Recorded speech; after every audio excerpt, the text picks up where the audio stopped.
Chapter 1. Traversing the Primitive Society. Yibin's head throbbed with pain. Upon opening his eyes, he was met with the sight of a girl, her face smeared with blood, trembling as she clung to him. In a state of bewilderment, Yibin pondered the circumstances that had led him here.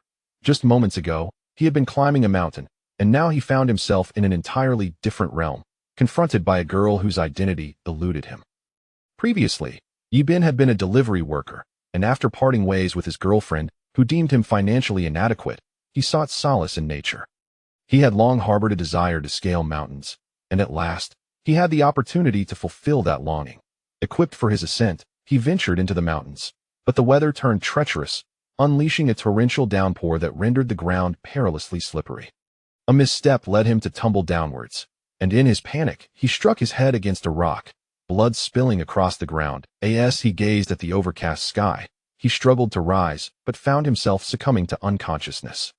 When Yibin regained consciousness, he discovered several corpses nearby, the scene drenched in blood, indicative of recent deaths. The lifeless bodies bore witness to a violent demise, their blood still fresh. Abruptly, a sharp pain pierced his head, and fragmented memories began to surface. The girl before him was the daughter of the tribe's leader, known as Luoshi. They had grown up together in a small tribe, which boasted merely 6 children in total, while Yibin inhabited the body of a 14-year-old boy, perpetually hungry in a tribe that struggled to sustain itself. The inhabitants were gaunt, their bodies mere shadows of bone beneath their skin. Standing at approximately 1.75 meters, he was not considered short among the primitive folk, his complexion a blend of yellow and a hint of black, possibly a result of years. Without proper hygiene, this tribe comprised over 30 individuals and was known as the Falling Water Tribe, a lowly existence even within the primitive societal hierarchy. Among them were 14 hunters and 12 women, with 4 individuals bearing disabilities, all aged around 30 to 40 in their youth.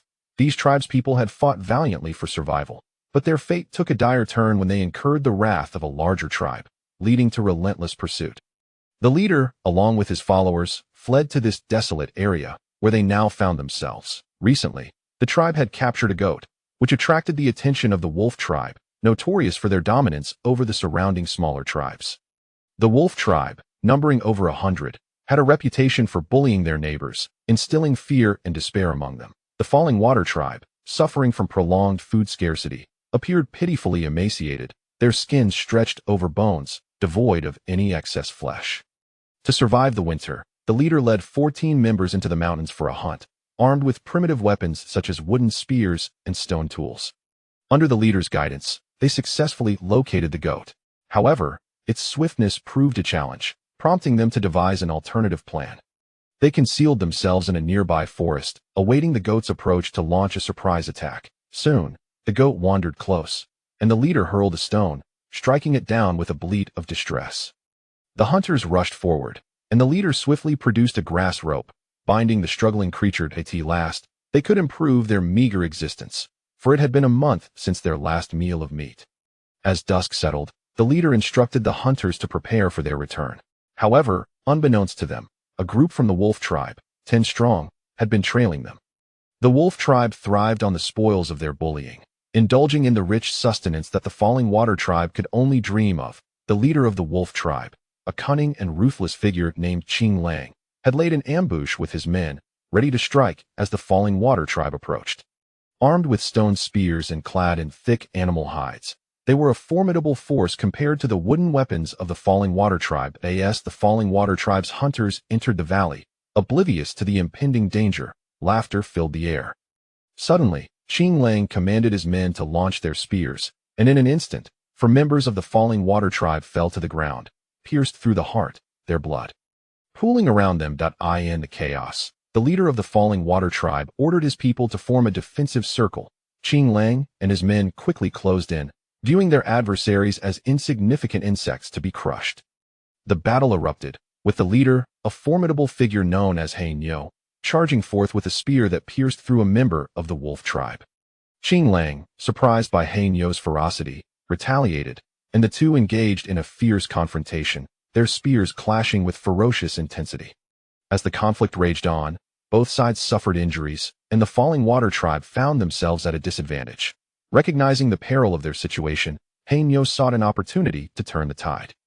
In a swift moment, he seized the chance to strike Qing Lang's thigh with his spear, eliciting a pained cry from the leader of the wolf tribe. Chapter 2. The crisis of the tribe upon the return of the hunters to the Falling Water tribe. Chief Black Bull understood that the wolf tribe would not spare them. He ordered the injured members to gather together. Among them was a shamaness, a woman in her 40s, who, in the context of a primitive tribe, was considered quite aged. In this tribe, where meals were scarce, her survival at such an age was remarkable. The shamaness, known for her rudimentary skills, tended to the wounds of her fellow tribespeople using simple herbs, crushed and applied directly to their injuries. However, in the harsh realities of primitive life, infections could lead to death from even the most minor wounds. After attending to the wounds, the tribe, having gone several days without food, finally managed to catch a goat, which could have alleviated their plight. Unfortunately, it was seized by the wolf tribe, resulting in the deaths of 4 members of the Falling Water tribe and injuries to 5 others. Now, only 10 male members remained, with 5 of them wounded. The thought of their dire situation left the tribe in despair, uncertain of how to navigate this crisis. Thankfully, the women of the tribe had foraged a modest supply of fruit, albeit sour and lacking sweetness. Each member could receive 2 pieces, which, while insufficient to satiate hunger, would at least help restore some strength. After deliberation with his people, Chief Black Bull made the decision to leave this sorrowful place at dawn and seek a new home. Starting anew, as night fell, while the tribe slept soundly, Blood Wolf led 20 members of the wolf tribe stealthily towards the Falling Water tribe. A tragedy was imminent. As Blood Wolf approached, he noticed that the Falling Water tribe was shrouded in darkness, for they had yet to master the use of fire. The members of the wolf tribe, accustomed to a diet of meat and animal entrails, could see in the dark, and they charged into the Falling Water tribe. The tribespeople gripped their stone spears tightly, ready to defend against the assault. They spotted a lone individual resting nearby, and the wolf tribe members lunged forward with their spears. The member of the Falling Water tribe let out a blood-curdling scream as blood poured from his mouth, and he fell heavily to the ground. Hearing the anguished cries from outside, the Falling Water tribe knew something was amiss. Chief Black Bull seized his spear and rallied the other male members to charge outward, determined to defend their home. Outside, the tribespeople fought desperately to repel the attackers. In a matter of moments, 2 more were pierced by spears, and the wolf tribe grew bolder, their bloodlust driving them forward. Blood stained the ground of the Falling Water tribe as Chief Black Bull valiantly led his people, fending off the wolf tribe's repeated assaults. Blood splattered onto the face of Luo Shi, who, upon seeing Yi Bin lying on the ground, rushed to cradle him in her arms, her body trembling with fear. As Yi Bin opened his eyes, he beheld a girl tightly embracing him, her face smeared with blood. Yet she continued to hold him close. At that moment, Hei Nyo shouted loudly for the women and children to flee first. Yi Bin's head spun dizzily, and Luo Shi supported him. Under the protection of the leader and the members of the Luo Shui tribe, the group began their retreat into the mountains. The members of the Luo Shui tribe, accustomed to the darkness of the night, were fortunate that the moonlight shone brightly, allowing them to see the faint silhouettes on the ground. Led by their leader, the hunting members of the Luo Shui tribe continuously thwarted the assaults of the wolf tribe. The blood wolf, enraged, intensified his attacks. Hei Nyo, unable to evade in time, felt a sharp pain as the blood wolf's strike pierced his arm, blood streaming down slowly. Upon witnessing their leader's injury, the tribesmen quickly shook off their opponents and began to make their way towards him. A few of them seized Hei Nyo and ran towards the mountains, while the remaining members held the rear, defending against the relentless pursuit. Though the wolf tribe had the advantage of night, the Luo Shui tribe was far more familiar with the local terrain. Despite suffering setbacks, only a few of their number were injured. The members of the wolf tribe, though tall and strong, found themselves outpaced by Hei Nyo and his companions, who had lived in these mountains for years and could run with remarkable speed. The wolf tribe pursued fiercely, but the darkness caused many of them to stumble and fall, inadvertently granting the Luo Shui tribe precious moments to escape. In the treacherous wilderness of the night, where wild beasts roamed freely, the Luo Shui tribe had no choice but to delve deeper into the mountains, relying on the ferocity of the beasts to keep the wolf tribe at bay. In the primordial society, nighttime was fraught with danger. No tribe dared to wander aimlessly after dark, for the beasts of the night were formidable. and primitive humans struggled to survive. Blood Wolf understood this all too well, yet he was unwilling to retreat. The distant woods echoed with the howls of wild wolves, a harbinger of peril, as they typically hunted in packs. The members of the Luo Shui tribe, aware of the impending danger, could only feel a growing sense of dread as they spotted pairs of glowing red eyes fixating on them from the shadows.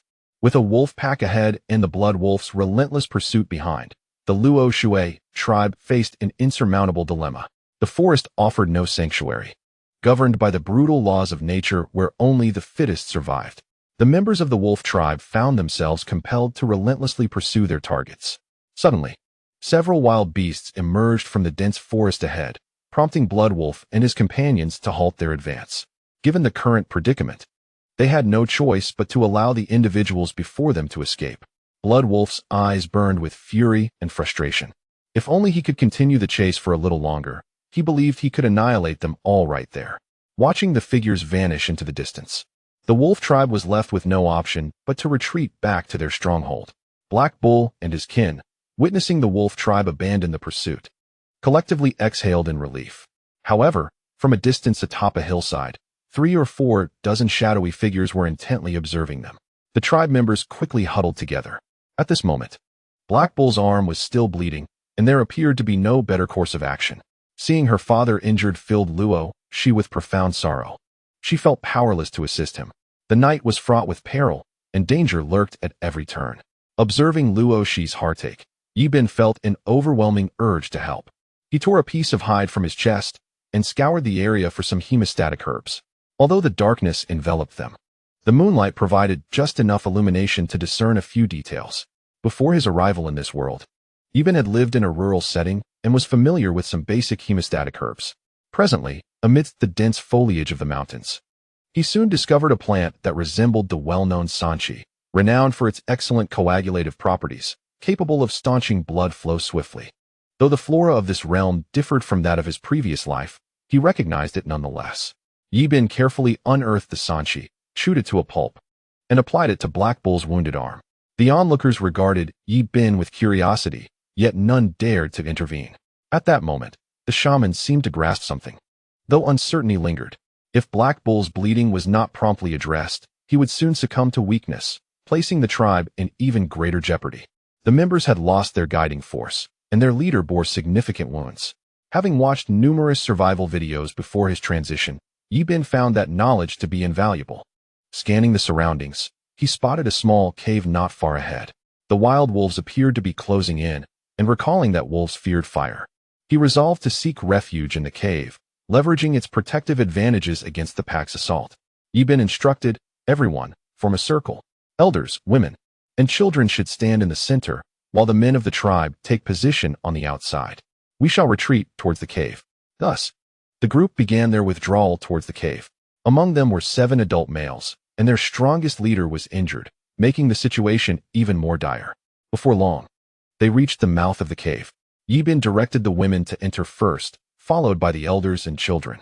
Lastly, a few men were stationed at the cave entrance, with Black Bull brandishing a stone spear at the forefront of the group. Yi Bin understood well that without a fire at night, it would be exceedingly difficult to survive amidst the jaws of these ravenous wolves. Upon a cursory glance, he discerned a sea of crimson eyes, approximately 20 or 30 wolves. Unlike dogs, which may bite but seldom deliver a fatal wound, wolves are a different breed altogether. They are social creatures that thrive in packs, preferring coordinated assaults, and their teeth are razor-sharp. Once ensnared, survival becomes an arduous task, for they act in unison. Chapter 0. Kindling a fire. Yi Bin's mind raced with thoughts on how to swiftly procure a spark. He recalled all the videos he had watched prior to his journey into this world. Addressing the leader of the Black Bulls, he urged, Chief, hold them off for a while. I will go and ignite a fire. The members of the Falling Water tribe regarded him with expressions of disbelief. Fire was a luxury reserved for larger tribes, and the folk of smaller tribes were inherently fearful of it. The leader and the shaman could hardly fathom that he could conjure flames, for the Falling Water tribe had never witnessed fire before. Yi Bin remembered that this body had been gathering fruits high in the trees when it suddenly fell, injuring its mind. Previously, this body had been an ordinary individual within the tribe. The chief, accompanied by the male hunters brandishing wooden and stone spears, stood resolutely at the cave's entrance, while the women, clutching fist-sized stones, anxiously gathered behind the men. Observing the situation, Yibin quickly located some dry wood on the ground. Using a stone blade, he scraped the dry wood, causing shavings to fall away.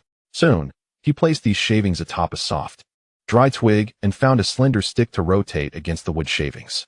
The small twig spun rapidly in his hands, yet there was no sign of ignition. Beads of sweat formed on Yibin's brow as he thought to himself how this differed from the videos he had seen before his arrival. Luoshi, with an anxious expression, watched Yibin intently, feeling an inexplicable conviction that he could indeed produce fire. Her belief in him was unwavering. The crowd began to grow restless, their faces etched with concern as the wolf pack drew nearer, leaving them uncertain and increasingly tense. Yibin fervently spun the twig, his own anxiety mounting. Just then, a wisp of black smoke began to rise. He hastened his movements, and soon, tiny sparks flickered amidst the wood shavings. Containing his excitement, he gathered more shavings and poured the sparks onto them, blowing gently to coax them into flame. Before long, the sparks grew larger. Yibin maintained his rhythm, and through perseverance, the sparks transformed into a burgeoning flame. With a triumphant burst, a plume of fire erupted. The cave suddenly illuminated, leaving everyone astonished. Could this be the divine fire? Wu, filled with excitement, exclaimed something that Yibin could not comprehend, likely a language of his own. The other members of the tribe immediately began to worship the divine fire. Within the dark cave, a beam of light brightened the surroundings, dispelling all darkness in an instant. The wolf pack, startled by the light, hesitated to advance. The tribe collectively sighed in relief. The night had been perilous, with their very existence hanging by a thread. As the flames grew larger, Yibin instructed the women to gather broken branches, for the wolves, intimidated by the fire, dared not approach. He urged everyone to huddle together. Though weary and famished, the mere fact that they could preserve their lives was a blessing. Yibin approached the cave entrance and promptly arranged for several men to keep watch. Only he could tend to the fire. As none in the tribe possessed the knowledge to kindle flames, their primal fear of fire still very much alive. Gazing at the sky, he noticed a faint glimmer, heralding the imminent dawn. This time, the tribe had narrowly escaped disaster, a testament to divine favor. As he tended to the flames, thoughts of relocating danced in his mind. Having recently traversed into this body, his memories were scant. The most pressing concern was ensuring the tribe's hunger was satiated. Nearby, the sturdy ox, Black Bull, anxiously observed the outside, perhaps unsettled by the presence of the wolves. Yibin's gaze fell upon him. Chief, are you aware of any nearby areas that possess elevated terrain, abundant wildlife, and ample water sources? After a moment of contemplation, Black Bull replied, Indeed, there is a place not far from here, the Yellow River Valley, rich in animals, with a valley at its center and plentiful water. Curiosity piqued, Wu also turned his attention towards them. The three conferred, however, due to Yibin's youth. He lacked influence within the tribe. Had it not been for his miraculous ability to create fire, the chief and Wu would not have engaged in conversation with him. The tribe operated under a hierarchy, where only those of significant stature garnered the respect of the chief and the shaman. Previously, this body had been relegated to foraging for wild fruits alongside women. In this primitive society, fire symbolized the divine, and Yibin's recent display of igniting it had thoroughly captivated them. Now, both the chief and Wu held him in esteem. The moment Yibin proposed the relocation, they resolved that a deity capable of igniting fire would undoubtedly assist them in their quest for strength. As night gave way to day, Yibin awoke to a bright morning. The wolf pack had retreated. He reiterated the plan from the previous night to the tribe. Upon hearing it, some expressed reluctance to move, but ultimately, under the insistence of the chief and Wu, they acquiesced. The tribe has decided to relocate, setting their sights on the Yellow River Valley. Although fraught with peril, this region promises an abundance of food and ample water sources. Following a few minor injuries sustained the previous night, the tribe awoke to find their supplies depleted, leaving them listless and fatigued, particularly the elderly and children. The immediate priority is to ensure that everyone is well fed, providing them with the strength necessary for the journey ahead. Yibin surveyed the surroundings and soon spotted a stream not far from their cave, teeming with sizable fish. Primitive people, however, lack the skill to catch fish, as they typically flee before one approaches. Their rudimentary methods involve striking fish with wooden sticks, followed by stones, which proves largely ineffective. Often, the fish evade capture before the primitive hunters can even get close, leading them to prefer foraging for fruits over attempting to fish. Upon hearing Yi Bin's intention to catch fish, the tribe members hesitated, perceiving fishing as an arduous task and favoring the prospect of hunting smaller game instead. Yi Bin, however, recognized the critical need to provide sustenance for the tribe and led them toward the stream. Luo Shi closely followed him, and the rest followed suit. Before long, all members of the Luo Shui tribe arrived at the stream, where they found an impressive number of fish, each weighing between 3 to 4 pounds, with the largest weighing up to 6 pounds. Yi Bin gathered everyone and began instructing the primitive people on fishing techniques. He ventured to a bamboo grove and collected several sharp stones from the ground. He then commenced cutting bamboo stalks, each about the size of a thumb, while the uninjured male members of the tribe assisted him. After approximately half an hour, they had harvested 7 or 8 such bamboo pieces. Next, they polished the ends of the bamboo against the stones until they were pointed, and then they approached the water to fish. Yi Bin, accompanied by 7 hunting members, arrived at the stream and began teaching them how to catch fish. The primary challenge in fishing lies in accurately striking the fish. Directly stabbing at the fish is futile. One must target the area beneath the fish, as light refraction in the water increases the likelihood of a successful strike.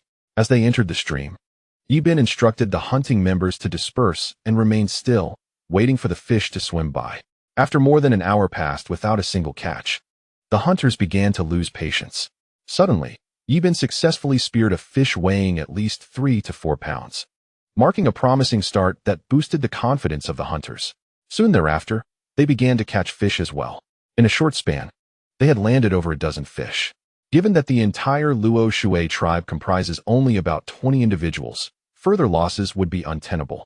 Due to the fact that the inhabitants of the Fallen Water tribe had previously lacked the ability to kindle fire, the tribe members began to clean the fish, removing the scales and entrails, and consuming them directly in this crude manner.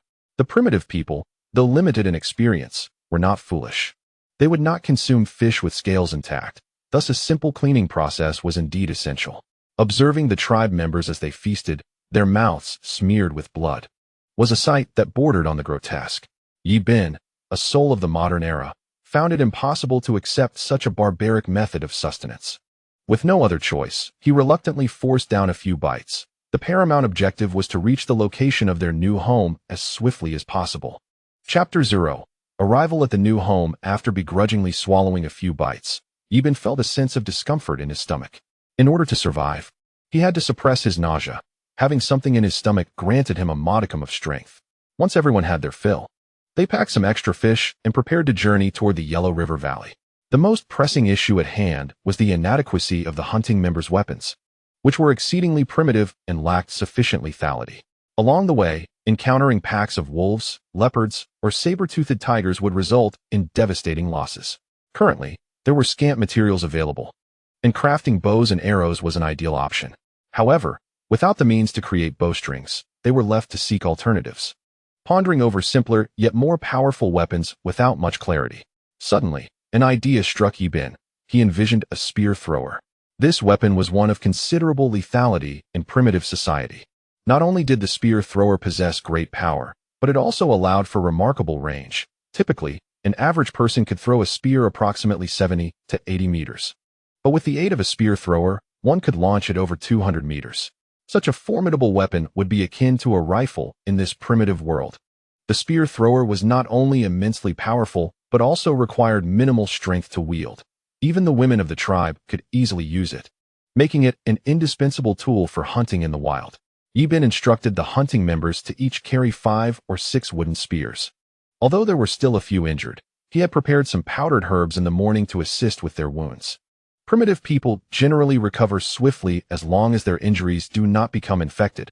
Otherwise, many would have long since perished. The tribe traversed the land with considerable effort, particularly the elders and women. Yi Bin, alongside Hanyu and 7 hunting members, equipped each person with a spear thrower and 6 wooden spears to prepare for any dangers they might encounter on their journey.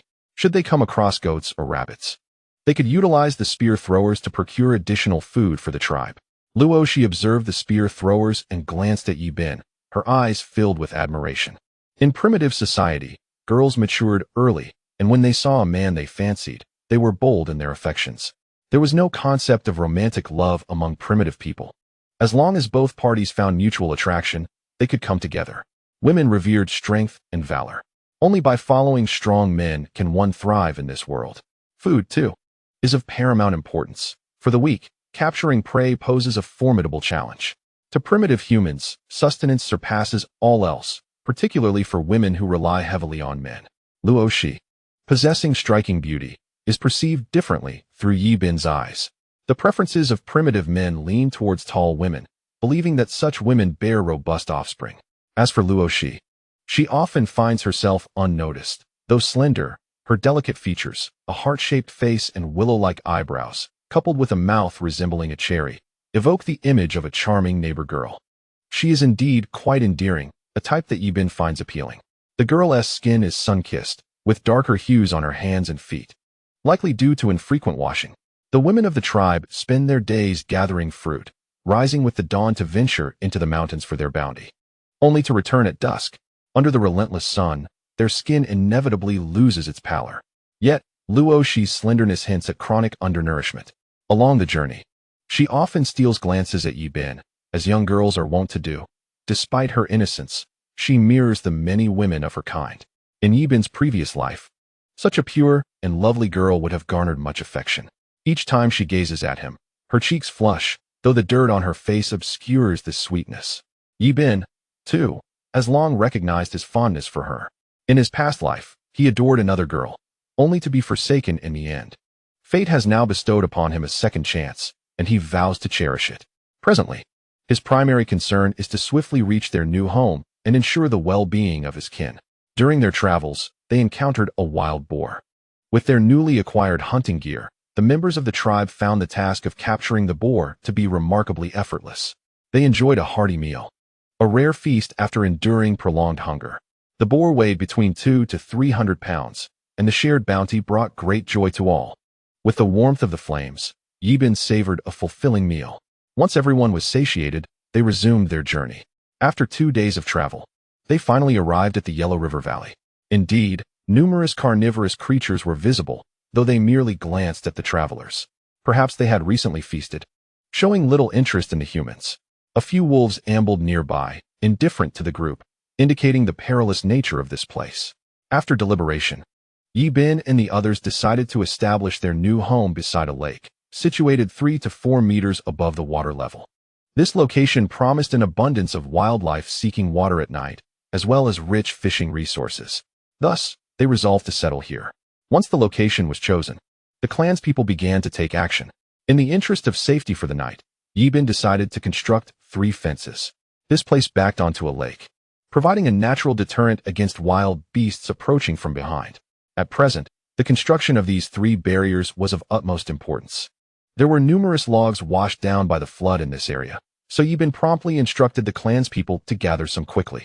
He also took a few individuals with him to dig holes at the site of their new home. The logs they brought back were placed into the excavated earth, which was then sealed with mud. They toiled in this manner until noon, with the clanspeople drenched in sweat. Yi Bin, too, dared not rest, as the safety of the night depended entirely on these fences. The tribe was currently not lacking in food. The dried fish brought over a few days ago, along with the wild boar from yesterday, had not yet been consumed completely. Once this temporary shelter was constructed, they could later build a small fortress. Over the past few days, the attitude of the clanspeople towards Yi Bin had clearly shifted to one of respect. Yi Bin had managed to create fire with his bare hands, assisted in fishing, invented a spear thrower, and hunted a large wild boar. In the hearts of the clanspeople, Yi Bin had become akin to a deity. In the afternoon, the 3 fences were finally completed.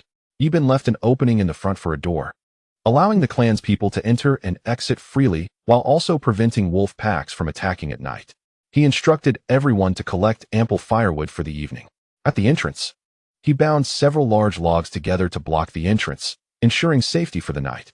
After a long day of labor, Yi Bin started a fire and skewered the leftover meat on branches, placing them beside the flames to roast. The aroma of the grilled meat wafted through the air, causing the clanspeople to salivate, yet no one dared to taste it. During their journey, Yibin had only roasted meat for himself, while the clan people had consumed it raw, as survival took precedence over culinary concerns. Now, with a place to stay, they could afford to be particular about their food. Before long, the scent of the roasted meat filled the air, and the clan's people were eagerly swallowing their saliva, though hesitation lingered. Yibin took 2 pieces of grilled meat and offered them to the chief and the shaman, encouraging them to eat first. They exchanged glances before starting to indulge. Upon tasting the meat, the delightful flavor enveloped their senses. Although it lacked seasoning, it was far superior to the raw meat they had previously consumed. In no time, the grilled meat was devoured. Seeing her father relish the food, Luoshi could not resist taking a piece of roasted meat herself, eating it daintily. The sight of her enjoying the meat captivated Yibin, and as the chief began to eat, the other clanspeople quickly followed suit. Each person was left with grease on their lips, a stark contrast to the earlier image of them consuming raw meat. Yibin mused that if only there were salt to accompany the meat, his next endeavor would be to seek out some. Chapter 0. Rebuilding the homeland. Yibin organized 2 groups of individuals to take turns keeping watch. The nights on the plains were perilously dangerous. A moment's carelessness could lead to not witnessing the dawn. Each group consisted of 4 hunters, while the women formed 2 teams to tend to the fire. After a long day's toil, the clansmen lay down to rest. During the first half of the night, Yibin joined the watch, and nothing unusual occurred. However, as the night deepened, the fatigue of the clan's people became palpable. Suddenly, a pack of wolves stealthily approached the enclosure.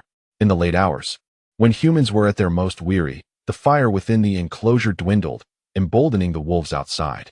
One wolf crept closer, sniffing at the air, and then, through a gap at the entrance, it sank its teeth into a guard's arm, viciously tearing at it. Blood gushed forth from the wound, and a piercing scream shattered the night. Instantly, the clanspeople within the enclosure were jolted awake. Yibin swiftly seized his stone spear and thrust it at the wolf, piercing its neck with precision. The creature let out a howl of agony as blood trickled down its neck, pooling on the ground. Moments later, the wolf lay still, silenced. Observing the death of their companion, the remaining wolves became frenzied with rage, relentlessly gnashing at the enclosure. Yibin promptly rallied the clanspeople to counterattack. Several wolves were swiftly impaled, their blood staining the enclosure crimson. As the wolves realized they were at a disadvantage, they began to retreat. In the distance, a white wolf king howled mournfully, as if lamenting the loss of its kin and questioning the nature of the enclosure that had claimed their lives. With a fierce gaze, the imposing wolf king, its lustrous white fur gleaming, approached the enclosure, commanding its pack to prepare for a second assault. Inside, the guards gripped their spears tightly, their hearts racing with dread at the impending attack. Should the wolves breach the enclosure, the inhabitants would surely face a gruesome fate. At that moment, the outside wolves launched their offensive once more, and Black Bull led the charge to defend. The guards brandished their spears, thrusting them toward the wolves. Thus ensued a fierce clash, with the warriors leveraging the advantages of the enclosure, engaging in a tumultuous battle against the wolves. For a time, neither side yielded, locked in a struggle that seemed interminable. Soon, however, the warriors began to break the stalemate as the enclosure began to warp under the relentless assault. In the midst of the wilderness, a pack of wild wolves became ensnared, their necks caught in a trap. The members of the tribe, armed with stone spears, commenced a fierce assault, and before long, several wolves lay lifeless on the ground, their blood splattering across the faces of the tribe. The Wolf King surveyed the scene, swiftly altering his direction and making a rapid dash toward the side of the enclosure. With a powerful leap, he ascended atop the barrier, gazing down at the onlookers within. At that moment, Yibin felt a chilling presence approach from behind. The Wolf King lunged, aiming to sink his fangs into Yibin's shoulder. In a split second, a vigilant hunter from the tribe reacted swiftly, thrusting his spear toward the Wolf King's chest. Sensing the imminent danger, the Wolf King clamped his jaws around the hunter's spear. Realizing the peril he was in, Yibin quickly grasped his own spear and thrust it toward the Wolf King, who was unable to evade the strike. The wolf was pierced, letting out a mournful howl. The force of Yibin's thrust propelled the Wolf King backward, inflicting a grievous wound upon him. Eventually, the Wolf King collapsed to the ground. Yet, moments later, he rose once more, emitting a formidable howl. After licking his injury, and sensing that the situation was not in his favor, he issued a retreat command. The remaining wolves, filled with reluctance, withdrew into the mountains, leaving behind 7 carcasses, finally allowing the tribe to release the tension that had gripped their hearts. Yibin accounted for his people, discovering that only one tribesman had sustained a minor arm injury, which brought him a sense of relief. Approaching the night watch, he expressed his indignation, inquiring how they could have succumbed to sleep. Had it not been for the barrier, the night could have ended in tragedy for many. The guards bore expressions of shame, fully aware that the tribe had been deprived of rest in recent days, each person weary from the constant strain of vigilance. As the night wore on, fatigue set in. At that moment, Yibin looked at the guard who had saved him, Black Panther, the swiftest man in the tribe, who ran with the agility of a leopard. Primitive life often found them hunting under the relentless sun, and with little inclination for cleanliness, their hands and feet resembled charred wood, earning him the name Black Panther among his kin. Yibin pondered that for the tribe to grow stronger, they needed more individuals like Black Panther. He resolved to nurture this remarkable talent, envisioning a future where they would jointly lead the tribe. Just then, Luoshi approached Yibin, inspecting him closely, and, upon confirming his safety, felt a weight lift from her heart. Next, they turned their attention to the injured, examining the wound on the arm. Merely a bite with no significant concern. As long as it did not become infected with rabies, it would heal in due time. Yibin recalled the numerous times he had been bitten by dogs in his youth. Thus, he possessed considerable experience with such wounds, having just encountered a similar situation. The clansfolk gathered around Yibin, who had become their pillar of support. Even the chief and the shaman were observing him. Were it not for the enclosure, the tribe would have faced annihilation today. As dawn approached, Yibin instructed his kin to skin the wolves outside, reserving the meat for the tribe's consumption. The elders had previously mentioned that wolf meat tasted sour. Yibin was uncertain of its veracity, yet this was a chance to discover the truth. The tribe feasted on wolf meat, and as they concluded their meal, the sky began to brighten. After some contemplation, Yibin decided to construct adobe brick houses, for the nights were perilous. However, he pondered how to create sturdy bricks. He recalled that the mud bricks of his childhood home were made from a mixture of mud, straw, and small stones, all combined and left to dry until solid. In this location, the necessary straw was absent, and he would have to substitute it with wild grasses. Remembering the resilience of the earthen houses from his hometown, which had withstood the test of time, he understood the strength of such bricks. Yibin assigned 7 women to excavate the soil. As the tribe lacked proper tools, they could only utilize broken branches for their earthworks. He then instructed 5 children to gather wild grasses using stone knives. The youngest among them was merely 10 years old, while the eldest, Luoshi, was the same age as Yibin, both at 14. In no time, Luoshi led her companions to cut the grass, while the remaining women trod in a small puddle, kneading the mud. The tribe's men were divided into 3 groups, one for making mud bricks, another for digging traps, and the injured individuals were tasked with crafting stone spears. As for the wolf pelts from the previous night, 4 elders were designated to fashion warm animal skin garments for the hunting team, enhancing their defenses. After all, a basic wooden spear could withstand several thrusts without much issue. Everyone had their designated tasks. Yibin approached 2 men and began instructing them in brickmaking. He fashioned a brick mold from splintered wood. The mountains were abundant with fallen timber, washed down by the torrential rains. The nearby stream was vast, filled with debris. Soon, the brick mold was ready, and he pressed the prepared mud into it, shaping a brick measuring 20 centimeters in height, 30 centimeters in length, and 20 centimeters in width. Once compressed, a tug on the grass rope caused the excess mud to fall away. Before long, the 2 men had mastered the technique. Yibin, accompanied by Black Panther and 2 others, proceeded to dig traps near a water source. The team fashioned several bamboo spears, selecting an optimal location, a natural crossing point for animals seeking water. They dug vigorously with their wooden tools, and Black Panther, filled with curiosity, inquired about the purpose of such a deep pit. Yibin smiled mysteriously and explained that this contraption was called a trap. In a moment, they would place the shorter bamboo spears at the bottom. Should an animal step onto it, it would immediately plunge into the pit, impaled by the spears. The hunting team envisioned the spectacle of their quarry falling, laughter erupting among them. Chapter 0. Crafting pottery. Yibin placed numerous small twigs atop the trap and covered them with leaves before preparing to return. Upon his arrival back at the tribe, he discovered that everyone had made remarkable progress. Over 300 mud bricks had been fashioned, and at this rate, the first house would soon be constructed, albeit modestly. Nevertheless, For Yi Bin, it held profound significance. The wolfskin garments had also been completed. Yi Bin donned one for himself and distributed the remaining 6 animal skin outfits among the others. In the eyes of his people, Yi Bin had become akin to a leader. He also shared the wolfskin garments with the chief, Black Panther, and the other 14 members.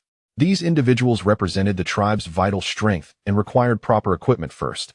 Only by empowering them could the safety of the tribe be ensured.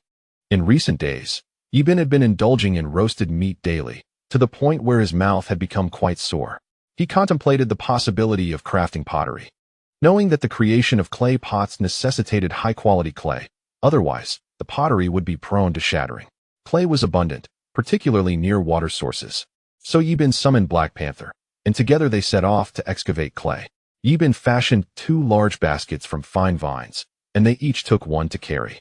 After approximately half an hour, they arrived near the water source. Wherever clay was found, termite mounds would also appear.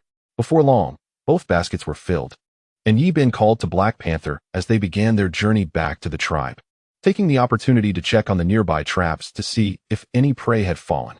From a distance, Yi Bin noticed that the branches and leaves atop the trap were missing. As they approached, their faces lit up with joy.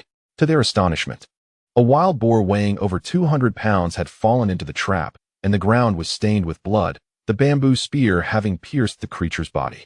With great effort, the two managed to drag the boar out. Black Panther, in disbelief, could hardly fathom how effortlessly they had captured such prey.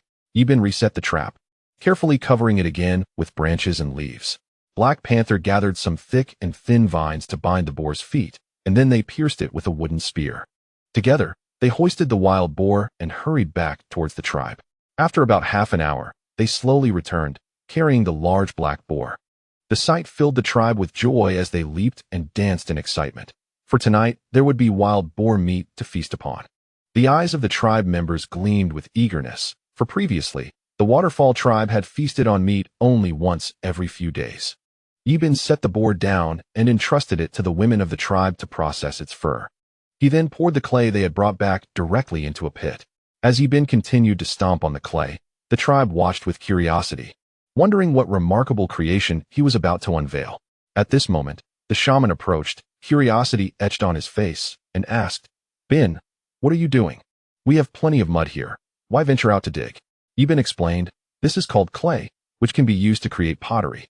At that moment, Hainyo also came over and inquired, "Bin, can this really be used to make pottery?"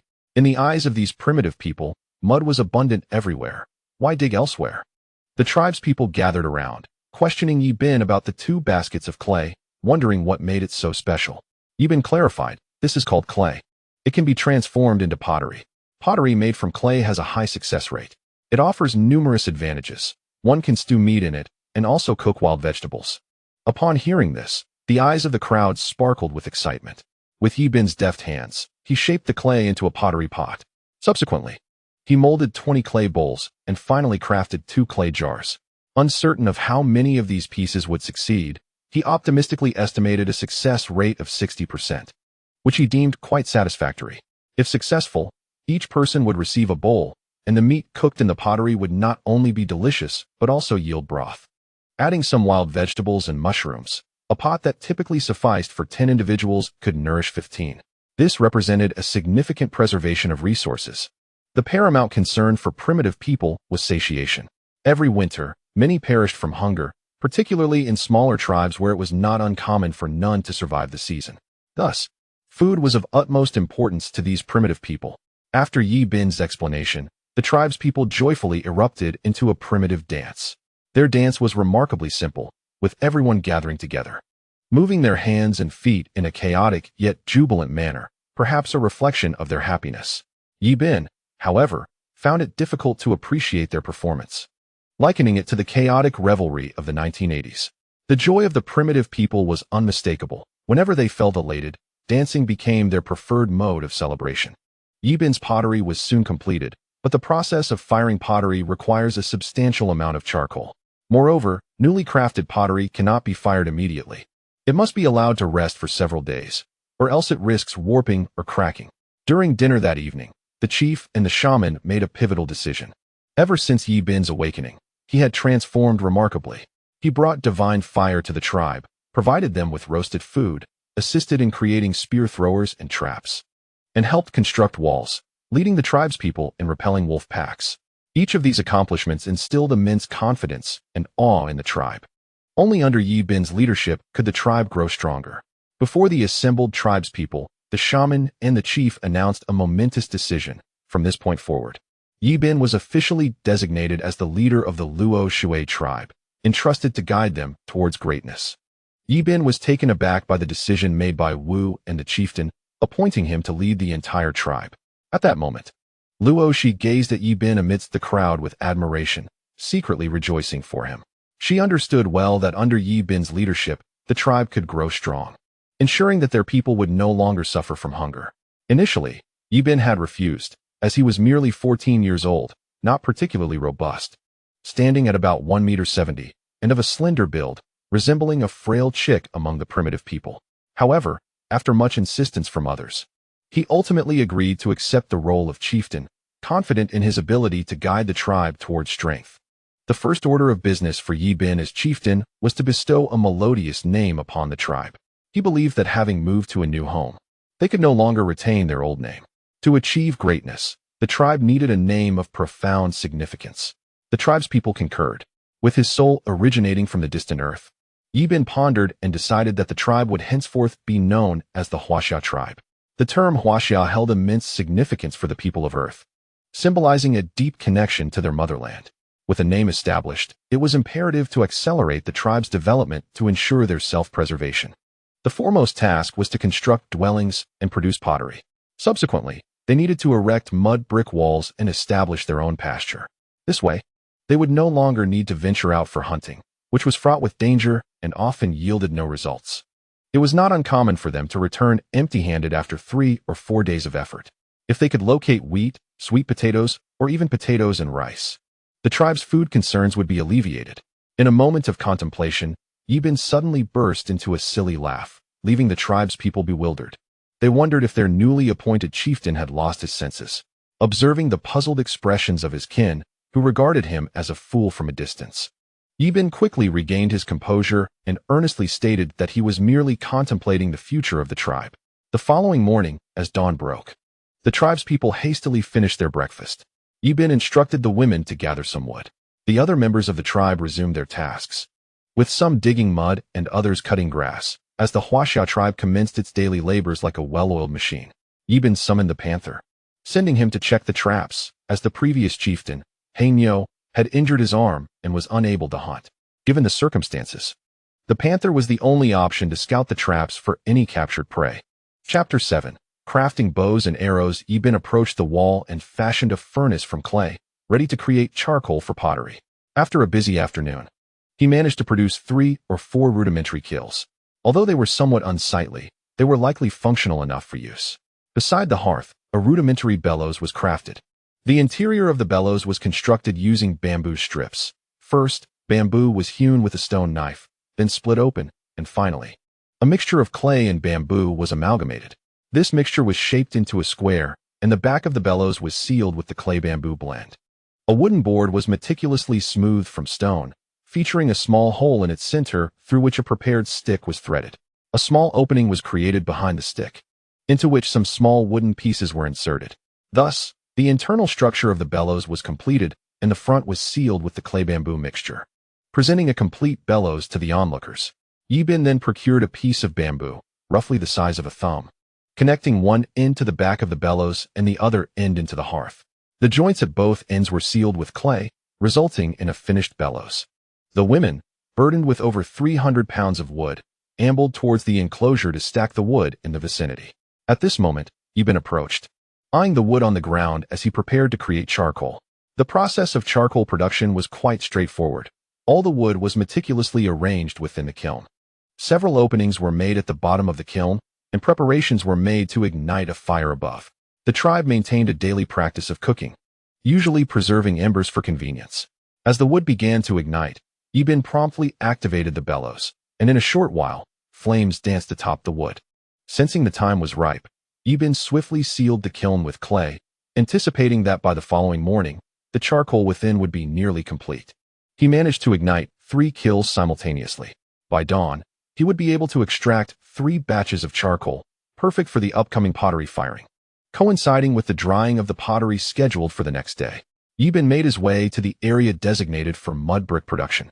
Observing 2 tribespeople diligently crafting bricks one after another, he then returned to the location where the mud bricks had been laid out the previous day.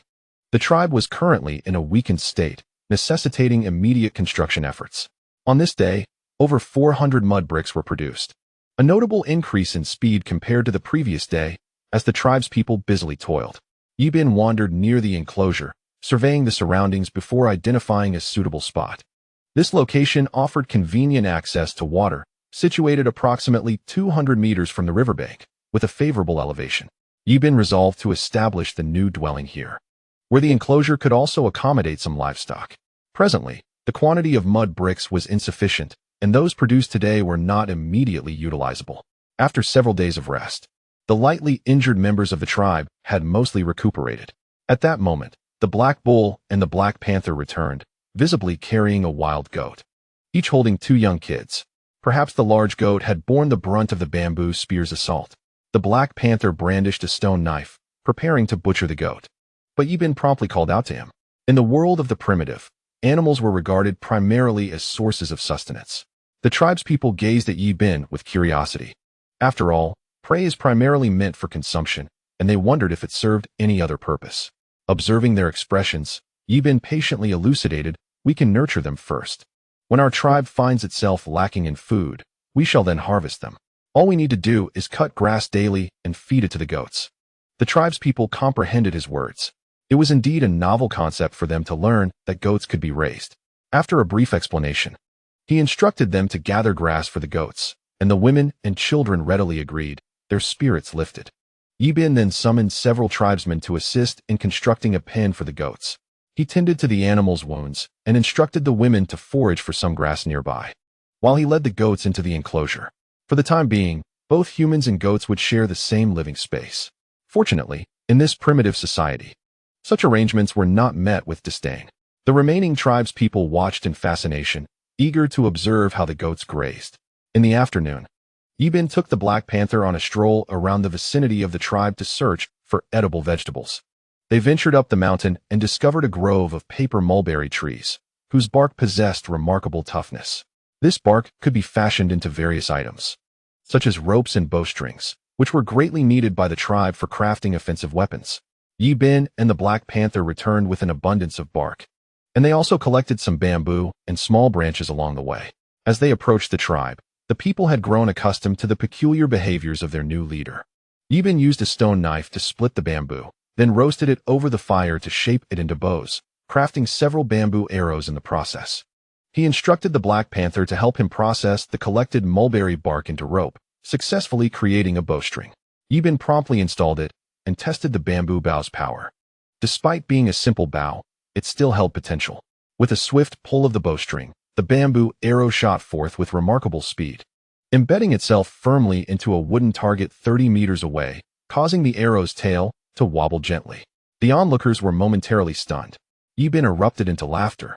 At this moment, a tribeswoman named Luo Shi, filled with admiration, gazed at the man not far away, her heart racing and her cheeks flushing. Although women in this primitive society lacked a sense of shame, every woman inherently possessed this instinctual response, and Luo Shi found herself lost in thought. Meanwhile, the shaman appeared to be deep in contemplation, his expression brimming with excitement. They had never before encountered such advanced weaponry. In future confrontations with rival tribes, the enemy would be struck down before they even approached. The members of the tribe, skilled in hunting, were captivated by the bow and arrow in Yibin's hands, their eyes wide with astonishment. Each member of the team yearned to possess their own bow and arrow. Observing their eager gazes, Yibin found himself both amused and exasperated. He subsequently summoned 4 elders, among whom was an old man affectionately referred to as Old Xiong, a formidable figure in his youth. With a smile, Yibin addressed him, stating, "Old Xiong, I shall teach you how to craft bows and arrows. From now on, the weapons for our tribe will be entrusted to you." The elders were filled with joy. Men of their age often faced disdain from the tribe, but now they could contribute meaningfully, their spirits soaring like children. The crafting of bows and arrows posed no significant challenge. In no time, the elders had mastered the skill. Yibin gathered the prepared bamboo and collected sharp little stones from the ground, which, once polished, could serve as arrowheads capable of easily penetrating skin. To ward off the threat of wolf packs, it was imperative that each member of the tribe possessed a bow and approximately 10 arrows. Equipped with such provisions, they could secure advantageous positions and confidently repel any intruders, be they human or wolf. In a bid to expedite the construction of their shelter, the tribe members dedicated themselves to the creation of mud bricks. After instructing the elders, Yibin joined his team to begin excavating the foundation. The depth of the foundation was of importance. Typically, it required digging around 1 meter deep.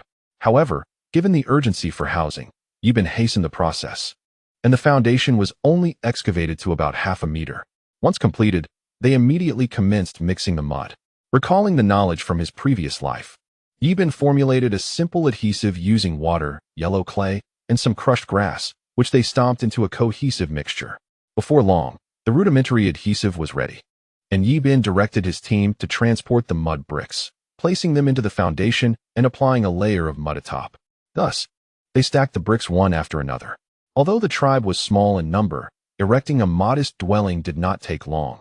Within a few hours, the 4 walls emerged, each reaching the height of a person. As dawn broke the following day, the tribe was bustling with activity, each face adorned with smiles.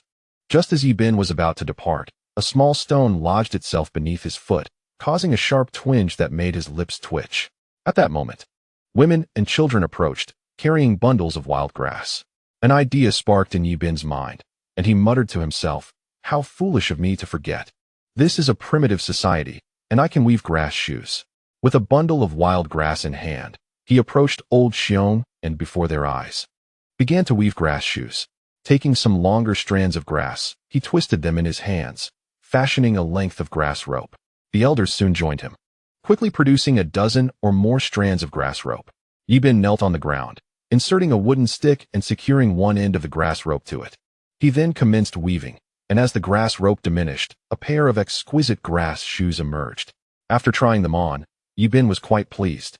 He was the first man in the entire tribe to don such footwear, eliciting envy from the surrounding clansmen. A few elderly individuals, exhibiting remarkable learning abilities, quickly grasped the technique. After observing them for a while, Yibin felt confident that they could weave independently. He then proceeded to the kiln, his anticipation palpable. Without delay, he shattered the dry earth atop the kiln. Before him lay a complete batch of charcoal. Picking up 2 pieces, he struck them together, producing a crisp sound. Yibin knew the charcoal had been successfully produced. With the charcoal now ready, the next step was to fire pottery. The charcoal could reach temperatures exceeding 700 degrees, and with the aid of a bellows, it could soar beyond 1,000 degrees. Yibin summoned a woman for assistance in kindling the fire. She was tall with a round face, and despite her physique, she possessed a certain charm. Unfortunately, she did not fit Yibin's ideal. He was enamored with someone like Luo Shi, a slender girl with clear, bright eyes and long braids. How amusing it was to note that primitive women did not sport braids. Each time Luo Shi smiled, she revealed 2 adorable dimples complemented by cute little canine teeth, making her utterly delightful, akin to a neighbor's little sister. Yibin shook his head vigorously, casting aside such unwholesome thoughts. At that moment, the woman was tending to the blazing fire, continuously adding charcoal to the kiln. Yibin shared a few more details with her before making his way toward the house, where construction had yet to be completed. The tribe was diligently working on it. Beads of sweat adorned the woman's brow, and perspiration trickled down her body. Primitive people wore no clothing, merely using animal hides to cover essential parts. Sweat cascaded from her face down her neck and onto her chest. It was truly a breathtaking scene, yet one that went unappreciated. Chapter 8. The pottery is fired yesterday. Over 700 clay bricks were produced, and Yibin deemed them satisfactory. He called upon several tribesmen to commence building. Under Yibin's design, 5 houses would be constructed, along with 2 toilets and 2 bathhouses. His house was to be situated in the center, with the other 4 houses built at each corner, ensuring that no matter what transpired, there would always be someone on watch, granting him time to react and devise a reasonable tactical response to repel any threats. The first house to be constructed was one of the corner buildings. He intended to leave his own house for last. The immediate priority was to erect the first house, for only then could he feel secure at night. knowing that neither wolves, wild dogs, nor leopards could topple mud walls, as long as they guard the entrance. No matter how many wolves approach, it would be futile. While Yi Bin and his companions were constructing their dwelling, a distant white wolf king, with a malevolent glint in its eyes, observed them. After being repelled that day, the wolf king had been seeking an opportunity. Wolves are notoriously vengeful creatures, and they possess a remarkable intelligence. Unbeknownst to Yi Bin and his group, the White Wolf King was watching them closely. Soon, the mud bricks they had prepared yesterday were depleted, and the house had risen to a height of approximately 1.5 meters, nearing completion by the following day. With winter fast approaching, they had not crafted windows, but had instead made a small observation hole the size of a mud brick, allowing them to perceive the outside world.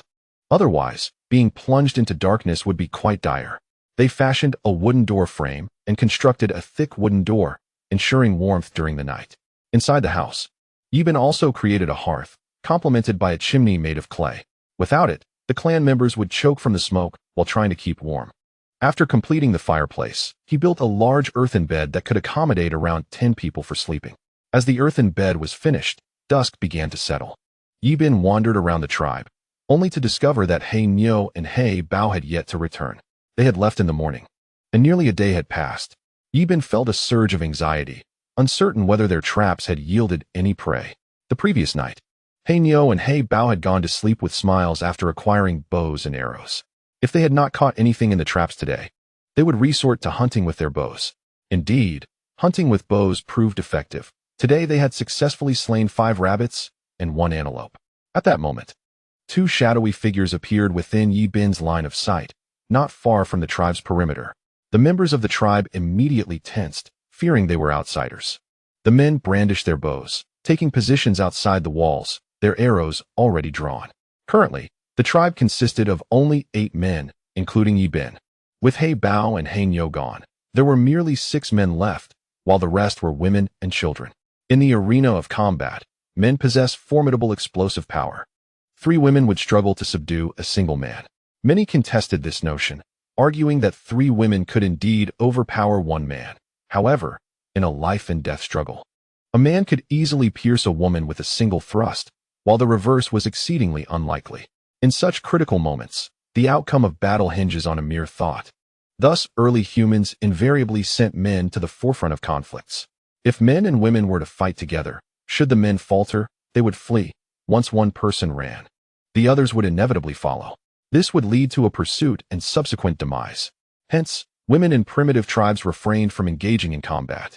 As the figures drew closer, the onlookers soon recognized them as He Nyo and He Bao, and only then did their racing hearts begin to calm as they beheld the spoils of their hunt.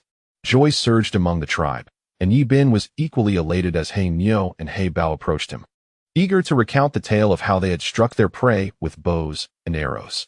In the beginning, the 2 hunters struggled to hit their prey. However, as their archery practice increased, they finally managed to strike their first rabbit of the day. Enraptured by the thrill of the hunt, they lost track of time. Yi Bin, maintaining a serious demeanor, reminded them that they must return to the tribe before nightfall. Failure to do so could result in their expulsion, and he bore no ill will for being stern. After all, the safety of the tribe was at stake. Acknowledging their oversight, the 2 men nodded in agreement, vowing to return before dusk. With their quarry now slain, they had no choice but to feast. After the tribe finished their meal, Yi Bin inspected the kiln and discovered that the charcoal had burned out. He awaited the dawn to reignite the fire, while arranging for night watchmen. Exhausted from the day's labors, everyone soon fell into a deep slumber. The night passed uneventfully, and upon the arrival of morning, the tribe consumed their breakfast and embarked on another day of toil. The Black Bull and Black Panther set out once more in search of game. Yi Bin visited the kiln, and upon opening it, he found that while the clay pots remained intact, several basins had cracked, and 5 bowls were shattered, leaving 30 still whole. Tapping one of the surviving bowls produced a clear, resonant sound, confirming to Yi Bin that the pottery had been successfully fired. He eagerly shared this joyous news with the tribe. Although they were unsure of the pottery's purpose, they listened intently as the leader explained that it could be used for cooking.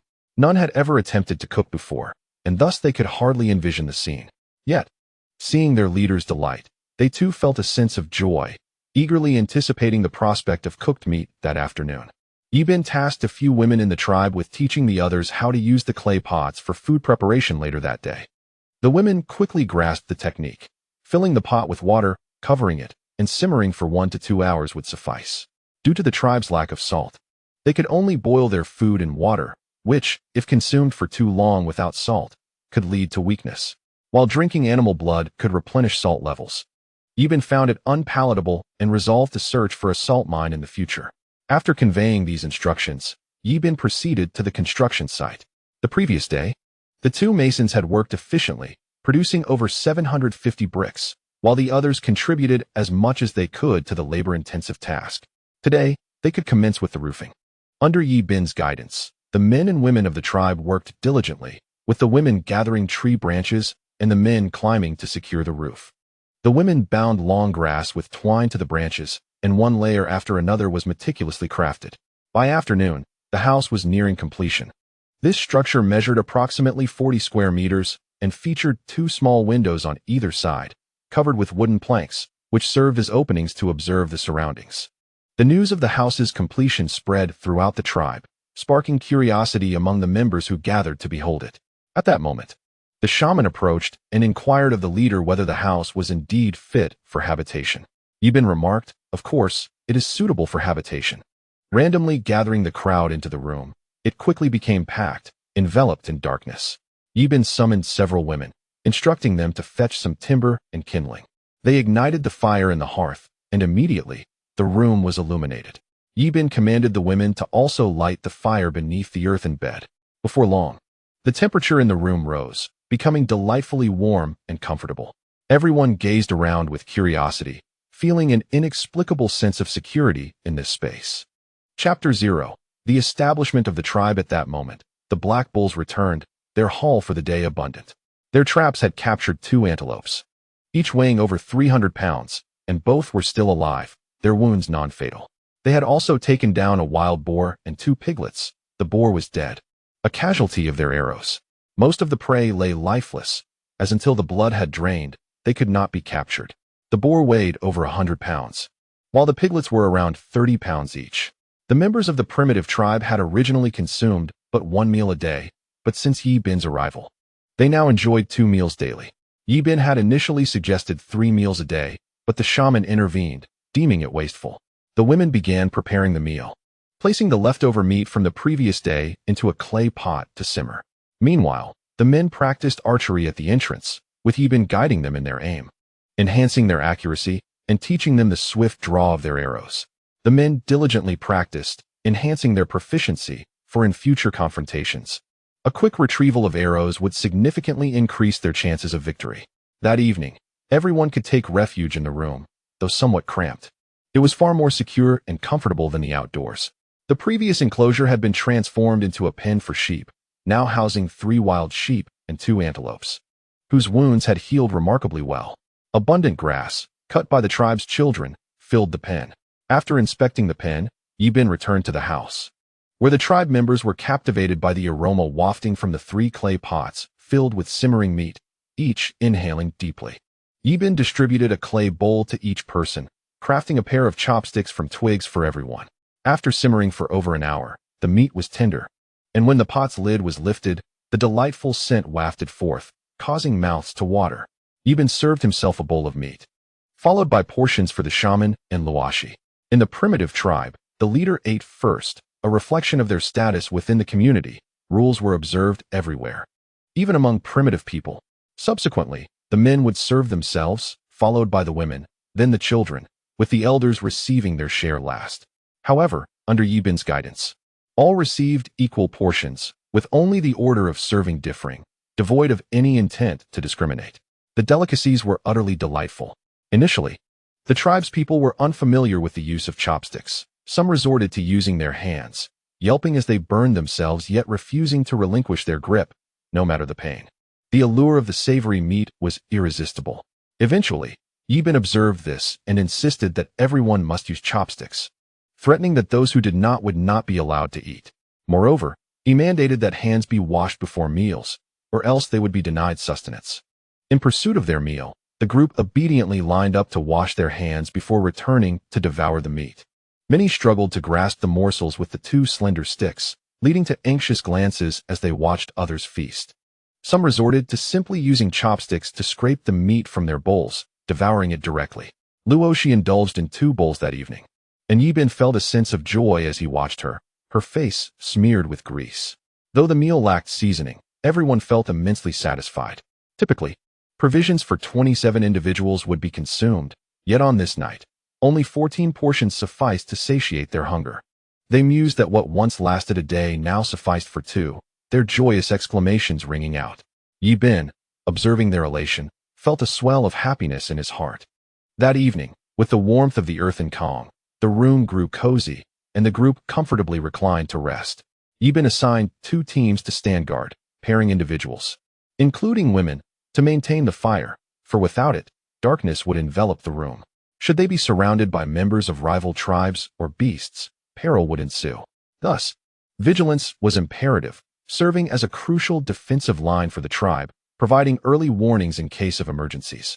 The Khan could accommodate only about 10 individuals, while the rest had to lay upon the ground, utilizing animal skins for warmth. Yibin designated the elderly, children, and women to the Kong, while the others slept on the floor. In truth, the shelter was significantly more comfortable than outdoors, where the cold was biting at night. Despite the coverings of animal hides, the chill persisted. In the past few nights, Yibin had struggled to find restful sleep, particularly in the early hours when the temperature plummeted. Only by huddling together could they find some comfort. Primitive folk were not inclined to bathe, and the resulting odor was quite overwhelming, leaving Yibin feeling exasperated. The tribe had been exceptionally busy these past few days, and Yibin had not found the time to oversee sanitation. He resolved that starting tomorrow, every member of the tribe would be required to bathe and wash their hair, and he would construct a small building to serve as a toilet. It was inconvenient to travel far for such necessities, and above all, it was unsanitary. With these thoughts, he drifted into slumber. As dawn broke, the tribe finished their meal and resumed their bustling activities. The black bull and black leopard set out to hunt once more. Yibin advised them to dig 2 traps near the water source, which would alleviate the need for daily hunts, especially since the tribe was currently short-handed. Each individual yearned for the ability to function as 2. Thus, Black Bull and his companions set off. Yibin ventured to the site for excavating yellow clay. Discovering a lengthy pit, suddenly, an idea struck him. Once the house was completed, he would fill this pit with water, allowing him to catch fish to store for future meals. This, indeed, was an excellent method of food preservation. Yibin summoned 2 male clansmen to assist him in digging a latrine beside the house, not far from the vicinity. He instructed them to excavate a pit over a meter deep, marking a circle for each. Meanwhile, he sought out 2 additional spots adjacent to the house for constructing a bathing area. The previous day, those 2 clansmen had produced 800 clay bricks, which fortuitously would serve to erect the latrine. The necessity of having a proper toilet was paramount, as venturing outside posed the risk of discomfort should one inadvertently step in waste. After several hours, the 2 pits were successfully excavated. Although wooden spades were employed and the soil was not particularly hard, the task proceeded swiftly, with Yibin using a stone knife to smooth the wood for efficient digging. With the groundwork laid, Yibin led a few individuals in erecting the walls, and before long, a functional latrine emerged. They fashioned a rudimentary wooden door and secured it to the structure, covering the roof with planks. A mat of grass was laid atop the wooden panels, and inside, wooden boards were arranged, leaving a palm-width gap in the center to facilitate use. Thus, the first latrine was completed, and shortly thereafter, the second followed suit. Yibin gathered all the members of the tribe, excluding Hanyu and Heibao, to explain the proper etiquette for using the latrines. Men and women were to squat. The women felt a flush of embarrassment, thinking the chief overly peculiar for instructing them on such matters, while the men, accustomed to a more forthright demeanor, remained unfazed. To prevent any confusion, Yibin marked the male latrine's entrance with a wooden pole and cautioned about the consequences of entering the wrong facility. Should anyone err, they would be deprived of sustenance for 2 days, a warning that instilled considerable trepidation among the tribe. Chapter 0. The Wolf King's Raid. Once the explanation was concluded, Yibin urged everyone to resume their labors, not out of avarice, but rather a desire to expedite the development of the tribe. Subsequently, he constructed 2 bathing areas, one for men and one for women. To avoid any mix-ups, he similarly placed a wooden pole at the male bathing area's entrance. As dusk began to settle, Hanyu and Heibao returned, reporting a bountiful day's hunt, 2 sheep and a pig. One sheep was alive, weighing over 100 pounds, while the other had perished, also exceeding 100 pounds, clearly having fallen victim to a trap. The wild boar, recently slain and weighing around 200 pounds, was a testament to their hunting prowess. According to Hanyu, they had loosed over 20 arrows before bringing down the wild boar, a feat made possible by the sharp stone tips Yi Bin had affixed to their arrows the previous night. The sheep had been captured in a trap. Although injured and unable to walk, it was otherwise unharmed. Yi Bin inquired about the number of traps they had dug that day, to which Heibao responded that they had excavated 3. Yi Bin smiled as he remarked that there would be no need to hunt daily, for food was now available at home. The Black Bull and the Black Panther also expressed their joy, having crafted the trap themselves. Capturing prey brought a profound sense of accomplishment. Subsequently, he led the captured sheep to the pen, tended to its wounds, and divided the remains of the slain prey, setting aside what could not be consumed for the morrow. Afterward, Yi Bin instructed the Black Bull and his companion on the usage of the latrine and bathing area. The enticing aroma of cooked meat wafted through the dwelling, igniting appetites. Once the meal concluded, everyone began to rest, organizing a rotation for night watch. The tribe had enjoyed an ample supply of food in recent days, resulting in their robust appearance and the men exuding a newfound vigor. As night enveloped the land and everyone slumbered soundly, pairs of red eyes lurked outside, heralding the approach of danger. The Wolf King led his pack towards the Huasha tribe. Under his command, 3 wolves charged at the sheep pen, causing the sheep to tremble in terror, too frightened to bleat. The Wolf King himself led 20 wolves in an assault on the inhabitants of the house. 2 wolves leaped over the walls into the pen, sinking their teeth into an antelope, which cried out in agony, sending the other sheep huddling together in fear. On this night, it was the Black Bull who was on watch. Hearing the sounds of gnawing from outside, he peered through the window and beheld over 20 wolves surrounding the house, their teeth gnashing against the mud walls. Startled, the Black Bull roused everyone in the tribe. Yi Bin's first action upon awakening was to seize his bow and draw it taut, as did the other men in the tribe. The women and children trembled in fear. The threat of more than 20 wild wolves was no trifling matter, as their intrusion would spell doom for all. After a brief moment of contemplation, Yi Bin began to strategize. Unlike their previous encounter with the Wolf King, armed only with stone spears, they now possessed the formidable weapon of the bow and arrow. From the 2 windows, 4 hunting members, including Yi Bin, were positioned. They would take turns firing in pairs, as the front 2 released their arrows. The back 2 would immediately follow suit, ensuring a continuous barrage.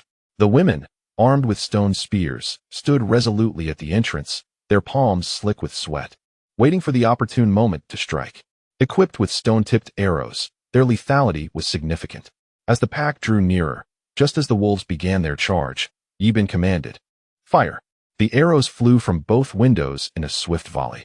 In an instant, 4 wolves were struck, blood streaming down their sides. The sudden turn of events startled the pack, and before they could react, a second wave of arrows soared through the air, injuring 2 more wolves. The more agile members of the pack managed to evade the onslaught. The Wolf King let out a fierce roar, prompting the pack to charge relentlessly towards the wooden door, tearing at it with frenzied bites. Inside the room, the women trembled in fear, knowing that if the wolves breached the entrance, many lives would be lost. At that moment, the men finally sprang into action. Through the keyhole, arrows flew forth with a swift whoosh, striking down several wolves, their blood spilling onto the ground. The remaining wolves halted, stunned by the sudden turn of events. Even the Wolf King, taken aback by the unprecedented scene, found himself at a loss for how to proceed. Typically, he led assaults with unbridled ferocity. Never had he encountered such resistance. After a few moments of hesitation, he ordered a retreat. This house was like an unyielding shell, impervious to their attempts to breach it. As the pack withdrew, the tension that had gripped the hearts of the onlookers finally eased. Once the wolves had fled, the men emerged to deliver the final blows to those still writhing on the ground. In no time, all 9 wolves lay lifeless. The group diligently skinned the animals and divided the meat. By dawn, they planned to cook the wolf meat, though it had a sour taste. They could not afford to waste any food. This ordeal had sharpened their archery skills significantly. Only through the crucible of real combat could one truly grow stronger. Yi Bin, having faced numerous dangers alongside the tribe, felt his resolve solidify. Strength is not an inherent trait, but rather a quality earned through experience and the trials of blood. Yi Bin embodied this principle, continuously striving for self-improvement. Earlier in the skirmish, they had heard bleating from the sheep pen. Yi Bin, accompanied by Black Panther, Black Bull, and 2 other hunters, hurried over to find that several sheep had fallen prey to the wolves. A pang of anguish struck Yi Bin. His breeding venture had yet to commence, and now it seemed doomed before it even began. Upon reaching the pen, they discovered 3 sheep still alive, 2 lambs, and 1 antelope that had been slaughtered. The scene was horrifically gruesome, with blood and entrails scattered across the ground. The group dragged the carcasses outside and began the process of skinning them, salvaging what they could for sustenance. They dried the excess meat over fire to prepare it as jerky for the tribe's reserves. They toiled through the night, and by morning, they had completed their task. After breakfast, the tribe resumed their daily labor. Black Bull took Black Panther to inspect the 4 traps they had set. The tribe's mason had crafted 300 clay bricks the previous day and was now starting to build a second house. With 3 sheep lost from the pen, only 3 remained. So they did not need to harvest much grass today. Everyone in the tribe participated in the construction effort. The women dug clay. The elders gathered grass to feed the animals, and the men mixed the materials together to form bricks. With over 20 individuals working in unison, they achieved remarkable speed, producing 2,000 clay bricks by midday. The Black Bull and the Black Panther returned to the tribe early, having caught 2 wild boars in their traps. The members of the tribe were filled with joy. Ever since they arrived at their new home, under the guidance of their new leader, they have been able to eat their fill each day. This brought them unparalleled happiness. Chapter 0. The city wall. The 2 wild boars were severely injured, and their survival was uncertain. Yi Bin used animal hides to tend to their wounds and instructed the Black Bull to lead the boars into the sheepfold for recovery. They would nurture them for the time being. After the events of the previous night, food was no longer a concern for the tribe. Once the boars were processed, everyone in the tribe participated in making mud bricks, striving to finish building their homes as soon as possible. Through a day of hard work, the tribe produced a total of 4,000 mud bricks, combined with the 1,200 from the previous day, providing them with 5,200 bricks for tomorrow. Constructing a house required over 3,000 bricks.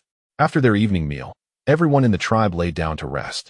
Around midnight, Yi Bin heard the sounds of men and women engaging in intimacy.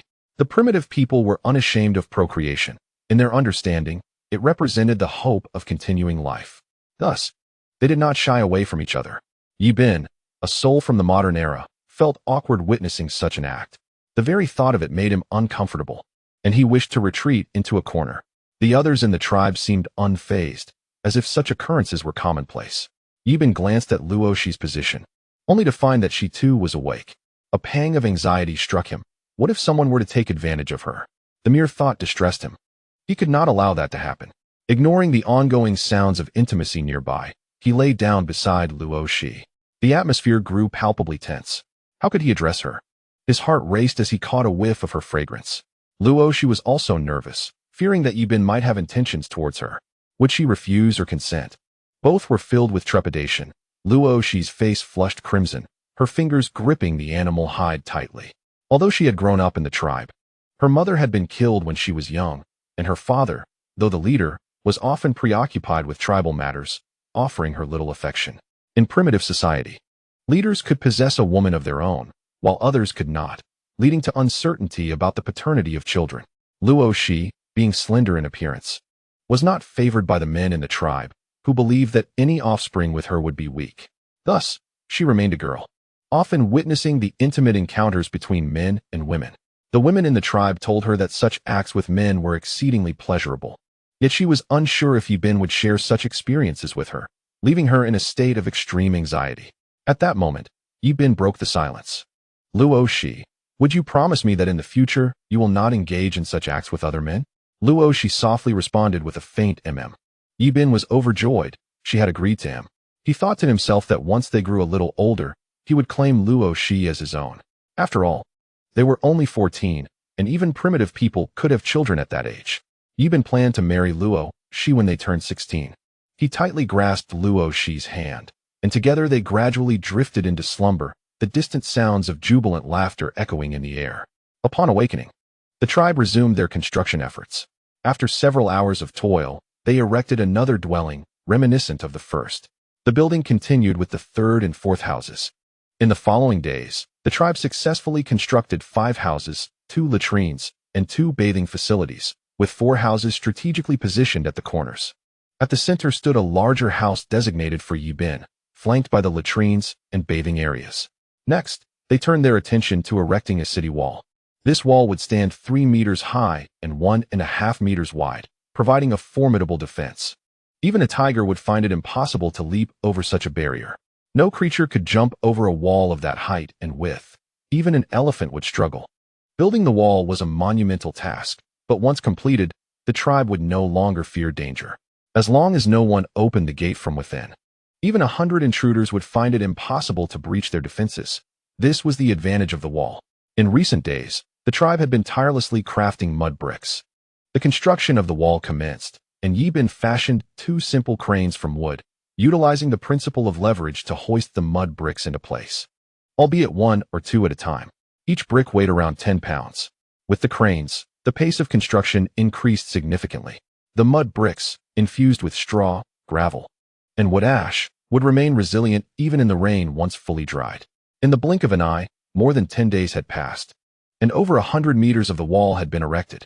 The primary purpose of the wall was to encircle the tribe's homes while leaving some land for future cultivation.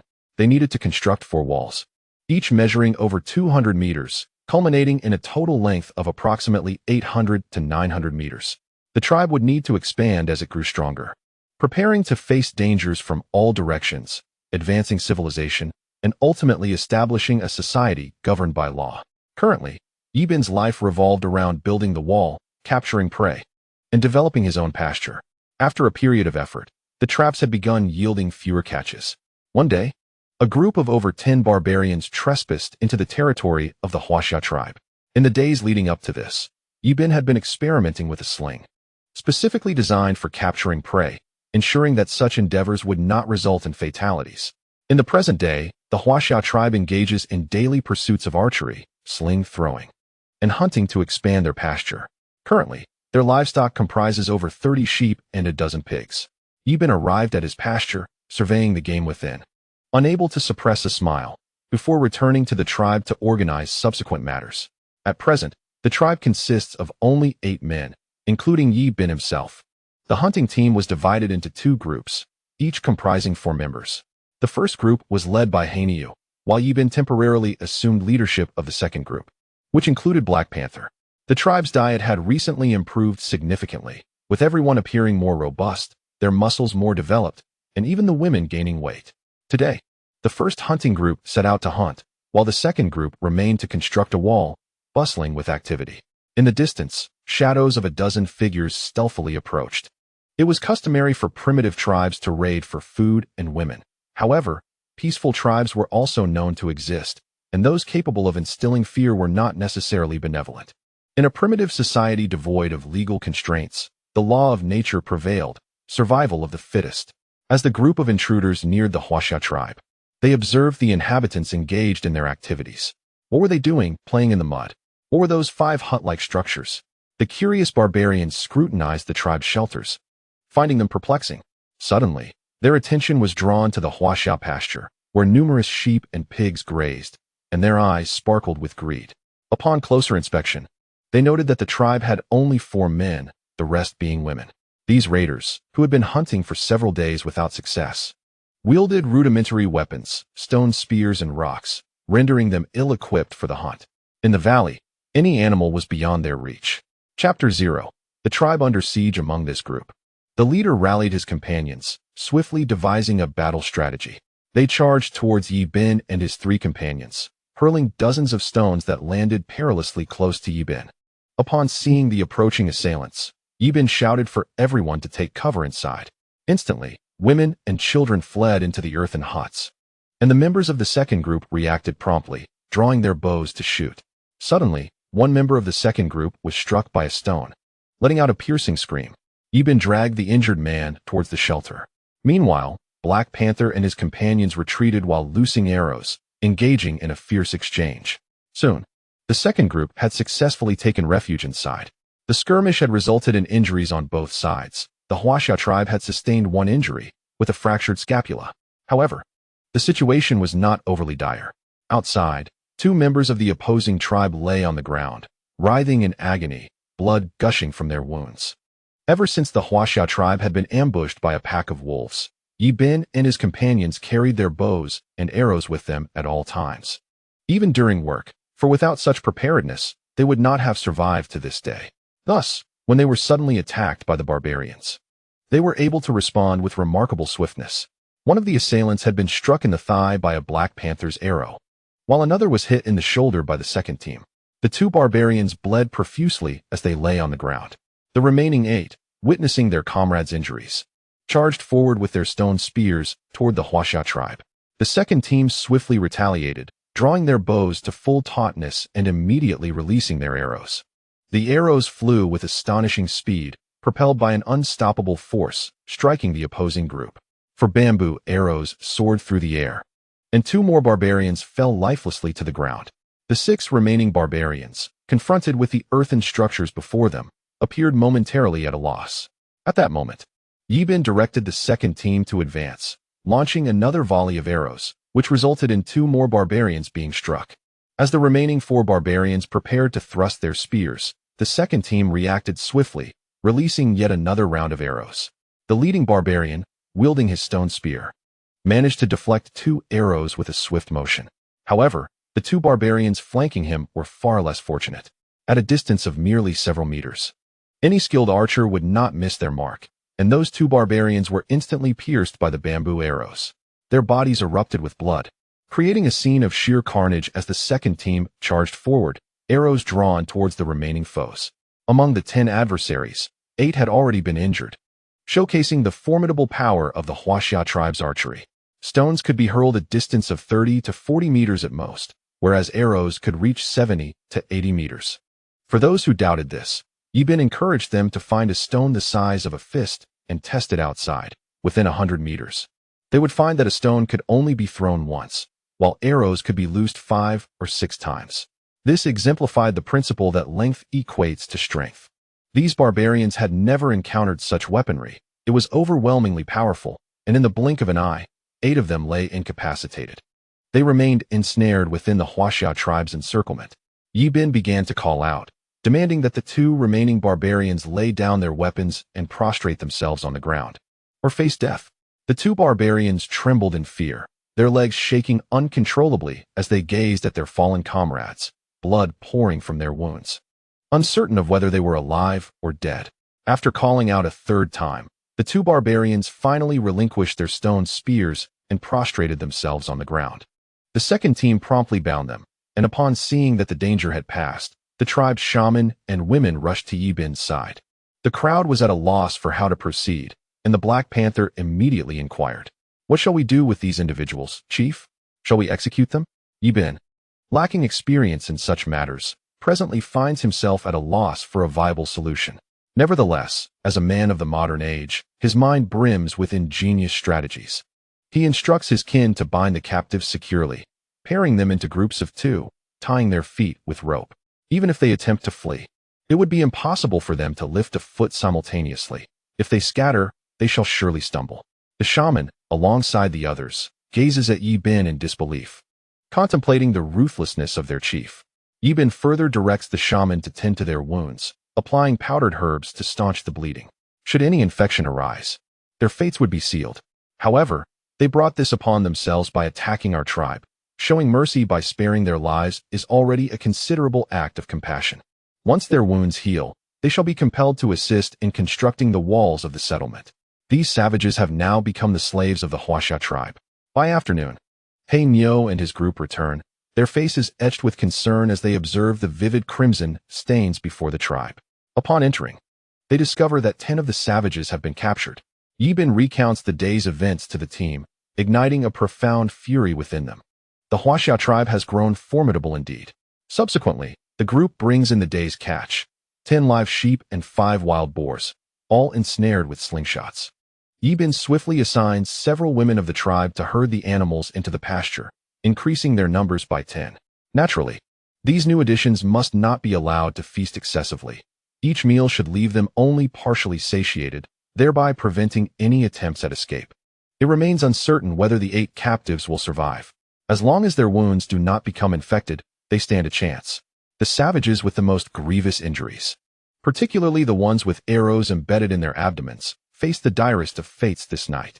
The leader among the savages glares malevolently at Yi Bin, who, catching the gaze, responds with a swift kick that sends the brute crashing to the ground.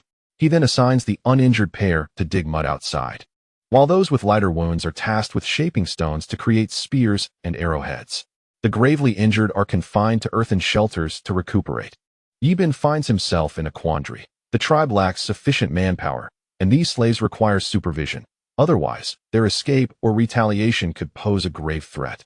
Thus, he resolves to form a female squad. Without hesitation, he selects 6 robust women from the tribe, all eager to contribute to their community. Among them is a woman named Hua Ke, towering and formidable, rivaling He Nyo in stature. Yi Bin appoints her as the leader of the female squad. Once the selections are made, he entrusts He Bao with their training. The female squad's regimen includes archery, slingshot tactics, stealth attacks, and running, skills Yi Bin has devised during this period. Now, the Huaxiao tribe boasts a total of 3 teams. Yi Bin's squad is led by Black Panther as the vice-captain. In Yi Bin's absence, Black Panther commands the team. The construction of the city wall progresses slowly due to the limited number of tribe members. The tribe comprises 31 individuals, including 4 elders, 6 minors, 7 adult men, and 14 women, making up the entirety of the Huaxiao tribe. Recently, they captured 10 slaves. Unfortunately, the 2 severely injured individuals from yesterday did not survive, leaving only 8 slaves. While 6 of the captured barbarians are recuperating well and will soon be able to assist in the construction of the city wall. Yi Bin inquired about the current situation of their tribe and the reason for the recent appearance of raiders against Huaxia. Chapter 0. Training the troops. The leader of the raiders explained that they hailed from the Stone tribe, named for their abundance of stones. Due to a lack of food, they ventured out to hunt, but after 3 days of searching nearby, they had found no game. They stumbled upon the Huaxia tribe and, initially reluctant, were drawn to the sight of the many pigs and sheep. Starving after a day without food, they disregarded the plight of another tribe. With only 4 men present in Huaxia, the odds seemed favorable. 10 against 4 appeared to be an easy conquest. However, they were taken aback by the formidable weaponry of the Huaxia tribe, suffering injuries to 8 of their number in a single encounter, with the remaining 2 being captured. Yi Bin queried the Stone tribe leader about their numbers. The leader responded that there were still 40 individuals in their tribe, 20 men, 15 women, and 5 children. Pleading for Yi Bin to release them and promising never to raid Huaxiao again, Yi Bin replied that their desire to leave after the battle was not so simple. Had it not been for the bow and arrows of the Huaxiao tribe, they would have been slaughtered long ago, with women being taken back to the Stone tribe and men and children killed. Yi Bin is not a deity. Sparing their lives was already a display of mercy. If they returned and summoned more to attack Huaxia, would Yi Bin be a fool? Having gleaned some understanding of the Stone tribe's circumstances, Yi Bin resolved to prepare for the possibility that their leader might not return for an extended period. The presence of 20 men from the Stone tribe posed a threat to Huaxia, alongside the previously encountered Wolf tribe, another formidable nearby tribe. Yi Bin must expedite the development of his tribe, otherwise, they would have no chance to defend themselves. Today, the city wall was extended by over 100 meters. And with the addition of the 8 individuals from the Stone tribe, the pace of construction significantly accelerated. The Huaxiao tribe operates 3 small teams, each dispatched for hunting expeditions in turn. Other teams are engaged in training and constructing the city walls within the tribe. And as Yi Bin gazes upon the impressive 200-meter-long fortification, he feels a surge of excitement. After all, the design of this wall was conceived by him. Yi Bin ponders how to enhance the tribe's combat prowess. Yet the production of iron tools remains unfeasible. The whereabouts of iron ore are unknown. As the Yellow River Valley is a plain devoid of substantial stone resources, it is abundant in clay, but lacks vegetable seeds, and is even more deficient in grain seeds. Though there are still numerous fruit trees. Since the Huaxiao tribe no longer suffers from food scarcity, the inhabitants have significantly reduced their consumption of fruits. Additionally, the issue of salt looms large. It is hardly sustainable to subsist solely on beast blood, which is repugnant with every sip. Thus, the urgent need to locate salt deposits arises, and there are merchant caravans that traverse the region throughout the year. However, as the Huaxiao tribe is relatively new to this area, they are unaware of the existence of these traders, leaving their fortunes to chance. Following the recent skirmish, Yi Bin identified a critical issue. Although the warriors of the Huaxiao tribe have gained offensive capabilities, their defensive strength remains alarmingly inadequate. Presently, there are only two feasible solutions: the creation of shields and the crafting of armor. However, due to the scarcity of suitable plants in the plains, the immediate focus must be on shield production. With shields in hand and stone spears at the ready, Yi Bin believes that, through diligent training, they can soon cultivate several elite squads. The paramount challenge now lies in the tribe's population. Without a sufficient number of warriors, additional weapons serve little purpose. The construction of the city wall is progressing swiftly, especially with the addition of 8 slaves from the Stone tribe, which has notably increased the pace of work. Yet, each time a squad must be stationed to guard the site. The weather is beginning to cool, heralding the imminent arrival of winter, and the Huaxiao tribe must hasten to capture prey to prepare for the cold months ahead. Yi Bin summoned He Niu and instructed him to dig numerous traps in the vicinity, advising him to bring back any stones encountered during the hunt, as well as plant seeds. 3 squads trained tirelessly each day, with 2 squads engaging in mock battles, their wooden spears wrapped in animal hides as they clash. The elders of the tribe, under Yi Bin's guidance, produce pottery and shields daily. With the assistance of the slaves from the Stone tribe, the wall's construction has been delegated to them, while the Huaxiao tribe assigns a squad to guard it each day. The current squad configurations are fairly uniform: 2 archers, 2 wielding shields and long spears, enabling both offensive and defensive maneuvers. The incorporation of shields has significantly bolstered their defensive capabilities. Yi Bin recalled that during a previous encounter, the leader of the Stone tribe had injured a member of the Huaxiao tribe with a stone, highlighting the inadequacy of their defenses. Questions arise as to why shields were not produced earlier.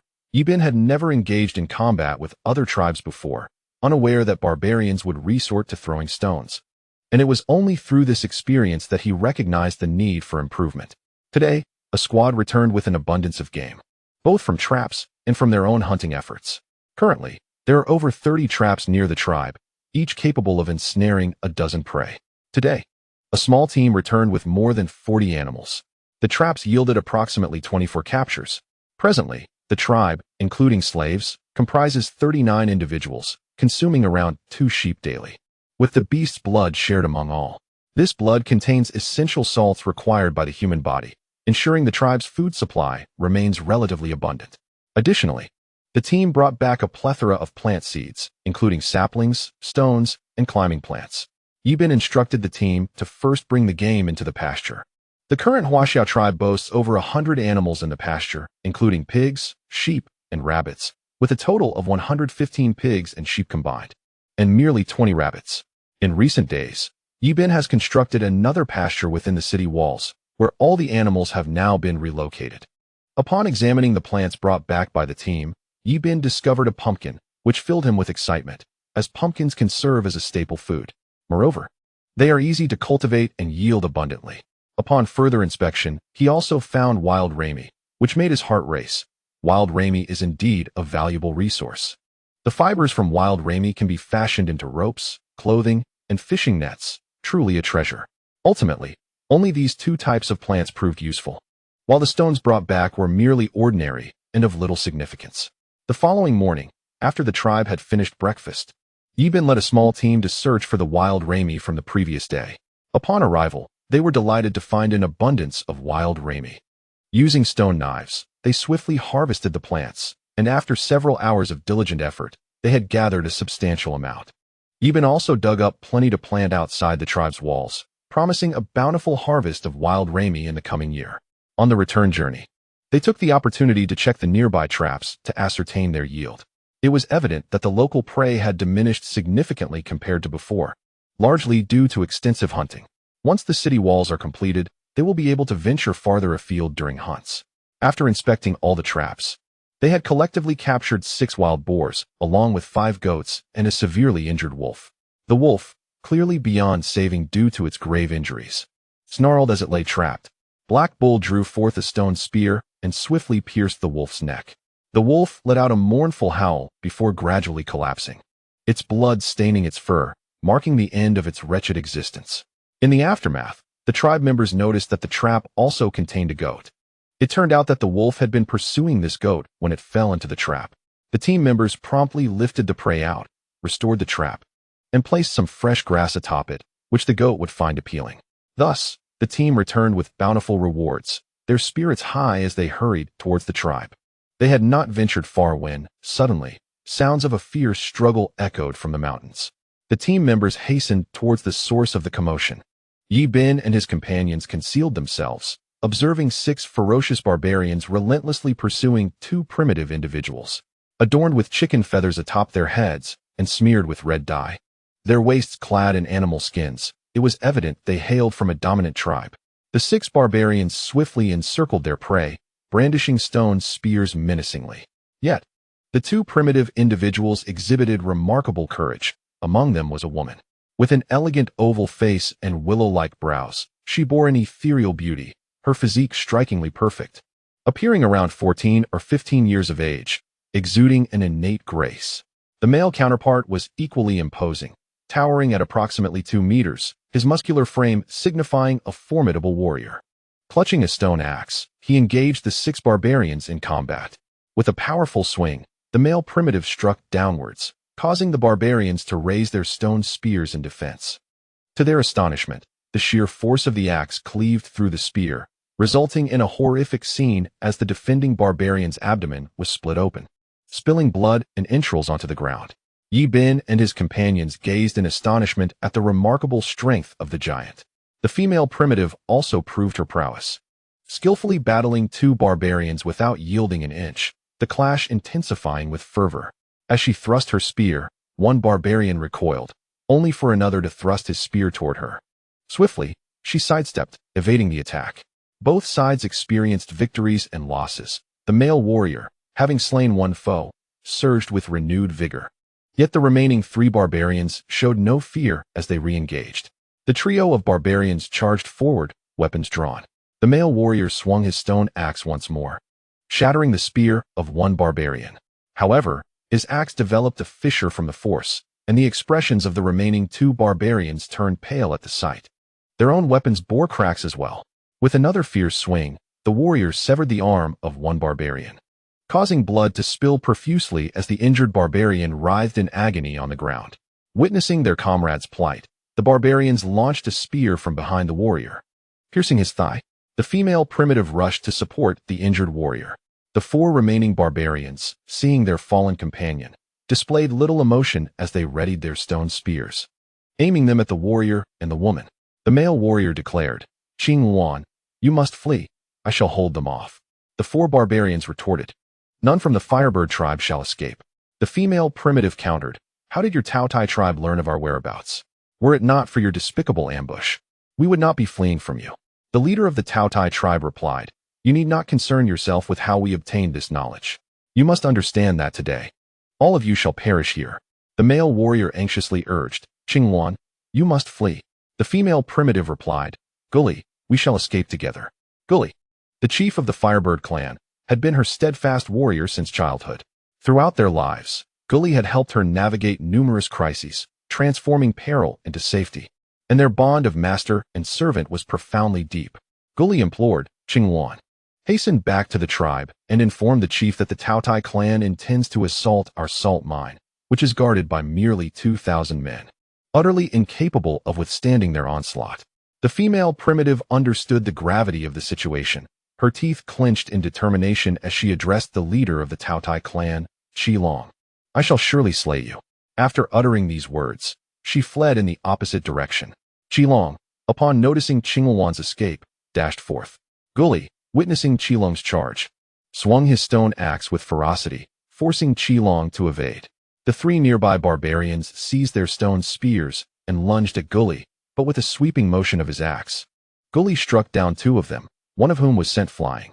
Observing Guli's formidable prowess, Qi Long felt a twinge of apprehension and seized Guli's vulnerability, delivering a swift kick that sent him sprawling to the ground, blood gushing from his wounded leg. Qi Long then laughed heartily, declaring, "You will all die here today." The salt mine of your Firebird clan shall soon belong to us. In that moment, Qingwan spotted Yi Bin and his companions. She cried out, "Save us!" Qilong's gaze shifted, and upon seeing Yi Bin watching them, anxiety gripped him. Presently, only 3 warriors remained on their side, one of whom was injured with a severed arm. After a brief moment of hesitation, Qilong resolved to eliminate them. Previously, Yi Bin had dispatched a trio of members back to the tribe with their catch, leaving only himself and Hanyu behind. Qilong proclaimed, "This news must not escape. They must all be slain here." With that, 2 warriors from the Taotai clan charged at Yi Bin and Hanyu. Upon seeing them approach, Yi Bin and Hanyu swiftly drew their bows, and before the Taotai warriors could react, they were struck through the neck, blood streaming down as they collapsed lifelessly. Before long, the 2 lay motionless. Witnessing Yi Bin's formidable weaponry, Qilong hastily grasped a stone spear and aimed it at Guli's chest, as Qingwan rushed back to rescue Guli. Just as the spear was about to pierce him, Yi Bin released an arrow that struck Qilong's arm. In pain, Qilong retreated, realizing that staying could lead to his demise. The black bull shot an arrow that lodged itself directly into a tree. Upon realizing the shot had missed, the one-handed warrior immediately raised his leg and fled alongside the red wolf. Yi Bin approached and loosed several arrows, but upon discovering they had not found their mark, he ceased his pursuit. At this moment, Qingwan, supporting Guli, came over to express her gratitude, saying, "Thank you for saving us. Our Firebird tribe will surely repay your kindness." Upon inquiry, Yi Bin learned that the Firebird tribe was indeed a formidable entity, boasting a population exceeding 30,000. Qingwan's father was the chief of the tribe, and their caravan, en route to the salt mine, had been ambushed by the Taotai tribe. Over 200 of their members perished in the attack, while the Taotai tribe suffered losses of their own. Now, only Guli and Qingwan remained from the salt transport team. Qingwan remarked, "Your weapons are impressive. May we see them?" After a moment's hesitation, Yi Bin handed her his bow and arrows.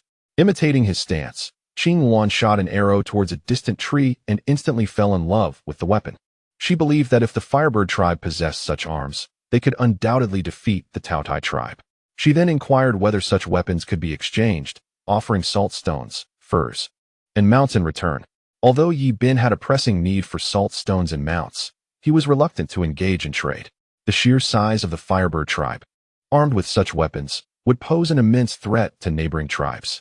Thus, he resolutely declined her offer. Despite not obtaining the desired weapon, Qingwan felt a twinge of disappointment. She proposed visiting Yi Bin's tribe, promising to bring a substantial supply of salt stones in return. Yi Bin, he thought, how could I possibly take her back to the tribe? If she returned with others, our Huaxia tribe would surely be obliterated.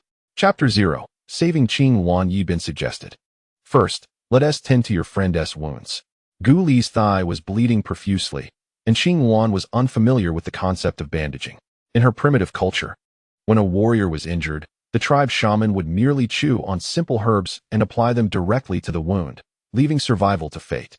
With the shaman absent, Qingwan was at a loss for how to treat Guli's injury. She turned to Yi Bin and asked, "Do you know how to bandage wounds?" "I know a bit," Yi Bin replied. He then approached, turned the fallen Taotai warrior over, and tore off his hide. After gathering some crane grass and crushing it, he applied it to Guli's bleeding thigh. The wound was deep, necessitating a long period of rest for complete recovery. Guli expressed his gratitude to Yi Bin, saying, "Thank you." Yi Bin responded with a warm smile, and Qingwan asked, "How can I find you when I bring the salt stones next time?" "I will be here waiting for you in 10 days, Yi Bin replied, "but please do not bring too many people with you." Qingwan swiftly comprehended Yi Bin's intentions, for her Firebird tribe was undeniably formidable, posing a significant threat to other tribes. She inquired about Yi Bin's name, to which he replied, "I am Yi Bin." They agreed to reconvene in 10 days. Supporting Guli, Qingwan gradually made her way back to her tribe, while Yi Bin, accompanied by Hanyu, headed towards his own. Throughout the journey, Yi Bin's emotions were tumultuous. The realization that this region housed so many powerful tribes filled him with a profound sense of pressure. His tribe's development was imperative, lest they be obliterated without warning. Upon returning to the tribe, Yi Bin's tension began to dissipate. The day's events had profoundly shaken him. He observed a small team within the tribe engaged in training. The courtesan led a group of women in a practice session against a team commanded by Black Panther. The female warriors, tall and strong, matched their male counterparts in prowess.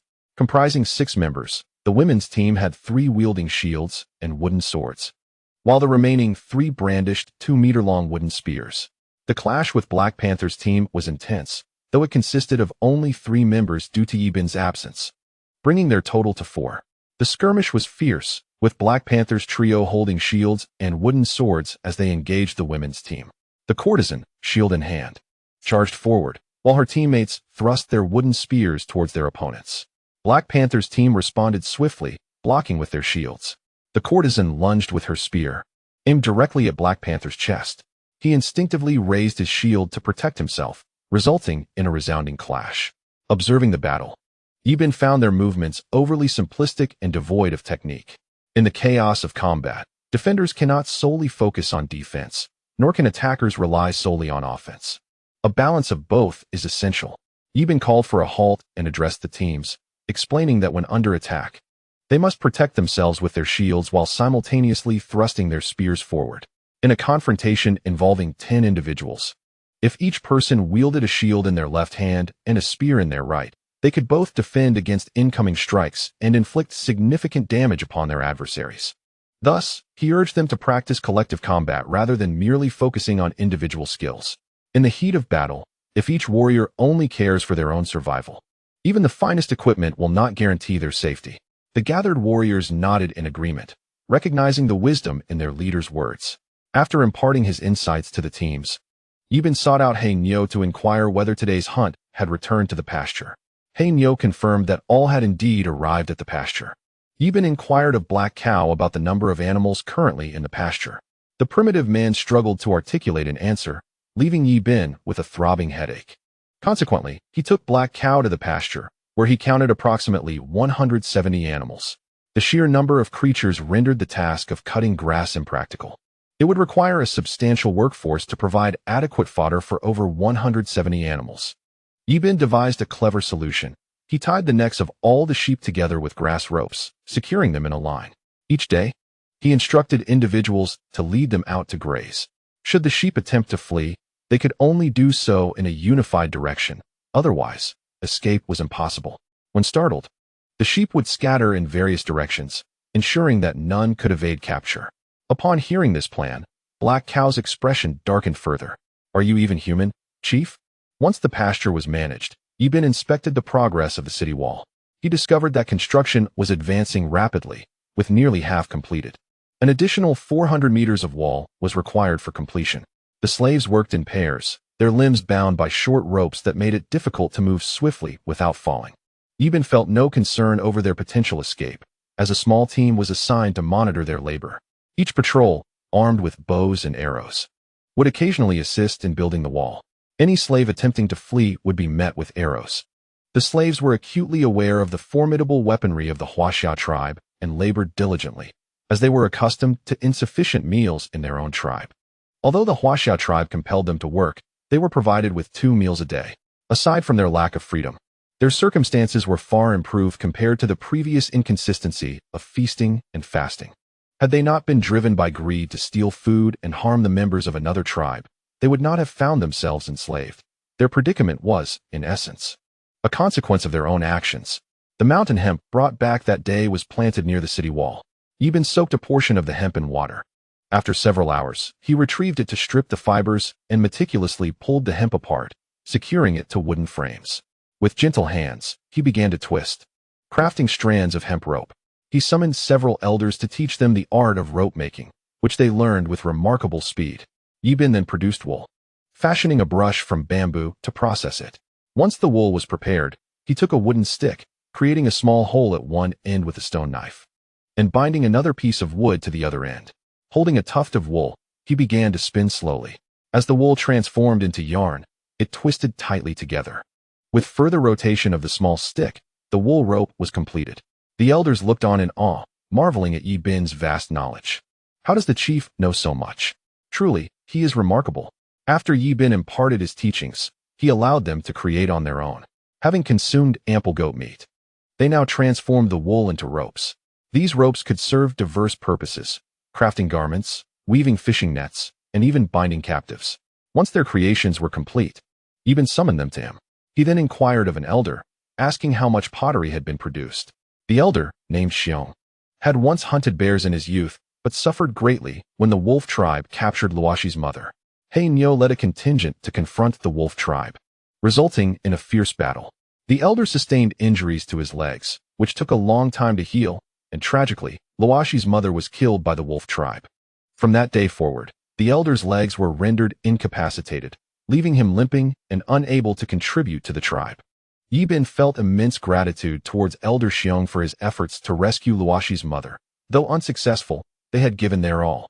In his heart, Yi Bin vowed to annihilate the wolf tribe in the future. Chapter 0. Assault on the Stone Tribe. Yi Bin resolved to first eradicate the Stone Tribe. He captured some members of the Stone Tribe, and 2 had perished, solidifying a deep-seated grudge. Should the Stone Tribe's members remain absent for too long, they would inevitably seek retribution. Rather than await an unavoidable conflict, it would be prudent to strike preemptively and obliterate the Stone Tribe. Conveniently, the troops were nearing completion of their training. Yi Bin gathered his kin, articulating his plan. The shaman deemed it excessively perilous, noting that the Stone Tribe boasted nearly 20 men, making them formidable adversaries. However, He Nyo and the others expressed their support for Yi Bin's offensive against the Stone Tribe. After deliberation, they resolved to launch an attack on the morrow, departing at dawn. The Stone Tribe chief had previously indicated that their settlement lay to the east, reachable in the span of 2 suns, an expression denoting 2 days, as primitive folk measured time by the sun's position. That evening, the captives were confined within earthen shelters, and provisions were prepared for 5 days, dried strips of meat, the tribe's staple food. Yi Bin decided to designate 3 women from the female contingent to accompany him, alongside 2 small squads, totaling 11 individuals, with Yi Bin himself at the helm. Each warrior was equipped with 20 arrows, their tips meticulously fashioned from stone. The ropes crafted earlier were put to use, and Yi Bin resolved to have the tribe work through the night, transforming their single-piece bows into double-piece bows. With the ropes binding the components together, they adorned the arrows with wild chicken feathers. Previously, during a hunting expedition, Yi Bin had instructed He Nyo to collect any feathers encountered. Subsequently, he had He Nyo test the power of their new equipment. Once a leader of the water tribe, He Nyo towered over 2 meters and weighed over 200 pounds, boasting astonishing strength. The black bull grasped the newly crafted bow and arrow, weighing it in his hands before swiftly drawing the bow and nocking an arrow. With a powerful release, the arrow soared over a distance exceeding 100 meters, grazing the trunk of a tree, its fletching still quivering in the aftermath. The onlookers stood agape, momentarily taken aback until Yi Bin cleared his throat, prompting them to regain their senses. The modified bow and arrow proved to be remarkably potent, capable of killing a man from such a distance. That night, the group hastily fashioned 20 more bows and arrows. Yi Bin instructed the courtesan to safeguard the tribe, warning that should any slaves attempt to flee, they were to be shot without hesitation. Otherwise, dire consequences would befall the tribe. At dawn, Yi Bin and his team set forth, shields in their left hands, stone spears in their right, and bows slung across their backs. They hurried along the path, swiftly dispatching any game they encountered, a practice that served both as training for the squad and as a means to alleviate their food supply. After 2 days of travel, they stumbled upon 2 huts by a river. Standing atop a hill strewn with stones, Yi Bin observed the number of individuals within the tribe, noting that it closely matched the figure provided by the leader of the Stone Tribe. The inhabitants of the Stone Tribe were feasting outside, unaccustomed to fire, consuming their meals raw, much like a large wild boar. Over 20 men surrounded it, using stone knives to carve the meat, while several women and children looked on. In this primitive society, the strong feasted first. Only after the men had satisfied their hunger could the women and children partake in the meal. It was imperative for the men to be well fed to possess the strength necessary to protect the tribe and its vulnerable members. Yi Bin planned to launch his attack once the men had succumbed to sleep, allowing the women and children to eat afterward. The men, wielding stone knives, gnawed on the flesh, blood staining their mouths, a sight that caused Yi Bin's stomach to churn. As night fell, the Huaxiao tribe had grown accustomed to consuming animal entrails, their night blindness long since cured. Occasionally, they would indulge in some vegetables, and now, they could see well enough in the dark. The members of the Stone Tribe soon retreated to their huts, and before long, sounds of coupling echoed from within, their rhythms rising and falling, Clearly audible the squad arrived at the entrance of the Stone Tribe's dwelling, and Yi Bin promptly issued orders before charging into the shelter. He was followed closely by Hanyo, who led the charge. With a swift thrust of his spear, Hanyo pierced the head of a man adorned with chicken feathers. The stone spear instantly penetrating his heart. Blood gushed forth as the man convulsed violently, succumbing to death within moments. The remaining 4 shield bearers of the squad each delivered a thrust, resulting in 4 additional men from the Stone Tribe being pierced through the chest, their blood staining the earth crimson. The members of the Stone Tribe were suddenly roused from their stupor, with the men grasping their stone spears to mount a counterattack. The women, in terror, huddled together. Yi Bin, leading the archers, immediately drew their bows and released a volley of arrows. The arrows sliced through the air, striking the vital points of the men, who fell to the ground, blood pooling around them. Those who still clung to life emitted mournful wails, while the remaining 9 men of the Stone Tribe, paralyzed by fear, dared not move. Yi Bin commanded the squads to bind them all. Hanyo, accompanied by 5 shield bearers, advanced, their spears pointed at the terrified men of the Stone Tribe, who clustered together, trembling in fear. Yi Bin's voice boomed, demanding that everyone discard their weapons and lie on the ground. Otherwise, they would be slain without hesitation. The men of the Stone Tribe, fearing for their lives, immediately relinquished their stone spears and lay prostrate. Observing this, the women followed suit, collapsing onto the ground. Hanyo's squad rushed forward, producing prepared ropes to bind the captives. Yi Bin then led the archers into the small shelter, swiftly securing all the children. He instructed the men and women of the Stone Tribe to gather outside, where they were sequentially bound by their necks with ropes to prevent escape. Approximately 9 men and around 15 women remained, while 5 children, seemingly around 4 or 5 years old, posed a dilemma for Yi Bin. Although capturing the others as slaves posed no issue, he was troubled by the fate of the children. Surely, he could not resort to killing them. Reluctantly, he decided to take them back to the tribe first. Upon inspecting the provisions of the Stone Tribe, he found nothing of substance. What a pitiful tribe, attempting to emulate others in violence. Yi Bin pondered their audacity as he journeyed back, eventually reaching a rocky hill nearby. After an extended search, he discovered an iron ore deposit. He instructed the slaves to fill beast skin bags with the ore, with 24 slaves, each carrying a sack. Their necks were tethered by a long rope. Should one attempt to flee, the others would be strangled. The children followed their guardians closely. Yi Bin paid them no mind, for they were indeed too insignificant. Each member of Yi Bin's team carried a small pouch of iron ore. The curious Black Bull inquired, "Chief, what purpose do these stones serve?" Yi Bin replied, "These are valuable resources. Once our tribe expands, we shall return for more." Along their journey, the squad quickly dispatched any game they encountered, though the bounty was modest. It sufficed to ensure their sustenance. As for the slaves, Yi Bin provided them with scant provisions, primarily out of fear they might escape, and to maintain their sense of hunger. Chapter 0. Crafting fish nets. After 3 days of travel, the squad approached the tribe, and Yi Bin harbored concerns regarding the courtesan's ability to manage the slaves without incident. Upon their return, the courtesan greeted them with evident joy. Yi Bin asked, "During our absence, did the slaves cause any trouble?" The courtesan responded, "The day after you left, the slaves began to stir. A few attempted to flee while eating, but I swiftly intervened. I drew my bow and shot one of the escaping individuals in the leg, causing him to tumble to the ground, bleeding profusely. The sight of their companion's dire fate dissuaded the others from attempting to flee. At that moment, 2 female warriors arrived, restoring order to the scene. From then on, the slaves behaved respectfully. Hearing the courtesan's account, Yi Bin felt reassured. The city walls should be completed by afternoon. He guided the slaves to the wall, where the leader of the Stone Tribe found his kin captured, a bitter realization washing over him. Had they not provoked the Huaxia tribe, they would have been unscathed. Now, the entire Stone Tribe lay at the mercy of the Huaxia leader. Yi Bin instructed the slaves to place the iron ore within the city wall and then joined them in the construction efforts, while also assigning Black Bull's squad to inspect nearby traps. Having been away for 6 or 7 days, he was eager to see their condition. Upon hearing of Yi Bin's return, Old Bear approached him, reporting that the hemp rope was completed, along with 30 clay pots, 20 clay basins, and 100 clay bowls. He inquired about the continuation of pottery production. After a moment's contemplation, Yi Bin decided, "Let us pause for now. We have sufficient supplies." Laoshi, upon learning of Yi Bin's return, hurried to find him. Yi Bin was delighted to see her. Her skin appeared fairer than before, and her beauty had blossomed further.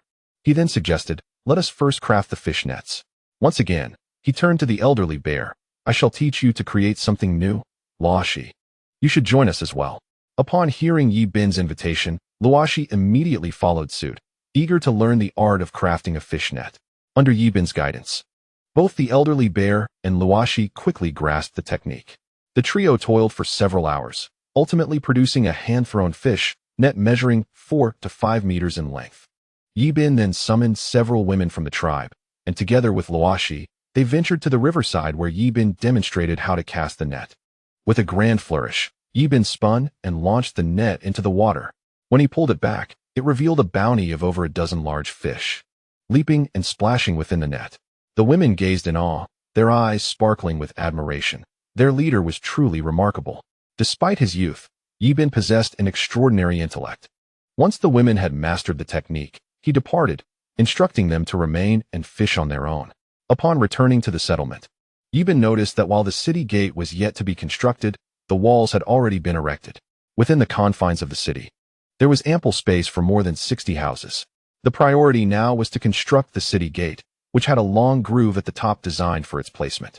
Yi Bin organized the slaves to wield stone axes to fell trees, while the women dug up clay. The tribe now boasted 17 male slaves, and their work progressed swiftly.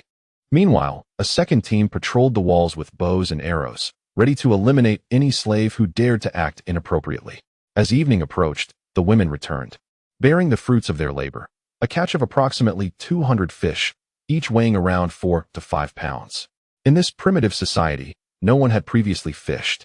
Although the river was teeming with fish, the lack of tools made it impossible to catch them.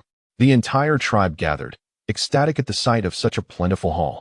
Yi Bin then decreed that they would feast on fish that evening, prepared either by roasting or boiling.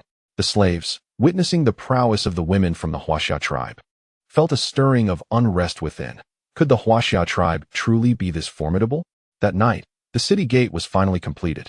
Yi Bin called upon everyone to assist in raising the wooden door to the entrance, gradually placing it into the groove. The gate weighed approximately 400 pounds, and it took considerable effort for the gathered crowd to secure it in place. 6 tall wooden stakes were then driven into the ground above the gate to facilitate its lifting. Thick ropes were threaded through the holes in the gate and looped around the main beam, employing the principle of leverage. With a simple turn of the wooden beam, the gate began to open slowly, eliciting a profound sense of pride among the onlookers. Henceforth, this would serve as the main city of the Huaxia tribe. That evening, they enjoyed fish and fish soup, with Yi Bin distributing ceramic bowls to each slave, including the children. Additionally, every individual received a pair of chopsticks, and the slaves formed an orderly line, as food would not be available to those who did not comply. Yi Bin instructed the women of the tribe to serve the slaves their meals. Each individual was served a bowl of fish, and once they finished, they could collect a bowl of fish soup. The slaves were quite content, as they had never indulged in such delectable food before. Some women began to weep, overwhelmed by their happiness. The Huaxia tribe commenced their meal, adhering to the customary practice of washing their hands before dining. Soon enough, everyone had eaten. That evening, they collectively consumed 30 fish, leaving 170 for the following day. If they still could not finish, the remainder would be dried to make fish jerky. The slaves were confined to 2 separate rooms for the night, 18 in the first and 19 in the second, both overcrowded. The next day would see the commencement of house construction.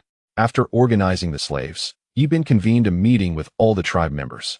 "Old Bear, you shall henceforth serve as the captain of the production team, overseeing 3 individuals responsible for kiln operations, charcoal production, making hemp ropes, and crafting arrowheads and stone spears. Luo Shi, you will lead the fishing team, managing 2 members dedicated to catching fish. Huaka, you are appointed as the captain of the security division, with 5 individuals tasked with safeguarding the tribe's safety." Among the Huaxia tribe, the eldest of the 4 children was about Yi Bin's age, while the youngest was around 11 or 12. The tallest boy, named Yu, stood approximately 1.72 meters tall and was of average build. You are to become the captain of the ranch management team, supervising 3 individuals in charge of the ranch. Nyo, you shall remain the captain of Team 1, with 3 members responsible for hunting. Bao, you will take command of Team 2, overseeing 2 individuals responsible for tribal combat. The woman who had previously assisted Yi Bin with the kiln was named Hong, tall and skilled in cooking. Hong, you will be appointed as the cafeteria manager, supervising 2 individuals responsible for meal preparation for the tribe. Wu, you are designated as the head of the infirmary, with 2 individuals to assist in treating injuries. Yi Bin stated, the tribe now consists of 31 individuals, all assigned roles. From now on, all departments will report to me. This evening's meeting concludes here. I will arrange for Team 2 to patrol the city walls, with 1 person stationed at each corner. Should any enemies be spotted during the night, raise a loud alarm. Yi Bin was also part of Team 2, and during the latter half of the night, Hein Yo's team arrived to change shifts. Now, everyone should return to their quarters to rest. Chapter 0. The Blood Wolves of the Wolf Tribe at dawn. Hong led her team in preparing food. Yi Bin instructed Hong to distribute the provisions to the slaves, who received only half the rations of the Huaxia tribe's people. The slaves could only eat until they were moderately full, ensuring they had the energy to complete their daily tasks, leaving them too exhausted to contemplate escape. After the meal, Yi Bin began to direct everyone to prepare for work. Luo Shi, you will lead your team to go fishing today. Huaka, your team is responsible for guarding the slaves. No one is to open the city gates without our command. Huaka acknowledged. Understood, Chief. Old Bear, your team will focus on breaking stones today. Smash the stones we brought back yesterday, said Old Bear. All right, Chief, replied Yi Bin. Wu, from now on you shall be called Director Wu. Your team is responsible for gathering herbs. Your team will tend to the herding today. Once Yi Bin had finished assigning tasks, he instructed the courtesan to supervise the slaves as they constructed houses, for winter would soon arrive. After Old Bear had broken the stones, the furs of the tribe would be fashioned into garments. Clothing made from animal hides offers exceptional warmth. Thus preparations for the winter must be made in advance. After completing all arrangements, Yi Bin led the first and second teams out for a hunt. Near the Yellow River Valley lies a gorge teeming with wildlife, though it is notorious for its dangers, as hunting dogs and lions abound. Most of the primitive folk avoid this perilous locale. However, today, Yi Bin would lead both teams there, aiming to return with a bountiful catch. The procession set forth with great vigor, each member wielding shields and long spears, bows and arrows slung across their backs. The sight of the disciplined formation was indeed imposing, showcasing the caliber of the crew, comparable to the elite among elites. Upon reaching the gorge, they found a concealed spot to lie in wait, anticipating a massive appearance of prey. When the time came, a barrage of arrows would rain down, striking the animals in front, causing the others to hasten forward. The gorge's exit was not particularly spacious. Thus, a stampede would ensue, resulting in many creatures being trampled to death. Once the animals had fled, the team would descend to deliver the final blows, ensuring an abundance of food for the tribe. After laying out the plan, Black Bull and the others expressed their agreement, deeming the strategy flawless, as it allowed them to avoid contact with carnivorous beasts and simply capture their quarry. Just as the crowd was about to set in motion, they observed a group in the distance being pursued. Yi Bin commanded the team to remain still and assess the situation. The figure in the distance appeared hauntingly familiar, and as it drew nearer, Yi Bin recognized it as Blood Wolf, one of the 4 leaders of the wolf tribe. Previously, during the Waterfall tribe incident, it was Blood Wolf who had chased them here. Leading over 30 individuals, Blood Wolf was in pursuit of another group of more than 30, which included 10 women and 5 children. The rest were men. Blood Wolf lunged forward, piercing a fleeing man with a stone spear, instantly impaling him, and his entrails spilled forth in a gruesome display. The fleeing tribe rushed to assist, but Blood Wolf swiftly kicked one of the men down. The women, terrified, screamed, while Blood Wolf reveled in the chaos. Just as he aimed to strike again at the primitive man, the Huaxia tribe intervened with 8 feathered arrows soaring through the air. Blood Wolf barely registered their approach before he was felled, 2 arrows piercing his chest, blood oozing from his mouth. The other members of the wolf tribe were also struck down, their cries of agony echoing in the air. Yi Bin's team, comprising 8 members, managed to fell over 20 individuals from the wolf tribe after several rounds of arrows were unleashed. Initially, they had been preoccupied with dealing with the primitive people until they realized that Blood Wolf had sustained injuries.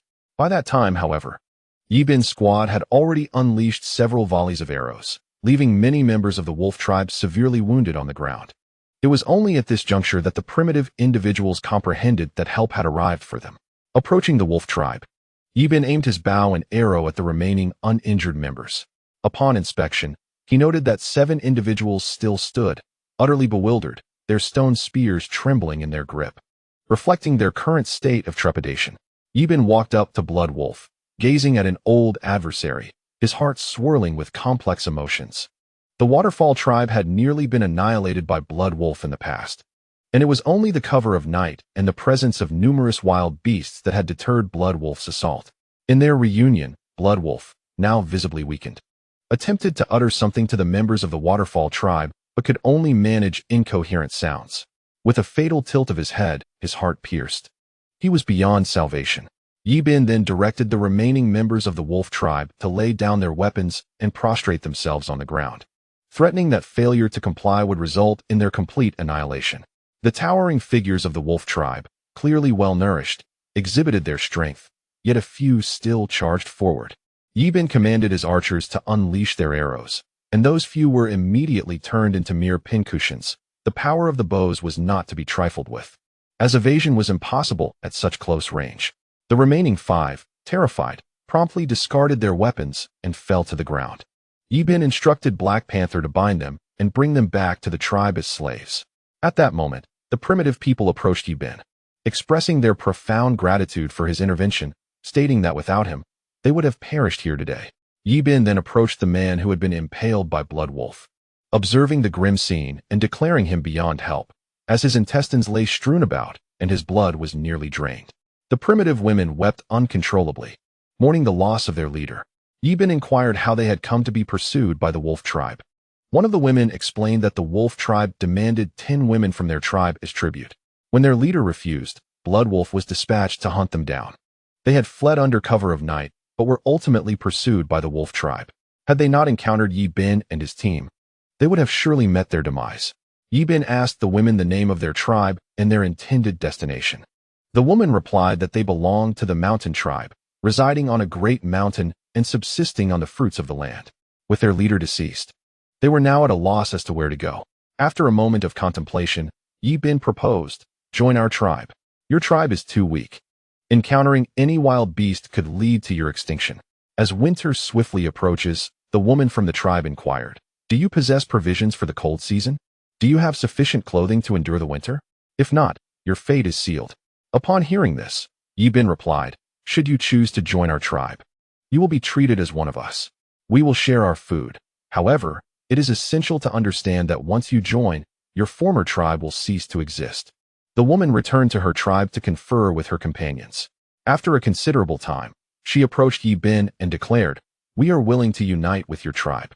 Henceforth, we shall be one." She continued, "Our tribe consists of 29 members, 10 women, 5 children, and 14 men. My name is Zhu, and I serve as the shaman within our community."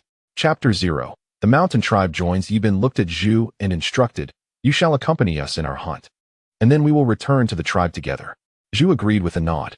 Under Yi Bin's direction, the men of the Mountain tribe were tasked with guarding the captives from the Wolf tribe. They soon reached the valley entrance, and before long, animals began to line up to pass through. Noticing that half of the animals had already crossed, Yi Bin immediately commanded his team to release their arrows. After several rounds of arrows, over 20 creatures fell, their wounds inflicting excruciating pain as blood streamed down their bodies. The nearby bison, startled, charged forward, instigating a frenzy among the herd of herbivores. Chaos erupted, as many animals were trampled in the confusion, leading to a mass exodus of thousands of herbivores.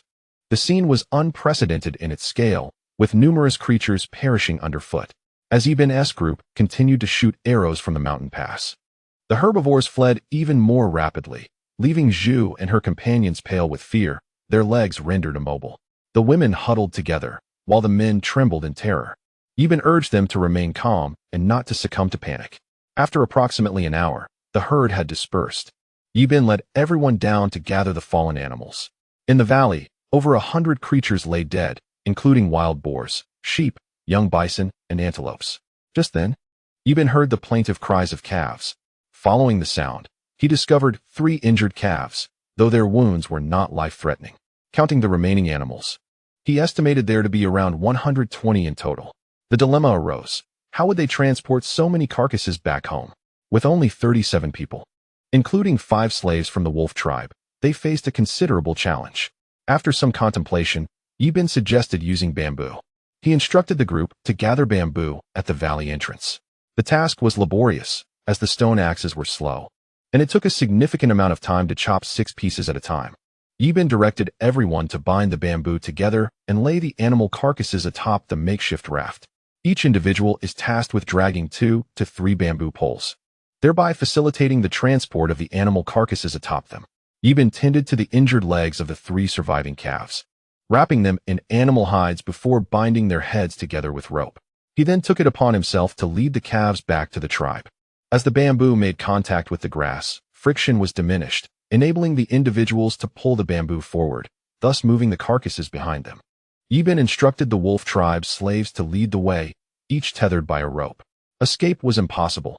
If one were to flee, the others would stumble, awaiting capture. They journeyed for 2 full days before catching sight of the tribe.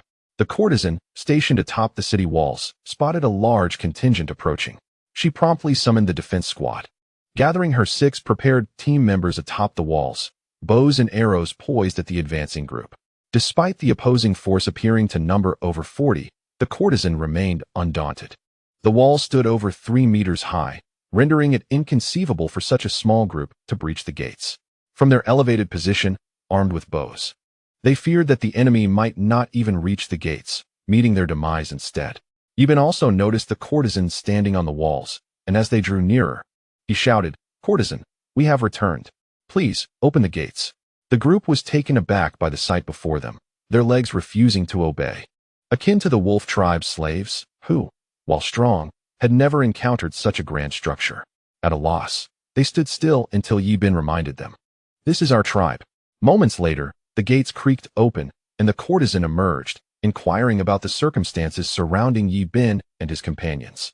He suggested they enter the city first, and upon doing so, they were greeted by a vast pasture teeming with sheep and wild boars, an overwhelming sight for those who had never envisioned such abundance in their own tribe.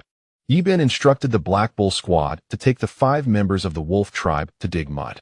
After 3 days away, the tribe had gained over a dozen earthen houses, bringing the total to 15, providing shelter for the slaves. Yibin called upon all the tribe members to announce a momentous proclamation.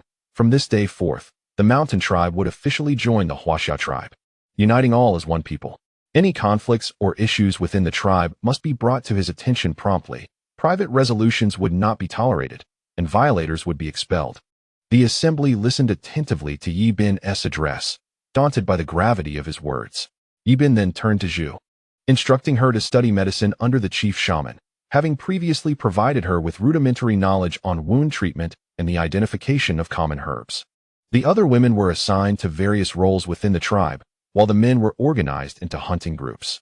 14 men were divided into 3 teams, 5 in the first group, 5 in the second, and 4 in the women's team, establishing a new structure for their endeavors. 9 individuals in Team 1, 8 in Team 2, and 10 in Team 3. Yibin instructed each team leader to take their groups for training.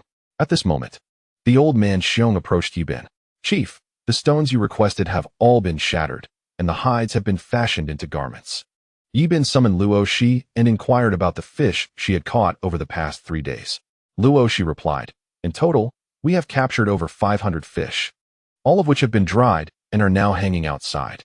Yibin directed her team to take 4 women to skin and portion the recently brought game. Luo Shi agreed and selected 4 new women to assist in this task. Yibin and the old man Xiong proceeded to the furnace to begin smelting iron ore. During this period, Xiong had produced a significant amount of charcoal. Yibin, along with the 4 elders of the tribe, commenced the iron smelting process, adding charcoal and the crushed iron ore into the furnace. As the fire ignited and hours passed in the melting process, Yibin extracted the granular iron slag. He instructed Xiong and the others to continue smelting using the method he had demonstrated, while he set about crafting an iron melting pot. He molded a clay pot using a mixture of clay and wood ash, and fashioned a knife-shaped mold along with a gunhead mold. Next to the furnace, Yibin placed the newly crafted melting pot inside to burn, continuing his work until evening when they had their meal. That night, the tribe feasted on meat, leaving the newly arrived members with full bellies. It had been a long time since they had enjoyed such a hearty meal. and each individual resolved in their hearts to diligently protect the tribe, honoring the hard-earned life they had.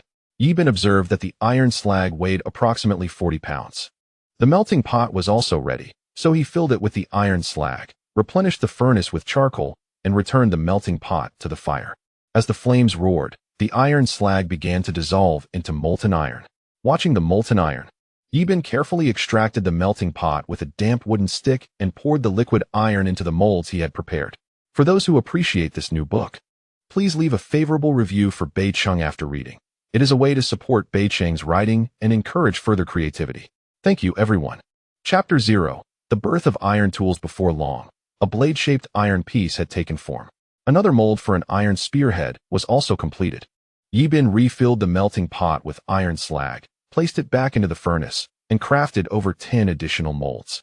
Once the iron knife and spear had cooled, Yi Bin retrieved the iron tools and struck them together, producing a clear, resonant sound of metal clashing. Filled with excitement, Yi Bin reveled in the successful creation of iron tools. He then summoned He Niu, He Bao, and the courtesan, taking the iron knife to sharpen it against a stone. The team leaders watched in rapt attention, not daring to blink. Yi Bin collected the refined iron and quickly honed the knife to a sharp edge. He instructed He Niu to polish the spearhead while he crafted the handle. Soon, the handle was complete, and Yi Bin tested it on a piece of wood.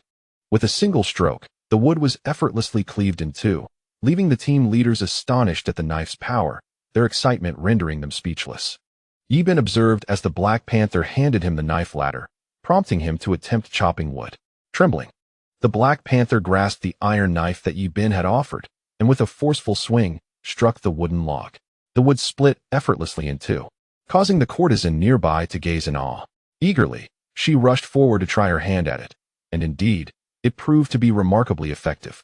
Yi Bin smiled at their enthusiasm and inquired whether they desired their own iron tools. The team leaders were practically clamoring to obtain them, unwilling to let go. Before long, the molten iron was ready again, and Yi Bin resumed his previous task. In no time, 5 iron knives and 5 spearheads were crafted, prompting the group to hastily commence the polishing process. Yi Bin instructed them to place stones in a ceramic basin for the polishing. The iron, once polished and left to settle overnight, would yield further usable metal after the water was poured off, given that the current supply of iron ore was exhausted. A journey back to the stone tribe would take over a day, and even then, they could carry only a limited amount of ore.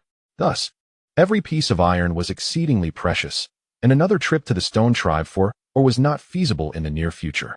By late evening, the iron tools had been polished, resulting in a total of 6 iron knives and 6 spearheads. Yi Bin promptly retrieved a stone spear to replace its tip with an iron spearhead, securing it with rope. Soon, the iron spears were completed. Black Bull personally took one to test its efficacy, thrusting it forcefully against the wood, which was pierced cleanly. Inspecting the spear, he noted its pristine condition.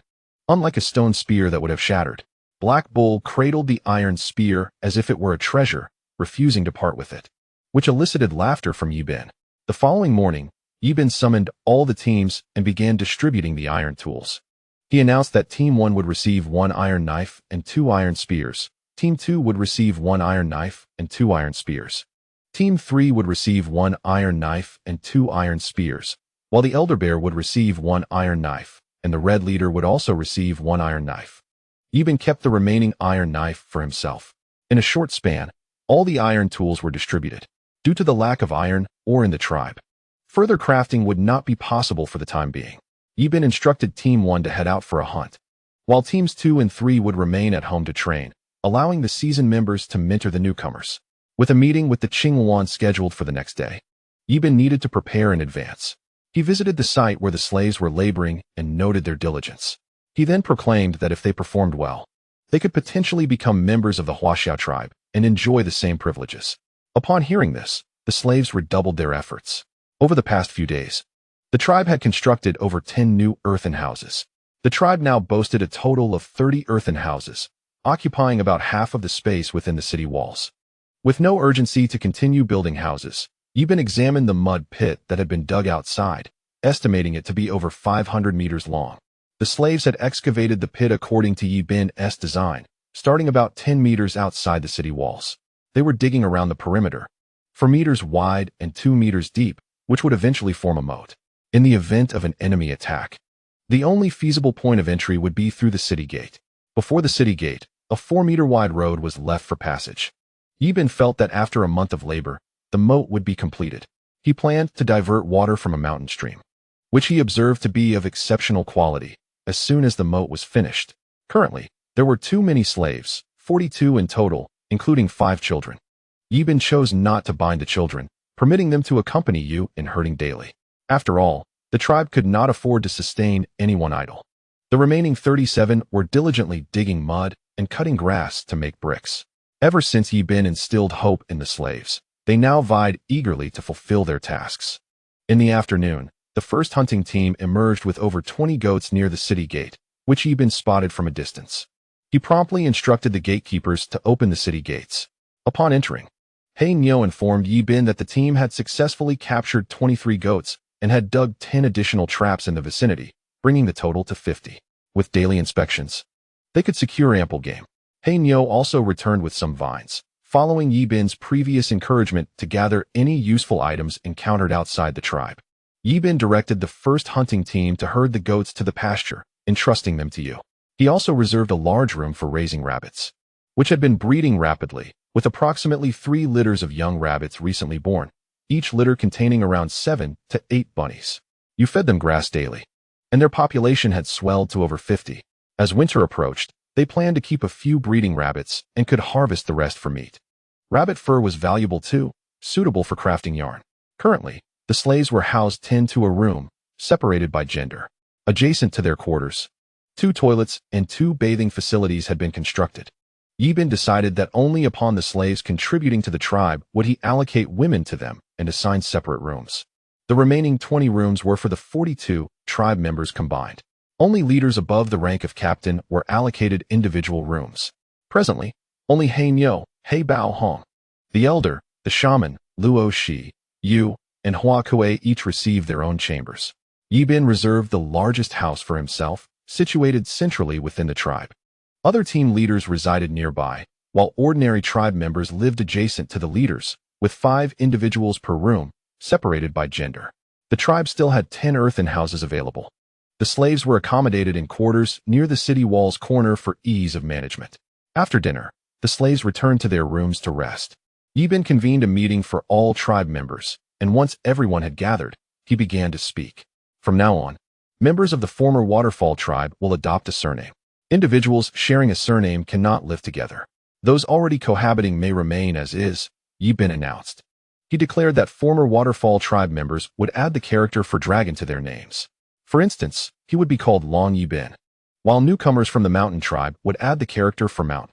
For example, Zhu would be designated as Shanju. After all, their previous tribe was known as the mountain tribe. At this moment, the courtesan inquired, "What shall I be called, chief?" Yibin replied, "From now on, you shall be known as Dragon Courtesan." Upon hearing this name, the courtesan found it quite formidable and immediately consented. Everyone soon grasped the situation as Yibin declared that henceforth, whenever a couple in the tribe married, they would be allocated a separate dwelling. To those siblings who appreciate this new book, please leave a positive review for Bei Chung after reading. It serves as encouragement for his writing endeavors. Thank you all. Chapter 0. Farewell to Qing Wan. The crowd was momentarily bewildered, and someone asked, "Chief, what is marriage?" Yibin elucidated, "Marriage is when a man weds a woman, and they share a bed and bear children together. After marriage, neither party may sleep with others of the opposite sex. They are to remain together exclusively. Should anyone be found unfaithful, they shall be expelled from the tribe and barred from returning for eternity. The children born of this union will take the father's surname. The man is the father, and the woman is the mother. Together, they shall raise their offspring. This is the essence of marriage. The tribe intends to construct 60 houses, and any couple who marries may come to me to claim a dwelling." Upon hearing this, the crowd was overjoyed. Though the newcomers from the mountain tribe were still unfamiliar with each other, necessitating patience for the time being, Yibin continued, "Our tribe's former totem was water. However, since the water tribe no longer exists, the totem of the mountain tribe is the Great Mountain. Now, as one tribe, we must adopt a totem representative of our Huaxia tribe." Using charcoal, Yibin sketched a dragon upon a hide. The onlookers gazed at him in confusion. Yibin proclaimed, "From this moment forth, Our tribe's totem shall be the dragon, the very image I have drawn. Tomorrow morning, we shall erect it with a wooden post at the entrance to my dwelling, symbolizing the authority of our tribe. Subsequently, Yi Bin retrieved 5 large sheep horns and carefully carved a small opening in the lower half of each, cleansing the insides thoroughly. Holding one to his lips, he blew into it with force, producing a deep, resonant sound that reverberated powerfully. Yi Bin encouraged the others to try. Soon, everyone had mastered the technique, and the horns echoed with a harmonious buzzing. Yi Bin stated, "From now on, our tribe will arrange for someone to sound the horn each morning. All teams must gather swiftly upon hearing the call. Should anyone fail to arrive, they will receive 10 strikes and will be denied food for the day, regardless of who they are. In the event of an enemy sighting, the horn will also be blown. The horn may only be sounded in 2 instances, during morning training or in the face of an attack. Under no circumstances should the horn be blown otherwise. There will be a 2-day food prohibition." Yi Bin aims to instill discipline and obedience, teaching them to follow orders. Without discipline, a team is akin to a scattered pile of sand. Yi Bin aimed to transform them into a true military force. To effect this change, it was essential to proceed gradually, allowing them to acclimatize to these novel concepts. Yi Bin declared that starting with Team 1, each dawn, as the first light broke, individuals would be roused to the sound of the horn. The training would commence with the black bull, while the remaining arrangements were left to their discretion. Should anyone oversleep for 2 consecutive days, they would be deprived of sustenance, compelling all teams to remain vigilant. This evening, the courtesan team would stand watch, with each team now comprising 10 members, 5 to guard the first half of the night and 5 for the latter half. In the event of any disturbance, the horn would be sounded immediately, and following the conclusion of the meeting, everyone would be allowed to rest.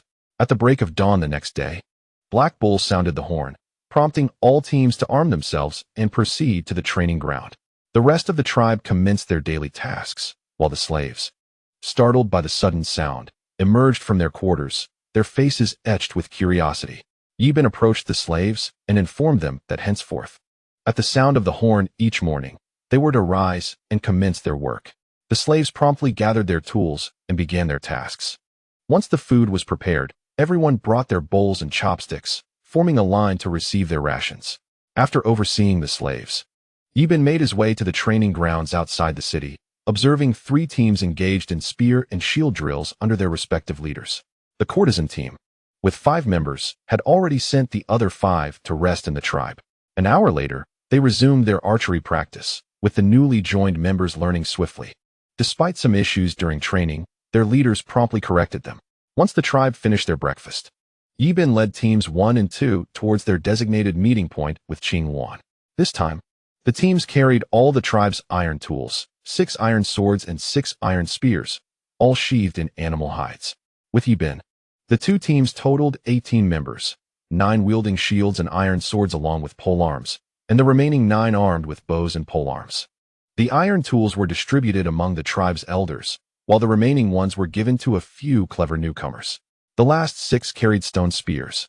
As Yi Bin set forth with his team, he felt a twinge of anxiety. What if Qing Wan had brought several hundred people? Even with superior weapons, they would stand no chance. Yi Bin resolved to remain concealed and observe the situation. If the opposing force proved too formidable, they would retreat. Soon, they arrived at the agreed-upon location, and from a distance, Yi Bin spotted a group of around 10 individuals. At the forefront stood Qing Wan. Upon seeing the small number of opponents, Yi Bin's concerns eased, and he approached slowly. Qing Wan, accompanied by another burly man, noticed him as well. It appeared that Gu Li had not yet recovered from his previous injuries. Qing Wan spoke directly. "This time, we have brought 20 bags of salt stones." Yi Bin approached to take a look, and each bag was filled with salt stones, neatly packed in animal hides. Yi Bin pondered to himself, could it be that salt stones are so worthless? Qing Wan seemed to discern Yi Bin's thoughts and remarked, "Typically, 1 bag of salt stones can be exchanged for a full-grown cow or 20 sheep." Upon hearing this, Yi Bin was taken aback. Was this woman truly so generous? Without batting an eye, she had given away such a significant quantity of salt stones. Noticing Yi Bin's astonishment, Qing Wan was pleased and continued, "You saved both me and Gu Li last time. Therefore, our Firebird tribe sincerely wishes to befriend you." Yi Bin had not anticipated that a simple act of saving someone would yield such generous rewards. We have long been friends, he replied. They exchanged a knowing glance and smiled at one another. Qing Wan observed Yi Bin's companions. 9 of them wielded shields and long spears, the spears wrapped in animal hides, and each bore iron knives secured at their waists. The remaining 8 were armed with bows and arrows, with stone spears strapped to their backs and bamboo tubes filled with arrows hanging at their sides. Qing Wan recalled witnessing Yi Bin's skill with the bow, as he had successfully shot down several warriors from the Glutton tribe. Upon returning to her own tribe, she had attempted to practice but regrettably failed. Yi Bin, would you take me to see your tribe? Qing Wan asked. Our Firebird tribe is one that cherishes peace and does not harm others without reason. Ultimately, Yi Bin acquiesced. It would be impolite to refuse after accepting such generous gifts. Moreover, if the Firebird tribe sought to locate them, it would be an effortless task. By merely broadening their search radius and walking for half a day, they would surely spot Yi Bin's tribe. A city of such magnitude would be difficult to conceal. Yi Bin gazed at their mounts, which were all sturdy cattle. Qing Wan had brought along 15 individuals, each with their own steed. Although the cattle were not the fastest, their strength was remarkable, making them excellent for hauling loads. Yi Bin led the way, guiding Qing Wan and her entourage toward his tribe, the bags of salt stones secured atop their mounts. He felt a pang of envy at their steeds and resolved that when time permitted, he would certainly capture a few adult cattle for himself. Qing Wan chose not to ride but walked alongside Yi Bin, inquiring about his tribe along the way, how large it was, and how many inhabitants it had. Yi Bin replied, My tribe is modest, with only a little over 80 people. The Firebird tribe, boasting tens of thousands, would undoubtedly look down upon such a small number. Soon, they arrived at Yi Bin's tribe, and from a distance, Qing Wan spotted a grand structure. As the crowd gradually approached the city wall, the courtesan had already spotted them. A squad of 10, armed with bows and arrows, stood watch atop the wall, observing their approach towards the tribe. Soon, she recognized the figure of the leader. Upon reaching the city gate, Qing Wan was taken aback by the sight before her. What was this colossal structure? Standing atop it were men and women, bows in hand, aimed directly at them, startling her immensely. Yi Bin interjected, Courtesan, lower your weapons. These are friends of our Huaxia tribe. To the brothers and sisters who enjoy this new book, kindly leave a positive review for Beiqing after reading. It serves as support for Beiqing's new work and will inspire him to continue writing. Thank you all for your support. Chapter 0. Qing Wan's concern. Qing Wan turned to Yi Bin and inquired, May I enter to take a look? Yi Bin hesitated before replying, Yes, but you may only enter alone. The warriors behind her immediately expressed their reluctance. Yi Bin chose to remain silent, observing Qing Wan quietly. Very well, she said, cutting off the warriors who were about to voice their concerns. I trust that leader Yi will not harm me. Following this, Yi Bin motioned for the courtesan to open the city gate. The heavy gates began to creak open, revealing a vast entrance. Yi Bin commanded them to unload the salt stones and instructed the team to transport them back to the tribe before gesturing for Qing Wan to proceed. With determined steps, Qing Wan followed Yi Bin into the city, and as they entered, the gate began to descend slowly. The warriors of the Firebird tribe wore anxious expressions, yet felt powerless. The walls were too high for them to enter. Upon entering the city, Qing Wan discovered numerous houses, each inhabited. The tribe was currently dining, with individuals lining up for their meals. Each member of the Red Squad had a clay pot of food before them, while those in line held clay bowls and 2 small wooden sticks. One by one, they moved forward, and upon serving their food, the previous individual would depart, allowing the next in line to step up and take their place. The Red Squad served meat, and everyone waited patiently in line. Qing Wan noticed that those in line appeared to have less appealing food than what was being served here. Her curiosity piqued as she glanced at Yi Bin. Yi Bin quickly explained, These individuals sought to harm our tribe but were captured and are now our slaves. They eat well because they assist us with laborious tasks daily. Aside from not being allowed to eat to their fill, their rations are comparable to ours, especially for those who perform well, as they receive additional food as a reward. Observing Yi Bin's kindness towards the slaves, Qing Wan felt admiration for him. Yi Bin then procured 2 clay bowls, handing one to Qing Wan, and they both joined the line. Soon, they reached the front, where the Red Squad served Yi Bin a generous portion of meat, followed by a bowl for Qing Wan. Yi Bin led her back to the dining hall, which was filled with people. Inside, several wooden tables and benches were arranged, creating a lively atmosphere. Yi Bin guided Qing Wan as she took her seat, holding 2 wooden sticks in bewilderment. Sensing her confusion, Yibin patiently instructed her on the proper use of chopsticks. Qing Wan, displaying remarkable intelligence, quickly mastered the technique. They commenced their meal. Although the food lacked seasoning, Qing Wan found it delectably satisfying. Despite belonging to a grand tribe, their methods of consuming food were rather primitive, making Yibin's innovative approach a novel experience for her. Soon, the dining hall was nearly empty, and Yibin and Qing Wan had finished their meal.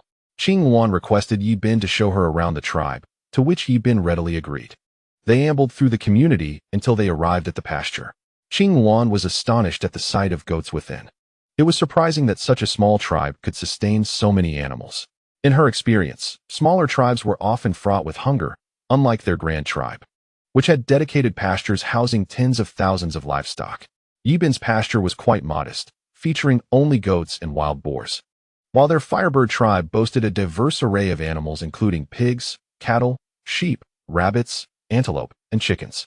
It was evident that Yibin's pasture had been recently established, with new timber still visible.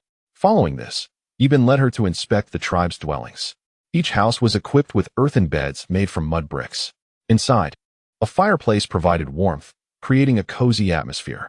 The beds were adorned with plush animal skins, ensuring a comfortable resting place.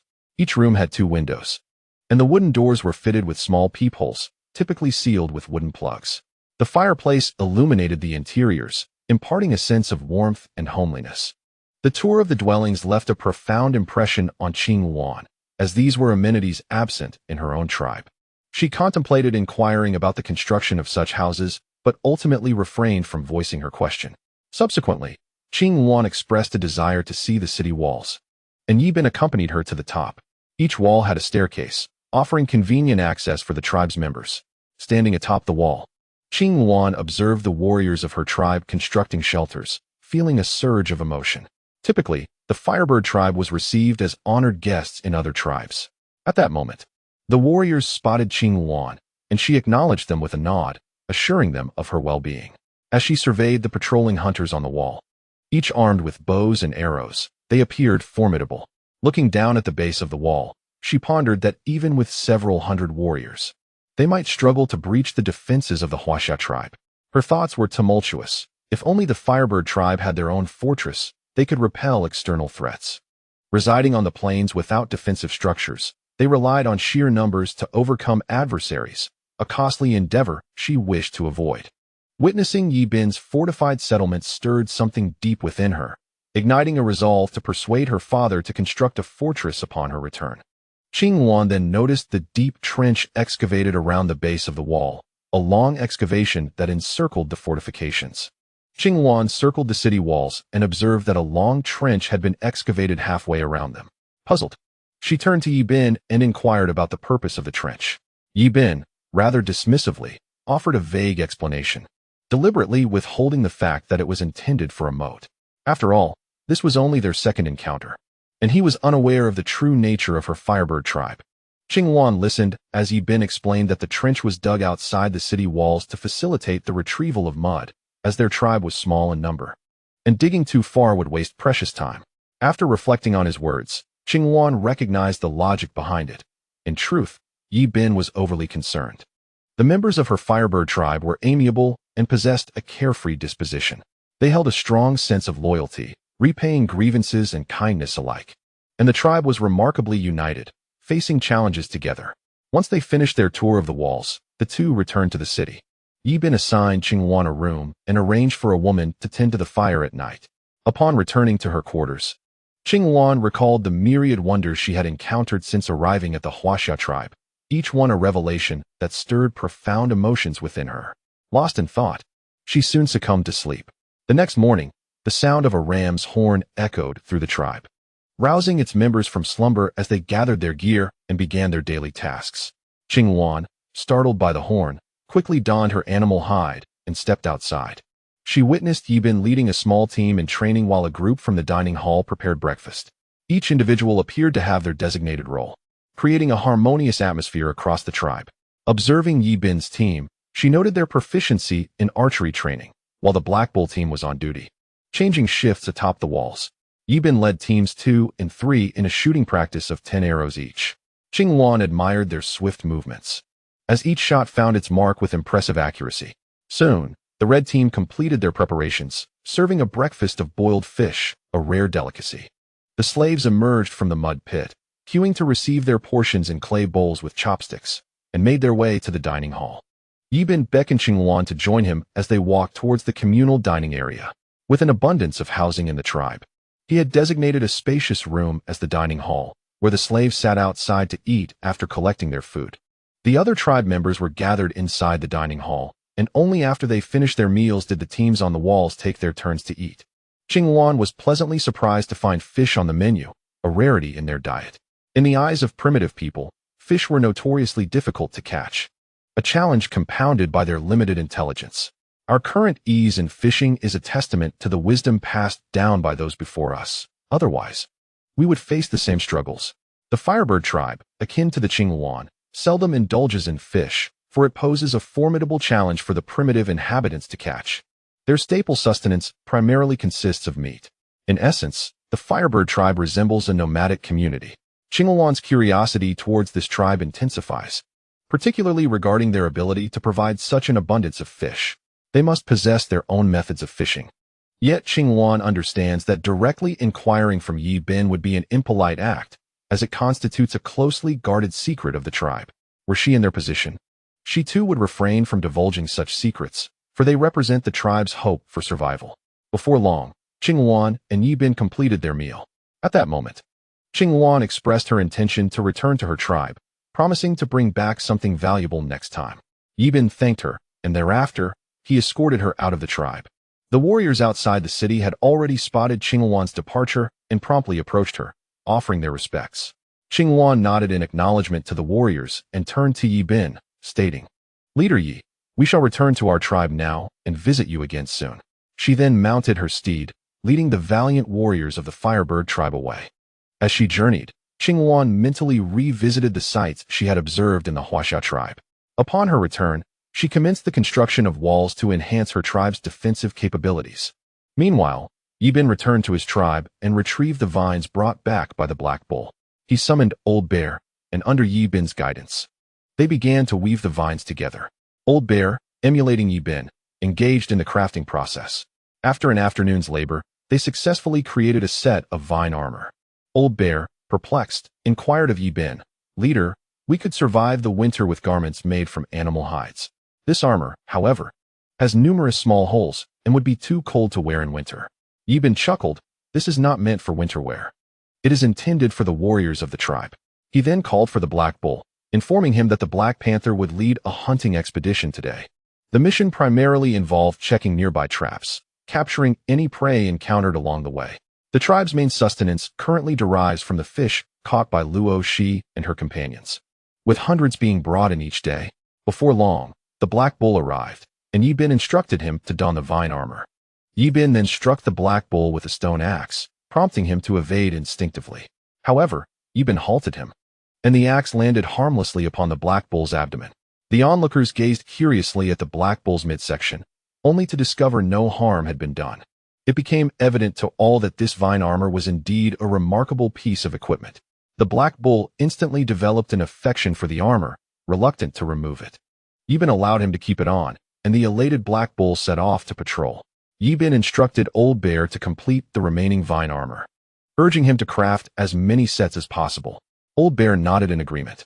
After departing from Old Bear, Yi Bin ventured outside the walls and noticed that a significant quantity of finished mud bricks lay beneath the walls, while the moat had been excavated for nearly 700 meters. With just over 300 meters left to dig, the moat would soon be completed. Yi Bin glanced at the sky, sensing an impending rain, as the weather gradually turned cooler. Winter was approaching, posing a substantial challenge for the tribe. The slaves toiled diligently, as the sky began to drizzle. Yi Bin bellowed, instructing the slaves to return to the tribe to seek shelter from the rain. They commenced their journey towards the city, while the hunters atop the city walls descended to their homes. In this primitive society, medical resources were severely lacking, and a fever or cold could prove fatal. At that moment, the Black Panther squad returned, bearing over 20 pieces of game, hastening towards the city. Yi Bin stood at the city gate, urging the Black Panther squad to enter swiftly. Gradually, the Falling Stream squad also returned, laden with over 100 fish. Yibin called out to Falling Stream, urging her to hurry back to the tribe for shelter from the rain. Just then, the rain squad returned, herding a flock of sheep. Yibin instructed them to drive the sheep to the pasture and quickly return inside. The rain intensified, prompting Yibin to ascend the city gate and lower it gradually before retreating to the tribe himself. Later, he arrived at Rain's chamber, where she greeted him with joy and inquired if there was something he needed. Yibin asked her how many sheep, wild boars, and rabbits were currently in the pasture. Rain swiftly produced some small twigs from her pocket, presenting them to Yibin. A short stick represented a rabbit, a long stick symbolized a sheep, a knot indicated a wild boar, and a small stone denoted a calf. It dawned on Yibin that primitive people lacked numerical skills. With the rain falling steadily, he instructed Rain to gather all the children in his room, the largest and most centrally located in the tribe. Soon, dozens of children arrived, including Falling Stream. Given their quick capacity for learning, Yibin began teaching them math. He demonstrated that 11 equals 2, 22 equals 4, 33 equals 6, repeating these lessons for the children. Before long, afternoon arrived, yet the rain showed no sign of abating. Many children could now count within 20. Yibin was elated and resolved to teach them more whenever time permitted. Falling Stream grasped the concept swiftly and could now calculate sums and differences up to 50. Yibin recognized her as a promising student and vowed to provide her with individual instruction in the future. The afternoon passed swiftly, and Yibin instructed the children to return and practice diligently. Rain was particularly earnest, aware of the numerous animals in the pasture. She understood the urgency of mastering the knowledge imparted by her leader. Otherwise, she would be burdened daily with a multitude of sticks, which was quite cumbersome. As only the goats required herding, pigs and rabbits were fed directly with cut grass. Each time Rain ventured out, she compared the number of sticks with the goats. And upon returning, she would also verify the count as the goats entered the pasture, anxious about any potential losses. Such diligence illustrated Rain's sense of responsibility. Yibin counted the long sticks, totaling over 500, with more than 100 broken ones and 160 knots. This indicated a population of over 500 goats, more than 100 rabbits, and 160 wild boars, along with the 3 calves brought back previously. Thus, the pasture now boasted over 700 animals in total. With over 900 fish dried by Luashi, this winter should pose no difficulties. To my dear siblings, should you find joy in this new book, I kindly ask you to leave a favorable review for Beiqing after reading. Your support for Beiqing's work will undoubtedly inspire him to continue writing. Thank you all for your encouragement. Chapter 0. Stockpiling provisions according to Yibin's plans. The ranch is destined to expand significantly, housing an increasing number of animals, which will soon render the city's space inadequate. For now, a room must be reserved to serve as a storeroom for the dried fish and cured meats. This storeroom will be entrusted to Guihong, and no one but her and Yibin shall have access. After all, it contains the tribe's provisions, and Yibin must exercise utmost caution. Once Yibin had formulated his thoughts, he summoned Hong and a small team to inspect 2 vacant rooms. He instructed the team to store all the dried fish and cured meats in the storeroom, informing Hong that it would be her responsibility from now on. Only she and Yibin were permitted entry. Any unauthorized access would result in expulsion from the tribe. Hong nodded in agreement, while Hanyu and the others busily transported supplies. Soon, the storeroom was filled to capacity, containing thousands of dried fish and over 10,000 pounds of cured meat. A result of having retrieved more than 100 prey from the valley, each weighing over 160 pounds. With a total of 120 prey, the weight reached an impressive 19,200 pounds. However, due to moisture loss during curing, the storeroom now held approximately 14,000 pounds. Combined with the dried fish, it completely filled 2 storerooms. This left Yibin in awe. So much food had been stored in such a short span of time, ensuring an easy passage through the winter. Yibin contemplated the tribe's accommodations, realizing they might soon prove insufficient. With the slaves and 8 team leaders, including Zhu, there were around 60 tribesmen. Yibin planned to arrange for 6 members of the tribe to share a room, necessitating 20 rooms in total, along with a dining hall and 2 storerooms. This accounted for 27 rooms. Tomorrow, he would instruct the slaves to construct additional housing. Initially, Yibin had designed the city to accommodate around 60 rooms.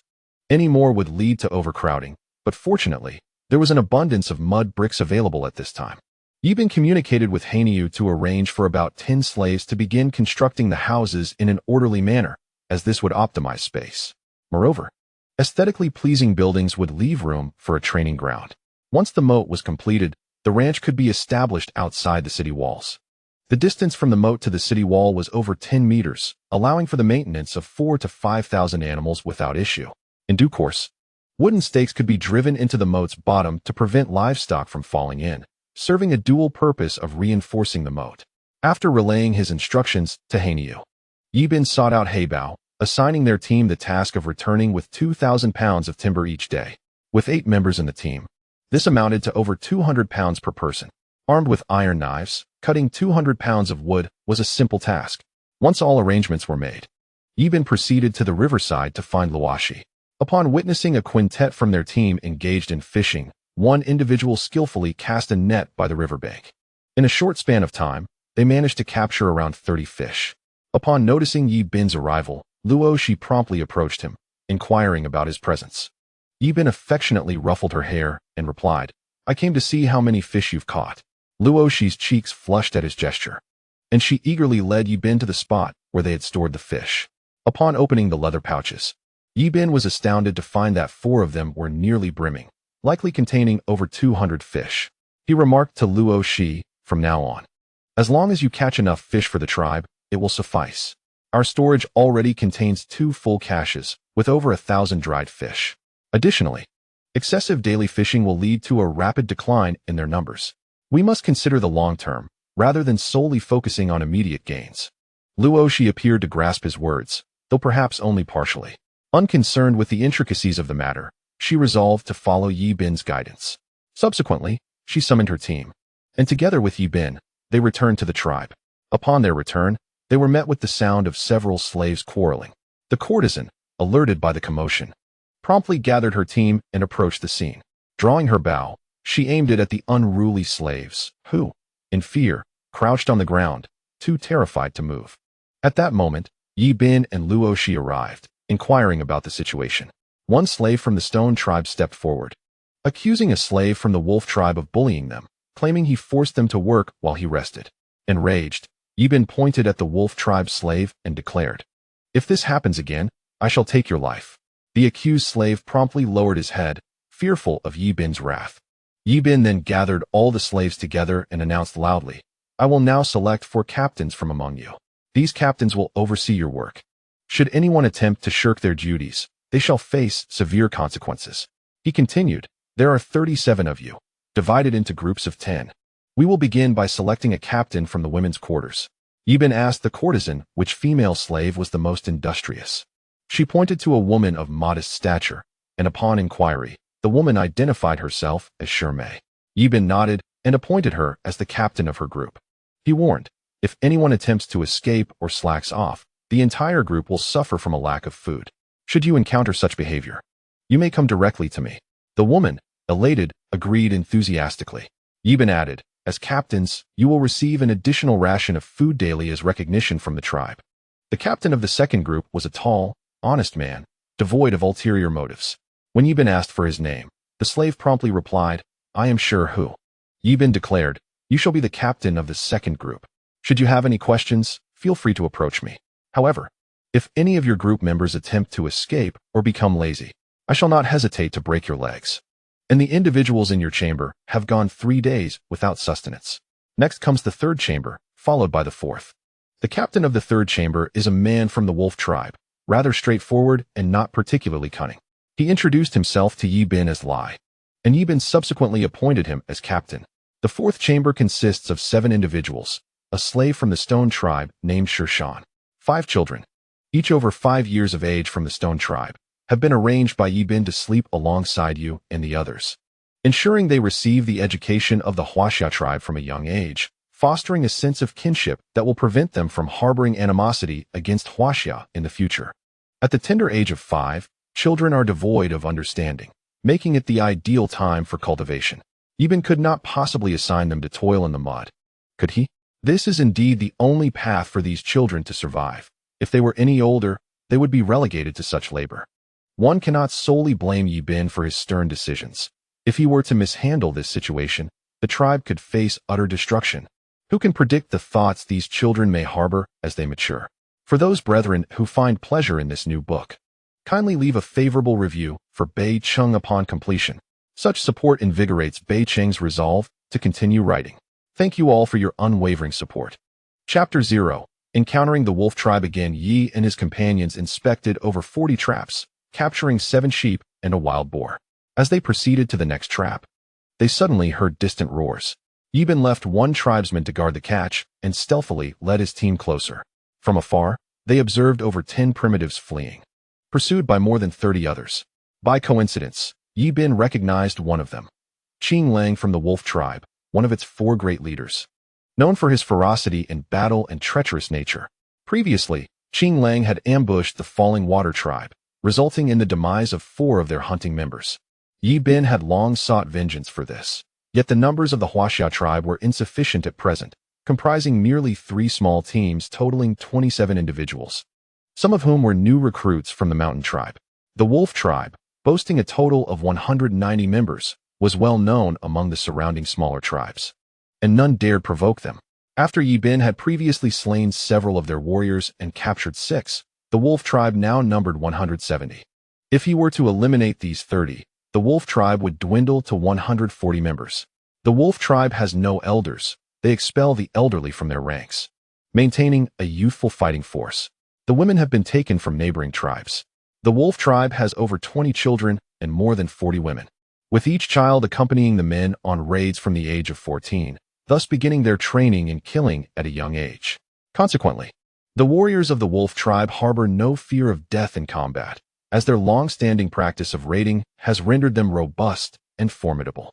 Surrounding the wolf tribe are 36 smaller tribes, each having suffered at their hands, enduring in silence since they cannot contend with them. Qing Lang, leading his team, closed the distance to the fleeing primitives. He commanded his team to hurl their stone spears. The stone spears could be hurled a distance of approximately 50 meters, and soon around 30 of them were launched. In an instant, 3 individuals were impaled in their abdomens, collapsing to the ground without a sound, their bodies convulsing as blood flowed down their torsos, staining the snow red. The remaining 9 primitive men had bloodshot eyes, yet they were powerless against the overwhelming numbers of the wolf tribe. Even in a one-on-one confrontation, they could not prevail. The leader of the primitive men instructed his companions to flee while he picked up a fallen spear. He understood that even if he attempted to escape, the wolf tribe would inevitably slay him. As the leader, it was his duty to protect his kin. At that moment, the gray wolf, accompanied by his men, encircled them, dispatching 20 warriors to pursue the fleeing primitive men while he led 10 to surround their leader. The gray wolf mockingly gazed at the man before him, taunting, "The women of your tribe have been captured by us. Soon, you will all meet the same fate." The primitive leader, with bloodshot eyes, glared defiantly at the gray wolf and declared, "Even in death, I shall take you with me."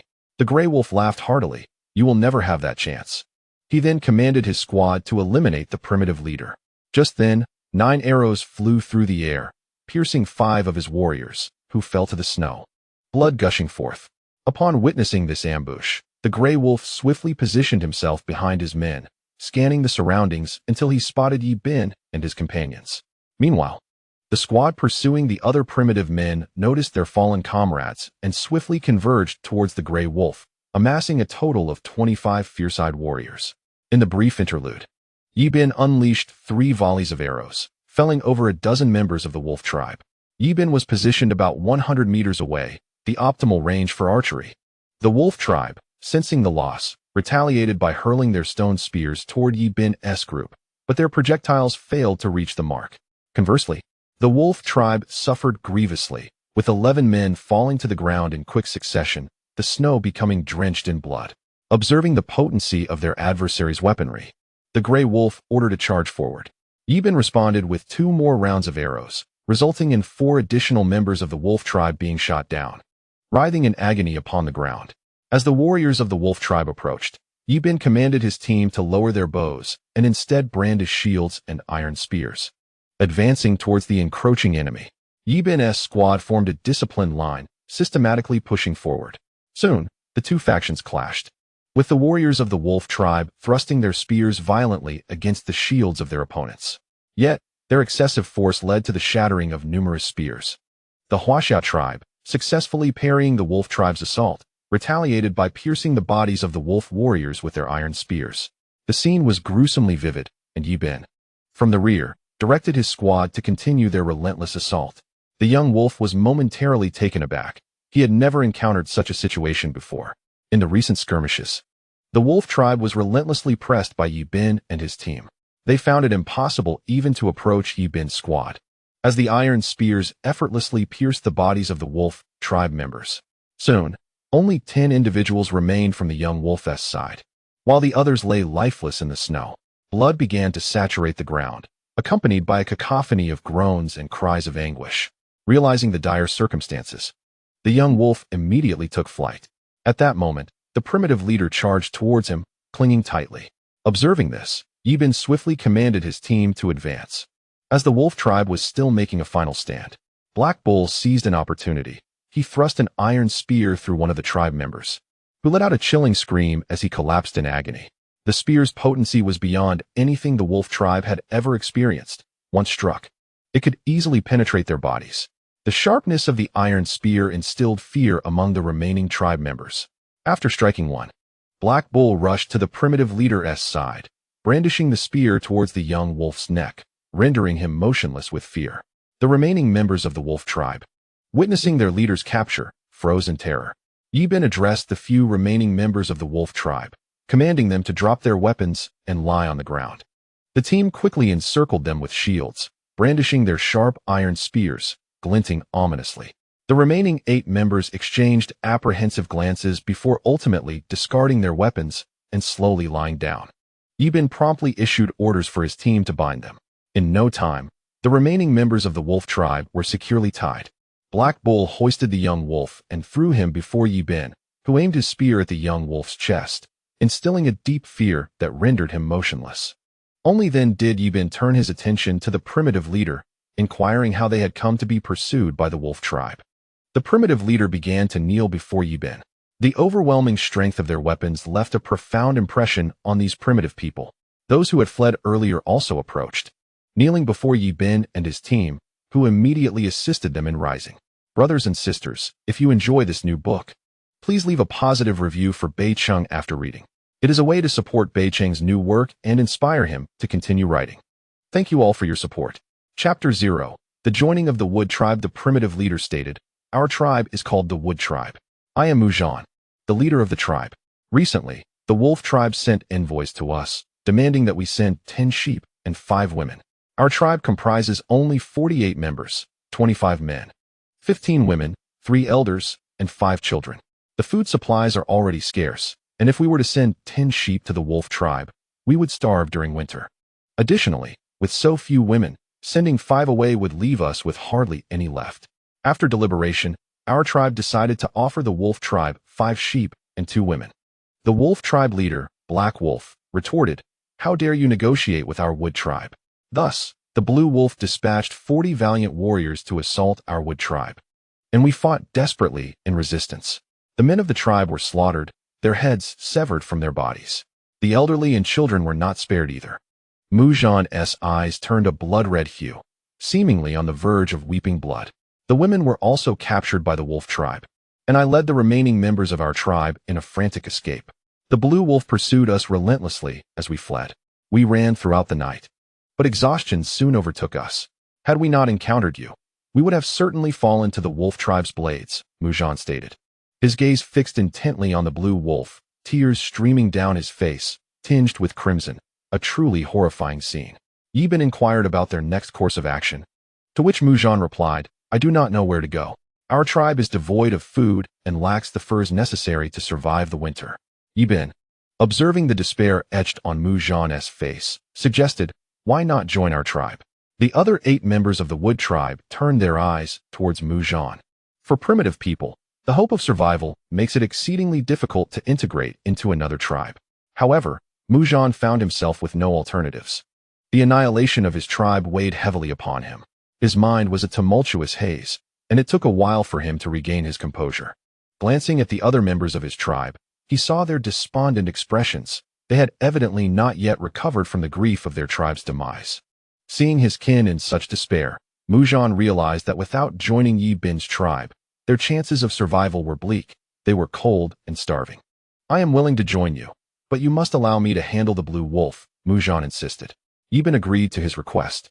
Recognizing Mujan's prowess as the leader of the Wood tribe, his towering figure and muscular build were impressive. Had his tribe not been so few in number, they would not have been pursued by the blue wolf. Had it not been for Mujan blocking the majority of the enemy's assaults, the tribe would have surely been obliterated by the wolf tribe long ago. Yi Bin admired Mujan's courage and formidable strength, which solidified his resolve to recruit him. Envisioning a formidable warrior joining his ranks, Mujan picked up the stone spear from the ground and launched a frenzied assault on the blue wolf.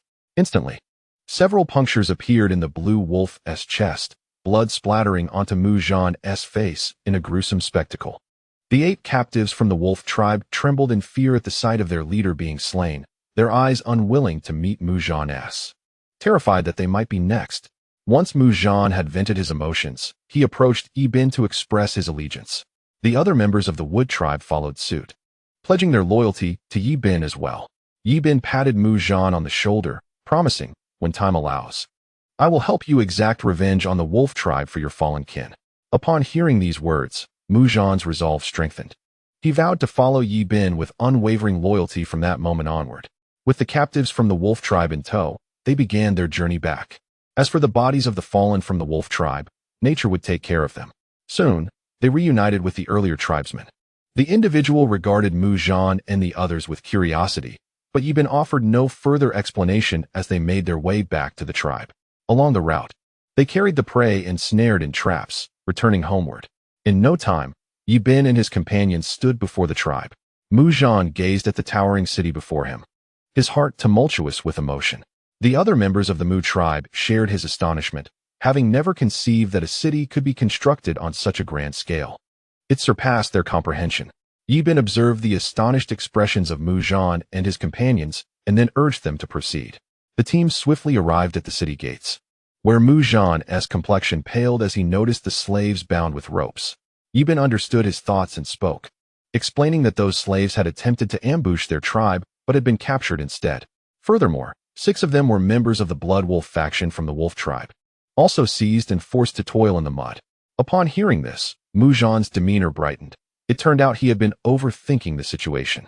Yi Bin instructed the team to distribute wooden shovels to the 8 remaining slaves from the Wolf tribe, leading them to join in the labor of digging mud. The newly arrived slaves felt a sense of relief upon seeing that they were not alone in their plight. Misery loves company, after all. The guards at the city gate had already spotted Yi Bin and had opened the gates in anticipation. Yi Bin entered the city alongside Mujan and commanded Hong to prepare food for the new members of the tribe. Hong promptly set to work.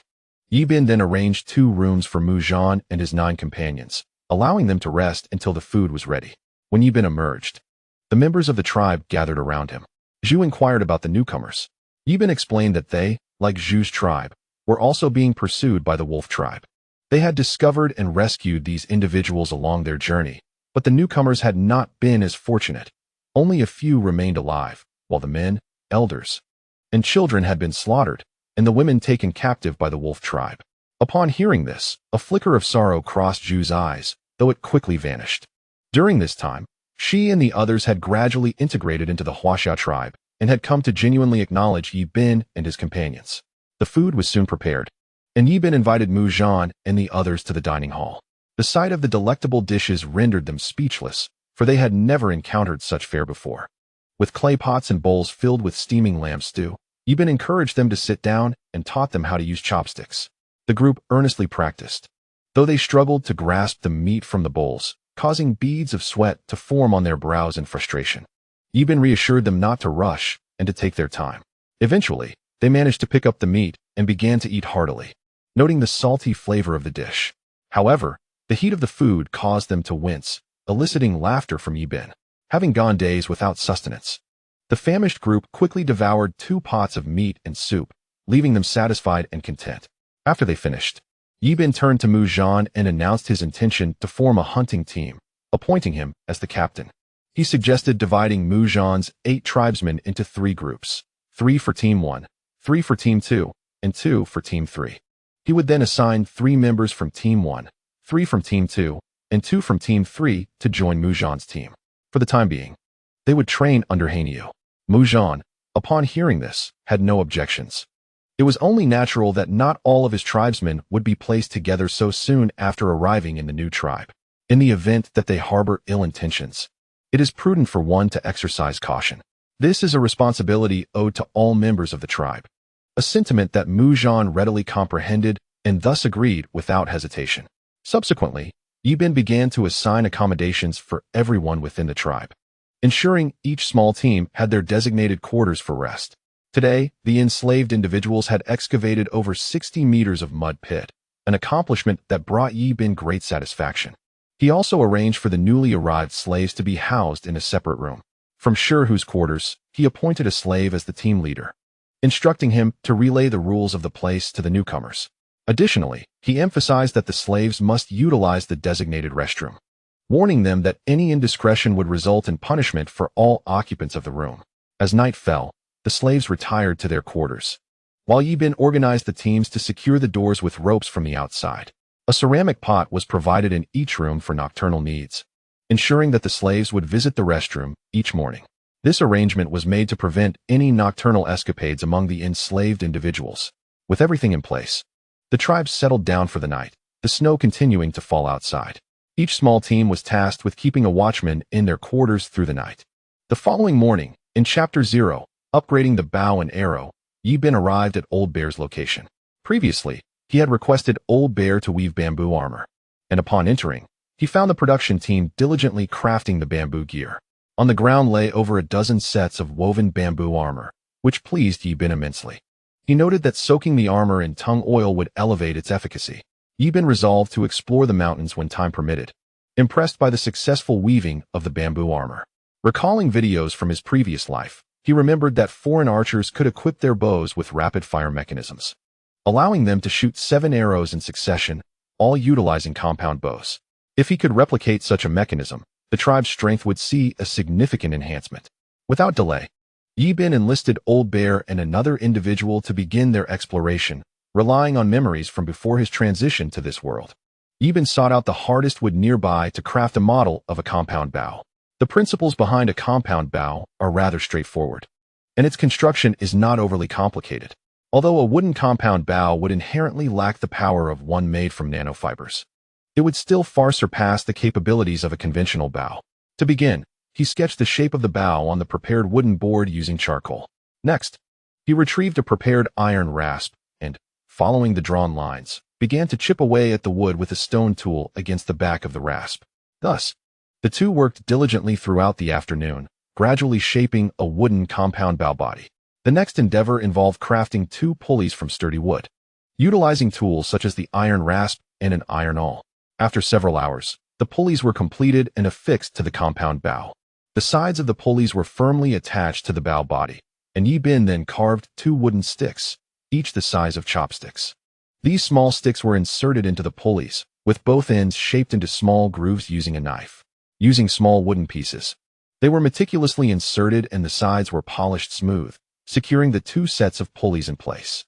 The center of the pulley was anointed with animal-rendered grease, and a rope crafted from mountain hemp intertwined to firmly anchor the pulley sets. Ultimately, a main string was affixed and the bowstring secured, resulting in the exquisite creation of a wooden composite bow. Yibin, filled with exhilaration, examined the composite bow, then fitted an arrow. With a swift pull, he released the arrow, which soared forth and lodged securely in a tree, the tail of the arrow gently swaying. Yibin, calculating the distance in his mind, concluded it to be approximately 200 meters, an astounding feat. This composite bow, indeed, possessed far greater power than a conventional bow, requiring less effort to draw and shooting farther. Even on Earth, the composite bow reigned supreme among melee weapons, capable of taking down lions and black bears with ease. The next task was to fabricate a rapid-fire mechanism, which was quite straightforward. A groove was carved at the exact center of the bow. The rapid-fire mechanism could be constructed from wood. A standard wooden piece was prepared, forming a 1.2-meter-long box, leaving 10 centimeters on each side to fit snugly into the bow's central slot. Then, using clay, a striking mold was fashioned, into which molten iron was poured, completing the rapid-fire plate. This was then assembled onto the back of the rapid-fire mechanism, and a bamboo piece was crafted into a pressure plate for the arrow holder, as bamboo possesses excellent elasticity to prevent the arrows from falling out. Finally, refined grease was applied to the grooves of the rapid-fire plate, resulting in a fully functional wooden composite bow.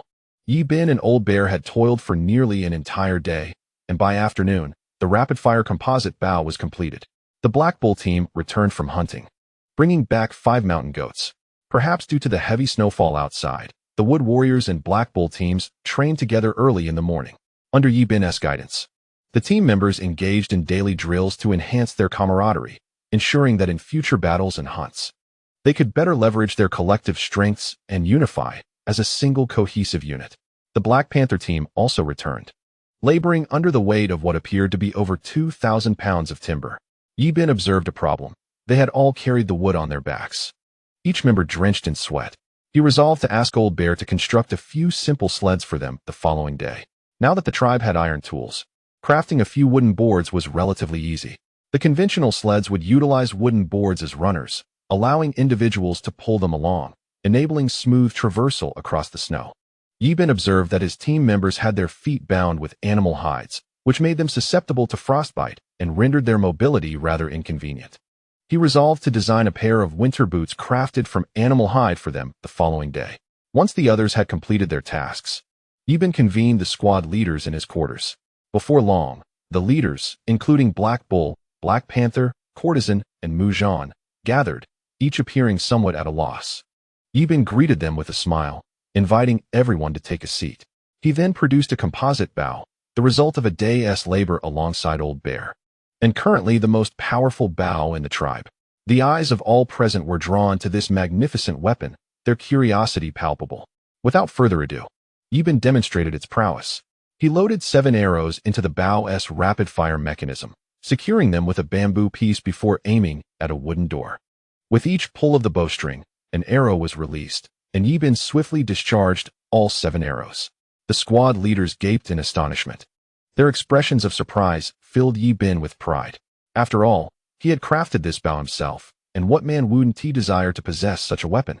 As the initial shock wore off, discussions erupted among them regarding the weapon's capabilities, marveling at how it surpassed their own bows in power.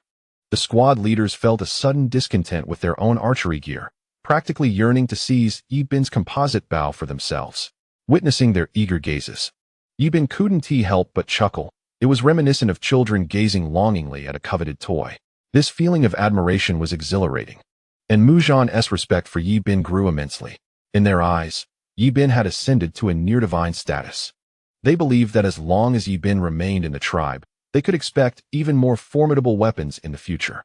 The squad leaders looked at Yi Bin with awe, marveling at his ingenuity in creating such a remarkable weapon. Black Bull immediately inquired, "Chief, may I have a chance to try that extraordinary bow?" Yi Bin handed the composite bow to Black Bull, instructing him on how to load the arrows into the rapid-fire mechanism. Before long, Black Bull had it all set up. Aiming at the distant door, he pulled the bowstring 7 times in quick succession, releasing the arrows with exhilarating speed. Black Bull trembled with excitement. With this rapid-fire composite bow, he felt like the mightiest person in the world. The other squad leaders watched enviously, their hands rubbing together in eagerness, longing to take their turns. Subsequently, Yi Bin allowed each of them to have a go, providing them with the opportunity to experience the thrill of the weapon. As the crowd finished their attempts, satisfaction washed over them, their eyes gleaming with a palpable desire for possession. Yi Bin smiled and reassured them, "Do not worry, you shall all have your share." However, he noted that crafting a rapid-fire compound bow currently required a full day, with only 4 artisans available under the Old Bear's guidance. They could produce, at most, 4 bows in a single day. The team leaders understood that impatience would serve no purpose. They must wait another day. Yi Bin continued, "These matters are tribal secrets.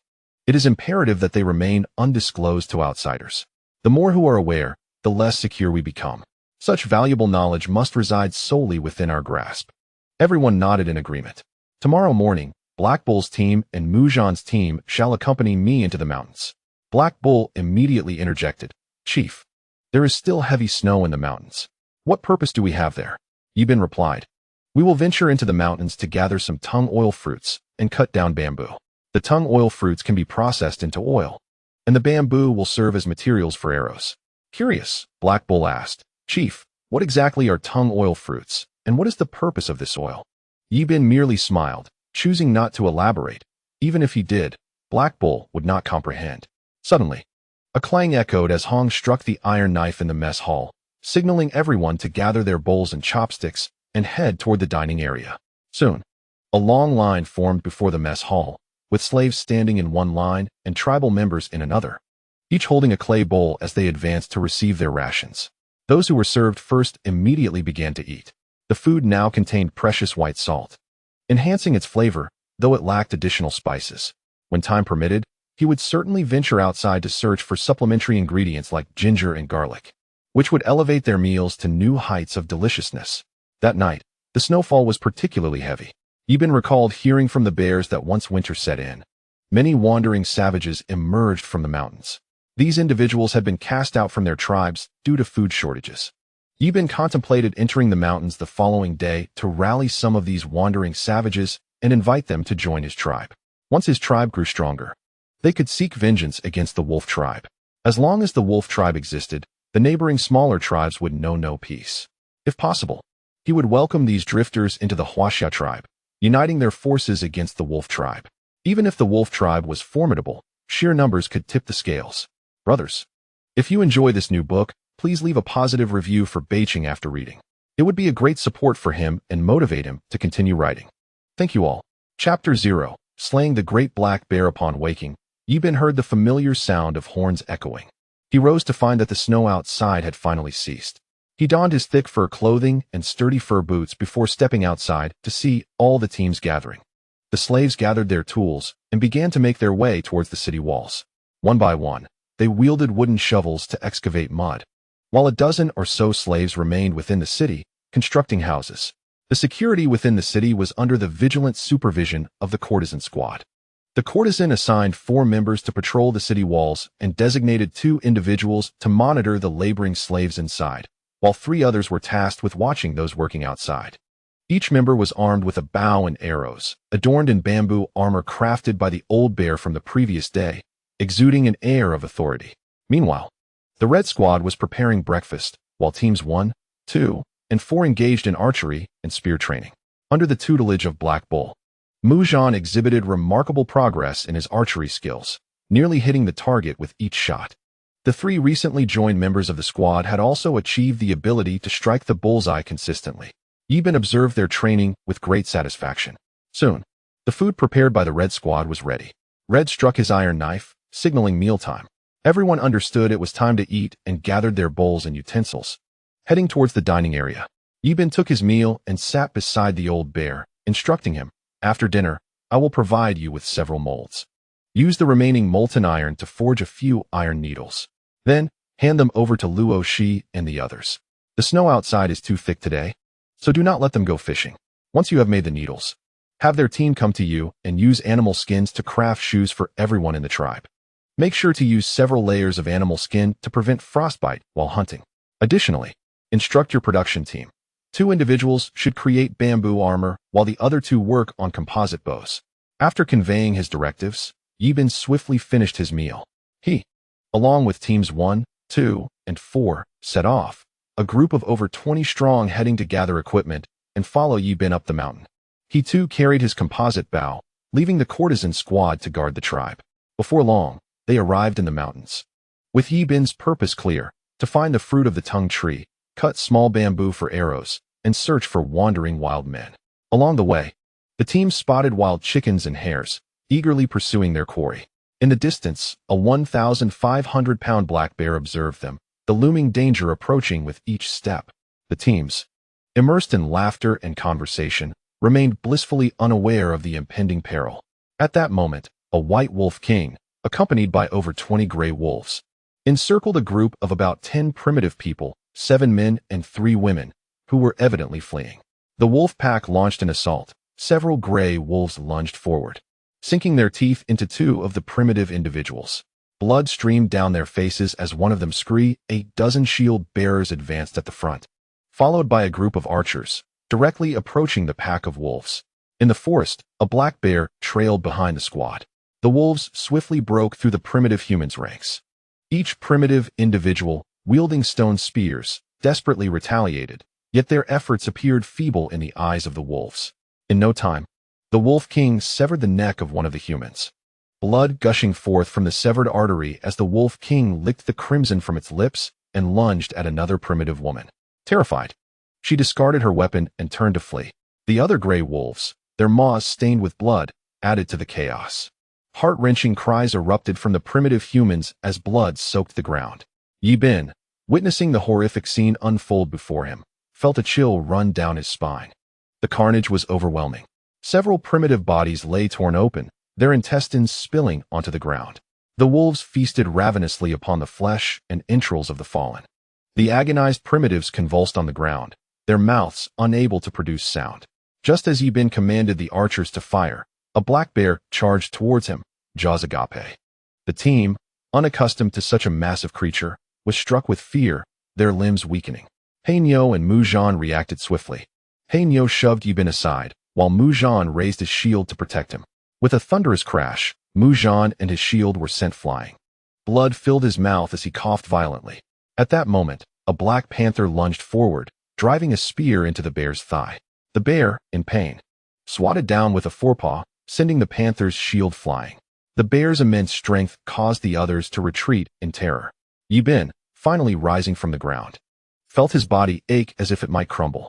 As the bear charged towards his teammates, he urgently commanded the shield bearers to stand firm. Gaining newfound resolve, the squad executed Yi Bin's orders, positioning a dozen shield bearers before the bear. Armed with iron spears, they thrust towards the creature, inflicting several wounds. In agony, the bear thrashed about, and some members were sent sprawling by its powerful swipes. Yi Bin hastily commanded the archers to release their arrows. A volley of arrows whizzed through the air, piercing the bear's belly. The creature let out a terrifying roar that reverberated through the forest, shaking the snow from the branches above. The distant wolves, witnessing the formidable black bear, ceased their assault, their eyes wide with fear. He Niu and Mu Zhan rose, their bodies racked with pain, their mouths twitching. After regaining their composure, they retrieved their shields and spears and charged towards the bear. Yi Bin swiftly picked up a composite bow from the ground, unleashing a flurry of arrows at the bear. The composite bow's power surpassed that of ordinary bows. 7 powerful arrows struck true, piercing the bear's chest. It unleashed a resonant roar, sending tremors through the surrounding carnivores, who quaked in terror. Birds perched in the trees took flight, startled by the commotion. The black bull charged forward with ferocity, its iron spear piercing through the black bear's neck. Blood sprayed across the faces of the onlookers, warm droplets cascading down the bull's visage. In that moment, the black bull resembled a deity of slaughter upon the battlefield, its aura radiating a palpable sense of dread directed towards the black bear. Meanwhile, Mu Zhan delivered a fierce blow with his iron knife, striking the bear's leg with a brutal force. The keen edge of the blade swiftly severed the bear's skin, resulting in a copious spray of blood that erupted to a height of over a meter. The black bear, overwhelmed by pain, struggled to maintain its footing, stumbling backward repeatedly. The morale of the squad surged as the team witnessed the bear's collapse. A flurry of spears was thrust toward the bear's body, each one piercing through its flesh. The ground was soon awash with blood, the pungent scent driving away all nearby beasts. For those who appreciated this new tale, kindly leave a favorable review for Beiching after reading. It serves as support for his literary endeavors and motivates him to continue his writing. Thank you all for your encouragement. Chapter 0. The Crisis of the Goat Tribe. At this moment, the black bear could barely stand. Its insides had been impaled by the iron spears, and its body began to descend slowly. The team, armed with shields, tightly encircled the bear, fearful of a retaliatory strike. With their spears, they relentlessly jabbed at the bear's form, the blood staining the tips of their weapons. Only when the bear lay still did they cease their assault. Yi Bin approached his comrades, inquiring if everyone was unharmed. All replied in the affirmative, save for a few who had sustained minor injuries, for shields had been shattered. And the 3,000-pound black bear was indeed a formidable foe. Had it not been for Yi Bin, who had unleashed a barrage of 7 arrows from his compound bow, the bear might not have succumbed so easily. Ordinary arrows lacked the lethality needed against such a beast, for the bear's hide was exceptionally thick, rendering conventional stone spears nearly ineffective. Earlier, the team had broken 89 of their stone spears. Were it not for the elder warriors of the Black Bull tribe, who had employed iron spears to breach the bear's hide, they might have faced dire consequences. Yi Bin, reflecting on the harrowing encounter, ordered the squad to maintain formation as they advanced towards the primitive inhabitants. Upon witnessing the demise of the bear, the wolf pack gained confidence and unleashed a chorus of howls directed at Yi Bin and his comrades. The primitive folk on the ground continued to wail in despair. At the command of their alpha, the wolves charged towards Yi Bin's squad. When they were approximately 80 meters away, Yi Bin commanded his archers to release their arrows. A volley of projectiles soared towards the pack, with Yi Bin taking aim at the White Wolf King. He loosed 3 arrows in rapid succession, one of which pierced the king's abdomen. Blood stained its fur, eliciting a mournful cry from the wolf leader. The initial wave of arrows struck the pack, resulting in 56 gray wolves falling to the ground. Blood flowed from their wounds as the squad unleashed 2 more rounds of arrows, toppling several more wolves. Witnessing the slaughter of its comrades, the Wolf King's eyes reflected a profound sorrow. Before the pack could reach Yi Bin's squad, 2/3 of them had already perished. Dragging its injured form, the Wolf King let out a mournful howl. The pack, receiving its leader's command, immediately began to retreat. The Wolf King, accompanied by the remaining 4 gray wolves, made his escape, while Yi Bin pursued them, releasing several arrows that unfortunately found their mark. Teams commenced the cleanup of the battlefield. Yi Bin commanded. He approached the surviving primitive individuals, who trembled in fear, too intimidated to meet his gaze. Yi Bin inquired, "Which tribe do you hail from? What brings you here, clad in such flimsy hides?" One of the women responded, "We belong to the goat tribe. The jackal tribe launched a surprise attack on us, seizing many of our goats and slaughtering numerous members of our tribe. They have now formed an alliance with the wild dog tribe, and by noon tomorrow, they plan to assault our goat tribe. Our chief, knowing we cannot withstand them, ordered a group of young men to escape through the back door. The jackal tribe boasts over 50 men, while the wild dog tribe has more than 40. Our goat tribe only has a little over 60 men, united. They far outnumber us. The chief seeks to prevent our tribe's annihilation and instructed me to lead these young men to safety." The woman began to weep as she recounted their harrowing journey, revealing that the wolf pack had just claimed the lives of 7 of their group. "Had you not arrived in time, we would have been devoured by the wolves," she lamented. Yi Bin looked at her and asked, "What is your name?" She replied, "My name is Yu, the daughter of the chief of the goat tribe. Can you save us?" Yi Bin responded, "Assisting you is indeed possible. However, your goat tribe must pledge allegiance to our Huaxia tribe. To aid you, we have incurred the enmity of 2 formidable tribes. Should your tribe join us, we will intervene to resolve your crisis. If you refuse, the jackal and wild dog tribes will surely bring about your destruction. By aligning with us, we can forge a stronger alliance, ensuring that no other tribe dares to bully us again." You contemplated this for a moment. If they did not join the Huaxia tribe, what reason would the other tribe have to assist them? The goat tribe would inevitably fall to the jackal and wild dog tribes. After a prolonged hesitation, she glanced at her 2 companions and, with determination, declared, "We of the goat tribe are willing to join your Huaxia tribe, but we must receive the same treatment as your people." Yi Bin replied affirmatively, "That is acceptable." You continued, "However, you must help us defeat the jackal and wild dog tribes first." Yi Bin readily agreed. The group then left 4 members behind to transport the bears and wolves' carcasses back to the tribe. Yi Bin fashioned a few simple sleds from bamboo, enabling his team to drag the black bear and wild wolf back to their settlement. He then led the remaining members toward the goat tribe, with Yu and 2 of her fellow tribesmen guiding the way. After a long afternoon of travel, they arrived at a clearing where a few makeshift shelters stood. The inhabitants sat listlessly on the ground, their spirits dampened. The goat tribe lacked a fire, and the gathered individuals huddled together for warmth. Yi Bin and Yu reached the entrance of the goat tribe together. As soon as they noticed the arrival of others, the chief of the goat tribe promptly emerged with over 50 male clansmen, each wielding stone spears, directed toward Yi Bin and his companions. Yi Bin's small team exuded a significant sense of pressure upon the goat tribe. At that moment, Yu stepped forward and rushed into the arms of the chief, bursting into tears. Soon after, she composed herself and introduced Yi Bin as her father, who was also the leader of the goat tribe. Yu proceeded to recount the circumstances to the chief. After a moment of contemplation and surveying the current state of the tribe, the chief, with a determined resolve, approached Yi Bin and stated, "Brother, if you can help us overcome this crisis, I will represent the entire goat tribe in joining your Huaxia tribe. Once we join you, we expect to receive the same treatment as your clansmen." Yi Bin readily agreed, inquiring about the chief's name. The chief replied, "I am called He Qin." Yi Bin introduced himself. "I am Yi Bin, the leader of the Huaxia tribe." He Qin then asked, "Leader Yi, how do you intend to confront the wolf and wild dog tribes?" Together, they possess over 90 warriors, making them formidable adversaries. With only 23 of you, and our combined forces totaling just over 70, it will still be challenging to repel their attack. Yi Bin chuckled and replied, "Tomorrow, we will mingle within your ranks. When they launch their assault, you shall see." He Qin questioned, "Shouldn't we prepare in advance?" Yi Bin confidently dismissed the need for preparation, asserting that his team of over 20 was more than capable of defeating the two tribes. He explained that when the wolf and wild dog tribes observed the seemingly small number of the goat tribe, they would charge recklessly.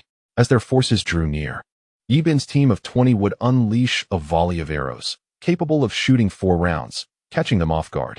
He anticipated that their careless advance would result in significant casualties. When Yi Bin commanded the archers to release their arrows, he believed that half of the enemy would fall, leaving the remaining 40 or 50 warriors inconsequential.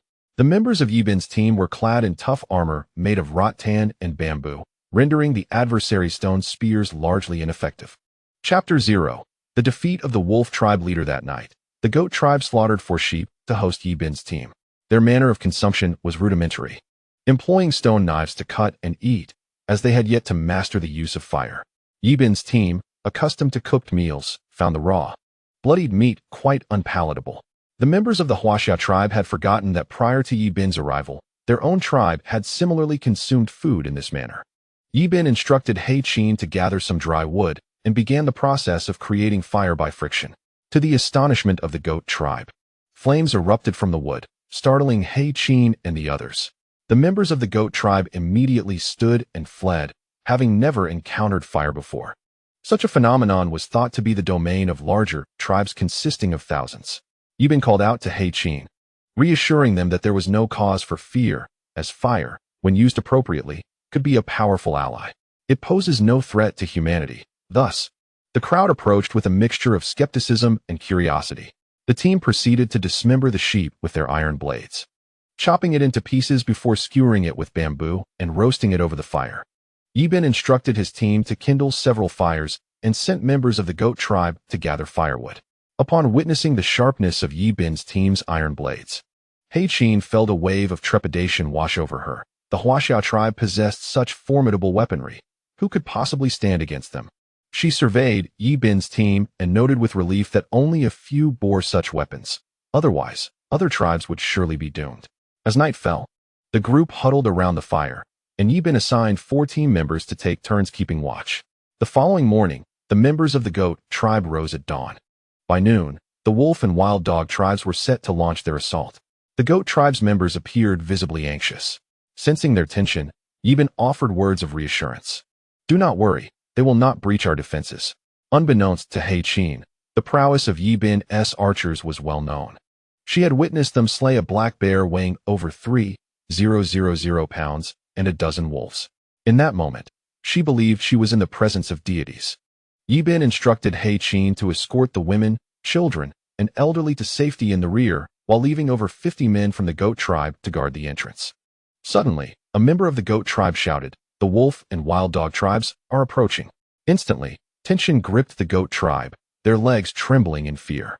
The wolf and wild dog tribes soon arrived at the gates of the goat tribe, separated by a mere 100 meters, each warrior gripping their stone spears tightly, awaiting the command from their leaders to commence battle. Last night, Yi Bin had devised a plan with He Qin. The goat tribe members would position themselves at the forefront to intercept the enemy. As the wolf and wild dog tribes charged forward, the goat tribe would swiftly disperse to the sides. Yi Bin's combat team was prepared to unleash a barrage of arrows. From a distance of over 100 meters, they could shoot 4 volleys. 4 consecutive rounds would amount to 92 arrows, in addition to Yi Bin's rapid-fire composite bow. When the goat tribe counterattacked, the wolf and wild dog tribes would undoubtedly suffer heavy casualties. Standing at the entrance, He-Chin boldly inquired, "Our goat tribe has had no prior conflict with your wolf and wild dog tribes. Why do you seek to slaughter our kin and seize our sheep?" The leader of the wolf tribe laughed heartily. "Your tribe possesses an abundance of sheep. With so few of you, how could you possibly defend them? If you surrender all your sheep and offer us 20 of your women, we shall refrain from attacking your goat tribe." Upon hearing this, He-Chin was filled with righteous fury. "Why should we relinquish our sheep to you? Your wolf tribe previously abducted our women while they tended the flock and stole hundreds of our sheep. I have yet to settle that score with you." The wolf tribe leader, sensing his authority challenged by He-Chin's words, bellowed, "Warriors, charge with me." In the goat tribe, upon witnessing the wild dog tribe charging forward with ferocity, the warriors immediately dispersed to either side. At the command of Yi Bin, arrows were swiftly loosed, and over 20 projectiles soared into the air from the goat tribe's ranks. Subsequently, they knocked their bows and unleashed a relentless barrage of 4 volleys. In an instant, the wild dog tribe suffered catastrophic losses, with numerous members struck down, their blood staining the earth crimson. He-Chin, momentarily taken aback, beheld the lifeless forms of 30 or more warriors sprawled upon the ground, their anguished cries echoing through the air. The leader of the wolf tribe could hardly comprehend the calamity that had befallen his kin, as nearly half of his warriors lay incapacitated. The leader of the wild dog tribe turned pale, confronted with a weapon of unimaginable might. Despite the chaos, the wolf and wild dog warriors pressed on.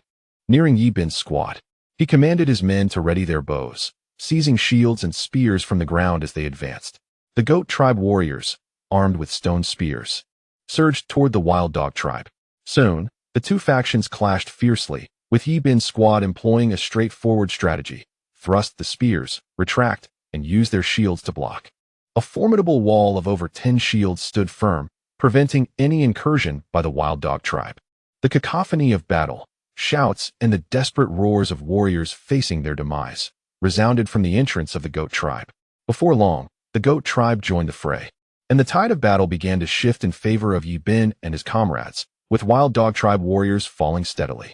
The leader of the wolf tribe, witnessing his kin being felled, felt a surge of rage, brandishing his stone axe in a frenzied attack against the goat tribe. The leader of the wild dog tribe also joined the melee, wielding his axe to strike down 2 goat tribe warriors in a single blow, their blood splattering across the wolf leader's face as they lay convulsing, lifeless. The wild dog tribe leader thrust his stone spear towards He-Chin, who narrowly evaded the assault. The skirmish erupted anew in a whirlwind of chaos and clamor. Yi Bin, stationed at the rear, directed his squad, advancing methodically. Each thrust of their weapons sent more wild dog tribe warriors to the ground, their blood saturating the soil of the goat tribe. Observing the ferocity of the wolf tribe leader, Yi Bin seized his composite bow and unleashed 4 arrows in rapid succession. Just as the wolf tribe leader raised his axe to cleave another goat warrior, 4 arrows pierced through his heart. He gasped, blood spilling forth as he collapsed, continuing to expel crimson from his mouth. Upon witnessing the demise of the wolf tribe leader, the wild dog tribe leader kicked He-Chin aside and began to flee. The remaining warriors of the wolf tribe, seeing their leader fall, discarded their weapons and followed suit in retreat. The warriors of the wild dog tribe, witnessing their leader's flight, similarly abandoned their arms and scattered. Observing the wild dog tribe leader's escape, Yi Bin loosed 3 more arrows, one of which struck the leader in the arm. The leader of the wild dog tribe let out a piercing scream, clutching his bleeding arm as he began to flee into the distance. Those warriors who had not managed to escape were swiftly bound by the team members. Yi Bin glanced around and noted that there were still 14 individuals left. "Take them back to the tribe as slaves," he commanded. After counting, he found that only 2 of his team members had sustained minor injuries that would require a few days of recuperation. The rest were unharmed. This marked the most intense battle Yi Bin had experienced since arriving in this world, leaving his heart in turmoil. In Chapter 0, the goat tribe joined. At this moment, He-Chin approached and said, "Our goat tribe has lost 15 members. We have 40 male clansmen, 30 females, and 10 children. No elders remain." Yi Bin was intrigued by the absence of elders in the goat tribe. He-Chin explained that a few days prior, the coyote tribe had raided their sheep herding women, killing the elderly who tended to the sheep and stealing around 200 sheep. "If it weren't for you returning to deliver the news, we would have lost all our goats," He-Chin lamented, sorrow evident in his eyes. Yi Bin replied, "We must immediately head to the Coyote tribe and rescue our kin." With that, Yi Bin led his team and all the men of the Goat tribe toward the Coyote tribe. After several hours of travel, they finally spotted the Coyote tribe's encampment. He Qin indicated, "This is the Coyote tribe." Yi Bin instructed the shield bearers to advance first, the spear bearers to follow in the middle, and the archers to take up the rear. As they cautiously approached, Yi Bin was puzzled by the apparent absence of life in the Coyote tribe. Upon entering, they were met with the sight of several male corpses strewn across the ground. Lifeless for several hours, the blood beneath them having congealed. He Qin remarked, "This must have been the work of the Wild Dog tribe leader. He has slain the remaining men of the Coyote tribe and taken the women and livestock." Yi Bin declared, "We must now go to the Wild Dog tribe." He Qin cautioned, "The Wild Dog tribe is allied with the Coyote tribe. It may not be easy to confront them. The Wolf tribe has recently been capturing slaves from smaller tribes and is said to have over 400 members now. The surrounding smaller tribes are nearly depleted, and many have fled the area." Upon hearing this, Yi Bin felt an immediate headache. The Wolf tribe had grown so powerful, and he had already eliminated 2 of their leaders. After the heavy snowfall, the Wolf tribe leader would surely lead an assault on the Huaxia tribe. Yi Bin resolved to prepare for what lay ahead. Since the Wild Dog tribe was an ally of the Wolf tribe, they could not act against them at present. The women of the Goat tribe would have to wait for another opportunity to be rescued. Turning to He Qin, Yi Bin said, "Gather your belongings and return with us to the Huaxia tribe." He Qin, impressed by the formidable weapons of the Huaxia tribe, felt assured that he had aligned himself with the right people. "Leader, we will first return to the Goat tribe and then bring my clansmen back with you to the Huaxia tribe," he stated. Yi Bin nodded in agreement, and the group set off towards the Goat tribe. Before long, they arrived back at the Goat tribe, where He Qin herded out their remaining sheep. Yi Bin observed that there were at least 400 goats still in their possession. Is this Goat tribe truly so affluent? No wonder the Wolf and Wild Dog tribes seek to pillage them. He Qin informed the leader that this was all their goats. Yi Bin instructed his team to assist the Goat tribe members in herding their flocks back to the Xiaobu tribe, accompanied by 14 slaves. Throughout the journey, the slaves frequently glanced at Yi Bin, causing him to feel a flush of embarrassment. He Qin, observing his daughter, felt helpless. Women have an innate attraction to the strong, a primal instinct he chose to ignore. On the road, He Qin inquired of Yi Bin, "Leader, how many people does our tribe currently have?" Yi Bin, with an awkward expression, replied, "Our tribe comprises just over 60 individuals." Upon hearing this, He Qin's countenance darkened.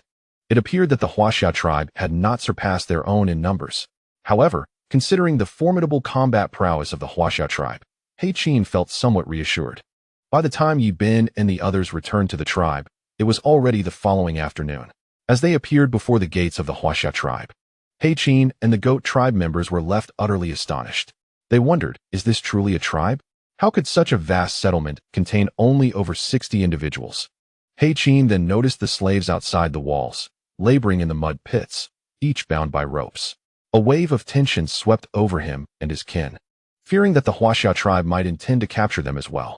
Yi Bin, sensing He Qin's unease, reassured him, "These individuals wish to destroy our Huaxia tribe. After we captured them, they were placed here to dig mud." With this revelation, He Qin and his tribe members relaxed. It was merely the enemies of the Huaxia tribe, which was a relief. If it were him, he would have executed the enemies without hesitation. In primitive societies, only large tribes kept slaves, as smaller tribes could scarcely secure enough food for themselves. At that moment, the courtesan spotted Yi Bin returning with a substantial entourage. She had grown accustomed to such spectacles and soon noticed the team escorting the 14 bound individuals before her. Yi Bin commanded the courtesan to direct the slaves to the mud pits. Observing the construction of the moat nearing completion, he felt an overwhelming sense of satisfaction. He Qin watched the courtesan intently. She was a striking woman, tall and graceful. When she noticed He Qin's gaze, she shot him a glare, causing his face to flush with embarrassment. Yi Bin, chuckling, took He Qin's hand and led him into the city, warming his heart. The members of the Goat tribe followed closely behind, herding their flocks into the settlement. Yi remained steadfastly by Yi Bin's side. Upon entering the city, Yi Bin marveled at the completed houses, arranged in 6 rows with 10 earthen dwellings each. They had also constructed a training ground, adjacent to which lay a pasture. He Qin noticed the multitude of animals within the tribe, numbering approximately 700, combined with the goats from the goat tribe, totaling over 1,100 animals. Yibin instructed the tribe members to guide the flocks into the pasture. He soon felt that the city was becoming somewhat congested and contemplated relocating the pasture outside the city walls in a couple of days. By then, the moat would be finished, alleviating concerns of the flock straying. The walls surrounding the city were each several meters wide. At that time, we shall reinforce the moat with timber, leaving one side of the city wall to serve as a pasture. In an area spanning over 200 meters, we can sustain 4,000 to 5,000 sheep. On the remaining 3 sides of the city wall, we can cultivate pumpkins next year. The moat shall also serve as a habitat for fish, and we will excavate the area in front of the city gate for better access. Subsequently, we will construct a drawbridge using wooden planks, ensuring that even if 1,000 primitive warriors were to assault the Huaxia tribe, Yibin would possess the confidence to remain invincible. Yibin instructed He Niu to gather all members of the tribe for a meeting at the training ground. Accompanied by He Qian and others, Yibin arrived at the training camp. He Niu sounded the ram's horn, and soon all tribe members made their way to the training ground. Yibin stood at the forefront and began to address the assembly. Today is a splendid day. Beside me stands the leader of the goat tribe, and these individuals are members of the goat tribe. From this day forth, the goat tribe officially joins our Huaxia tribe. Henceforth, we shall all be members of the same tribe, and it is imperative that we coexist harmoniously. Should any disputes arise privately, you must seek me out for resolution. Duels among tribe members are strictly prohibited. We have already identified 2 individuals who have faced confinement in the dark for 2 days. This was done to foster unity within the tribe. Starting tomorrow, all teams will be restructured. With the addition of the goat tribe, our numbers have grown significantly. Previously, we had over 60 individuals in the tribe, and now with the goat tribe, we total over 140. If we continue with the previous arrangements, we would surely face accommodation challenges. Each dwelling can accommodate a maximum of 10 individuals, and those wishing to marry may receive a separate earthen room. Chapter 0. Allocation of duties. As the goat tribe has recently joined, Yibin reiterated the tribe's regulations. From now on, all members of the goat tribe will bear the surname Yang. After the meeting, He Niu will privately clarify any details for the goat tribe. To begin with, the tribe will now allocate 10 individuals to each room. With 140 individuals, that equates to 14 rooms. There are 2 storerooms that only Hong and I may access. In the future, we may need to increase this number, assigning each team leader, 1 male and 1 female, their own room. Male slaves will now share rooms with 15 individuals per room, with a total of 60 male slaves distributed across 4 rooms. The 10 female slaves will also be allocated 1 room. Yibin has reserved 1 room for himself. Currently, the tribe has 36 rooms remaining. Those wishing to marry should come to me for registration, but intermarriage between male and female members of the same tribe is prohibited. Members with the surname Yang may marry those with the surname Yang or Long, but marrying someone with the surname Shan is forbidden, lest the offspring be rendered foolish or perish. Upon hearing such grave warnings, the tribe members took note of their leader's words. With the increase in tribe members, it has become necessary to reorganize roles. Our tribe now comprises 71 male members, who will be divided into 4 combat teams. Each team will consist of 18 members. He Niu, you shall lead the first team. He Bao will take command of the second team, Mu Zhan of the third, and He Qian of the fourth. Hua Kuei, you will remain the captain of the defense team, with the previous 4 male members from your squad now reassigned.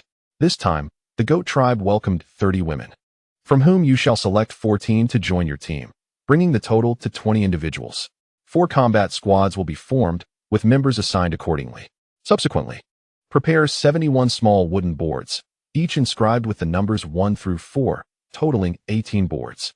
Place them in a ceramic pot, and each male member of the tribe will draw 1 board. The number drawn will determine their squad. Once completed, present them to me. Yibin instructed Old Bear to prepare the 71 wooden boards. From now on, Flower Queen, you may choose your own team.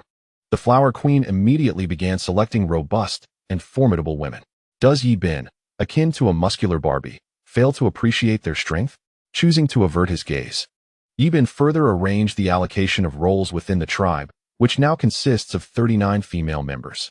Red shall serve as the cafeteria administrator, with a squad of 10 to select from. The head shaman and the head of the infirmary will each lead a squad of 5, tasked with gathering herbs to tend to the injured within the tribe. Luo she will lead the fishing team, comprising 5 individuals responsible for daily catches. Old Bear is appointed as the leader of the production group, overseeing a squad of 10, which includes 4 elders and 6 women, responsible for pottery, charcoal production, and crafting clothing. Zhu will head the logistics team with 8 members, tasked with daily timber procurement. You will lead the education department with a squad of 5, responsible for teaching literacy and arithmetic every evening. I shall instruct you for an hour each day, after which you will teach the tribe. You will lead the livestock team, managing all children, totaling 25, responsible for herding, cutting grass, and feeding rabbits, pigs, and cattle. With all tribe members assigned, you will have time for a meal. Select your team members and gather at the training grounds shortly. Soon, everyone had chosen their squads, and Old Bear presented the 71 wooden boards. Yi Bin inscribed the numbers on the boards with charcoal, placed them in the ceramic pot, and shook it to commence the selection. In no time, all combat squads were formed. Yi Bin further outlined the training regimen.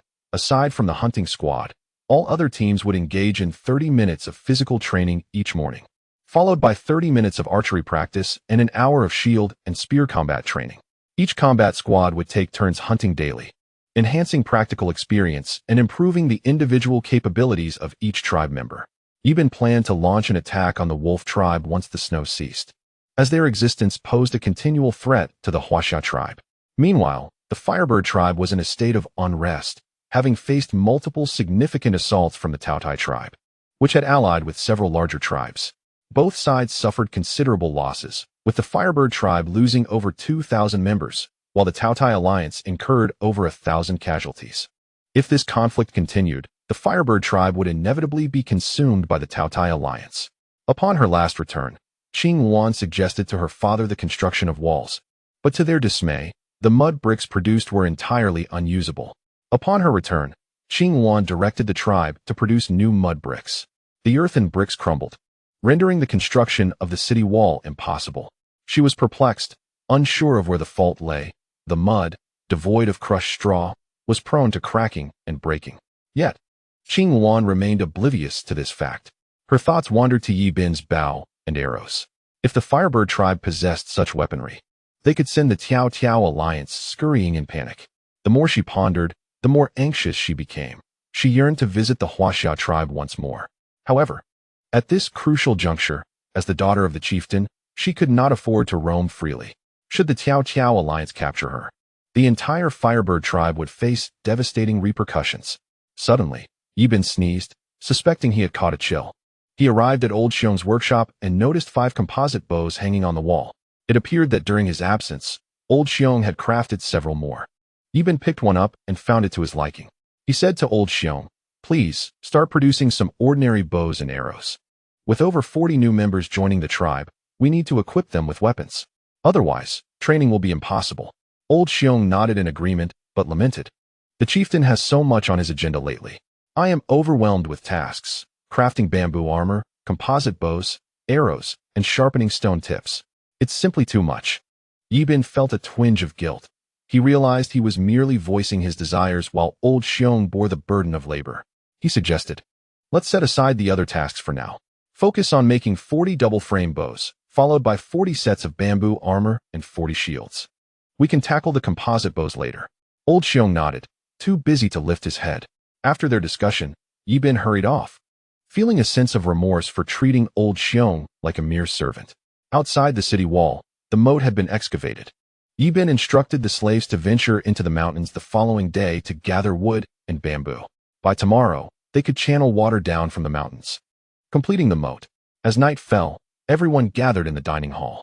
Heichin and the others were the first to arrive, their curiosity piqued. Yi Bin distributed a pair of chopsticks to each of them, and they began to line up for their portions. Soon, everyone was seated at the table, but Heichin and his companions struggled with the unfamiliar utensils. Yi Bin took it upon himself to teach them how to use chopsticks. While many tribe members fumbled and yelped in frustration, the laughter of the elder tribesmen echoed, reminiscing about their own learning experiences. The meal concluded swiftly, and Yi Bin organized a small squad to keep watch through the night. After the incident with the wolf and dog tribe, he understood that this world could be exceedingly harsh. Vigilance was paramount. He felt a profound responsibility for the safety of the tribe during the night watch. He certainly did not wish to awaken from a nightmare only to find the tribe had been annihilated. Brothers and sisters, if you enjoy this new book by Beiching, please leave a positive review. Beiching thanks you all. Chapter 0. The completion of the moat at dawn. The sound of the tribal horn echoed, prompting everyone to swiftly don their garments and rise. The combat team hurried to the training ground, and the other squads began their tasks as well. After finishing breakfast, Yi Bin, accompanied by his slaves and a small combat team, ascended the mountain. He instructed the slaves to cut bamboo, while the team members were tasked with using a long wooden pole to hollow out the bamboo. Yi Bin directed the team to connect the bamboo segments one by one. The slaves swiftly felled over 300 bamboo poles, which Yi Bin meticulously linked to the moat. He also diverted a stream from the mountain, allowing the water to flow through the bamboo into the moat. Subsequently, he ordered the slaves to cut wood, which was then transported back to the town to commence the construction of a suspension bridge. Constructing the bridge was quite straightforward. First, they fashioned a wooden bridge measuring 6 meters in length and 4 meters in width, securing one end to the ground near the town. They then bound the front beams of the bridge with 2 thick ropes, which were looped around the pillars of the city wall to create a tensioning device. When individuals needed to exit, they would gradually lower the ropes, allowing the bridge to descend slowly. Conversely, when the bridge was not in use, those atop the city wall would slowly rotate a wooden turning mechanism, tightening the ropes and lifting the bridge, preventing anyone from entering. Remarkably, by midday, the suspension bridge was completed. All the tribe's people gazed at Yi Bin in astonishment, recognizing him as a remarkable leader. As long as he was present, the tribe would undoubtedly grow stronger.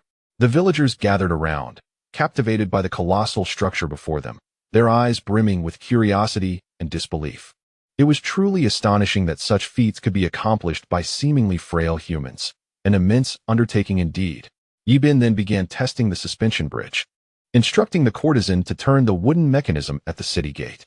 The bridge began to descend slowly, and the crowd curiously traversed its length, finding it quite exhilarating. With the bridge established, only the fortification of the moat remained. Yi Bin organized the slaves to cut a significant amount of bamboo and transport it back to the town. They drove stakes deep into the moat, ensuring that even if enemies swam across, they would be thwarted upon reaching the shore. The bamboo stakes rose more than a meter above the riverbank, their tops sharpened with iron knives, making them lethal to any assailants who might attempt to scale them. In water, one cannot leverage strength, rendering it impossible to climb up. While the Huaxia tribe was busily engaged in their endeavors, the distant wolf tribe was gathering its forces. The leader of the wild dog tribe, Fierce Hound, stood beside the leader of the wolf tribe, Black Wolf. It turned out that they were brothers. Fierce Hound had been ousted by the former leader of the wolf tribe. After his expulsion, Fierce Hound, known for his ruthless nature, had slain the leader of a minor tribe and successfully ascended to the leadership of that tribe himself. From an initial handful of 20 individuals, his following swelled to over 100. Like Black Wolf, Fierce Hound harbored grand ambitions and was exceedingly brutal. Recently, he had suffered considerable losses in the goat tribe, his arm even pierced by Yi Bin's arrow, a grudge he could not afford to ignore. Subsequently, he dispatched scouts to shadow the goat tribe, discovering that they had allied with a tribe possessing a fortified settlement. His kin returned to inform him that, although the tribe had a large shelter, its population was not as numerous as that of the previous wolf tribe. Upon hearing the news, the hound promptly sought assistance from his elder brother, the Black Wolf. The wolf tribe, which previously comprised around 180 to 90 members, has now grown to over 600. Recently, the Black Wolf has captured many men from smaller tribes to serve as slaves. During battles, he sends the slaves to the forefront, and once they breach the enemy's territory, the Black Wolf leads his warriors into the fray. This strategy has proven successful on more than 10 occasions, minimizing casualties for his tribe each time. The hound reported, "Brother Black Wolf, I have gathered intelligence on a tribe known as the Huaxia tribe, which consists of approximately 180 members and possesses a vast number of sheep and women. If our two tribes join forces, we can undoubtedly annihilate the Huaxia tribe. I shall take the women and sheep, while you, Brother Black Wolf, shall claim the lion's share." He continued, "My kin have witnessed your warriors from the wolf tribe digging in the mud, which indicates that your previous 2 leaders fell to the Huaxia tribe." Upon hearing this, the Black Wolf was enveloped by an aura of malevolence, emanating a fierce killing intent that startled the hound beside him. The Black Wolf commanded, "Hound, Gather all the warriors of your tribe. Tomorrow, assemble here for an assault on the Huaxia tribe. The hound, elated, replied, I shall bring my men at dawn to join the attack on the Huaxia tribe. Unbeknownst to Yi Bin, danger loomed on the horizon. Fortunately, the newly constructed moat provided a semblance of protection. Otherwise, the Huaxia tribe would be in grave peril. Yi Bin was busy orchestrating the slaves to reinforce the moat with bamboo. The entire tribe was bustling with activity. In addition, Yi Bin constructed a pasture in front of the right city wall. With an abundance of sheep, the city was permeated by the odor of sheep and droppings. Previously, the sheep population was manageable, and the spacious city mitigated the issue.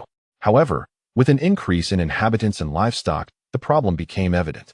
Quickly, the tribe and the slaves completed the fortification of the moat.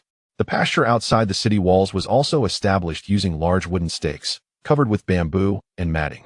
One side of the pasture abutted the city wall, while the remaining 3 sides were enclosed with matting, secured by wooden stakes, and a single entrance was left open. Yi Bin instructed you to herd all the sheep and pigs to the pasture outside the city walls. The slaves dismantled the city's original pasture and transported the manure over 100 meters away from the tribe, where they excavated a large pit to later utilize the waste as fertilizer when they discovered grain seeds. As dusk began to settle, the tribe finished their lunch, and Yi Bin visited Old Bear. Upon his arrival, Old Bear stated, Chief, the 40 double-bladed bows and 40 shields you requested are complete. Additionally, I have crafted over 30 sets of bamboo armor, which will be finished by tomorrow morning. Afterward, I will commence work on the composite bows.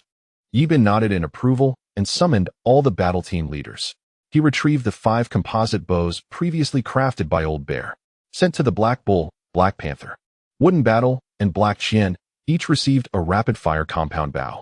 On the battlefield, Yi Bin, along with 5 squad leaders, stood atop the city wall, capable of fending off the assault of 1 to 200 adversaries. Provided there were sufficient arrows, this exemplifies the formidable power of the rapid-fire bow. Upon receiving the bows, the squad leaders trembled with excitement. They had witnessed Yi Bin wielding the rapid-fire bow, which not only possessed great power, but could also unleash 7 consecutive shots. Such weaponry transcended the comprehension of these primitive people. The tribe currently boasted over 3,000 bamboo arrows. Bamboo arrows were relatively easy to craft, as bamboo, when sliced with a knife, revealed a hollow interior. By cutting at the joint of the bamboo, and then smoothing a stone into a bullet-like shape to insert, the arrowhead was fashioned. The tail of the arrow was similarly crafted by trimming just before the joint, followed by carving a groove with an iron knife for functionality. The tribe remained a work in progress. Once conditions improved, feathers could be affixed to the bamboo arrows for greater accuracy, although this required a substantial amount of string. This year's supply of mountain hemp had been exhausted, necessitating a wait until the following year. The tribe lacked the resources for such enhancements at present, so Yi Bin had to make do, confident that deviations within a range of 200 meters were not significant. Brothers and sisters, if you enjoy this new book by Beiqing, please leave a favorable review. Beiqing thanks you all in advance. Chapter 0. The Great War approaches. Early in the morning, Yi Bin arrived beside the moat, where mountain streams had flowed through bamboo tubes all night long. The moat was now filled to capacity, prompting Yi Bin to instruct the slaves to transport over 300 empty bamboo tubes back to the tribe, for no amount of bamboo seemed sufficient. Bamboo had countless applications. Observing the fortress, Yi Bin felt immense satisfaction. This was the first defensive stronghold he had constructed since arriving in this world, providing him and the entire tribe with a sense of security. At dawn, the fierce hound led over 100 tribesmen to the Black Wolf tribe. The Black Wolf promptly organized his people, totaling over 400 individuals, along with more than 200 recently captured slaves, who would serve as the vanguard in the forthcoming assault. Once the slaves advanced, the Black Wolf would lead his kin into the fray. Soon, the assembly was complete. 600 from the Black Wolf tribe and 100 from the Wild Dog tribe, making a formidable total of 700, setting forth towards the Huaxia tribe. Yi Bin remained unaware that the Black Wolf himself had come to attack the Huaxia tribe. Meanwhile, the squads continued their daily training. Upon completion, Yi Bin summoned all combat squads together. He retrieved the bows, arrows, bamboo armor, and shields crafted by Old Bear the previous day. The newly inducted warriors had yet to be armed. They usually trained in small groups, having grasped the techniques but lacking proficiency. Yibin distributed the bows, arrows, and bamboo shields to the tribe's warriors. In total, 5 squads comprising 91 individuals each received a bow, arrows, and shields. Each warrior was equipped with 25 arrows, a shield, and a spear over a meter in length. Each warrior is equipped with a bone knife at their waist, as the tribe has recently procured over 120 animal carcasses. Yibin has commissioned the elder bear to craft numerous bone knives specifically to arm the troops. His ambition is to transform them into elite warriors. On the battlefield, should their shields and spears be disarmed, the bone knife serves as a means to continue the fight. Yibin aims to equip these warriors with the gear reminiscent of special forces from his previous life on Earth. Otherwise, how can they be deemed elite? The shields have also been modified, allowing them to be carried on their backs while wielding bows. The spears are securely fastened within the shields, enabling the warriors to swiftly draw them when enemies approach. They can alternate between being shield bearers and archers, maximizing their lethality. Flexibility in combat is paramount. Without strategic thinkers, a leader cannot be deemed competent. The warriors receive their weapons and armor, each one invigorated with newfound zeal. Yibin instructed them to form 5 rows, with each squad standing in a line. With the issuance of equipment, they must embody the essence of warriors, avoiding the previous disarray. A lack of discipline within a team hinders its strength and ability to overcome adversaries. Yibin has raised his own standards, as the tribe has grown significantly from just a handful of members to over 100. Previously, survival was the only requirement, but now he expects more. Yibin informed the squad leaders that from now on, the warriors must stand in formation for an hour each morning. Black Bull, bewildered, questioned the utility of standing, to which Yibin replied that it is meant to forge their willpower and enhance their discipline. Despite their confusion, the warriors complied with his orders, choosing obedience over understanding. As Yibin intensifies their training, he strives to cultivate a combat-ready unit. He senses that once winter passes, conflicts will erupt among the neighboring tribes, as the scarcity of food during the harsh winter leads to desperate measures. Tribes that have endured the winter often resort to raiding others for sustenance. Yibin recalls Black Chin mentioning that in times of food shortages, tribes might even resort to capturing members of rival tribes for food, a common occurrence in primitive societies. Currently, the slaves have little to occupy their time during winter, and Yibin has decided to limit their meals to 1 per day. Only the leaders of each room may have 2 meals, ensuring the slaves maintain a constant sense of hunger, thereby minimizing their capacity for unrest. The tribe is not currently facing food shortages. With over 140 members, each consuming 5 pounds of meat daily, they require a substantial amount, approximately 700 pounds. Given that a sheep weighs around 180 pounds, they need to consume 4 sheep daily. The 60 or so slaves, eating only 1 meal, will each have 2 pounds of meat and 2 bowls of meat broth, leading to a minimum daily requirement of 5 sheep. If they were to eat fish, they would need to consume 180 fish each day. The river has completely frozen over, and due to the biting cold, Yibin has refrained from allowing the Luashi team to venture out for ice fishing. Instead, he has instructed the teams to inspect the 50 nearby traps daily, which yield 6 or 7 catches each day. This is sufficient to sustain the tribe's food supply, alleviating the necessity to hunt sheep for meat every day.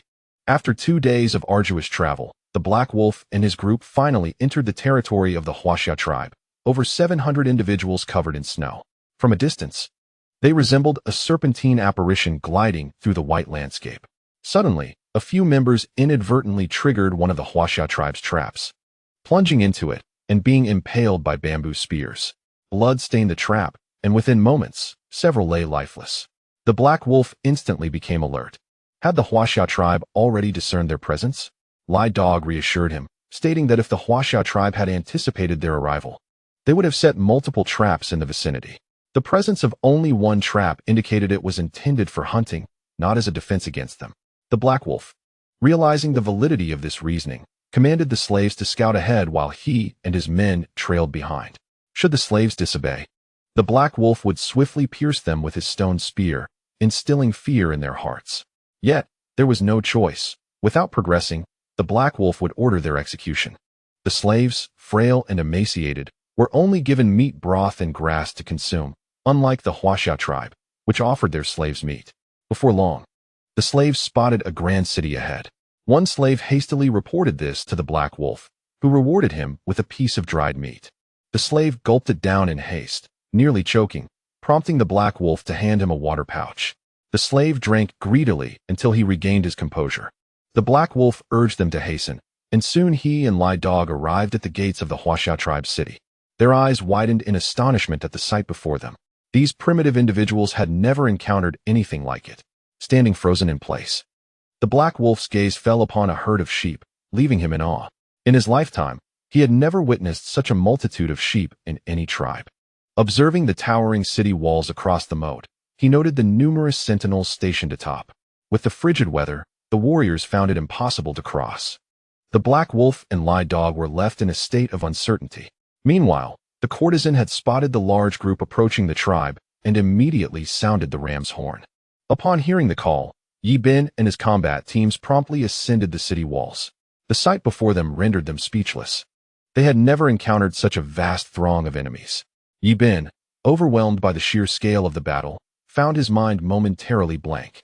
Black Ox and the others, too, were witnessing such a multitude of adversaries for the first time, their hearts racing with trepidation. Brothers and sisters, if you enjoy this new book from Beicheng, please leave a favorable review. Beicheng thanks you all. Chapter 0. The First Great Victory. As Yi Bin gazed at the primitive foes across the divide, he suddenly recognized a familiar face. Is that man not the leader of the Wild Dog tribe? The one beside him, adorned with a wolf's head, must be the leader of the wolf tribe, Black Wolf. Black Wolf circled around the Huaxia tribe, yet he remained uncertain about the point of attack. The moat, over 4 meters wide, posed a significant barrier. Even if they managed to swim across, they would struggle to reach the shore. The moat was reinforced with bamboo, rising more than a meter above the water's surface, and attempting to climb up would result in being pierced by the bamboo spikes. Black Wolf turned to Fierce Dog and inquired about their next course of action. They needed to devise a plan to cross. After much contemplation, Fierce Dog could not conceive a viable strategy. The warriors of the wolf tribe stood on the opposite bank of the moat, their eyes filled with curiosity as they gazed at the figures atop the city wall. Each held peculiar sticks in their hands, and Leaf Bin observed them standing on the opposite bank. The distance to the wall was merely around 18 meters, allowing archers to shoot at them indiscriminately. Leaf Bin commanded all combat teams to prepare their arrows, and the group began drawing their bows. At his command, they released a volley of arrows. Several squad leaders swiftly drew their bows and rapidly reloaded their quivers. Suddenly, over 100 arrows soared through the sky, leaving the wolf tribe warriors bewildered. They showed no intention of retreating, and in an instant, countless arrows pierced their bodies, filling the air with screams of agony and despair. Many warriors from the wolf tribe perished without comprehending what had transpired. Leaf Bin incessantly ordered the release of more arrows, and another wave of projectiles descended upon the wolf tribe, prompting them to finally flee. However, many did not have the time to turn around before arrows struck them down, staining the waters of the moat with blood. Black Wolf was pulled away by Fierce Dog, and as he glanced back at his warriors, he was struck by the sight of over 200 of them lying lifeless, mere moments after they had been in jovial spirits. The pain in his heart was so profound that it left him breathless. This time, he had brought all the warriors of the tribe with him, and now, without even breaching the gates of the Huaxia tribe, he had lost over 200 men, with many others wounded and bleeding profusely. Black Wolf immediately summoned the tribe's shaman to tend to the injured.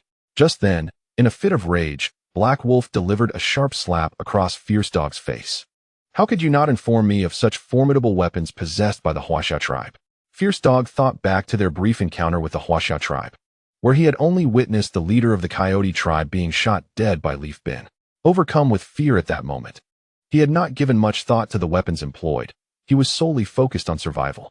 This time, leading such a large group, he had assumed they could easily annihilate the Huaxia tribe. Little did he know, their weaponry was so powerful. As they stood atop the city wall, it took mere moments for their side to suffer such heavy losses. Unable to comprehend the gravity of the situation, Fierce Dog, after receiving the slap, bowed his head and replied, "Brother Black Wolf, our previous encounter was too brief. I was engaged in battle with Black Chin, and before long, the leader of the Coyote tribe was shot down. At that moment, I was only thinking of escaping and did not pay attention to the nature of their weapons. Besides, they had only a few dozen people. It cannot solely be blamed on me." At that moment, the leader of the wolf tribe commanded a charge. with over 100 warriors surging forward. Although Yi Bin had loosed 3 or 4 rounds of arrows, the fierce dogs at the back could see nothing. By the time the fierce dogs engaged in battle with He Qin, Yi Bin's squad had already set aside their bows and arrows. Each member wielded a shield in their left hand and a spear in their right, fiercely clashing with the warriors of the wolf and wild dog tribes. Thus, the fierce dogs were oblivious to the scene of Yi Bin's squad picking off their enemies with arrows. Consequently, he failed to timely warn He Lang, and the fierce dogs realized their negligence. At that moment, he dared not provoke He Lang, fearing that a fit of anger could lead to his demise. Observing the fierce dog's demeanor, He Lang discerned that the fierce dog had little knowledge of this Huaxia tribe. He then inquired about their next course of action, seeking counsel from all the squad leaders and commanders on how to conquer the Huaxia tribe. Yi Bin had not anticipated the foolishness of the wolf tribe and wild dog tribe members, standing as living targets. This was tantamount to courting death. At a distance of more than 20 meters, the power of the arrows could reach its zenith. The members of the Huaxia tribe erupted into laughter, recognizing that these individuals had come seeking death, standing there as foolishly as pigs. Yi Bin understood that such an opportunity could only be seized once. Now, with the combined forces of the wolf tribe and wild dog tribe numbering over 500, they posed a significant threat to the Huaxia tribe. Yi Bin thought it prudent to proceed with caution. Should they fail, the tribe would face annihilation, the women and livestock seized. This was a fate Yi Bin wished to avert. After much deliberation, He Lang and his companions could not devise a suitable plan. He Lang then ordered the tribe to begin constructing shelters, cooking some food to eat, and to devise further strategies the following day. Yi Bin observed the wolf and wild dog tribes setting up their shelters in the distance, signaling their intent to continue their assault the next day. He dispatched the first combat team to clean the battlefield, removing the bamboo arrows from the corpses and reclaiming their stone spears and hides. Despite it being winter, there was no fear of decay, so they piled the bodies of the wolf and wild dog warriors across the moat. As Yi Bin noticed the wolf tribe kindling fires to cook food, darkness descended. He assigned the courtesan team to patrol the city walls, prepared to sound the horn if the wolf tribe attempted another attack. At this moment, Hong was in the kitchen preparing meat. The tribe had suffered no casualties today, having slain over 200 warriors from the wolf tribe, which instilled tremendous confidence among the members. They began to feel that the wolf tribe and wild dog tribe were not as formidable as initially thought, and everyone was filled with conviction about defeating the wolf tribe. Yi Bin summoned all the combat squad leaders to discuss the plan for a night raid. He proposed that when the wolf and wild dog tribes were asleep, they would send out 50 men to ambush them, with an additional 40 stationed in the moat to provide support. Each of the 50 would shoot 5 times before retreating. If pursued, the ambushers would cover their escape with arrows. As we retreated to the city, we collectively aimed our weapons at the wolf tribe and the wild dog tribe. Our intent was clear: to eliminate hundreds of them. The remaining foes would no longer pose a significant threat. As the Black Wolf could never have anticipated confronting beings from Earth, modern individuals capable of strategic thought, primitive tribes do not engage in stealthy tactics. They simply advance in numbers, relying on brute force rather than cunning. Yi Bin then proceeded to the slave quarters, summoning all the slaves to gather. There were over 50 male slaves, and Yi Bin had no intention of involving the female slaves in the impending conflict. He addressed them, stating that outsiders from other tribes were attacking, numbering approximately 700, of whom we had already dispatched over 200. This left over 500, presenting an opportunity for them to atone for their pasts. Any slave who participated in the battle and claimed the lives of 3 adversaries would earn the chance to become a member of our Huaxia tribe, enjoying the same privileges as us. The slaves erupted in excitement, realizing they could finally shed their chains and attain freedom. Tomorrow morning, each of you will be equipped with a stone spear at my command. When I instruct you to charge, you will do so without hesitation, forcing the warriors of the wolf tribe and the wild dog tribe to retreat. Some among you may have formerly belonged to the wolf tribe, but on the battlefield, do not entertain thoughts of fleeing. You are well aware of the prowess of our Huaxia tribe's weaponry. Seize this opportunity to prove yourselves and formally join our ranks. Do not harbor any inappropriate notions. Yi Bin shouted for the Huaxia tribe. Let us vanquish our foes. The slaves echoed his rallying cry for the Huaxia tribe. Let us slay all invaders. The teams, too, were swept up in this fervor, chanting for the Huaxia tribe. Let us eradicate the intruders. In the early hours, The slaves learned of our tribe's triumph, having suffered no casualties while dispatching over 200 of the wolf tribe's warriors. The thought of fleeing in battle was unthinkable. The archers of the Huaxiao tribe would surely target any who dared. That evening, Yi Bin ensured the slaves were well fed and encouraged them to rest early. As dawn approached, Yi Bin stealthily led teams 1, 2, and 3 out of the city, leaving Black Qin's team and the courtesan team to provide support. Yi Bin, accompanied by 54 members, arrived near the wolf tribe's encampment. Observing the flickering campfires and the few guards tending to them, he remarked that the black wolf was not entirely foolish. Having left a small contingent to keep watch, after a brief reconnaissance, he instructed his team to position themselves 70 meters from the wolf tribe. The night watchmen, preoccupied with their fires and unable to see far in the darkness, were unsuspecting.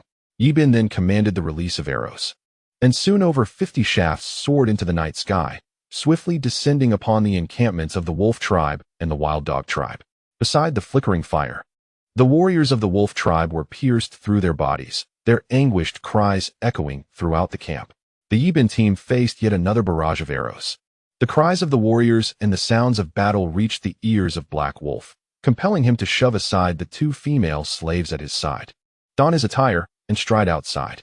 The fierce hound, accompanied by warriors, approached Black Wolf, exclaiming, "Brother, the leader of the Huaxiao tribe has come to ambush us." Black Wolf bellowed, commanding the slaves to arm themselves and charge forth. He urged the warriors of the wolf tribe to seize their long spears and follow him into battle against the Huaxiao tribe. Hundreds of armed men rallied behind Black Wolf, their collective roar resonating like thunder. Yi Bin hastily led his team in retreat as the warriors of the wolf tribe hurled their stone spears. Countless projectiles soared through the air, prompting Yi Bin to shout for shield defense. The clash of spears against shields resonated amidst the chaos, with many stone spears finding their mark on the bodies of Yi Bin's team. Fortunately, the bamboo armor worn by the team mitigated much of the damage. Though a few sustained superficial injuries, they could return to the chief of the shaman for herbal treatment. Yi Bin commanded a strategic retreat while continuing to unleash arrows. At this moment, the formidable Black Bull and Black Panther unleashed a relentless barrage of arrows, thwarting the advance of the wolf tribe's slaves. Soon, Yi Bin's team fell back to the safety of the moat. There, the Black Xinhua team desperately fired arrows, causing the wolf tribe's slaves to fall one by one, staining the ground with their blood. The air filled with their pleas for mercy and cries of agony, creating a scene of utter chaos. Yi Bin urgently called for the drawbridge to be raised, and it began to ascend slowly. Enraged by the sight of his slaves succumbing one after another, Black Wolf found himself powerless to intervene. Yi Bin and his team continued their relentless assault, especially the squad leaders wielding rapid-fire composite bows, each as if touched by divine intervention. Their swift rate of fire and extended range were formidable. Had Black Wolf not been directing from a distance, he would have long since met his demise. Yet again, the wolf tribe suffered a loss of hundreds. Black Wolf understood that if this continued, his warriors would perish here.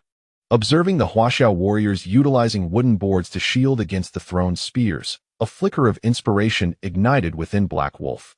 He resolved that at dawn, he would instruct his warriors to gather wood. If the Huaxiao tribe possessed shields, so too could he craft them. After a quick head count, Black Wolf noted that his tribe had dwindled to just over 300 warriors. The earlier ambush by the Huaxiao tribe, combined with the chaos of the charge he commanded, had cost them a total of 120 lives. A deep anguish welled within Black Wolf. He had painstakingly captured these individuals from other tribes, only to see half of them slain in a single day at the hands of Yi Bin. His heart bled for the loss. Over 100 slaves had died, and dozens of his warriors had fallen as well. Returning to his shelter, Black Wolf kicked one of the female slaves to the ground in frustration. The woman wept silently, her tears flowing freely, too afraid to cry out in the presence of the Black Wolf. At that moment, the fierce dog entered and proposed, "Brother, tomorrow we can fell some trees, then bind them with animal hides and place them in the middle of the river. Our warriors will be able to cross." Upon hearing this suggestion, the Black Wolf nodded in agreement, exclaiming, "Excellent. We shall employ this method tomorrow." He added, "Their device that can launch wooden sticks is formidable indeed. They utilized wooden boards today to block the spears hurled by our warriors." The Black Wolf, a shrewd individual, had gleaned much about the Huaxiao tribe from these 2 skirmishes. It is unwise to underestimate the intellect of primitive people who learn swiftly. Yibin was still reveling in the joy of the night's ambush, unaware that the Black Wolf had already devised a counter-strategy against them. Upon returning to the tribe, Yibin summoned the chief shaman to tend to the wounds of his injured comrades. Though the injuries were not severe, he insisted on applying herbal remedies to prevent infection. After ensuring their care, Yibin tasked the courtesan with leading the patrol that night to thwart any surprise attacks from the wolf tribe and the wild dog tribe. The next morning, Yibin untied the ropes from the slaves' feet, provided them with stone spears, and treated them to a hearty meal. He instructed the slaves to guard outside the city walls while his own tribe's warriors took their positions atop the walls. The behavior of the wolf tribe was peculiar that day, as they were seen felling trees in the distant mountains. Yibin could not fathom their intentions, but he understood that whatever their plans entailed, it was aimed at confronting the Huaxia tribe. Thus, he increased the number of patrols on the walls. As noon approached, members of the wolf tribe began to carry a wooden bridge towards the Huaxia tribe. Black Bull immediately sounded the horn, and upon hearing it, Yibin swiftly led his team to the walls. The slaves below became alert, gripping their stone spears tightly, their gazes fierce as they fixated on the approaching wolf tribe and wild dog tribe.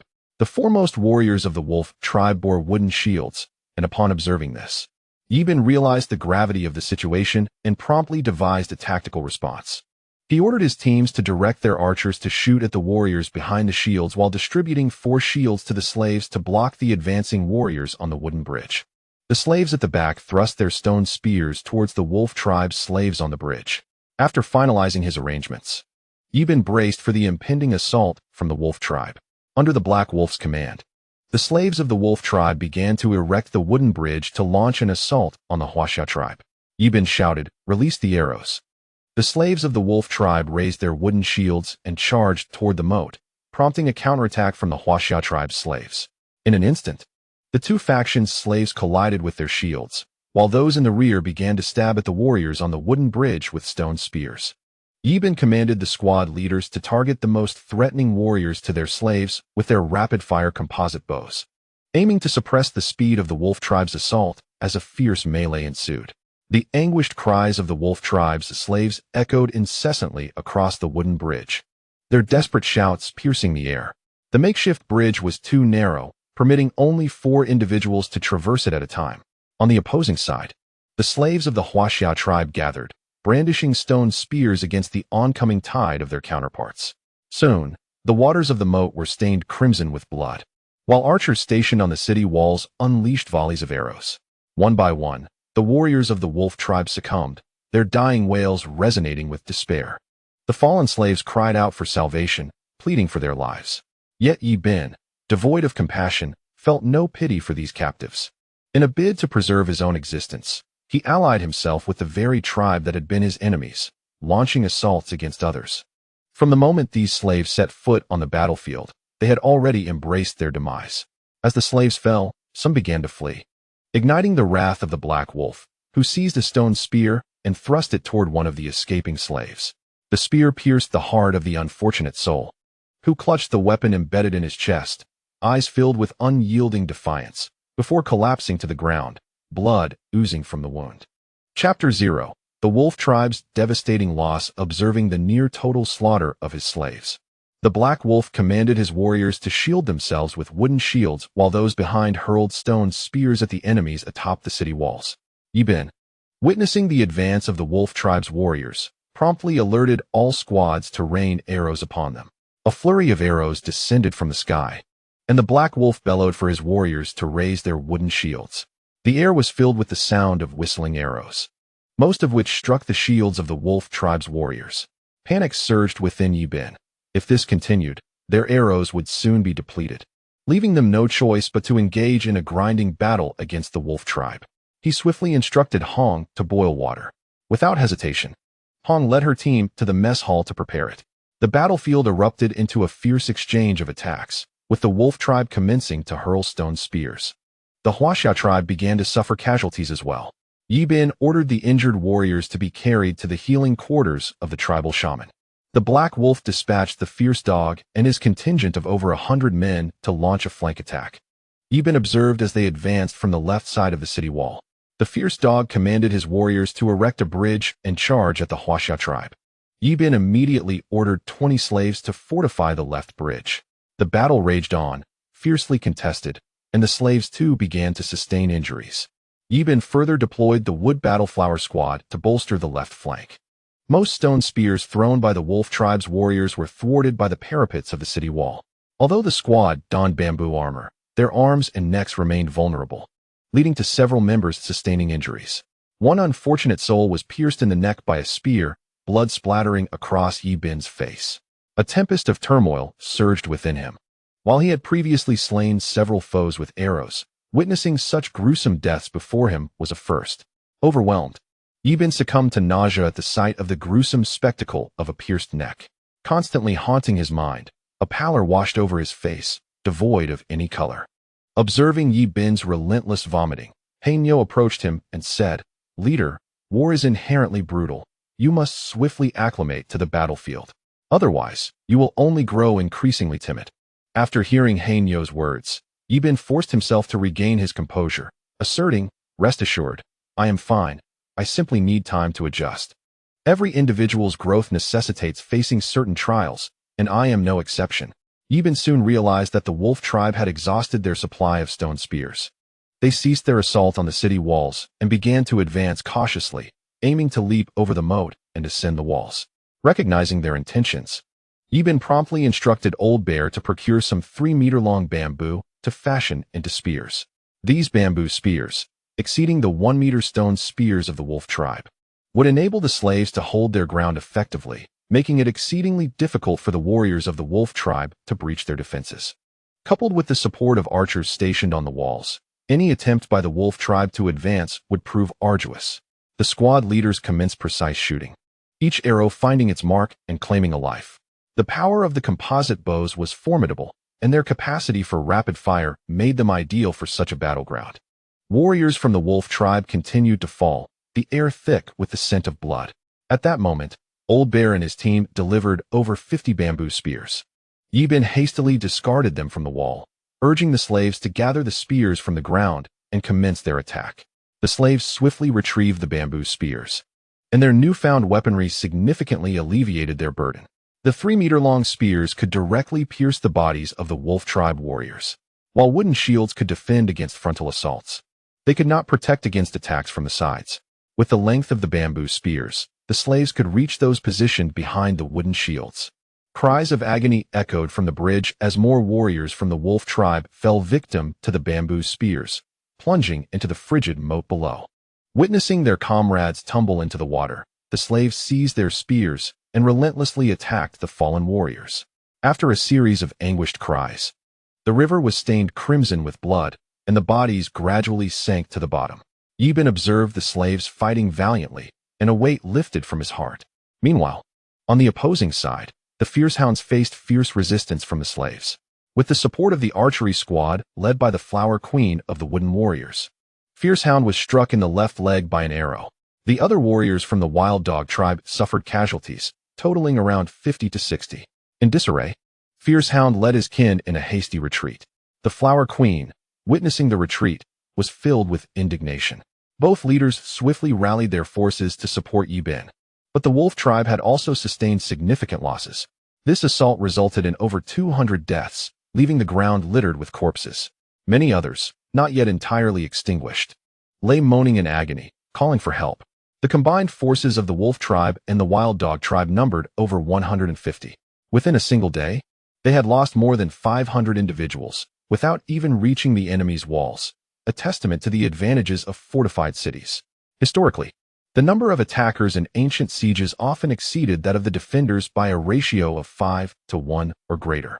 In order to secure a chance of victory, the Wolf Tribe and the Wild Dog Tribe found themselves at a disadvantage, their weaponry lagging far behind that of the Huaxia Tribe. Most significantly, a protective moat lay between them, rendering any direct assault from the Wolf and Wild Dog tribes utterly impractical. Ultimately, they sustained losses exceeding 500 men, while Yi Bin's squad possessed merely 2 or 3 arrows each. If the Wolf Tribe's numbers had been greater, the Huaxia Tribe would have faced dire peril. Among the slaves at the base of the city wall, 8 or 9 were injured, but since they were not the primary targets of the Wolf Tribe, the casualties remained relatively low. The combat squad, however, suffered injuries to 7 or 8 members. Fortunately, none were fatal, save for one brave soul who perished. Yi Bin resolved to honor this fallen warrior with a proper burial, for he had sacrificed his life in defense of the tribe, and his name should be forever etched in their memories. This warrior, named Shanji, had joined the Huaxia tribe from the mountain tribe. Yi Bin vowed to inter him atop the mountain across from the city wall once the battle concluded, allowing him to witness the strength of the tribe's resurgence.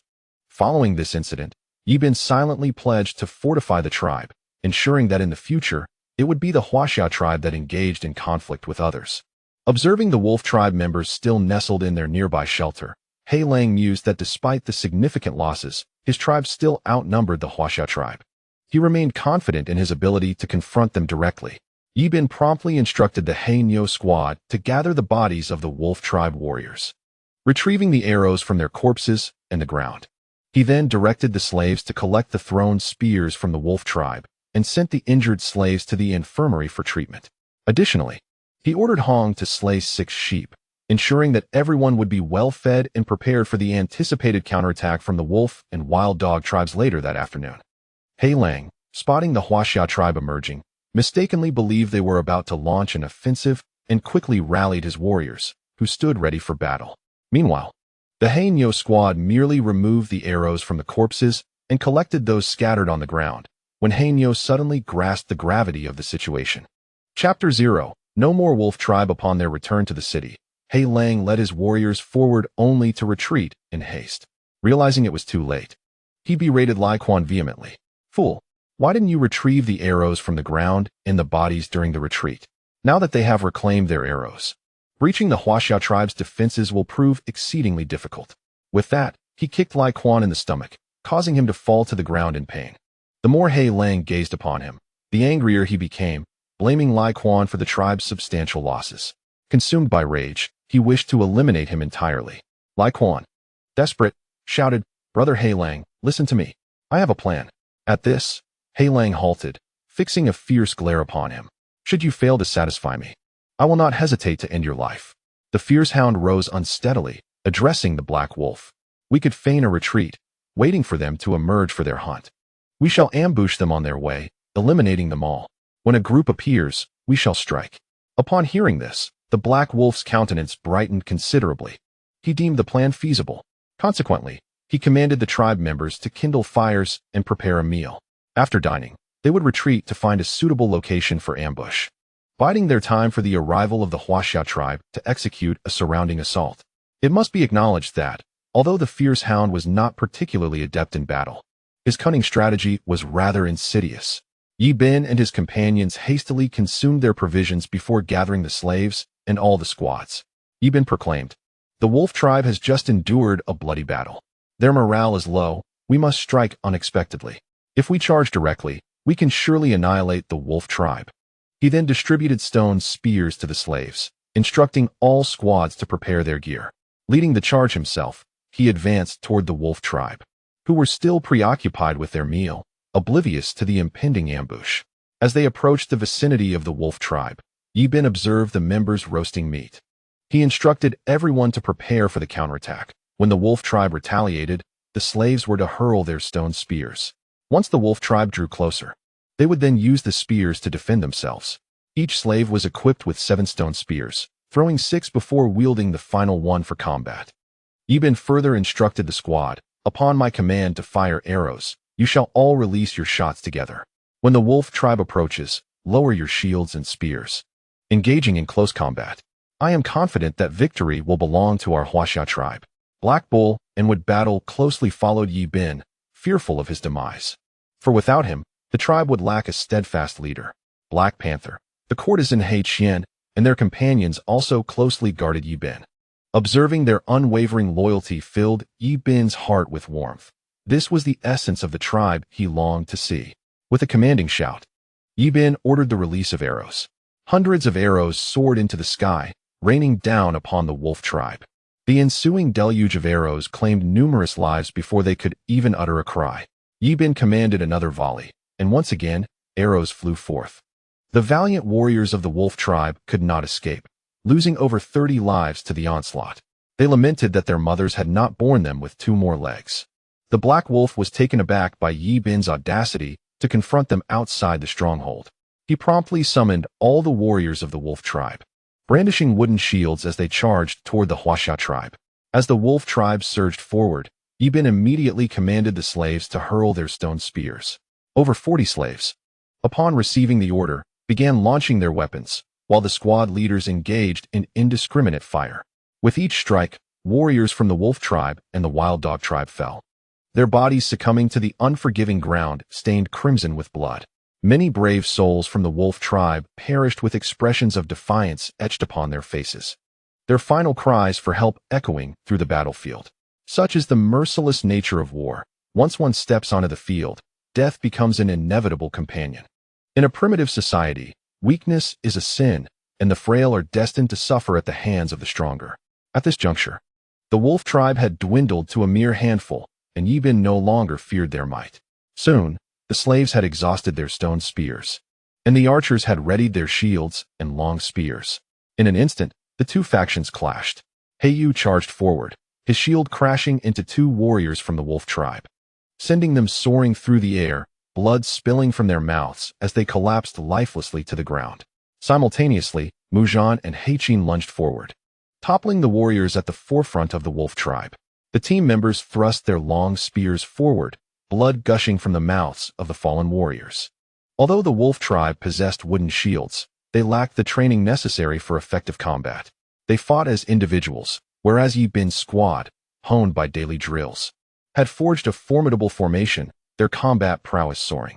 The shield bearers stood in a line, while the spear wielders positioned themselves behind, reaping the rewards of their unified efforts.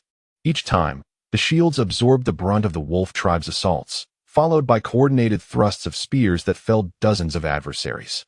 The shield bearers pushed forward relentlessly, while the not yet dead spear bearers delivered the finishing blows. Soon, the battle neared its conclusion, with only about 50 warriors remaining from both the wolf tribe and the wild dog tribe. At that moment, Lai Quan stealthily retreated, unnoticed by anyone. Suddenly, he turned and fled. Upon witnessing Lai Quan's flight, Hailang erupted in fury, coughing up blood. Muzhan, seeing Hailang's distress, hurled an iron spear, which pierced Hailang's chest. In disbelief, Hailang gazed at Muzhan, then at the wound in his chest, blood gushing forth and staining the beast's skin draped across him. Before long, Hailang began to falter, his body slowly collapsing, his mouth filled with the blood he could no longer contain, unable to utter a word. The warriors of the wolf tribe and the wild dog tribe, witnessing Hailang's demise and Lai Quan's escape, found their courage waning, and panic began to spread among them. Yi Bin called out to the warriors of the wolf tribe, urging them to lay down their weapons, raise their hands, and surrender. The warriors exchanged glances, hesitant.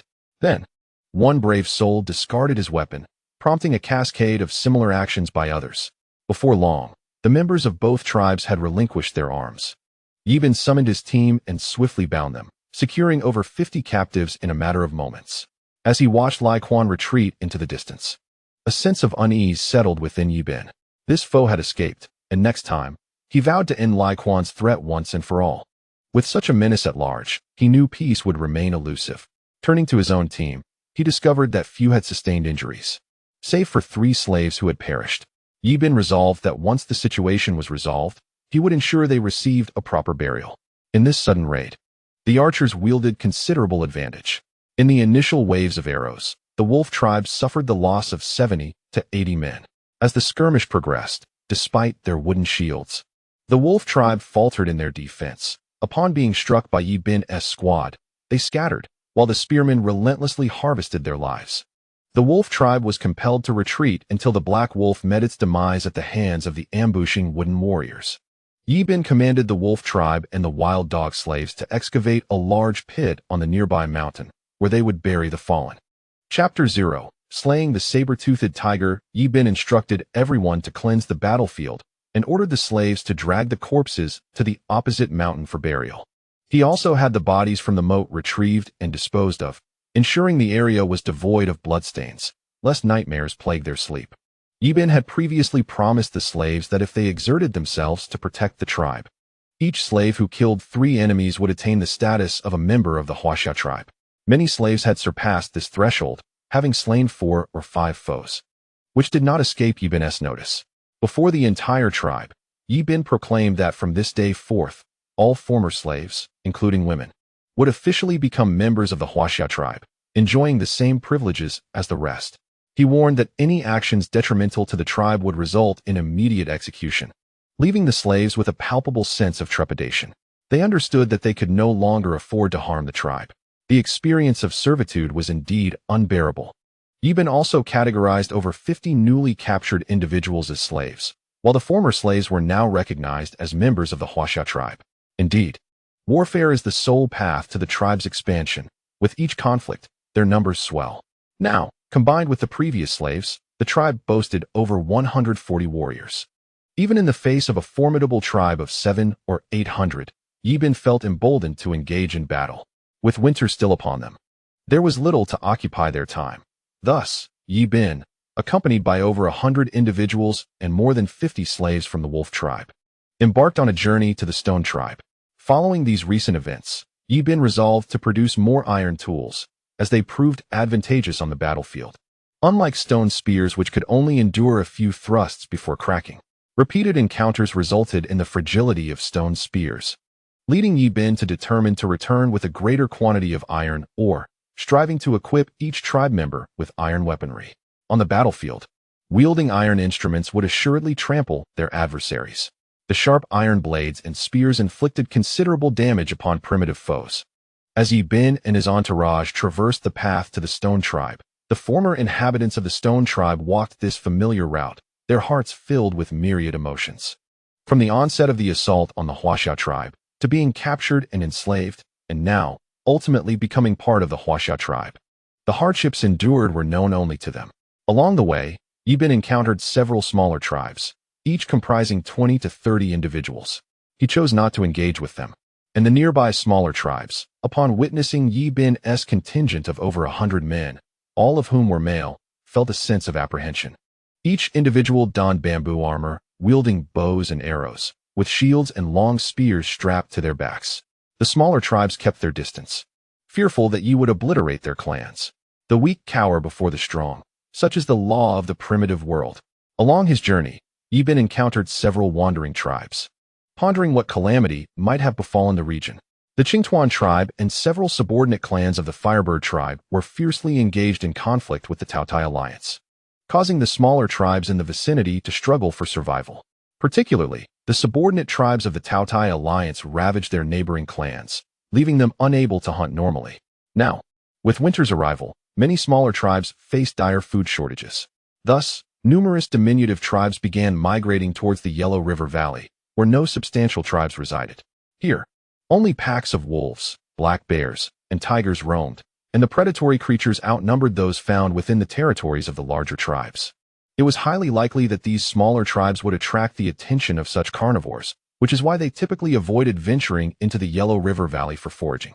As Yi Bin traveled, he stumbled upon the remains of a tribe, their bodies mangled and bloodied by wolves, the scene utterly horrific. He instructed his team to exercise heightened caution, for this area had grown increasingly perilous.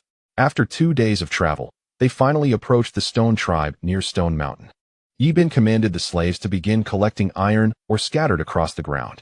Much of the iron ore lay exposed, and the teams used stones to break apart the larger rocks, filling animal skin pouches with the debris. By the end of the afternoon, all the pouches were filled. Yi Bin mused that if he had just a fraction of the mounts from the Firebird tribe, he could have the Qingtuan pull the ore, sparing the team from such arduous labor. Once the iron tools were forged, he would certainly venture to Wanshou Mountain to capture some mounts. In Yi Bin's heart, the ideal steed was not the Qingtuan, but the wild horse. The wild horse could outrun the Qingtuan by a considerable margin. While the latter could cover a maximum of 100 kilometers a day, the wild horse could sprint 400 to 500 kilometers in the same time. However, wild horses were notoriously elusive. The moment a person approached, they would flee, making pursuit nearly impossible. The Qingtuan, on the other hand, preferred to move in herds and exhibited a bold, yet temperamental demeanor. As Yi Bin pondered how to capture wild horses, he considered the use of lasso ropes, typically meant for domestic horses. Yet, those would prove futile against wild horses, which would bolt before one even got close. If all else failed, he would have to resort to capturing Qingtuan. Although they lacked speed, Their endurance made them ideal for hauling burdens. Lost in thought, Yibin was suddenly startled by a distant roar of a tiger, sending a shiver through the group. The saber-toothed tiger, known as the king of beasts, commanded respect. Following the sound, they soon beheld a saber-toothed tiger attacking a group of primitive humans, having already slain 3 or 4, while the remaining individuals fought back valiantly with their stone spears. Among the primitive beings, there was one particularly towering figure, weighing approximately 300 to 400 pounds. In his grasp, he wielded a stone hammer that weighed over 100 pounds, warding off the saber-toothed tiger with formidable prowess. This group of primitive individuals appeared to be in a dire state, each one resembling someone who had not eaten in quite some time. Their gait was unsteady, particularly that of the large man, whose hand gripping the hammer trembled slightly. The saber-toothed tiger, fierce and ferocious, leapt into the fray, targeting a primitive woman with the intent to bite. The formidable man swung his hammer down with all his might. Yet, the tiger was quick to react, evading the blow with an agile leap. In an instant, it pounced, claws striking the man's chest. However, the man was also swift, wrapping his arms around the tiger and, with a great effort, hurled it away. The tiger, in pain, shook its head furiously, its eyes glaring with intense fury at the diminutive humans who dared to harm it. With a mighty roar, the tiger's voice reverberated through the mountain forest, sending countless birds soaring into the sky and causing the woodland creatures to tremble with fear. The primitive individuals tightened their grips on their stone spears, their bodies shaking uncontrollably under the oppressive aura of the forest king. A few of the women among them burst into tears, engulfed in despair. After the tiger's roar, it lunged toward the nearest primitive man, its mouth agape, ready to strike. The large man swung his hammer again, but just as the tiger was about to sink its teeth into him, a flurry of arrows whizzed through the air, piercing the tiger's abdomen. The saber-toothed tiger collapsed to the ground, letting out a mournful howl of agony. It attempted to rise, but found its body unresponsive. Chapter 0. Subduing the Beast King. As the tiger lay on the ground, it let out a roar directed at Yibin, the one who had ambushed it. Yibin, armed with a rapid-fire compound bow, released several more arrows, piercing the tiger's skull. Its fierce eyes, filled with defiance, fixed upon the diminutive human before it, incredulous that such a weak being could bring about its demise. With a deep sense of unwillingness, the tiger's body gradually succumbed, its brain matter splattering across the ground, while its blood stained its fur a deep crimson. The large man gazed at Yibin with gratitude, and the other primitive individuals approached him, kneeling in reverence. Save for the large man who remained standing, Yibin swiftly helped them to their feet and inquired about their tribe and how they had come to this place. The large man replied, "We are from the deer tribe.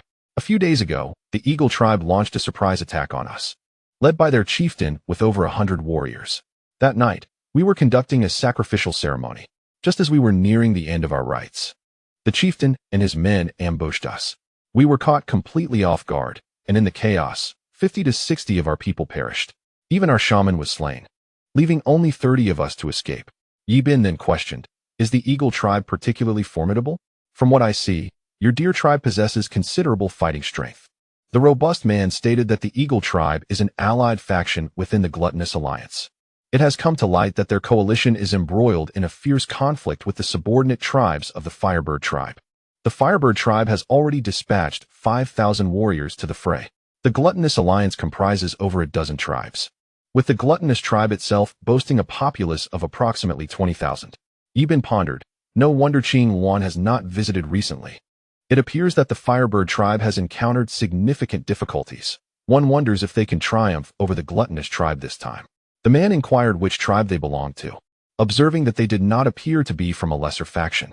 Yibin replied, "We hail from the Huaxia tribe.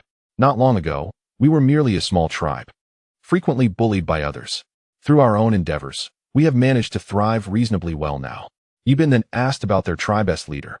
The man responded, "Our leader was slain by the eagle tribe while trying to protect our people, his face etched with sorrow. A once thriving tribe had been obliterated overnight. It is a disparity that no one could easily accept."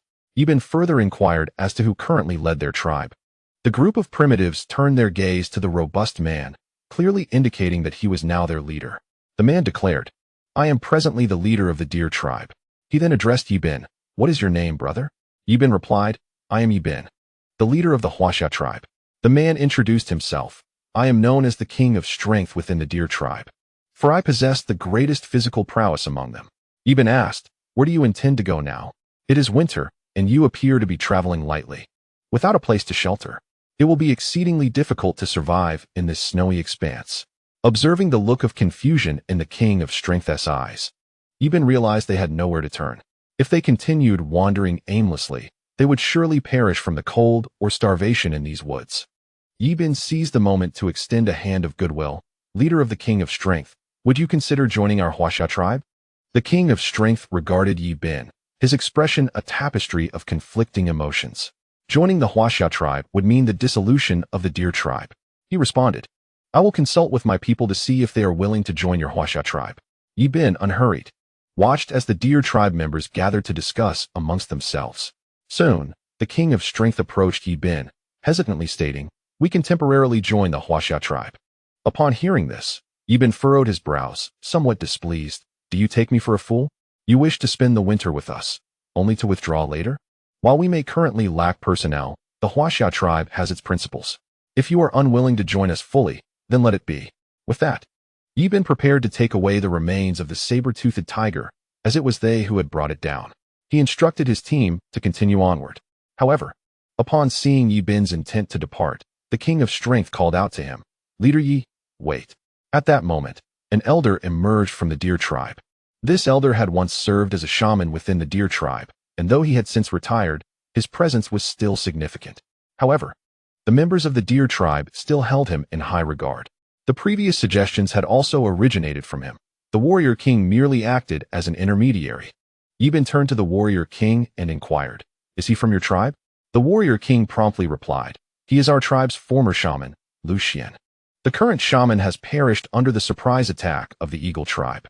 Ibn asked the shaman Lucien, is there something you wish to discuss? Lucien responded, we are willing to join your Huasha tribe, but we have one condition. After joining, our totem must remain unchanged. I will still be recognized as a member of the deer tribe, yet I will heed your commands. Ibn remarked, doesn't that imply you would be a subordinate tribe? We currently do not require such an arrangement. Our own tribe is still in the midst of development. We do not have the time to cultivate subordinate tribes. To put it plainly, a subordinate tribe could abandon us at any moment if trouble arises. If your tribe is strong, that is one thing, but if it is not, you cannot rely on them for assistance when difficulties occur. They may choose to sever ties with your tribe. Ibn continued, if Shaman Lucien lacks sincerity, then let it be. Our Huasha tribe does not necessitate your allegiance. Seeing Ibn's unwavering stance, Lucien found himself at a loss. Should they refuse to join the Huasha tribe, they risk encountering saber-toothed tigers and large black bears on their journey, which could spell doom for his people.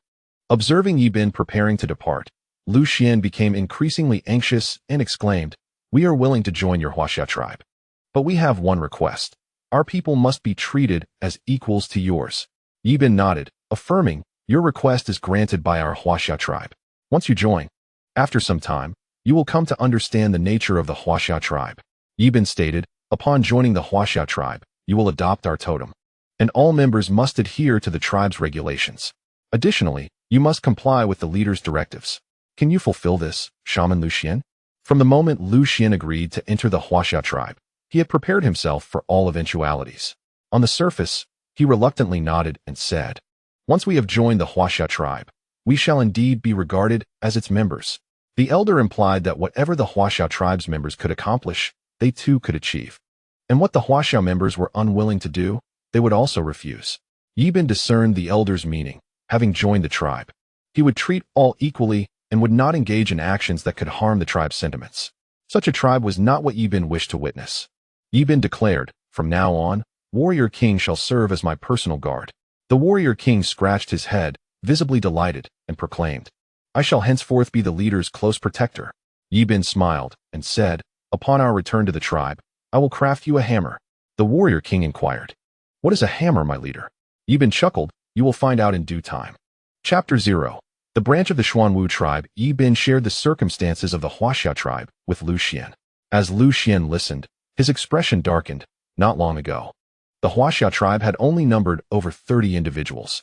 Among them, half were women. The deer tribe had previously been a community of 100.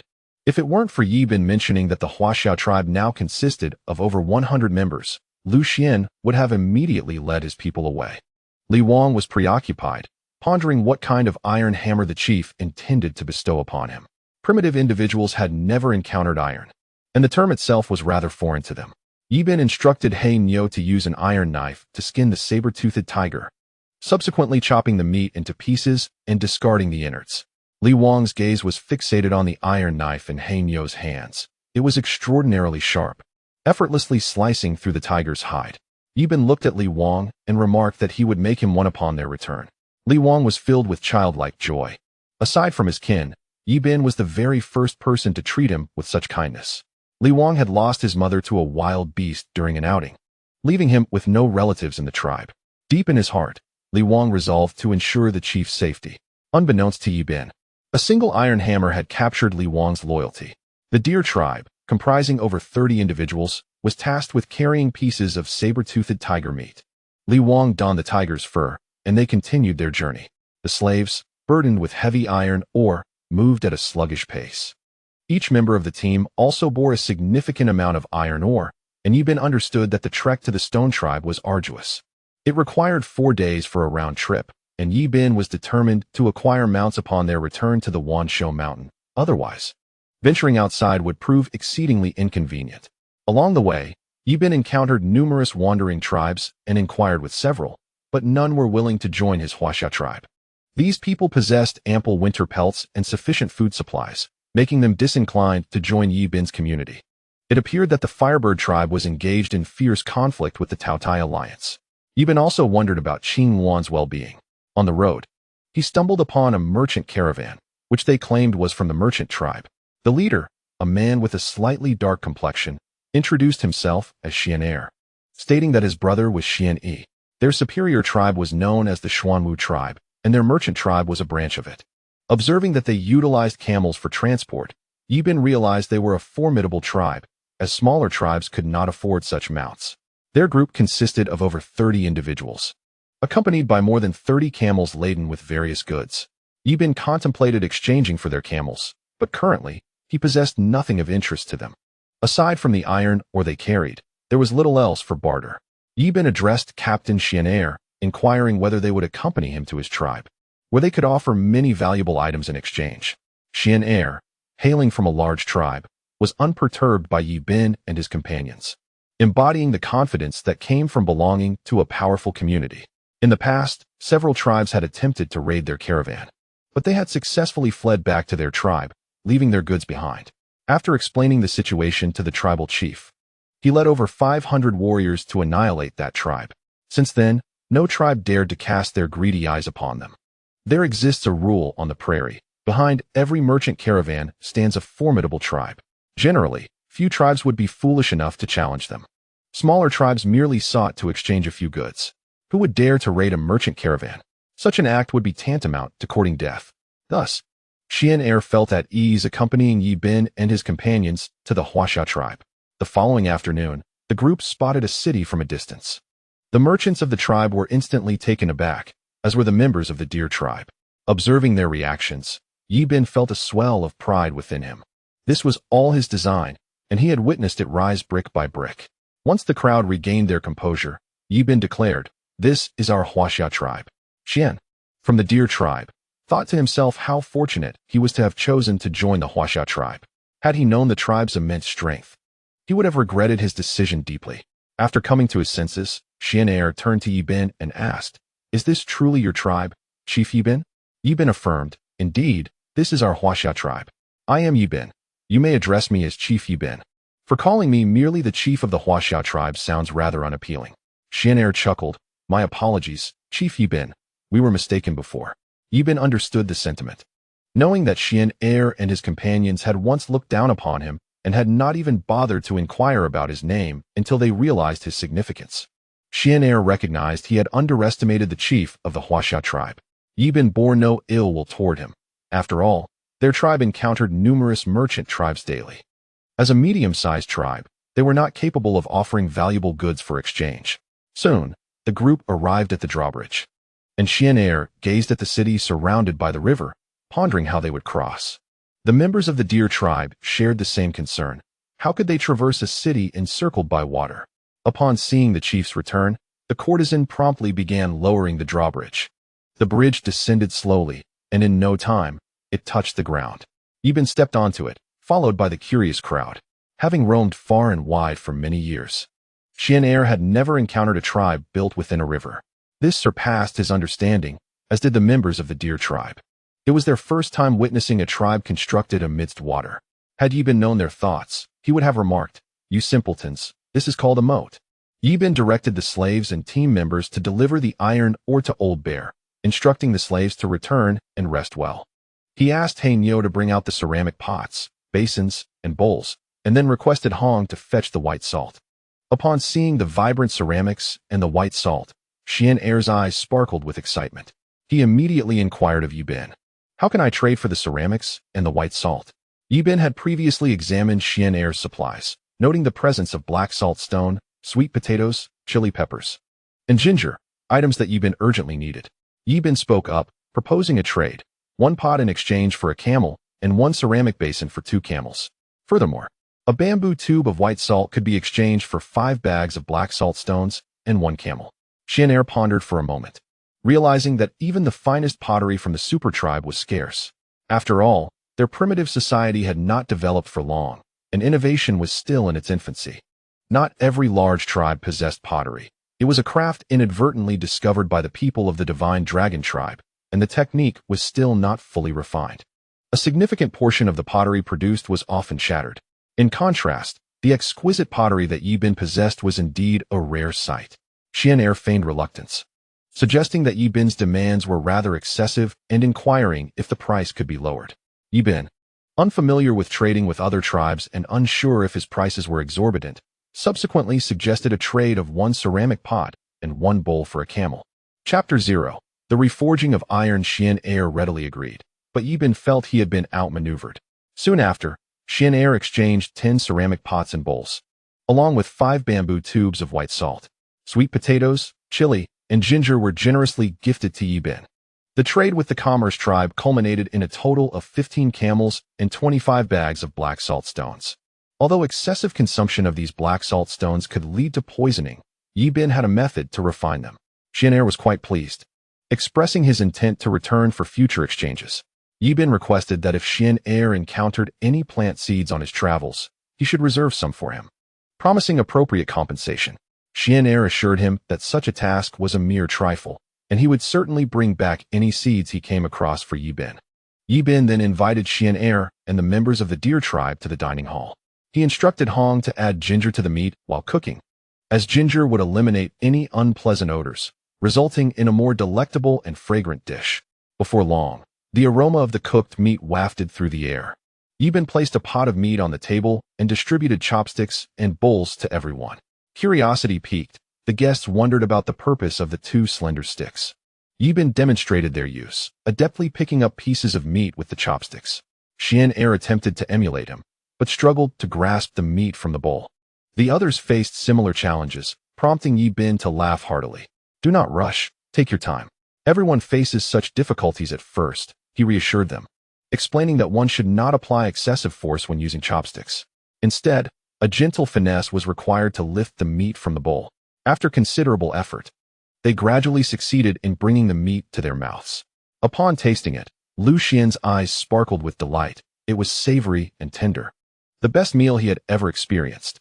Li Wang devoured his portions voraciously, finding the taste utterly delightful, with little regard for anything else. Xian took a few bites, discovering that it was vastly superior to the food from his tribe. After sipping the rich meat broth, he savored its exquisite flavor. This was, without a doubt, the finest meal Xian had ever enjoyed in his life. He turned to Ibn and asked, "Did you add white salt to the meat?" Ibn affirmed that in our tribe, we always add a touch of white salt to every pot of meat. Soon, everyone finished the meal, leaving not a drop of soup behind. Particularly, Li Wang consumed the most. Xian addressed Ibn, stating that they would take their leave for now, and when they returned, they would exchange items together.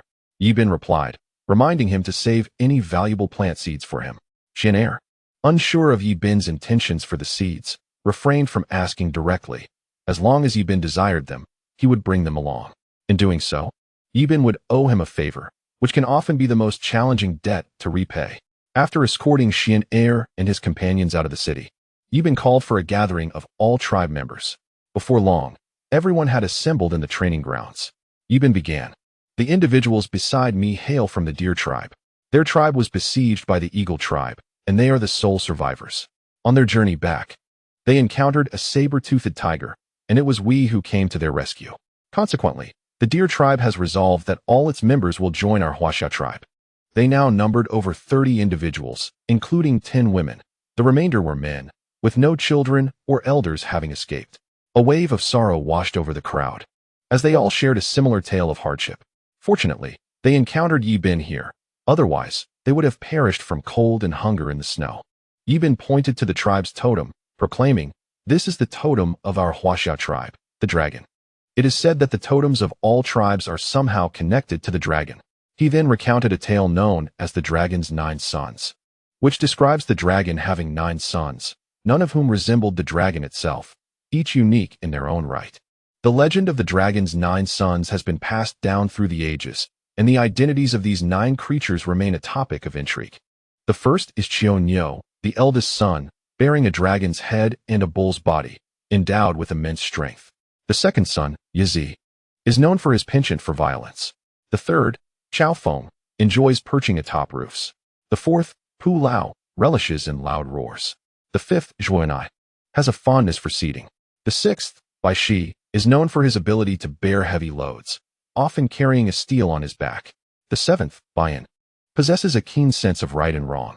The eighth, Fu Shi, appreciates refinement, while the ninth, Shi Wan, has an affinity for devouring sights. Each son of the dragon is distinct, much like you from the Deer tribe. The dragon's head bears 2 horns, just as your deer heads do. And your goat tribe also possesses 2 horns. All creatures are interconnected with the dragon. Your totems are descendants of the dragon. As the people listened to Yibin's words, they felt a surge of fervor, for they believed that their totems were indeed dragon offspring.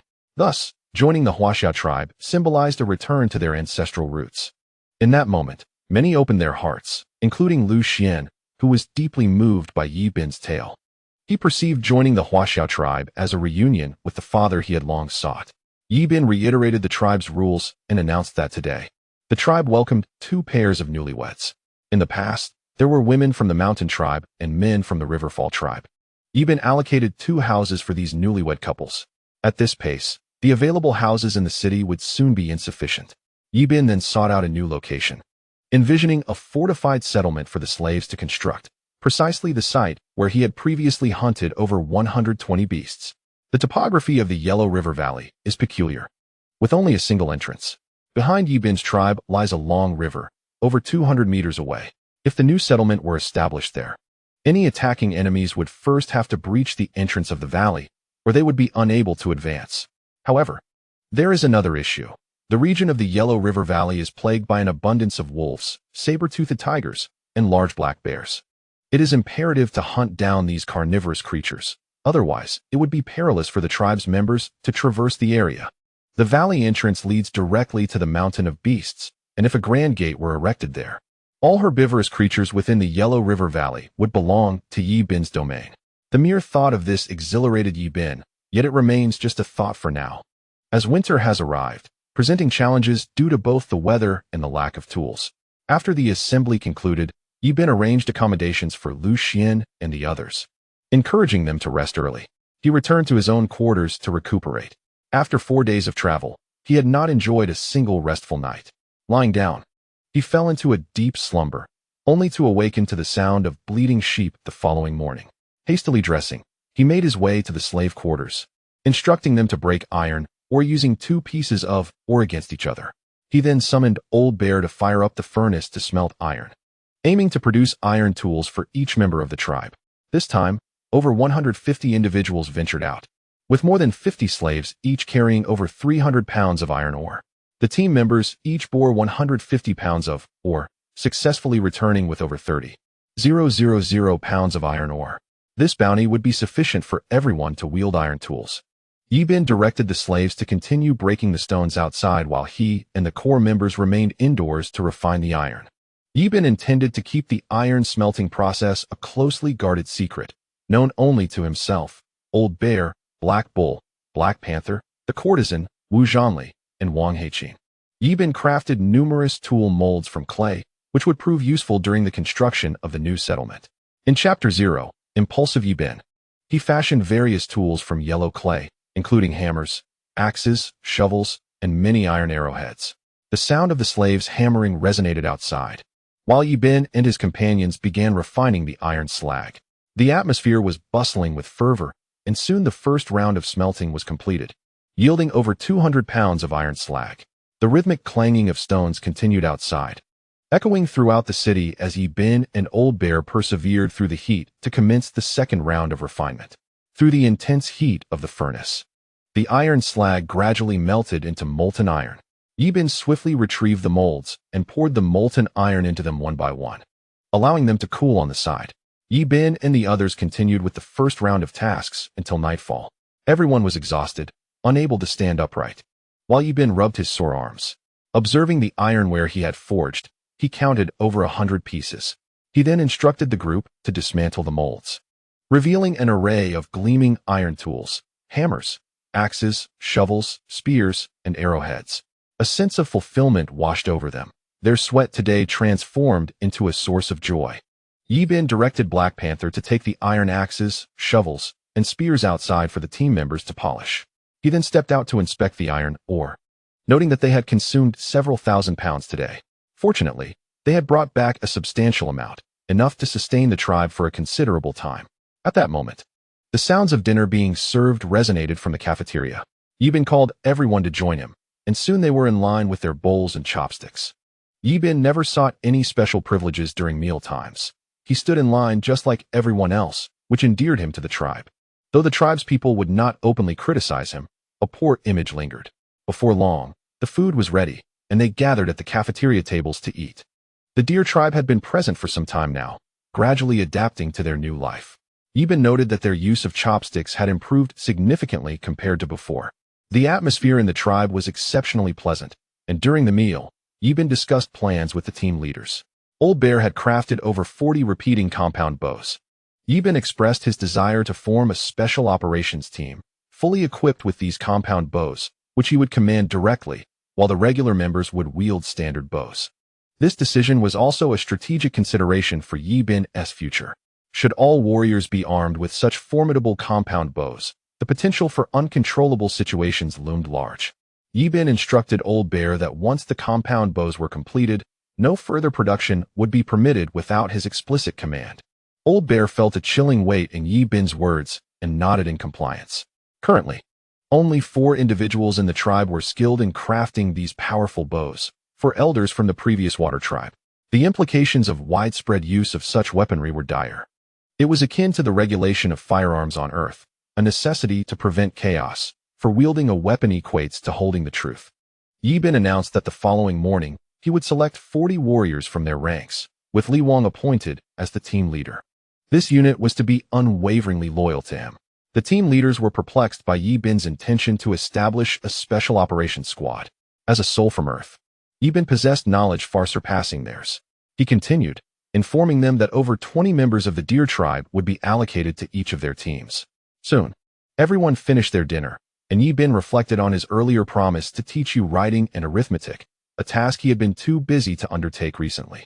Before the moon could be taught, Yi Bin had already summoned Yu and Luo Shi to his room. It had been a while since he had seen Luo Shi, and she had become even more enchanting. Her skin was fair and dewy, her figure curvaceous and alluring, a quintessential beauty. Unfortunately, Yi Bin was still too young to engage in any romantic pursuits. At that moment, Yu entered Yi Bin's room and noticed Luo Shi and him embracing one another. It seemed their relationship had flourished during their time apart. Upon realizing that Yi Bin's gaze was fixed on her, Luo Shi's face turned crimson, and she lowered her head.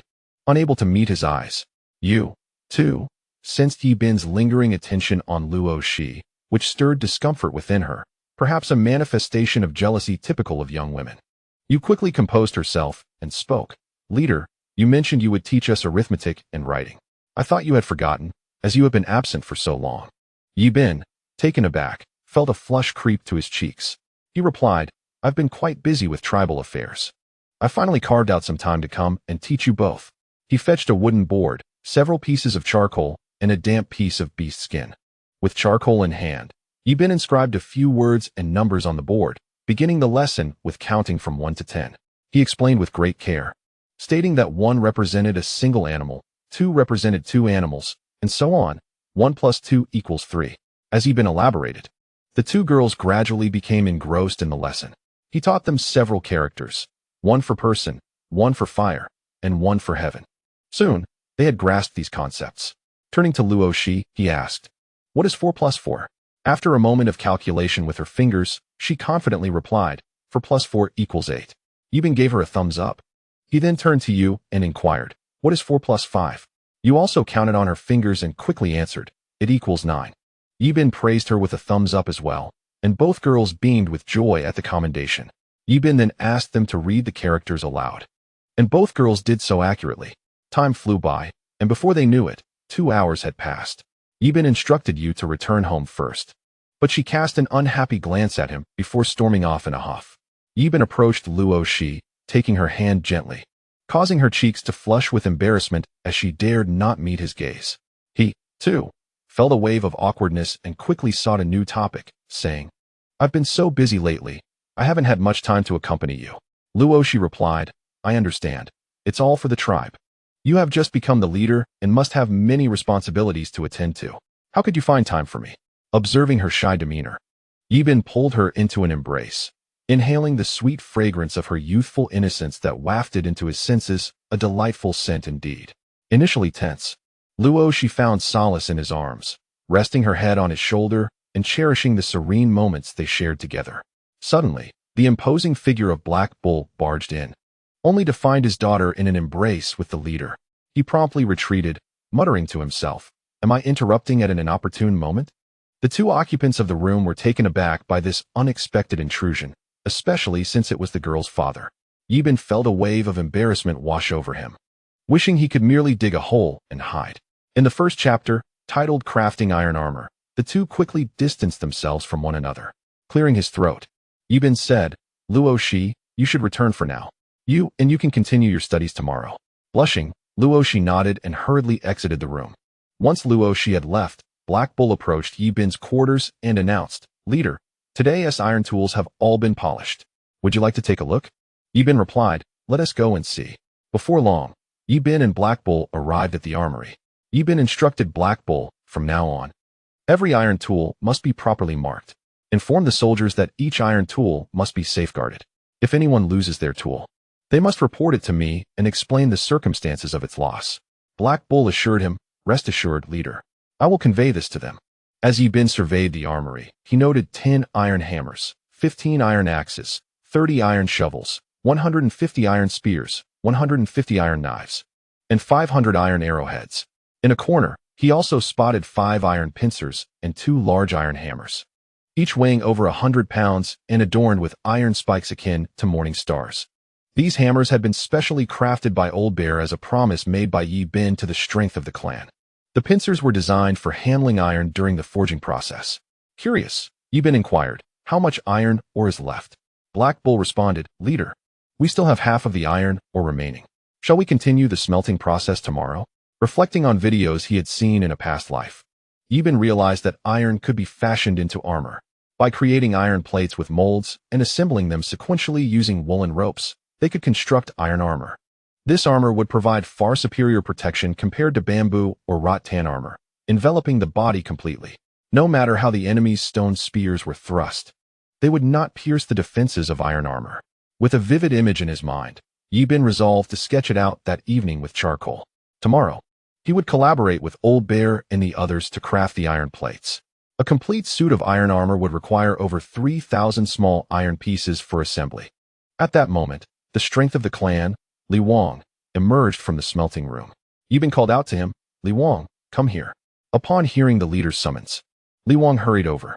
Yi Bin gestured toward 2 iron hammers in the corner of the room, saying, "These 2 hammers will belong to you from now on." The moment Li Wang laid eyes on the hammers, his heart raced with excitement. Captivated, he exclaimed to Yi Bin, "Are you truly giving these to me?" Yi Bin smiled, affirming, "Indeed, They are yours. Li Wang swiftly approached, effortlessly lifting one in each hand. Observing him, Yi Bin thought to himself that Li Wang was indeed a person of extraordinary strength. Yi Bin instructed Li Wang to step outside and find a stone to test his new tools.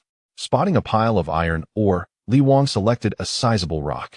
With a mighty swing, he raised the iron hammer and brought it crashing down. The ground was struck with such force that a deep groove was formed, and the iron ore was instantly reduced to dust. Yi Bin and the Black Bull both inhaled sharply, for had this blow been directed at a person, the consequences would be unimaginable. Even the mighty Li Wang was taken aback by the hammer's tremendous power. He found himself utterly enamored with these hammers, contemplating that in the future, he would simply hammer anyone who displeased him. Of course, he dared not strike Yi Bin, for Yi Bin had provided him and his tribe with a sanctuary and had crafted a pair of hammers for him. Li Wang regarded Yi Bin as the kindest soul in this world. From now on, whoever the chief commanded him to strike, he would do so without hesitation. Anyone who dared oppose the chief would feel the weight of his hammer. Yi Bin looked at Li Wang, his joy as pure as that of a child.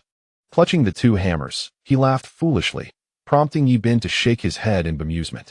After a long day of labor, Yi Bin encouraged everyone to return home early to rest, for tomorrow they would continue the arduous task of forging iron armor. Smelting iron was a laborious endeavor that could not be rushed. That evening, the courtesan led her crew on a patrol along the city walls. Ever since the incident with the wolf tribe, she had come to regard the safety of the tribe with heightened importance, as it pertained to the lives of every individual within. Days passed, and at last, the iron armor was complete. Yi Bin and the 4 elders of the tribe had successfully crafted a total of 46 sets of armor, and coincidentally, the iron ore had been entirely consumed. During the past few nights, Yi Bin had taken it upon himself to teach Luo Shi and Yu the art of writing and arithmetic. The 2 girls had made remarkable progress, now capable of performing addition and subtraction within 100. They had also learned over 100 characters, with Yu attending lessons every night with Yi Bin. After their sessions, she would go on to teach the younger children of the tribe. Little Yu was the fastest learner among the children, now able to count from 1 to 100. Yi Bin had also taken the opportunity to affectionately embrace Luo Shi, leaving her cheeks flushed with embarrassment. Each time Yu witnessed the tenderness Yi Bin showed towards Luo Shi, a pang of jealousy stirred within her. Though she could not fathom why, it simply left her feeling uncomfortable. Yi Bin pondered that if only he were a bit older, he would surely marry Luo Shi. However, he was aware that his body was still maturing, and engaging in intimate relations would hinder his growth. Moreover, Luo Shi was only 14 years old. He did not wish for her to become a mother at such a tender age. Both of them were still children, albeit in a primitive society where women could bear children at 14. Yet, as a man from Earth, he could not bring himself to engage in such actions that would harm a minor. Although Luo Shi did not mind, caring only for Yi Bin, the rest was inconsequential to her. Just as they were lost in their embrace, Li Wang unexpectedly entered. "Chief, I have selected the 40 Special Forces members you requested." Upon seeing Li Wang, Luo Shi quickly pushed Yi Bin away, her eyes blazing with indignation as they fixed upon him. Li Wang, feeling somewhat awkward, scratched his head and chuckled sheepishly. Luo Shi turned to Yi Bin and said, "I will come back to learn tomorrow." Yi Bin smiled and then gently arranged Luo Shi's hair. Luo Shi's face flushed crimson as she promptly exited Yi Bin's room. Yi Bin remarked, "Li Wang, take me to see the special forces you have selected." Soon, the two arrived at the training ground, where over 40 tall and robust warriors stood. Yi Bin felt a deep sense of satisfaction. He led the group to the armory, where he began distributing weapons: 40 rapid-fire composite bows, 40 sets of iron armor, iron boots, iron helmets, and iron blades. Once everyone had received their gear, Yi Bin proclaimed loudly, "From this day forth, your loyalty is solely to me. You will heed only my commands. If anyone wishes to withdraw, now is the time." The crowd responded in unison, shouting, "We are willing." Their synchronized voices indicated that Li Wang had previously prepared them for this moment. Yi Bin was exceedingly pleased with their attitude. "The equipment I have provided is the finest in the tribe. From today on, you shall be the most valiant warriors of the tribe. The composite bows in your hands are equipped with iron-tipped arrows, the most lethal projectiles in our possession. The armor you wear is the strongest defense available, and the iron blades you wield are the sharpest, capable of slicing through any creature or human. You must safeguard your gear. Any loss will result in immediate expulsion from the tribe." The warriors gripped their weapons tightly, fearing they might be snatched away at any moment. Starting tomorrow, Li Wang will lead your training. Each day, you will run 10 laps around the castle walls, practice archery for 1 hour, and engage in close combat with wooden swords for another hour. You will not train alongside the ordinary troops. The training grounds will be located outside the castle. Li Wang, once the foremost warrior of the deer tribe, had his own methods for training soldiers. Yi Bin, having entrusted Li Wang with the role of his personal guard, placed immense faith in him. Since Yi Bin gifted Li Wang a pair of iron hammers, Li Wang vowed to follow Yi Bin for life. This special forces unit, under Yi Bin's command, could confidently face an adversary of 500 men. Beyond iron and bronze, no weapon in this world could breach the defenses of their armor. With rapid-fire composite bows, the warriors had ranged capabilities akin to handguns, allowing 40 men to unleash 7 volleys in succession. Just imagine, within 7 seconds, these 40 could launch 280 iron arrows. Even when confronted by large tribes, Yi Bin felt assured. In close combat, the enemy's stone spears would shatter upon striking their iron armor, posing little threat to the special forces. Each strike from their iron blades would either severely wound or kill the foe outright. If one were to measure these weapons by the standards of a primitive society, they were equivalent to modern special forces on Earth. Each warrior armed with a sniper rifle and a venomous rocket launcher, donned in ballistic vests. Such was their prowess. Yi Bin then summoned 5 squad leaders, providing each with a complete set of equipment. It can be said that Yi Bin equipped all the resources of the tribe to these 45 individuals. Old Xiong even crafted a unique scale armor for him. Yi Bin had never had the chance to wear such armor on Earth, yet unexpectedly found himself in a primitive society where his dreams were realized. Soon, everyone in the tribe learned that the chief had assembled a formidable special operations team. The team members gazed at their equipment, their mouths watering with envy. To claim they were not envious would be a falsehood. Once the equipment was distributed, Yi Bin instructed Li Wang to lead them to the training grounds. The 5 team leaders, upon surveying their impressive gear, could hardly suppress their smiles. In the entire tribe, aside from the chief's special forces, only these 5 leaders possessed such equipment, eliciting great admiration from the rest of the tribe. This move by Yi Bin was also a strategic measure to solidify his position. As the tribe grew in number, each individual would eventually possess similar gear. If any subordinate harbored rebellious thoughts, they would soon reconsider their strength and ability to contend with Yi Bin's elite team. With their invulnerable armaments, how could anyone dare to challenge them? They also possessed rapid-fire composite bows, rendering their opponents utterly outmatched. It is akin to the current Earth, where the common people do not resist oppression simply due to a lack of weapons. Thus, it is imperative for technology to be held within one's own hands to ensure the tribe's stable development and guide it towards an era of civilization under his leadership. Under Yi Bin's management, the tribe entered a period of rapid advancement. Meanwhile, Xian visited several times, exchanging a considerable amount of black salt stones and 40 camels, adding to the previous 15. Now, the Huaxiao tribe boasted 55 camels, all of which Yi Bin allocated to the special operations team. Naturally, Li Wang was elated, and Yi Bin also granted each of the 5 team leaders a camel.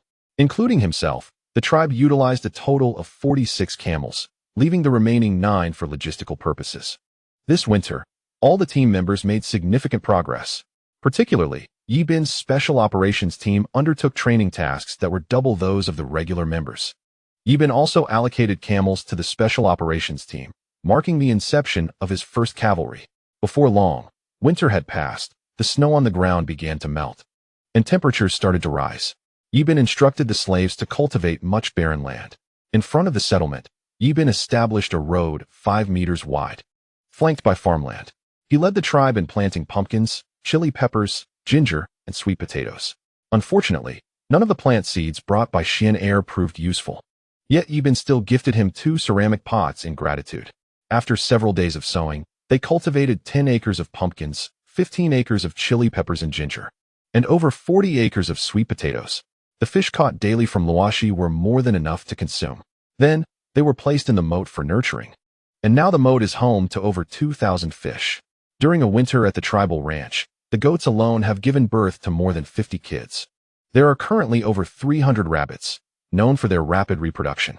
Additionally, the wild boar population has exceeded 150, and the 3 calves have grown significantly. Rain has proven to be an exceptionally competent leader, managing the ranch with great efficiency. The tribe is currently abundant in food, as the members are able to hunt a considerable number of animals each day.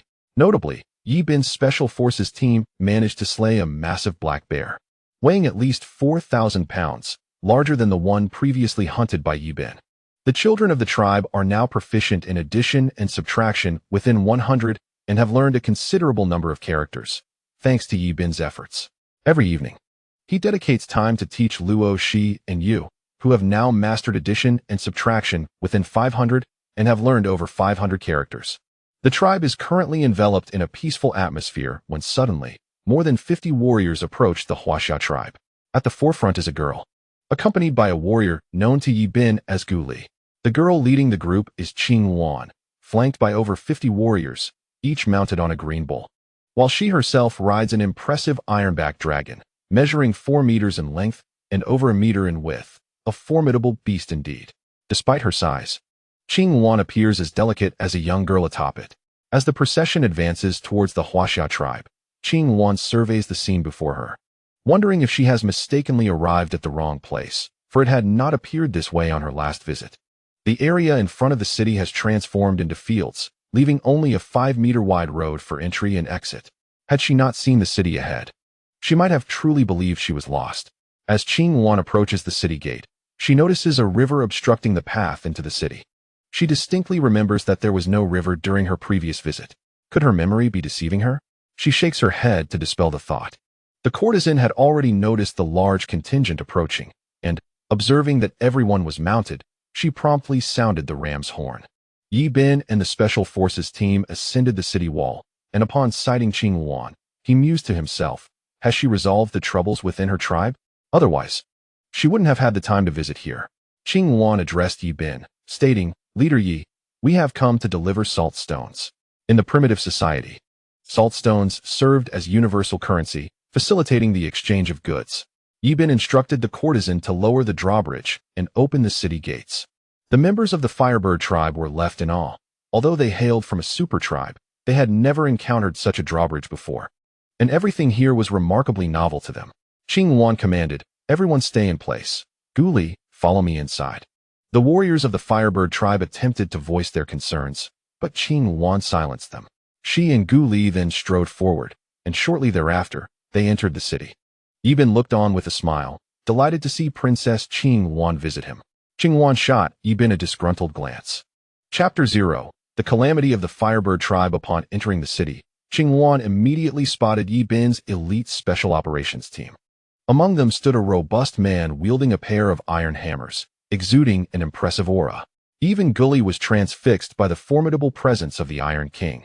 Sensing an underlying danger, this was the unspoken understanding among the powerful. Qing Wan inquired of Yi Bin, your team is rather unique. Why does everyone wear such peculiar attire? Yi Bin responded with a smile, what they wear is called iron armor. Curiosity piqued, Qing Wan asked, what is iron armor, Chief Yi Bin? He explained, iron armor is a defensive gear that, once donned, can withstand any weapon's assault. Gu Li was taken aback. Such equipment exists in this world? If our Firebird tribe possessed such armor, what would the Glutton Alliance amount to? Recently, the Firebird tribe had rallied 5 subordinate tribes to confront the Glutton Alliance, resulting in heavy casualties on both sides.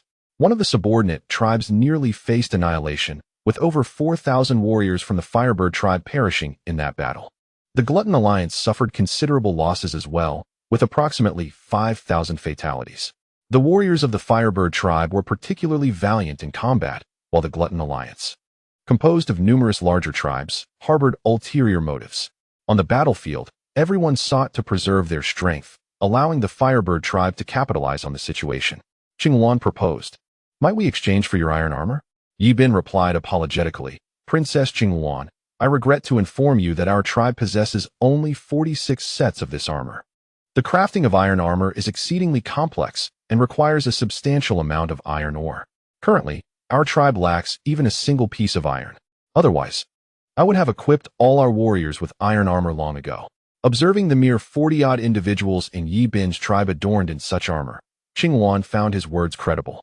In truth, if Yi Bin wished, he could venture back to the Stone tribe and procure a vast quantity of iron ore. However, Yi Bin was reluctant to produce such an abundance of equipment. Were everyone equipped with such defenses, his small tribe would be swiftly obliterated by larger factions, leaving no room for lamentation. Disappointed at not acquiring the iron armor, Qing Wan then asked Yi Bin, "What caused the sudden appearance of a river before your city walls?" Primitive people harbored a deep fear of water, as they lacked the ability to swim. Falling into water often resulted in drowning. Yi Bin chuckled, "This is called a moat, designed to protect the city." Qing Wan was unaware of the protective measures Yi Bin spoke of. Had she witnessed the earlier assault of the Wolf tribe on the Huaxia tribe, she would have comprehended the true power of the moat. During that incursion, the Wolf tribe had not even breached the walls of the Huaxia tribe, suffering over 700 casualties at a time when the Huaxia tribe lacked such formidable equipment. Otherwise, they would not even have the opportunity to glimpse the moat. Gully felt an overwhelming curiosity upon seeing the formidable iron hammer wielded by the King of Strength, a weapon unlike any he had encountered before. Approaching the king, Gully inquired, "May I have a look at your weapon?" Without a moment's hesitation, the king declined. Observing this exchange, Yi Bin found it both amusing and perplexing. Realizing that the king possessed such an endearing side, Gully's expression darkened instantly, while Qing Wan felt an acute sense of embarrassment. Were the people of the Huaxia tribe truly this miserly? Yi Bin swiftly moved closer to the king and whispered something in his ear. The king immediately acquiesced, handing the hammer to Gully. As Gully received the hammer, it crashed to the ground with a resounding thud. Qing Wan gazed at Gully in disbelief, fully aware of his immense strength. Could this hammer truly be that heavy? Gully lifted the hammer once more, his hands beginning to tremble slightly, beads of sweat forming on his brow. The thought of using this hammer as a weapon was daunting. Should it strike a person, it would surely reduce them to a pulp. Summoning all his strength, Gully managed to raise the hammer, his face contorted in a frightful expression as veins bulged. He then slammed the hammer down onto the ground, creating a sizable crater beneath it, the sound resonating sharply in the air. A tempest of emotions surged within Qing Wan. Were the weapons of the Huaxia tribe truly this formidable? She instructed Gully to bring the salt stones and the 10 green cattle into the city. Gully immediately set off to command the warriors to escort the cattle inside. Yi Bin was taken aback by Qing Wan's generosity. Such mounts were scarce even among the mightiest tribes. Qing Wan's willingness to offer him 10 green cattle along with 40 bags of salt stones truly indicated her friendship towards him. In return, Yi Bin did not hold back, gifting Qing Wan and Gully each a fine iron knife. This was a weapon they had never encountered before. Yi Bin urged Gully to test the knife on a piece of wood. Gully approached a log and, with a single stroke, cleaved it in two. Inspecting the iron knife, he found it undamaged. Gully's eyes sparkled with excitement. He had never seen such a razor-sharp weapon before. Qing Wan, too, caressed her knife, cradling it as if it were a treasured gem. If only their Firebird tribe possessed such sharp weapons, they could decisively crush the Tangle Alliance in their next confrontation. Noticing Qing Wan lost in thought, Yi Bin asked, "Princess Qing Wan, you seem troubled. Please share your concerns. Perhaps I can assist you." With a smile, Qing Wan replied, "You may call me Qing Wan. I do have a question. Why do the mud bricks we create crumble so easily?" Yi Bin inquired about her brick-making process, and upon understanding the situation, he explained, "You need to add straw to your mud and utilize a brick mold. Otherwise, the bricks will not retain a consistent shape and will easily fracture under the sun." Qing Wan responded, "May I call you Yi Bin?" Yi Bin replied, "Of course. We are already friends. Among friends, it is perfectly fine to call each other by our names." Qing Wan inquired, "What exactly is this brick mold?" Yi Bin explained, "The brick mold is a wooden structure used for forming bricks. We place the prepared clay into the wooden frame, press it tightly, and then scrape off any excess clay with a wooden board before removing the brick." He shared this knowledge with Qing Wan because he intended to produce red bricks and use them to construct a grand city at the valley entrance. The tribe now possessed camels and blue cattle, capable of fetching stones from afar to produce lime. With lime, cement could be made. The city they would build would astonish the primitive inhabitants. The tribe now had sufficient manpower and resources, a complete transformation from before. With capital, they could create what they desired. Yi Bin was indifferent to the backwardness of certain aspects, willing to impart his knowledge to Qing Wan as a means of fostering goodwill for his tribe. Who could say, perhaps one day he might benefit from the Firebird tribe. Chapter 0. The Python tribe. Yi Bin imparted the method of making clay bricks to Qing Wan, who had come with the purpose of learning his secret technique. Having shared his knowledge, He even gifted them 2 iron knives. Qing Wan's radiant smile momentarily left Yi Bin mesmerized. Upon noticing Yi Bin's gaze upon her, her cheeks flushed, and she turned to walk towards the dining hall, recalling the delicious food she had tasted on her last visit. Yi Bin followed her inside, and soon others joined them. He instructed Hong to prepare a large pot of mutton. With the addition of ginger, the mutton was even more delectable than before. The previous mutton had a strong odor, but with the ginger, the scent was significantly diminished, enhancing its flavor. Soon, Hong brought 2 pots of mutton to the table. Qing Wan eagerly picked up her bowl and chopsticks, ready to serve herself, while Gu Li was the first to approach, bewildered by the sight before him. Li Wang's contempt was palpable as he observed Gu Li's confusion. Gu Li's expression darkened with anger as he glared at Li Wang.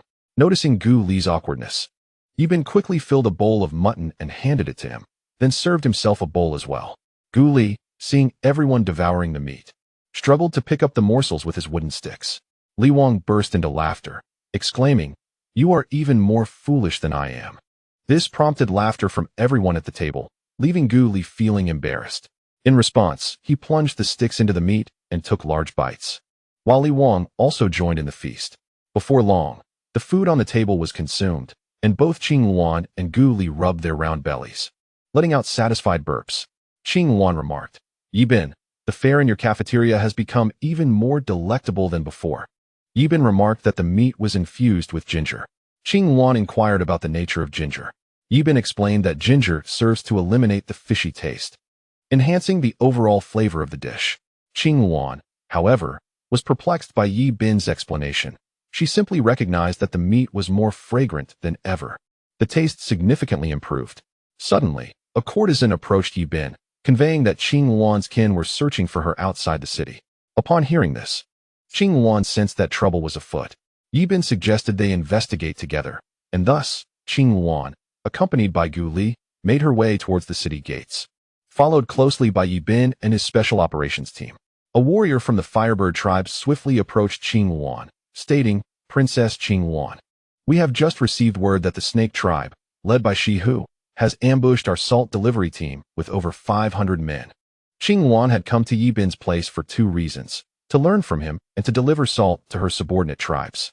Accompanied by 50 individuals, she had arrived at Yi Bin's, while over 200 others proceeded to the Flying Bird tribe.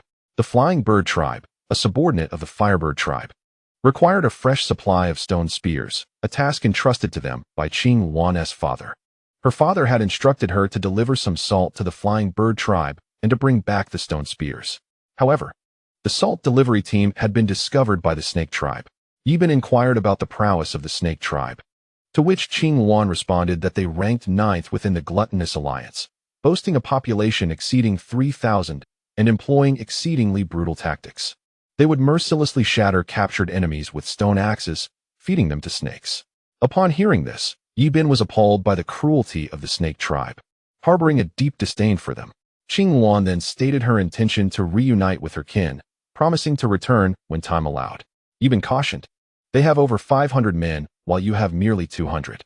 Isn't that a death wish?" Qing Wan replied resolutely, "I cannot abandon my kin. Even if it means facing death, I must stand by them."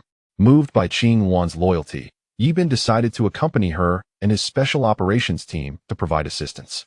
"I shall go with you," he declared, promptly instructing Li Wang to ensure the special operations team was equipped and ready to depart immediately. Seeing how much Yi Bin cared for her, Qing Wan's gaze softened, momentarily lost in thought. Unaware of her change in demeanor, Yi Bin approached her side, saying, "Let us set off." Qing Wan snapped back to reality and instructed the warrior to lead the way. The warrior acknowledged her command and promptly began to guide the group. Qing Wan rode atop an iron-backed dragon, while the other 50 warriors mounted azure oxen.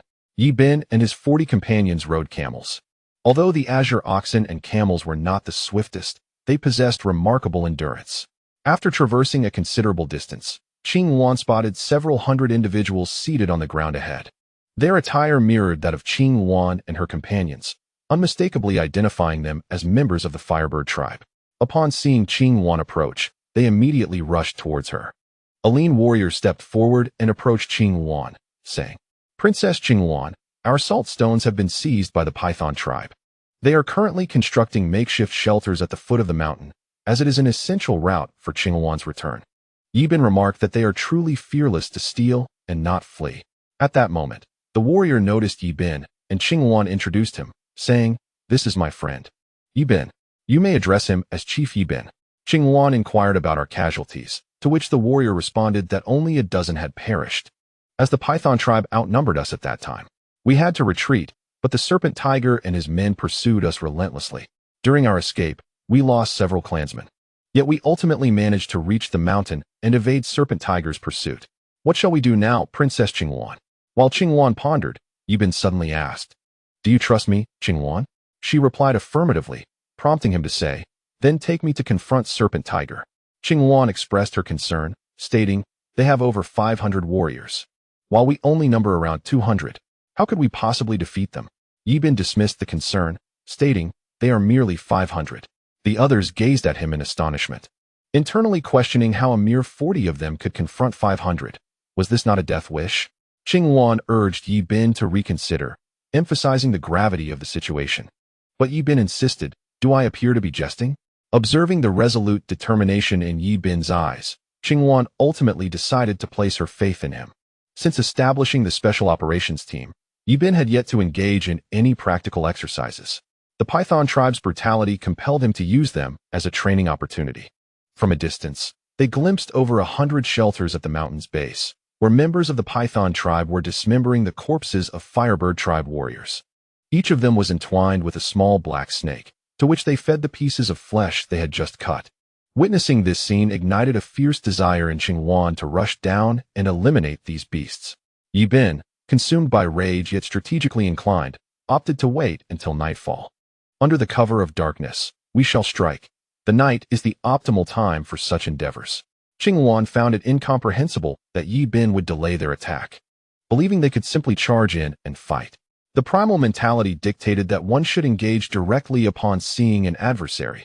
There was no need for convoluted strategies. If they were capable of such reasoning, they would not be primitive beings. Yi Bin explained that night would be when the enemy was most relaxed, allowing them to launch a surprise assault. In her prior experiences of warfare, Qingwan had never encountered such cunning tactics. Typically, one would set an ambush along the enemy's path and charge forward upon their arrival, relying on sheer numbers to secure victory. She could not fathom Yi Bin's insistence on waiting until dark. Yi Bin, perceiving Qingwan's displeasure, asserted, charging in now would be tantamount to a death sentence. "Do you believe your 200 can rival their 500?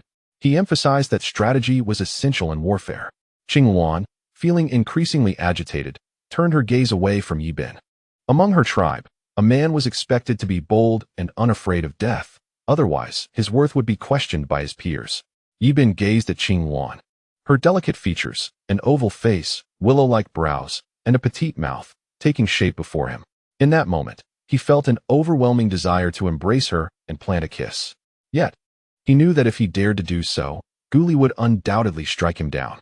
After all, Qingwan was the beloved princess of the tribe. As night swiftly descended, the Python tribe gathered around a bonfire, roasting their food. Yi Bin instructed everyone to prepare, and the group promptly armed themselves. At this moment, Li Wang closely shadowed Yi Bin, who mused that Li Wang was indeed a commendable guardian. Just as the Python tribe began to feast on their meat, Yi Bin stealthily led his special operations team to a location not far from the tribe. Originally, Qingwan and her companions intended to follow, but Yi Bin halted them, instructing, "Only charge forth when I call for you." In the midst of the Python tribe's hearty meal, a sudden barrage of arrows descended from the sky, striking swiftly. Many warriors of the tribe were caught off guard, pierced by iron arrows before they could react. Blood splattered across their food as Yi Bin's team completed the first volley of arrows. They immediately began preparing the second round, and soon, their rapid-fire compound bows were ready. At this moment, Qingwan and the others stood in stunned silence. Was this truly a battle? It resembled an unprovoked massacre. The warriors of the Python tribe bore only leather garments, devoid of any substantial protection. How could such attire withstand iron arrows? A mere hit left little chance for survival. Yi Bin's special operations team surged into the heart of the Python tribe's encampment, firing at every target in sight, bolstered by the rapid-fire compound bows. The camp was soon drenched in blood, as warriors of the Python tribe rushed toward the team, hoping to overwhelm them with sheer numbers and launch a collective assault. Yi Bin's first volley unleashed over 290 iron arrows. And with the compound bow's swift and precise firing rate, 7 arrows in under 7 seconds, the Python tribe had lost nearly 200 men before they could mount a proper defense. As the second round of fire concluded, the team charged into the throng, each archer targeting a single foe, creating a lethal net of firepower that the warriors of the Python tribe could not penetrate. It was akin to fighting off a horde of zombies. The frontline teammates held their ground, while those behind replenished their ammunition. The Special Operations team operated in a seamless rotation, and soon, the ground before them was piled high with corpses. Only then did Shihu realize that numbers alone would not suffice. The enemy stood at the entrance of the camp, allowing only about 10 individuals to pass through at a time. No matter how many charged forward, they faced certain death. Before long, only about 80 of Shihu's men remained. Understanding the peril he faced, Shihu decided to flee, recognizing that if he lingered any longer, he would perish here. Without hesitation, he turned and sprinted up the mountain. Engrossed in their fervor, Yi Bin and his team remained oblivious to Shihu's escape.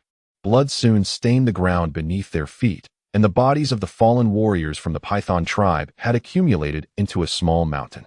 For Yi Bin, this was the first time he had taken so many lives, feeling as if he were immersed in a video game battling zombies. They charged forward, while Yi Bin and his companions fired their arrows. As the number of kills increased, a numbness began to settle in. The Special Operations team merely drew their bows, shot, and reloaded, for this was the essence of their training. The atmosphere felt akin to a graveyard, where the initial thrill gave way to a profound indifference. The collective psyche was unsettled, and some found themselves haunted by nightmares at night. The Serpent Tigers suffered due to the opponent's weaponry. Firstly, they were unfamiliar with Yi Bin's rapid-firing compound bows. Secondly, they lacked protective gear against arrows. Had they possessed shields, the onslaught of Yi Bin's team would have been mercilessly obliterated by the Python tribe. Even with armor, it would have proven futile, as over 500 adversaries, each wielding stones, could easily crush Yi Bin's Special Operations team. Furthermore, they failed to make timely tactical adjustments. If Yi Bin's squad had breached their camp, the Serpent Tigers' command to retreat would have likely resulted in minimal casualties for Yi Bin's team. They were simply outmatched by an opponent they underestimated. Had the Fierce Hounds been involved, Yi Bin would have been unable to catch even a glimpse of them, let alone inflict casualties. This experience would undoubtedly serve as a lesson for the Serpent Tiger. Yi Bin took stock of the casualties. 460 from the Python tribe lay dead, with over 40 having escaped. As Qing Wan observed the Serpent Tiger fleeing, she rallied her people, but it was too late. The Serpent Tiger led his followers into the woods, hoping to find them under the cover of night. A foolish notion indeed. Qing Wan and her kin were met with a gruesome sight. The ground was soaked in blood, an image they had never encountered before. 40 had defeated 460, and over 40 had fled. All had seen battle, yet such overwhelming victory was unprecedented in their lives. Today, Yi Bin had truly opened their eyes, and Qing Wan began to reassess her previous underestimation of him. She now understood the sheer power of weaponry. Before absolute strength, numbers meant nothing. Yi Bin instructed his team to recover the iron arrows from the fallen. Otherwise, with a few more encounters, their tribe would be left with bows, but no arrows. The iron arrows were a precious commodity, and Yi Bin planned to revisit the stone tribe in due time. Thus, every arrowhead needed to be salvaged. Qing Wan approached Yi Bin, increasingly perplexed by his capabilities. Previously, she thought the iron armor of the Huaxia was the pinnacle of their tribe's possessions. But it was only when Yi Bin's Special Operations team annihilated the Python tribe that she grasped the true might of the rapid-firing compound bows in their hands. Had her Firebird tribe possessed such weapons, who could rival them? On the journey back, Qing Wan persistently inquired whether Yi Bin would consider joining her tribe. If he did, his status would equal hers. However, Yi Bin was resolute. He aimed to cultivate his own civilized kingdom and had no intention of becoming a subordinate leader in another tribe. In the future, every action would be subject to the constraints imposed by others. Given Yi Bin's character, how could he possibly endure being someone else's subordinate? Qing Wan, throughout their journey, had attempted to persuade him countless times, yet Yi Bin remained unyielding. Gu Li also harbored a strong desire for Yi Bin to join their Firebird tribe, for that would ensure an inexhaustible supply of iron tools for their clan.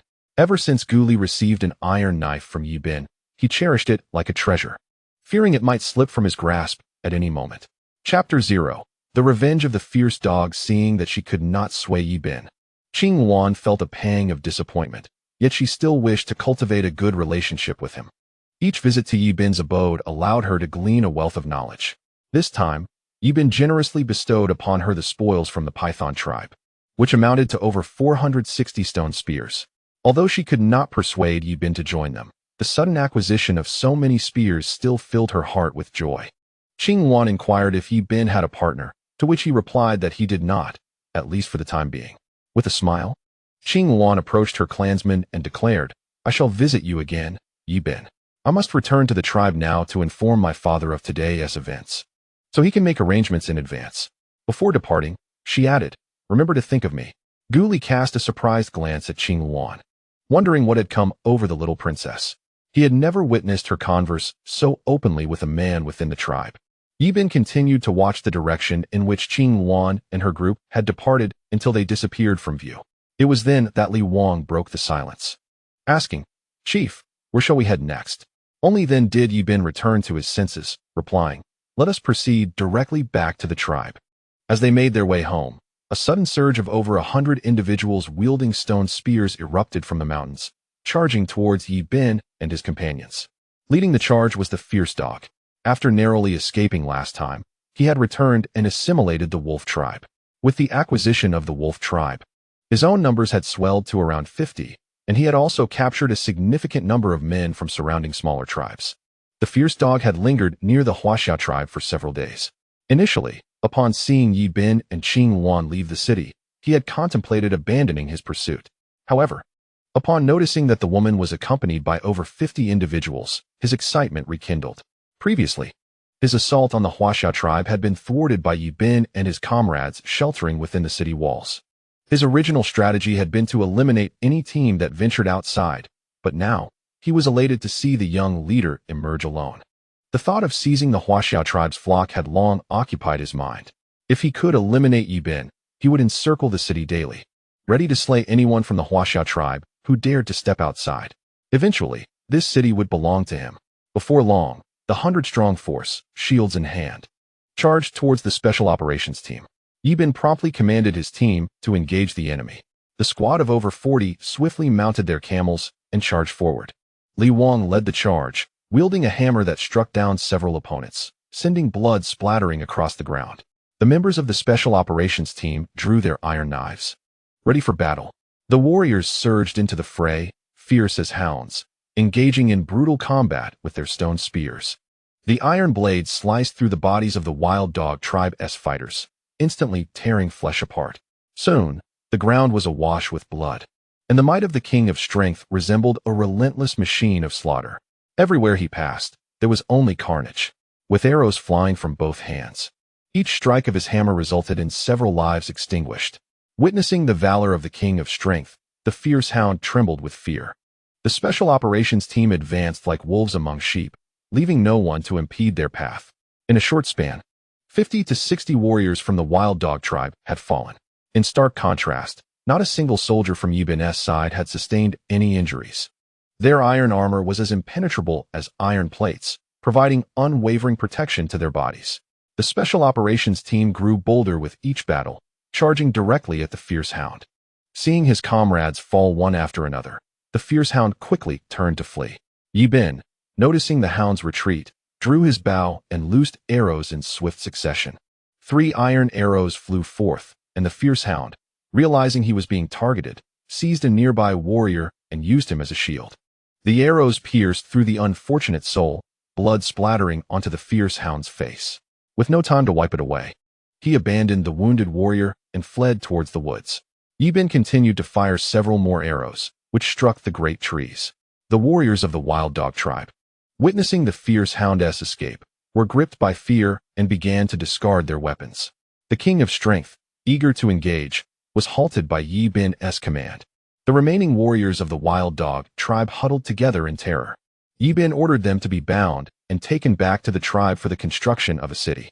This fierce hound had repeatedly sought to end his life. Yi Bin resolved to pay a visit to the previous wolf tribe, intending to eradicate them completely. Otherwise, he would risk being ambushed by the fierce hound one day. with nowhere to lament his fate. The King of Strength suggested that since they had captured over 80 individuals, it would be prudent to dispose of them, as keeping them would only waste resources. Suddenly, a man stepped forward and spoke. "My lord, we too were captured by the fierce hound. He burned our tribe and took both men and women. If we refuse to heed his commands, he threatens to kill the women and children of our tribe. We have no choice. We beseech you to spare us." Yi Bin, however, had no intention of letting them go so easily. He inquired, "You were all captured by the fierce hound?" The crowd nodded in affirmation, with some adding that their entire tribe had been slain by him, leaving only a handful of them alive. Yi Bin then realized that these individuals were from multiple tribes, all of which had been ravaged by the fierce hound. "I offer you a chance for revenge," Yi Bin declared. "Join our Huaxia tribe, and if you are willing, I will personally lead a force to help you avenge your fallen kin." The individuals unanimously expressed their desire to join Yi Bin's Huaxia tribe. Yi Bin instructed the King of Strength to escort them back. Upon their return, he would select a few honest and loyal individuals to join the combat team. Yi Bin's next objective was to expand the tribe's numbers. Only through growth could the tribe attain true strength. These past few days spent with Qing Luan had dealt him a significant blow. In every subordinate tribe, there are often hundreds or even thousands of individuals. This time, the massacre of the Python tribe has resulted in numerous casualties. The Serpent Tiger will undoubtedly seek retribution against Yi Bin and his companions. By the time the Serpent Tiger gathers his forces, it is likely that several thousand will arrive. At that point, it is uncertain whether the Huaxia tribe can withstand the onslaught. Therefore, Yi Bin must expedite the expansion of their population. The natural growth within the tribe is far too slow, leaving him with but one viable option: to visit the nearby marketplace, where slaves are typically exchanged. Yi Bin is uncertain about the value required for a slave in trade. The source of these slaves is predominantly from larger tribes. When Yi Bin inquires with Li Wang about any nearby trading markets, Li Wang reveals that there is one located 2 days from their tribe. This market is hosted by the Black Bear tribe and convenes once a month, attracting smaller tribes from the surrounding areas to exchange goods they require. Yi Bin recalls that their former leader took him there once. Yi Bin asks what goods are available for trade at the market. Li Wang responds that the marketplace generally offers furs, slaves, salt, stones, various livestock, and tools. Notably, slaves are the most abundant commodity when larger tribes engage in warfare. The defeated tribe is often reduced to slaves, who are then brought to the market for exchange, particularly female slaves. Upon hearing Li Wang's words, Yi Bin gains a clearer understanding and resolves to visit the market in the coming days to see if he can acquire some slaves. Chapter 0. Task allocation. Upon returning to the tribe, Yi Bin leads the captives to the training ground. Given the number of individuals, he is cautious about placing his full trust in them. Yi Bin instructs them to kneel before the tribe's totem and swear an oath. Primitive people hold a deep reverence for totemic oaths. Yi Bin has them pay homage to the totem and subsequently pledge their allegiance to the Huaxia tribe, vowing never to betray it for the entirety of their lives. Should anyone violate their oath, they shall be cast into a hide bag and thrown into the river to drown. One by one, the newcomers pledge their loyalty beneath the totem, swearing to remain faithful to the tribe for life. Since Yi Bin allocated positions within the tribe, the role of shaman has been abolished. The Huaxia tribe now operates under Yi Bin's sole authority. He instructs everyone to rise and asks Hong to prepare several large pots of food to welcome these newcomers. Observing the town, Yi Bin notes that all the housing is occupied. He returns to his quarters and summons all the squad leaders for a meeting. Soon, all 5 squad leaders arrive, along with a designated seat for Li Wang, making a total of 7 individuals in the room. Yi Bin addresses them, stating that the tribe's housing is now fully occupied. Currently, there are over 230 men, more than 60 women, over 50 slaves, and more than 20 children in the tribe. The tribe is facing a severe shortage of women. Yi Bin plans to visit the market in a few days to trade for some women and acquire additional slaves. Hei Nyo interjects, saying, "Chief, our tribe has no more places to accommodate anyone.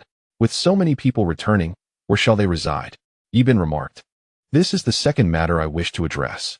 Tomorrow, gather all the men of the tribe, along with the slaves, and proceed to the valley entrance." The courtesan inquired of the chief, "What purpose do we have at the valley entrance? There are numerous carnivorous beasts, and a vast herd of animals dwells there. The valley entrance is exceedingly perilous." Yi Bin replied, "I have surveyed this geographical location. Our tribe is flanked by a great river behind us. In front lies but a singular exit, which I have dubbed Gourd Valley. We shall establish a new stronghold at the valley entrance. At that time, we will construct a grand gate at the entrance. All the creatures within will serve as our sustenance. Should the enemy wish to assault our Huaxia tribe, they must enter through the valley entrance, where we will fortify our stronghold, effectively thwarting their advances. The Black Panther queried, "When shall we commence the construction of the new stronghold?" Yibin clarified, "We shall begin tomorrow, bringing all our iron tools." Mujan asked, "Chief, shall the slaves also receive iron tools?" Yibin responded, "2 slaves may share 1 iron tool, rendering them a lesser threat to us." The assembly nodded in agreement. He Nyo then asked, "Chief, shall we still build mud brick walls?" Yibin replied, "Upon my return, I discovered a coal mine within the mountains." The crowd stared at Yibin in astonishment. Yibin elaborated, "Coal is superior to charcoal. It can be utilized to produce lime, and with lime, we can create cement. Conveniently, there is a river at the valley entrance where we can extract river sand. With lime, river sand, and clay, we can produce cement." He Qin inquired, "What is cement?" Yibin explained, "Cement is a superior adhesive compared to mud." He Qin could only comprehend fragments of the conversation: mud, earth, adhesive, leaving him utterly bewildered. Yibin began to organize. "He Nyo, tomorrow you shall take 20 slaves and 50 tribesmen with hammers to quarry stone from the mountains. Additionally, bring 10 oxen and 20 camels to transport the stones to the valley entrance. Black Panther, you will take 10 slaves, 20 camels, and 50 tribesmen to the riverbank to dig for river sand. Li Wang, you shall take 20 slaves, 20 camels, and 40 tribesmen to mine coal from the mountain we returned from today. Mujan, you are to take 6 camels and 30 tribesmen to the riverbank to extract clay. He Qin, you will lead 40 tribesmen and 7 camels at the valley entrance, awaiting my directives. Courtesan, you shall take 20 tribesmen to patrol the vicinity of the valley entrance. Upon spotting any large ferocious beasts, sound the horn immediately. All women of the tribe shall assist at the valley entrance and prepare meals. He Nyo, you are to visit Old Bear and instruct him to craft 100 bamboo baskets and 200 animal skin bags overnight." He Nyo acquiesced and rose to make his way to Old Bear. "Black Panther, visit you and ensure he drives 500 sheep to accompany us to the valley entrance tomorrow." Black Panther agreed and promptly set off toward you. As the evening settled in, everyone decided to return to their quarters for rest, and the meeting was adjourned. The crowd began to make their way towards the exit, preparing to retire for the night. The croaking of frogs in the darkness made it difficult to find slumber. Yibin tossed and turned, his mind preoccupied with thoughts of the city. At the break of dawn, the tribe was bustling with activity. Except for Old Bear and a few others who remained in the city, the entire tribe set out towards the valley entrance. Along the way, they encountered numerous wolf packs. The warriors managed to hunt over 70 wild wolves in just one afternoon. Notably, Yibin's special operations team showcased remarkable precision with their compound bows, ensuring that nearly every wolf they spotted met its demise. Yibin instructed his companions to carry the carcasses of the wolves, intending to divide them at the valley entrance, while the group engaged in lighthearted banter. Before long, the afternoon arrived, and the valley entrance came into view. After a short distance, they were greeted by the sight of thousands of animals grazing. A mere glance from Yibin revealed 4 saber-toothed tigers hunting in the distance. He knew that approaching them could easily incite chaos among the herd. Keeping a safe distance from the beasts, Yibin began surveying the terrain and soon sketched a layout for the city upon the ground. The tribe members looked on in bewilderment, uncertain of their leader's intentions. Once he completed the drawing, Yibin directed everyone to follow the plan they had discussed the previous day. Safety was paramount. Each person was required to carry a weapon and to remain with the main group to avoid ambushes by wild animals. Shortly thereafter, Hong ignited a fire and began preparing food. Yibin instructed the tribesmen to dig the foundation, and the pace quickened with the presence of shovels and hoes. The valley was not far from the mountains, and soon Black Bull's team arrived, carrying stones towards the valley entrance. Each slave bore 2 hefty bags of stones, while 50 tribesmen filled bamboo baskets to the brim. 20 camels, too, were laden with stones. The slaves, each shouldering over 300 pounds of stone, made their way slowly. After a half hour, Black Bull and his crew appeared at the valley entrance. Yibin summoned 20 women, instructing them to stomp clay and begin constructing kilns. Throughout the process, Yi Bin provided technical guidance, and the women worked swiftly, crafting more than 10 kilns in no time. Each kiln measured over a meter in width and height. Yi Bin directed the women to create 4 ventilation openings at the base of the newly constructed kilns. Before long, Black Bull arrived with the first batch of stones, totaling 21,000 pounds. 20 slaves carried over 6,000 pounds, 50 tribesmen transported more than 5,000 pounds, and 20 camels brought in over 10,000 pounds. Yi Bin encouraged Black Bull to make a few more trips, as it was still early. Black Bull agreed, and promptly set off with the slaves and tribesmen. Yi Bin then called upon He Kun to arrange for 10 individuals to gather wood from the mountains with 7 camels. The remaining 30 tribesmen worked together to place the stones into the foundation. With so many hands, the work progressed swiftly, and soon, Black Panther, the mightiest warrior, approached Yi Bin. Li Wang arrived with over 20,000 pounds of coal, while He Bao brought along more than 20,000 pounds of river sand. Mu Zhan carried over 9,000 pounds of clay, and they inquired of Yi Bin where these materials should be placed. Yi Bin casually pointed to a spot on the ground, instructing them to simply deposit everything there. Chapter 0. The new city. Yi Bin allocated specific areas for them, directing that the coal, sand, and clay be separated and dumped accordingly. He believed these resources could be utilized for some time. Thus he urged them to assist in the labor. Li Wang was assigned to dig up yellow clay, which would be mixed with coal. The intended ratio was 70 coal to 30 yellow clay. Water was then added for mixing, and the mixture was shaped into coal cakes. Direct combustion of coal was not optimal. Processing was required for the best results. With the coal prepared, they could proceed to produce lime. Yi Bin instructed Mu Zhan and He Bao to excavate mud, while placing the brick molds crafted by Old Bear on the ground. Yi Bin had commissioned over 50 molds from Old Bear. As the group dug for mud, they simultaneously added water, mashing it into the desired consistency. He also assigned 10 tribesmen to create red bricks. As time steadily passed, the sun slowly descended, heralding the approach of darkness. Just before sunset, He Nyo and the others returned, bringing another 20,000 pounds. Their speed was impressive indeed. At this moment, He Qin also returned to the tribe, directing the clansmen to begin unloading the timber. Observing that all the tribesmen had gathered, Yi Bin knew it was time to prepare for the night ahead. He summoned the squad leaders, instructing them to lead the tribesmen in constructing makeshift shelters. The tribespeople had grown accustomed to living in houses, and transitioning suddenly to shelters posed some discomfort. After dinner, the women skinned the wolf pelts from the morning's hunt. The wolf meat was prepared as food, while the remaining portions were hung up for consumption the following day. That night, 10 kilns were ignited simultaneously, filling them with coal and then layering stones on top, commencing a fierce blaze for calcination. The tribespeople took turns keeping watch and producing lime throughout the night. Yi Bin assigned Mu Zhan to lead 30 individuals on night watch. As the valley was particularly perilous after dark, especially with the presence of black bears and saber-toothed tigers. Fortunately, the tribe was now numerous enough to confront any dangers that might arise. Yi Bin instructed Hong to light 10 bonfires as a precaution against unexpected events.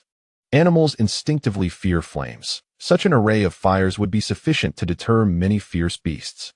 He advised a few women to take turns in the lime production through the night. As dawn broke, a ray of sunlight warmed Yi Bin's face, rubbing his still drowsy eyes. He rose from the shelter and observed the tribespeople emerging one by one. He made his way to the brick-making area and, seeing the ground strewn with bricks, he felt they were ready for firing. He immediately began organizing the tribesmen to construct a brick kiln, aiming to ensure all the red bricks would be completed today. The riverbanks resemble the old city, encircling the fortress with a dug trench. This time, the scale of the fortress is considerably grand. Within its confines, at least 700 houses must be constructed, each measuring 4 meters in width and 5 meters in length. Consequently, 700 houses equate to a width of 2,800 meters and a length of 3,500 meters. Naturally, additional structures must be erected within the city, such as roads and training grounds. Thus, the total area required will exceed initial estimates, necessitating a minimum width and length of 4,500 meters. Only then will the constructed fortress provide a comfortable abode for the tribespeople. Initially, however, only 50 houses will be built, while simultaneously excavating the moat and erecting the remaining structures. 500 meters above the valley lies a long river. At that point, the water source can be easily diverted. Yibin plans to visit the market once the first batch of houses is completed to procure several hundred slaves. This will significantly expedite the construction of the city walls. The primary purpose of the first batch of houses is to provide shelter for the inhabitants, while other buildings within the city can be gradually constructed later. Last night, the limestone was successfully processed. With lime in hand, the production of cement can commence. The method to create cement is straightforward. Mix lime with river sand and clay. In just a few days, time has flown by as everyone toils under the sun, pouring sweat and dedication to their tribe. Yibin observes the accumulation of stones, river sand, clay, and coal, forming small hills. During this period, over 300,000 red bricks have been fired. Under normal circumstances, it would take several days to produce a single batch of bricks, yet the efficiency of the tribe, comprising over 300 members, has proven remarkably swift. Those who dig mud, produce coal, and craft bricks each have their designated roles. Yibin notes that the foundation has been adequately poured with cement and is solid underfoot. Everything is nearly prepared. He decides it is time to commence the construction of the houses. Yibin begins instructing the tribespeople on how to mix the cement. Once ready, the cement is placed into clay pots and transported to the foundations of each house. Each red brick is coated with cement using a trowel, stacking them one atop another. Yibin also provides the tribespeople with a rope suspended with stones to ensure that the houses are constructed straight and true. Otherwise, who would dare reside in such structures? Primitive people are not without intelligence. They learn swiftly when someone is willing to teach them. With several hundred hands at work, the framework for over 50 houses is erected in just one day. Yibin also constructs a leader's dwelling for himself, measuring 10 meters by 10 meters.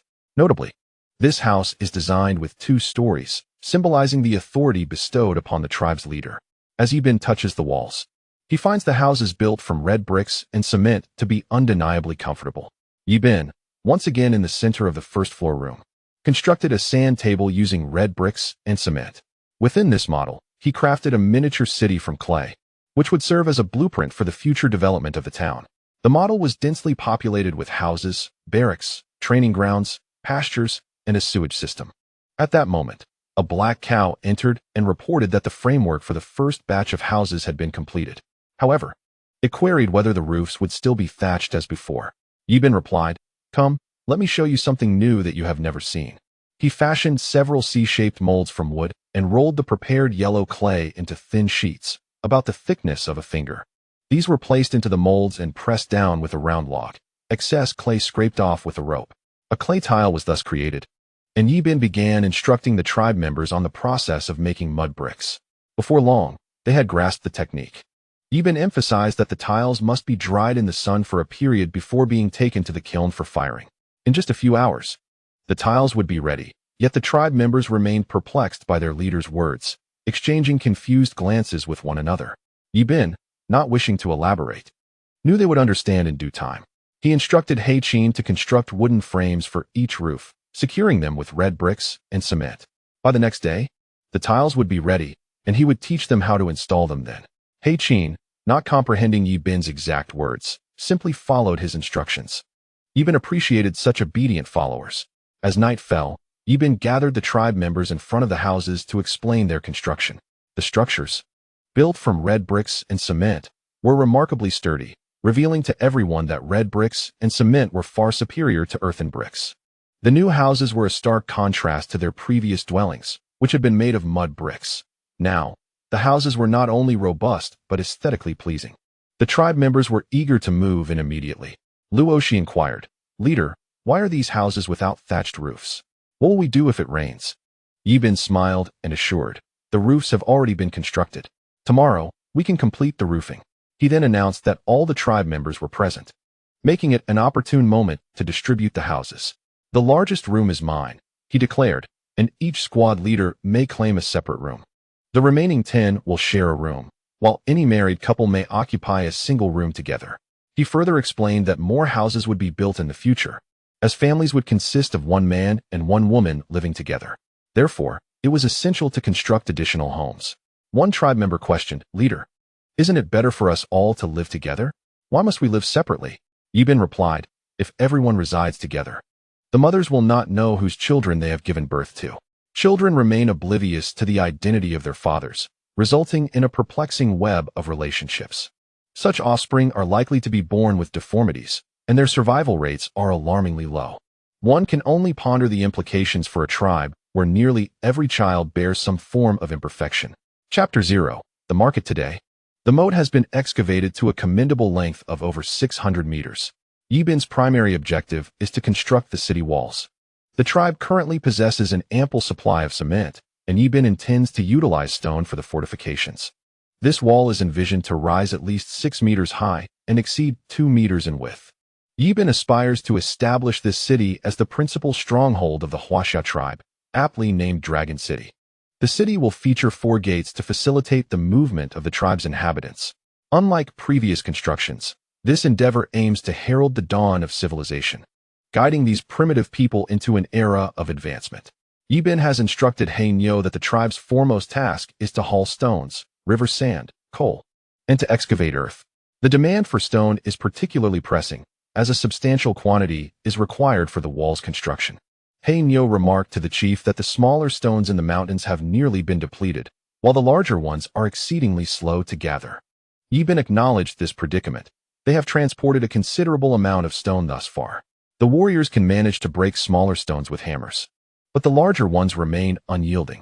Yibin recalled how stone was mined in his past life on Earth. Gunpowder, although simple to produce, requires specific components: saltpeter, sulfur, and charcoal. Saltpeter can be extracted from areas rich in animal dung, which contains a high concentration of salt, creating alkaline soil.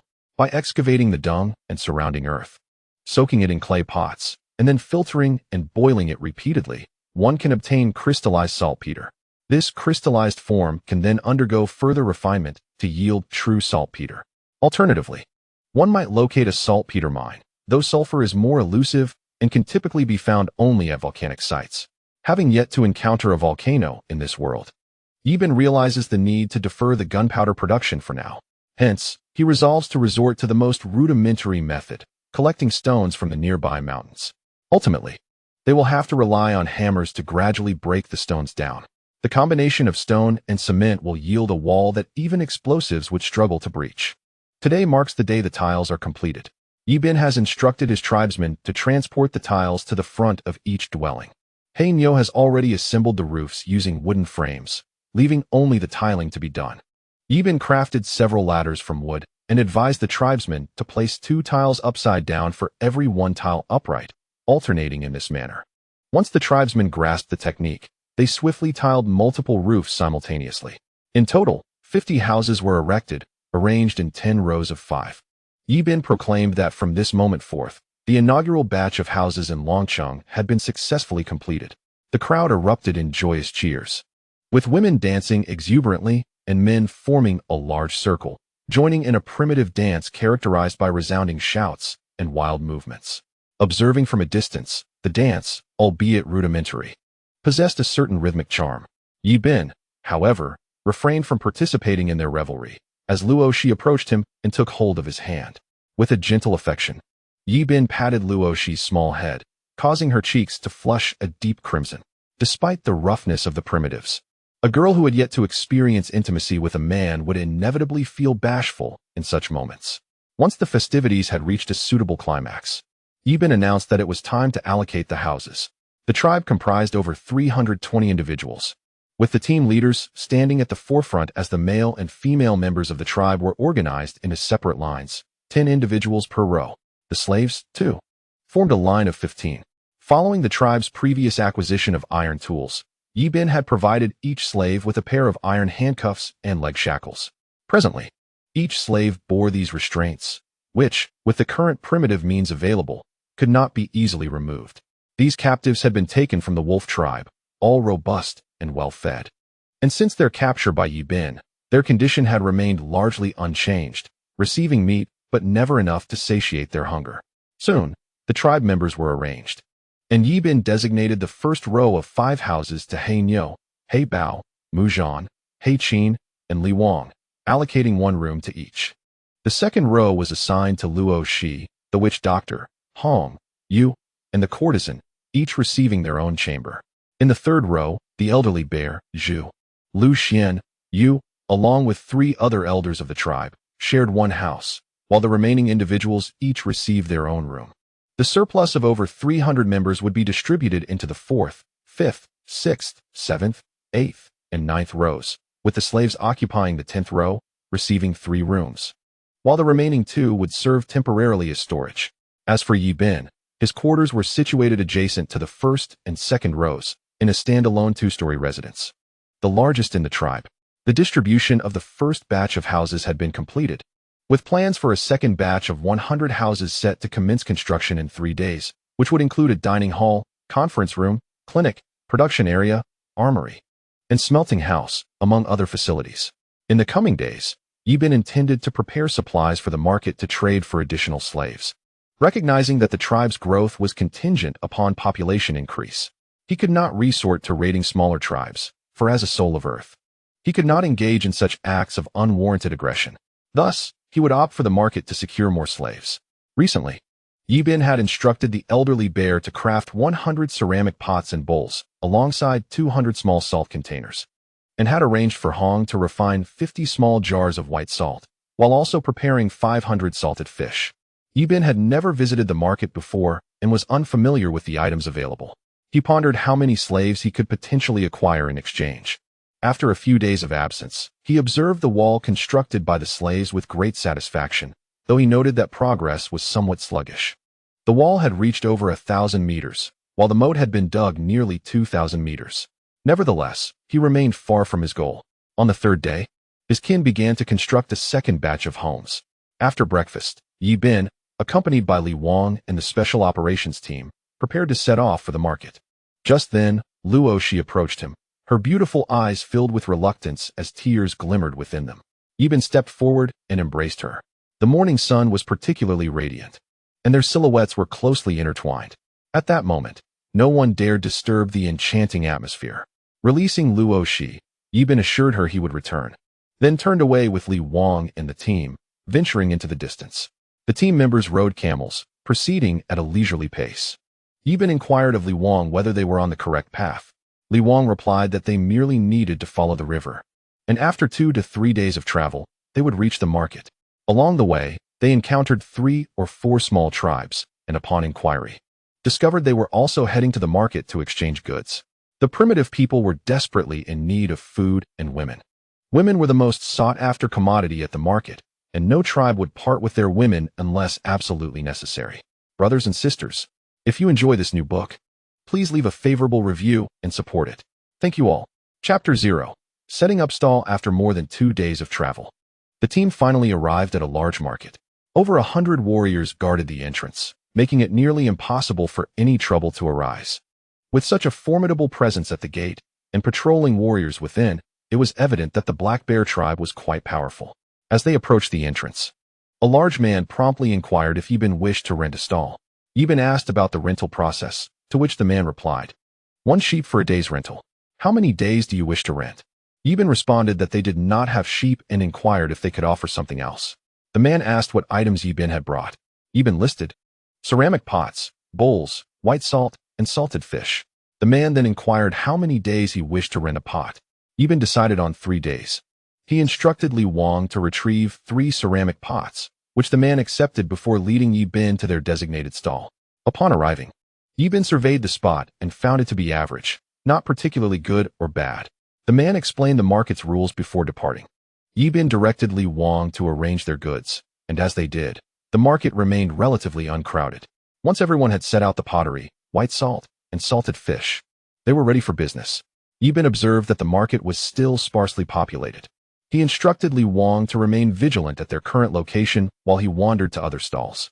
Otherwise, he would be at a loss if asked about the exchange of pottery. With the crowd thin, it was the opportune moment to inquire elsewhere. After briefing Li Wang, Yi Bin, accompanied by 10 elite squad members, made his way through the marketplace. He traversed several stalls, yet none offered pottery for sale. Did these primitive people not possess the knowledge of firing clay? Little did Yi Bin know that such modest tribes were entirely unaware of the intricacies of pottery production. Some had never even laid eyes on it. The predominant items at the market were stone spears, stone axes, and animal hides, along with a few aged slaves. Larger tribes showcased herds of 40 to 50 goats, and there were also straw sandals and bamboo baskets on display.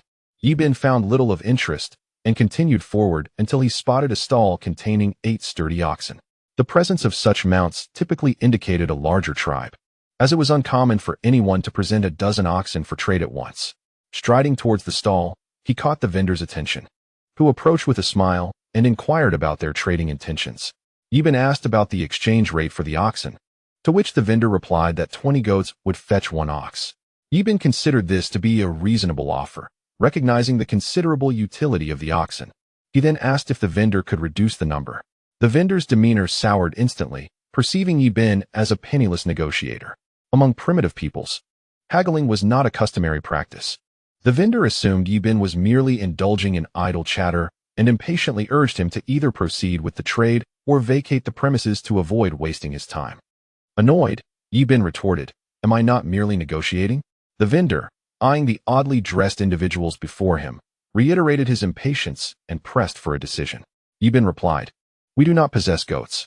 Just as the vendor was about to erupt in anger, Ibn added, "However, we can offer other items in exchange." Upon hearing this, the vendor's expression softened considerably. He inquired about what else they had to offer.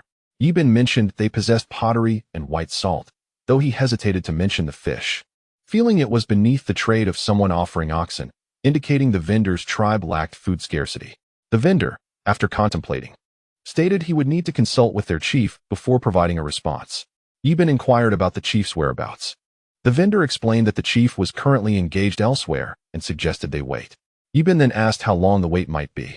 The vendor replied that the chief was trading in another location and they might have to wait until the afternoon.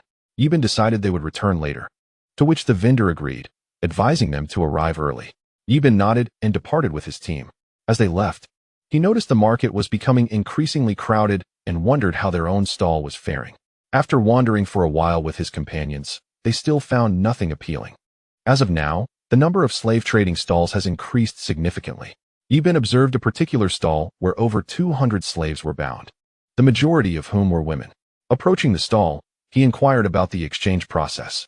A burly man with a face full of contempt approached him, stating that 10 salted fish would be the price for 1 slave. The man's sharp gaze scrutinized Ibn, seemingly recognizing him as the son of a prominent tribal leader. Behind Ibn trailed a dozen warriors, clad in peculiar attire never before seen in his tribe. The burly man continued to assess Ibn with keen interest. Such large tribes often prey upon smaller ones, abducting their members and bringing them to the market to be traded as slaves. Ibn asked if they would still be present the following day. The man replied affirmatively, and Ibn mentioned he would return after completing his exchanges at the stall. The man, with a sinister grin, warned him to arrive early the next day, lest the slaves be traded away. Ibn assured him he would come at dawn. The man's chilling smile lingered as Ibn departed, oblivious to the fact that he had already attracted unwanted attention. Upon returning to the stall, Ibn found Li Wang embroiled in a heated argument. He hurried over to inquire about the situation. Li Wang explained that they were attempting to trade animal hides for their white salt. He had proposed a rate of 100 hides for a jar of salt, but the other party accused them of being insincere in their dealings and began to shout, claiming they were unwilling to trade. In frustration, Li Wang had slapped their leader. Ibn grasped the situation. The other party sought to exchange for white salt, but Li Wang, fearing a disadvantage, had set an unreasonably high price. After a quarrel, Li Wang had resorted to violence against their leader. Once Ibn understood the circumstances, he offered to compensate the leader with 10 salted fish. Upon hearing this, the leader's demeanor brightened significantly. Ibn presented the fish to him, and the leader, pleased, strode away from the crowd. Observing the throng surrounding his stall, Ibn devised a plan. He picked up his clay pot and began to promote it to the onlookers. Ibn proclaimed that the food typically consumed by 5 individuals could be cooked in their pot, ensuring it would be both fragrant and tender. Remarkably, the pot could prepare enough food to satiate 10 people. The crowd, intrigued by this miraculous claim, became animated. Soon, several burly men inquired about the terms of exchange for the clay pot. In his previous experiences, Ibn had never engaged in trade, so he arbitrarily suggested a figure, 1 clay pot for 5 sheep. The moment the words left his lips, many in the crowd recoiled in disbelief. Ibn, noticing their reactions, pondered whether he had set the price too high. Just then, a man approached him, with over 20 kinfolk trailing behind him. The man approached Ibn and requested 20 earthen pots and 10 jars of white salt. Yi Bin replied that 1 jar of white salt could be exchanged for 20 sheep. Upon hearing this, the man found the proposition quite acceptable, for he had never encountered such pristine white salt before. The man then inquired, "Could you calculate how many sheep that would amount to in total?" Yi Bin pondered for a moment and responded, "For the 20 earthen pots, it would be 100 sheep. For the 10 jars of white salt, it would be 200 sheep, making a total of 300 sheep. The man spoke briefly to a guard beside him, who then ventured toward the outskirts of the crowd. "My guard has gone to fetch the sheep," the man explained. Yi Bin queried, "Which tribe do you belong to?" The man replied, "We are from the Chihua tribe. My father is the chief of the Chihua tribe." Upon hearing this, Yi Bin comprehended the significance. The man was the young chieftain of the Chihua tribe. No wonder he was so generous. He had a formidable father. The man remarked, "I have never seen anything from your tribe before. I am unaware of which tribe you belong to." Yi Bin responded, "We are from the Huaxia tribe." The man hesitated for a few seconds, saying, "I have not heard of any Huaxia tribe in this vicinity." Yi Bin explained, "Our tribe is somewhat distant from here." The man remarked, "No wonder. I am quite familiar with the tribes around here. I am called Huajian. If you encounter any trouble here in the future, you can directly find me at the stall selling green cattle," he offered. Yi Bin inquired, "Is the green cattle stall yours?" Huajian gazed at Yi Bin in surprise. "How did you know our stall sells green cattle?" Yi Bin replied, "I strolled around the market this morning and happened to see a stall selling green cattle. I approached to inquire, and the vendor informed me that their chief was not present, suggesting I return in the afternoon." "So, you are the chief of that stall?" Huajian chuckled. "Indeed, I am the chief of that stall. You need not wait until afternoon. Come by later, and I shall directly exchange the green cattle with you."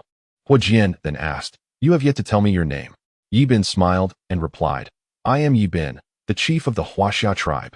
Huajian was taken aback, astonished that someone so young was already a chief. Soon, Huajian's guard arrived, herding a flock of goats. Yi Bin instructed Li Wang to hand over the earthen pots and white salt to Huajian's guard.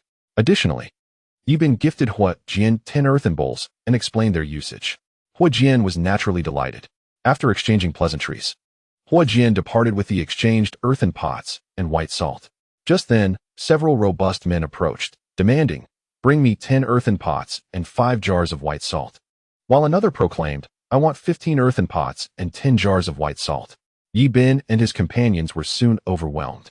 Before long, their supplies were nearly exhausted. Yi Bin counted. There were 5 earthen pots, 20 jars of white salt, and 10 jars remaining, while the earthen basins and salted fish had all been traded away. Yi Bin instructed Li Wang to corral the sheep. With the remaining items, Yi Bin no longer felt urgency to sell. "Currently, I possess nearly 2,000 sheep, and it is time to engage in consumption." Yi Bin instructed 10 members of the Special Operations Team to oversee the stall while he, accompanied by the formidable Li Wang and an additional 30 team members, ventured to the slave market. Soon, Yi Bin arrived at the previous stall where slaves were sold. The burly man, his face a portrait of brutishness, observed Yi Bin's approach with his peculiar entourage. This time, the man did not underestimate Yi Bin, particularly due to the imposing presence of Li Wang, who resembled a titan among men, wielding a pair of iron hammers with great authority. Yi Bin approached the man and inquired how many slaves could be exchanged for a single sheep. The man replied, 10 salted fish for 1 male, and 2 sheep for 1 female. Yi Bin questioned the higher price of women, to which the man explained, "Women can bear children for the tribe, whereas men are of little use, merely consuming resources." In primitive societies, many tribes struggle with hunger, leaving no surplus food for slaves. Only the super tribes and large tribes maintain a few slaves to serve as fodder in battles. Yi Bin was unique in this primitive society for purchasing slaves to perform tasks. Yi Bin asked the number of slaves available, both male and female. The man responded, "I have over 200 slaves here, with another 200 in the tribe. If you wish to take them all, I can summon them immediately." The man was taken aback by the lavishness of this young boy, who had disrupted his plans to capture Yi Bin and his companions after the market closed, intending to exchange them at the next event.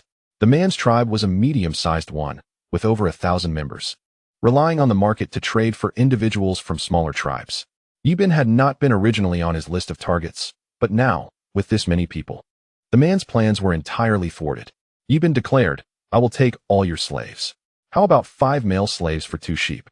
The man consented. "We have 300 female slaves and 150 male slaves. Are you certain you want them all?" Yi Bin affirmed, yes, calculate the total number of sheep. The man instructed a nearby tribesman to fetch the slaves. Meanwhile, as he began counting on small sticks, Yi Bin, observing the lengthy process, interjected. There is no need for counting. The total is 660 sheep. The man set down his sticks, his instincts confirming Yi Bin's assertion. He then grandly declared, since you say 660, then it shall be 660. Yi Bin instructed 2 warriors to return and bring the flock of sheep. He carefully scrutinized the slaves, noting they were all in their 20s, though they appeared as slender as monkeys. However, that was of little concern. They could be nourished later. Before long, the man's tribesmen arrived, leading over 200 slaves. Not long after, Yi Bin's 2 warriors also drove the flock of sheep to his side. The 2 parties commenced their transaction, and Yi Bin instructed Li Wang and the others to escort the slaves back to their respective stalls. The robust man gazed at the multitude of sheep, his heart swelling with excitement. Soon, his cold, piercing eyes followed Yi Bin and his companions until they vanished from sight. Yi Bin directed Li Wang to return with the slaves while he made his way to Hui Jian's stall, where he fortuitously found Hui Jian berating someone. Yi Bin approached with a smile, inquiring, Brother Hui Jian, what troubles you? Upon seeing Yi Bin, Hui Jian's face lit up with joy, and he immediately embraced him. Hui Jian exclaimed, one of my tribesmen traded 15 sheep for a single green bull. It infuriates me. Do you have any idea the cost of capturing a green bull? Is it so difficult to catch a green bull? Yi Bin asked. Hui Jian replied, green bulls are typically herd animals. Each time, our tribe must mobilize hundreds of people to capture just 3 or 4. Do you think it's easy?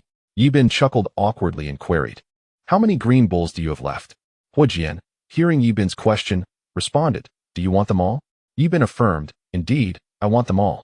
Hui Jian informed him, we have 50 green bulls. Are you certain you want them all? Yi Bin feigned hesitation for a moment before declaring, I want them all. Hui Jian promptly instructed his tribesmen to bring all the green bulls over. Yi Bin then asked, Brother Hui Jian, would it be possible for you to lead the green bulls to our stall for the exchange? Hui Jian agreed and immediately directed his tribesmen to accompany Yi Bin to his stall. Li Wang was taken aback to see the chief returning with such a large number of green bulls. Where did the chief acquire so many? He wondered. Yi Bin approached Li Wang and instructed, go to the sheep pen and bring out 1,000 sheep to give to Brother Hui Jian.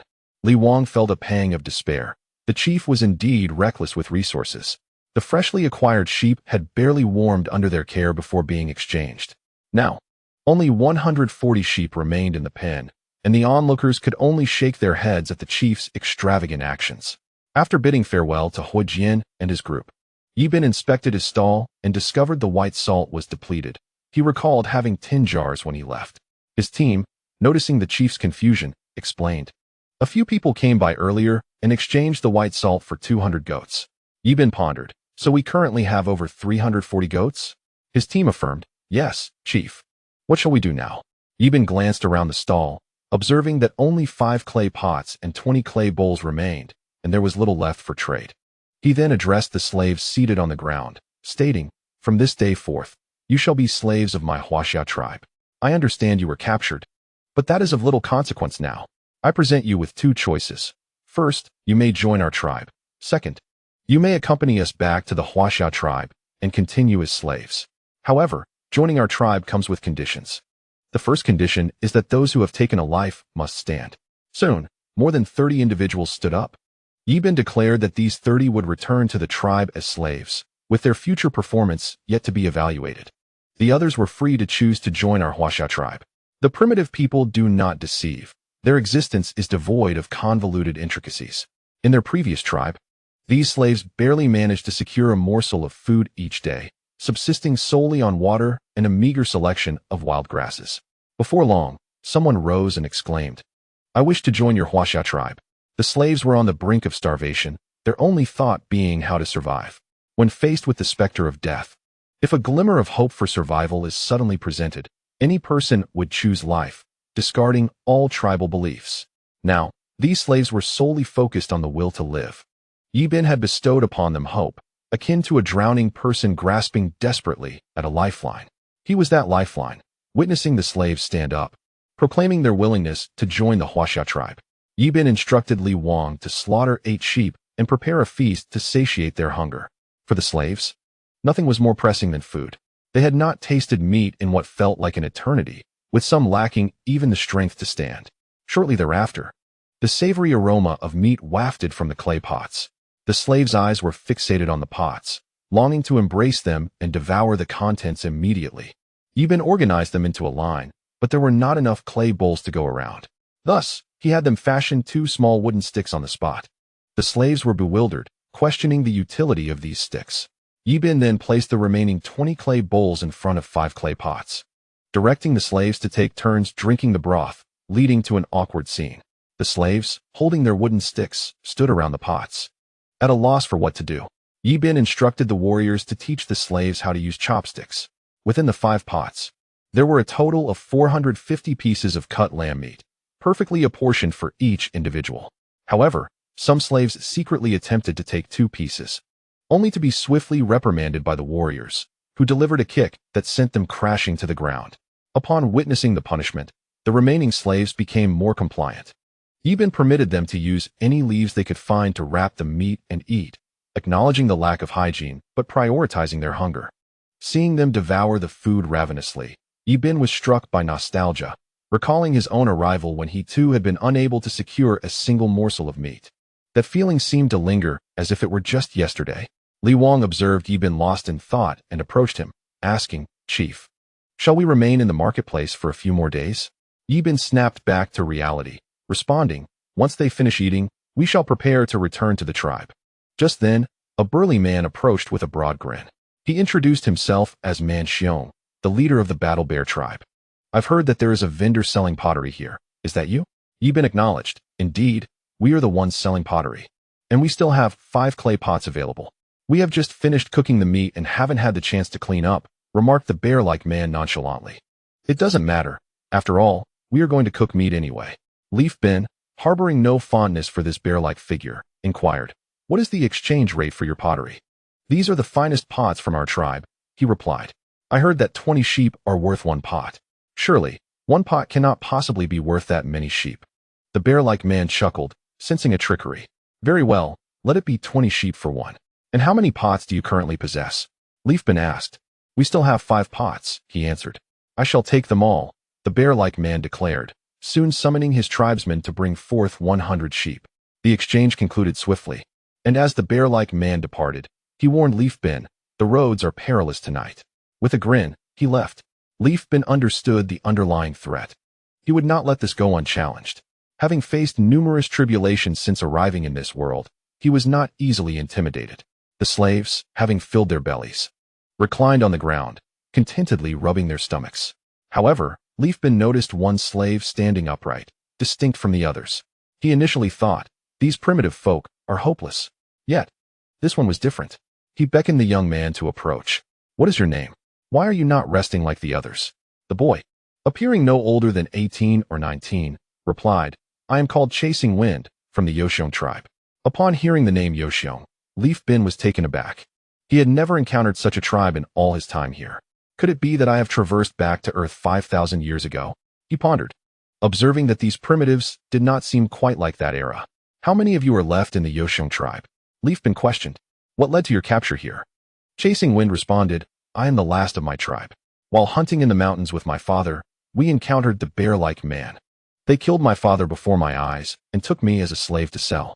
As for why he was standing despite having eaten, he added, that is simply because you did not permit me to sit." Leafbin regarded Chasing Wind with newfound respect. "From this moment onward, you shall accompany me. Do you consent?" Chasing Wind is willing to follow the leader for a lifetime, never to betray, he affirmed eagerly.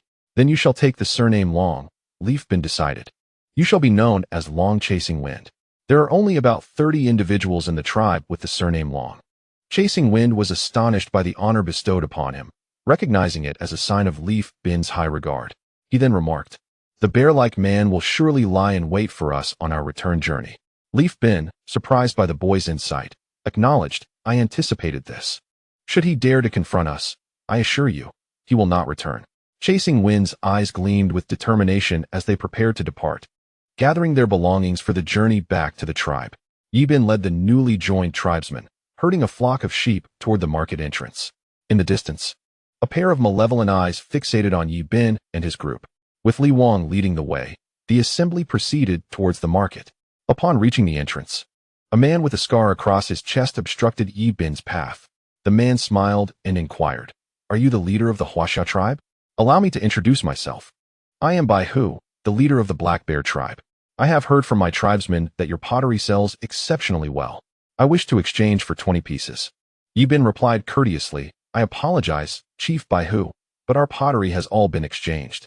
If you are in haste, we can come earlier next time, and I assure you we will offer you a favorable price."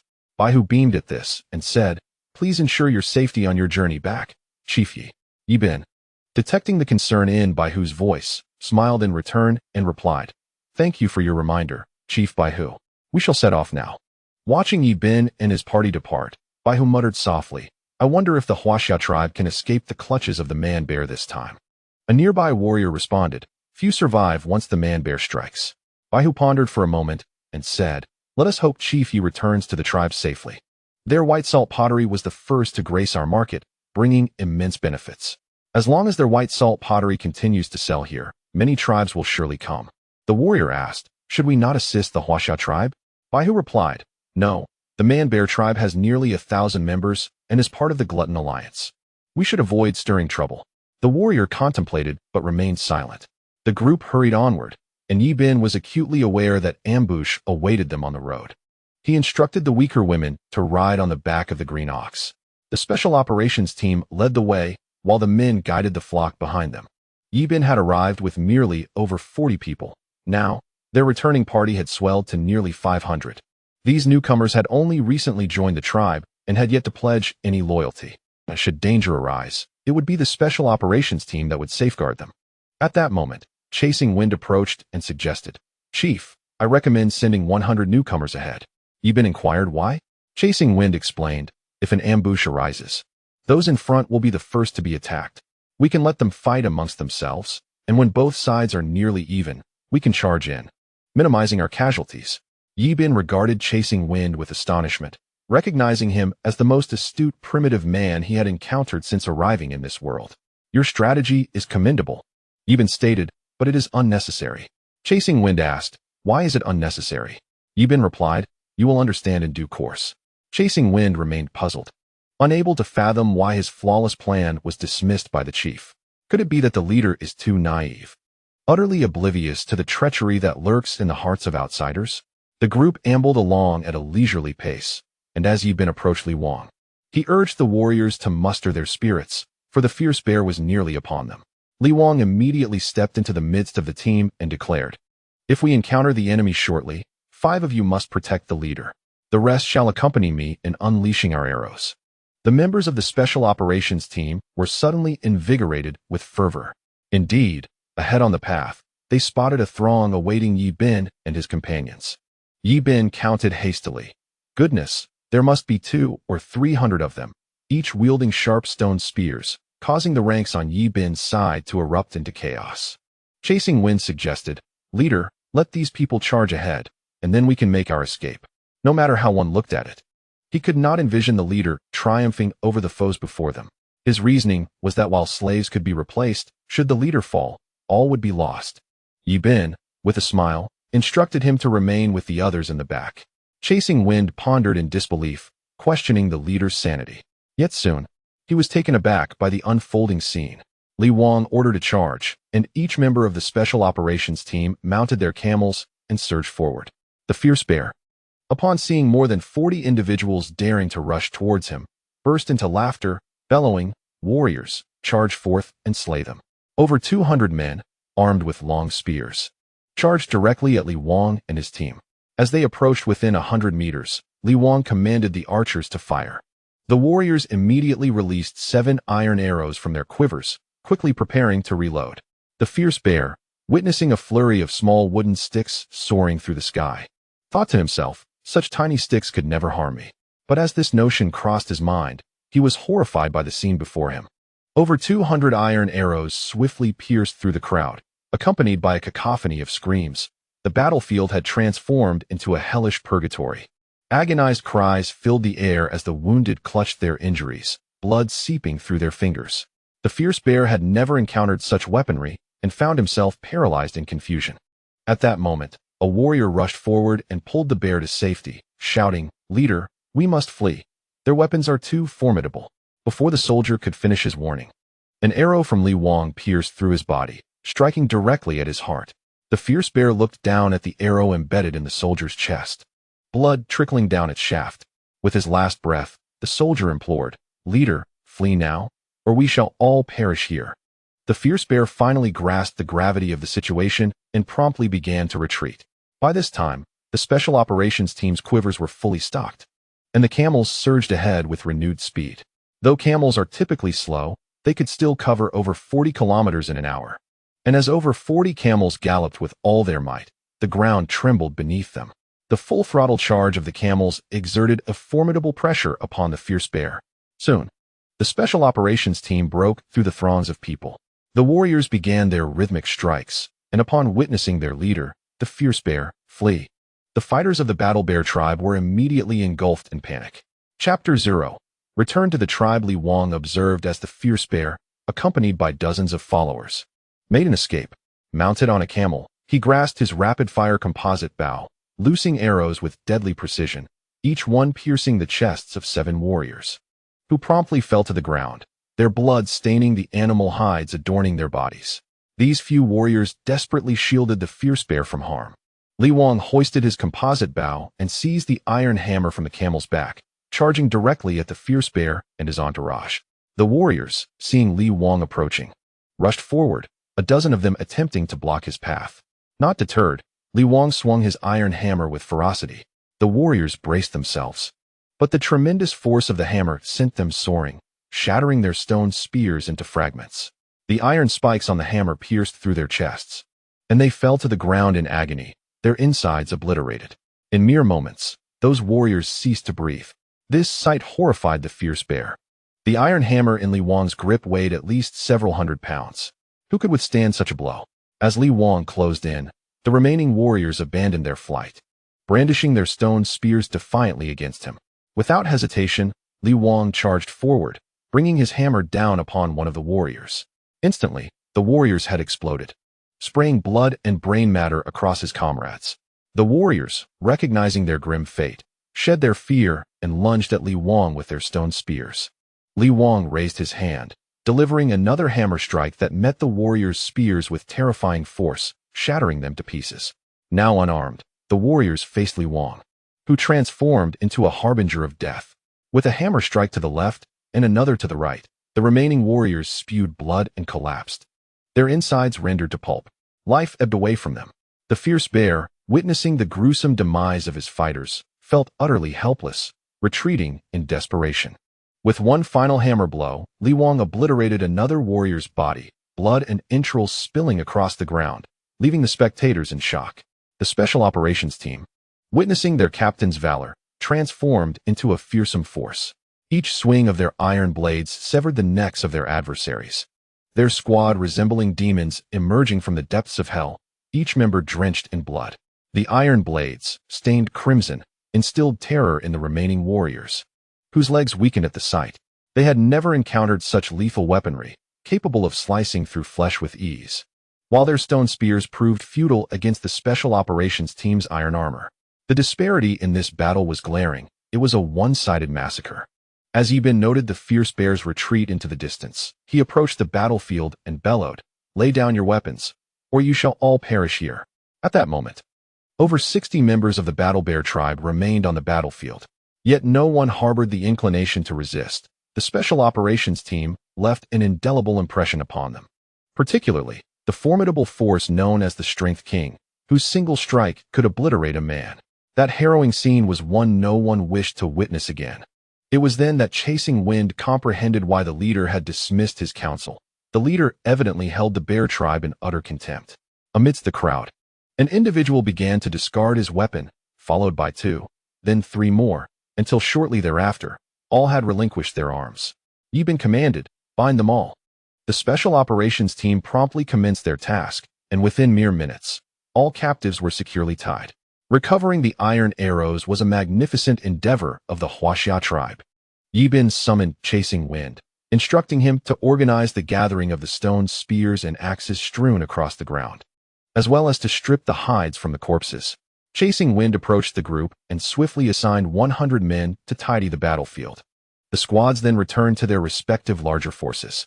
The women, witnessing the valiant prowess of the Special Operations Team, began to flirt and preen towards its members. Yibin cast a stern glance at the women, instantly silencing their antics.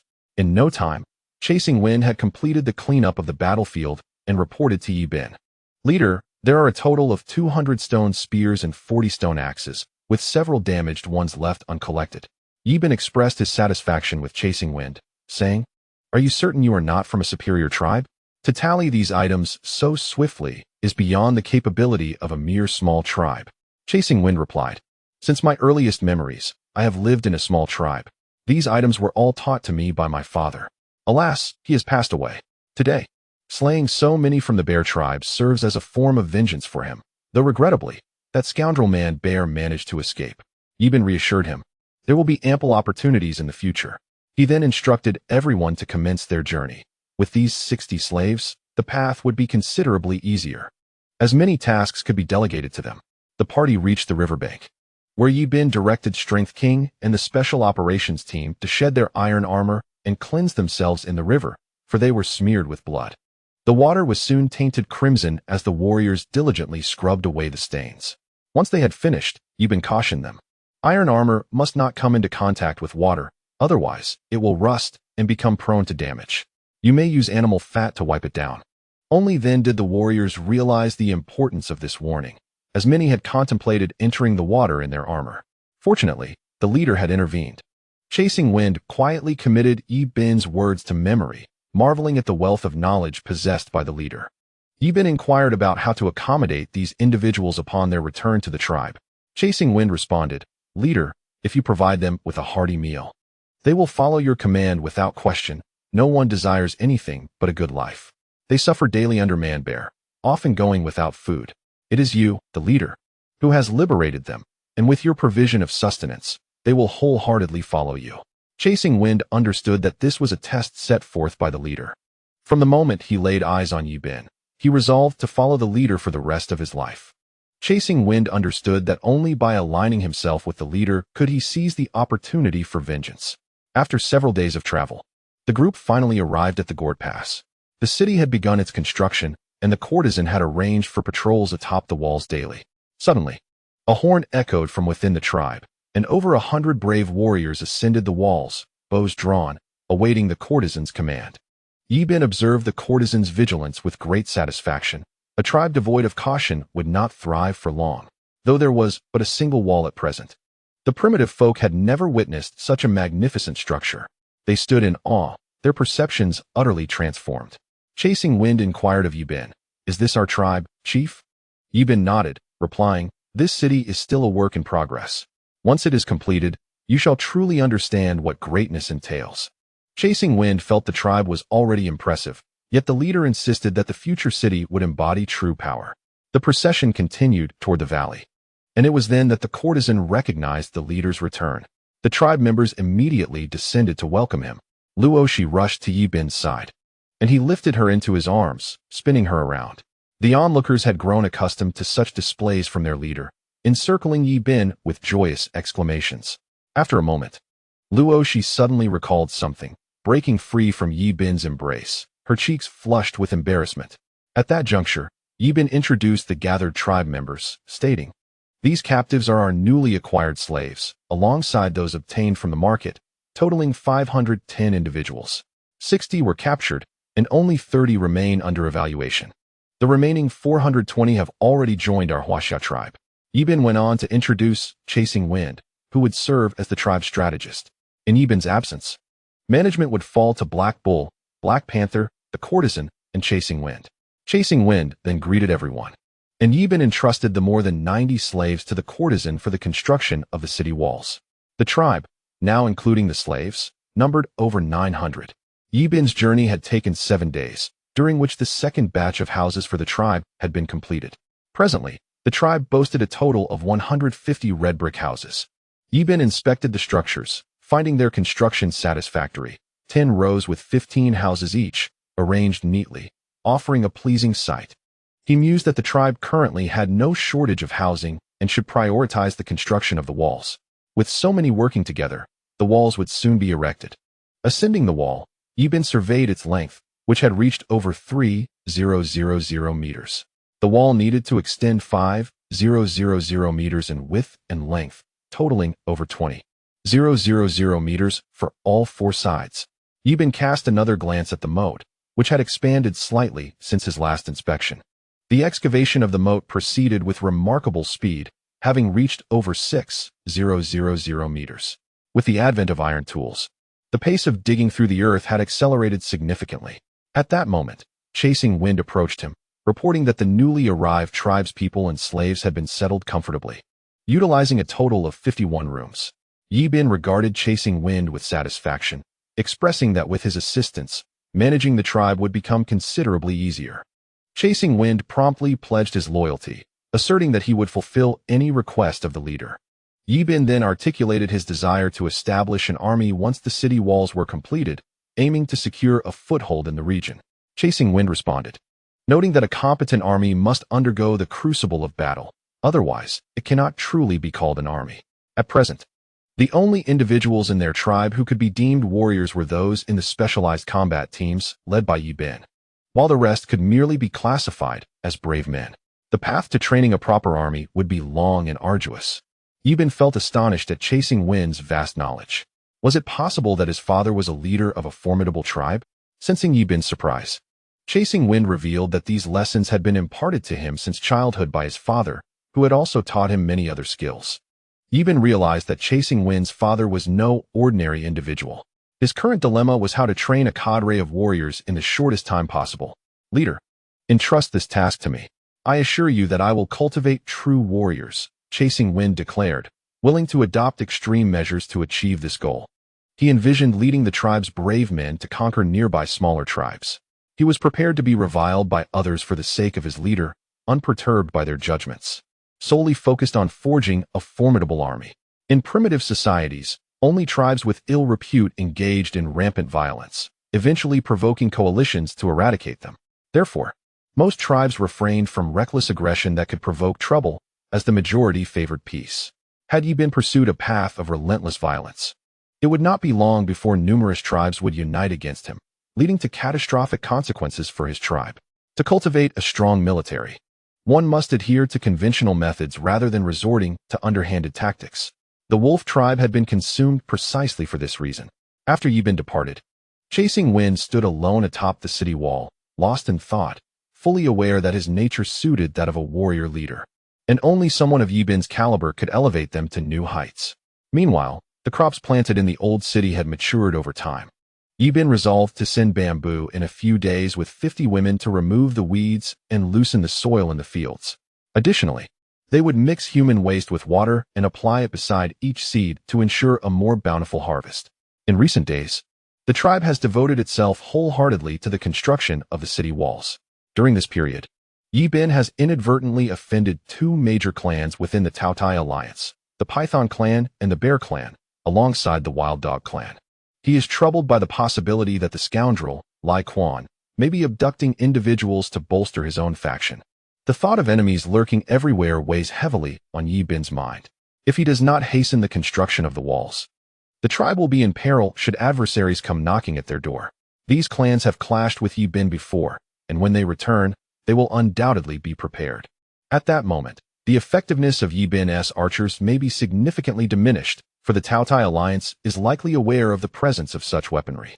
With a multitude of individuals in the alliance, it is only a matter of time before some astute minds devise countermeasures against arrows.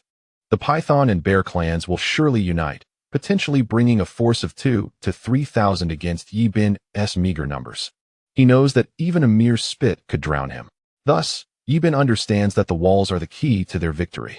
Fortunately, the tribe is not currently lacking in provisions. He has constructed several rudimentary cranes from timber, akin to catapults. A circular hole was carved into the main beam using iron tools, and a sturdy wooden stick was inserted. Small holes were then drilled at both ends of the stick, allowing smaller wooden rods to be inserted horizontally.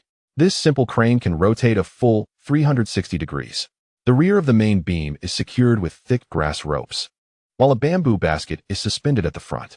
With just 2 individuals pulling the ropes at the rear, the bamboo basket will be lifted, while the slaves rotate the crane.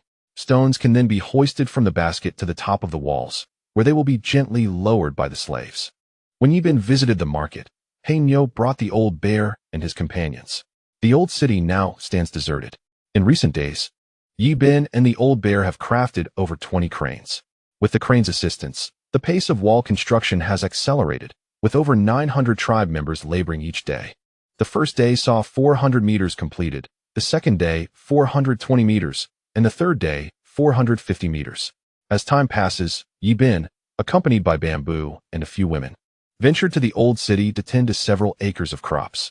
He believes that in a few months, a bountiful harvest is certain, especially with the aid of fertilizer. Recently, many readers have left comments expressing that they find the writing somewhat rigid. Beiching appreciates the feedback and is committed to improving these issues swiftly to ensure a more enjoyable reading experience for all. This is Beiching's first book, and he hopes for the continued support of his brothers and sisters. Chapter 0. Upgrade of the city gate after a month. The city walls and the moat have finally been completed. Yibin, adhering to his original methodology, diverted the river water into the moat. He further installed 4 city gates within the walls, each weighing over 300 pounds. This time, Yibin employed gear technology for the gates. They were positioned into grooves from above, with notches carved into iron on both sides. 2 massive wooden gears were affixed atop the gates, secured by sturdy tree stumps on either side. By simply turning the gears, the gates would slowly ascend. Should one wish to halt the ascent midway, robust wooden rods were inserted beneath the stumps of the gears to lock them in place, ensuring the gates would not descend unexpectedly. When it was necessary to lower the gates, the rods could be removed, and by gently releasing the gears, the weight of the gates would guide them downward. The soldiers merely had to synchronize their movements with the turning of the gears. The wall extended over 15 meters in length, and during his leisure time, Yibin found solace in fishing within the moat. The 4 gates were complemented by the technology of drawbridges. 2 sturdy tree stumps were driven into the ground in front of each gate, with openings created beneath them.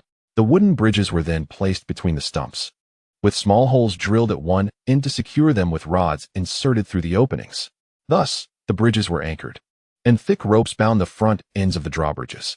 4 tree stumps were erected above the gates, supporting a main beam, with a rotating wooden handle installed beneath. As the soldiers turned the handle, the ropes would gradually tighten, allowing the drawbridge to lower or rise as needed. Days passed, and all the gates were successfully installed, with the drawbridges completed as well. The moat was quite expansive, and it took several days for the water to reach even halfway. The valley entrance was effectively severed by the moat. Henceforth, outsiders and animals wishing to enter would be obliged to use the main gate of Longchen, crossing the drawbridge to gain access, and subsequently exiting through the rear drawbridge to truly enter this valley. Standing atop the city wall, Yibin surveyed the scene before him, feeling as though he were in a dream. Meanwhile, the tribe's members were reveling in joyous celebration within the city. It was the afternoon, and the sunlight cast a long shadow of Yibin, imbuing him with an aura of regal authority that commanded respect. The soldiers turned their gazes toward him, experiencing an overwhelming urge to venerate him. Chasing Wind fixed his eyes on Yibin, as if a profound decision had crystallized within him in that fleeting moment. Suddenly, Yibin's attention was drawn to an orchard in the distance. It dawned on him that despite his prolonged stay in this realm, he had yet to savor a single sip of wine. Recalling that on Earth, fruit could be fermented into wine, he promptly descended from the city wall. He observed his kin gathered around a fire, singing incomprehensible melodies, feasting heartily on meat, while others danced around the flames in a joyous, albeit unfamiliar, celebration. The entire tribe was abuzz with the festive spirit, reminiscent of a grand celebration. It was a rare moment of relaxation for Yibin, who lay on the ground like a child, gazing at the sun as it gradually descended.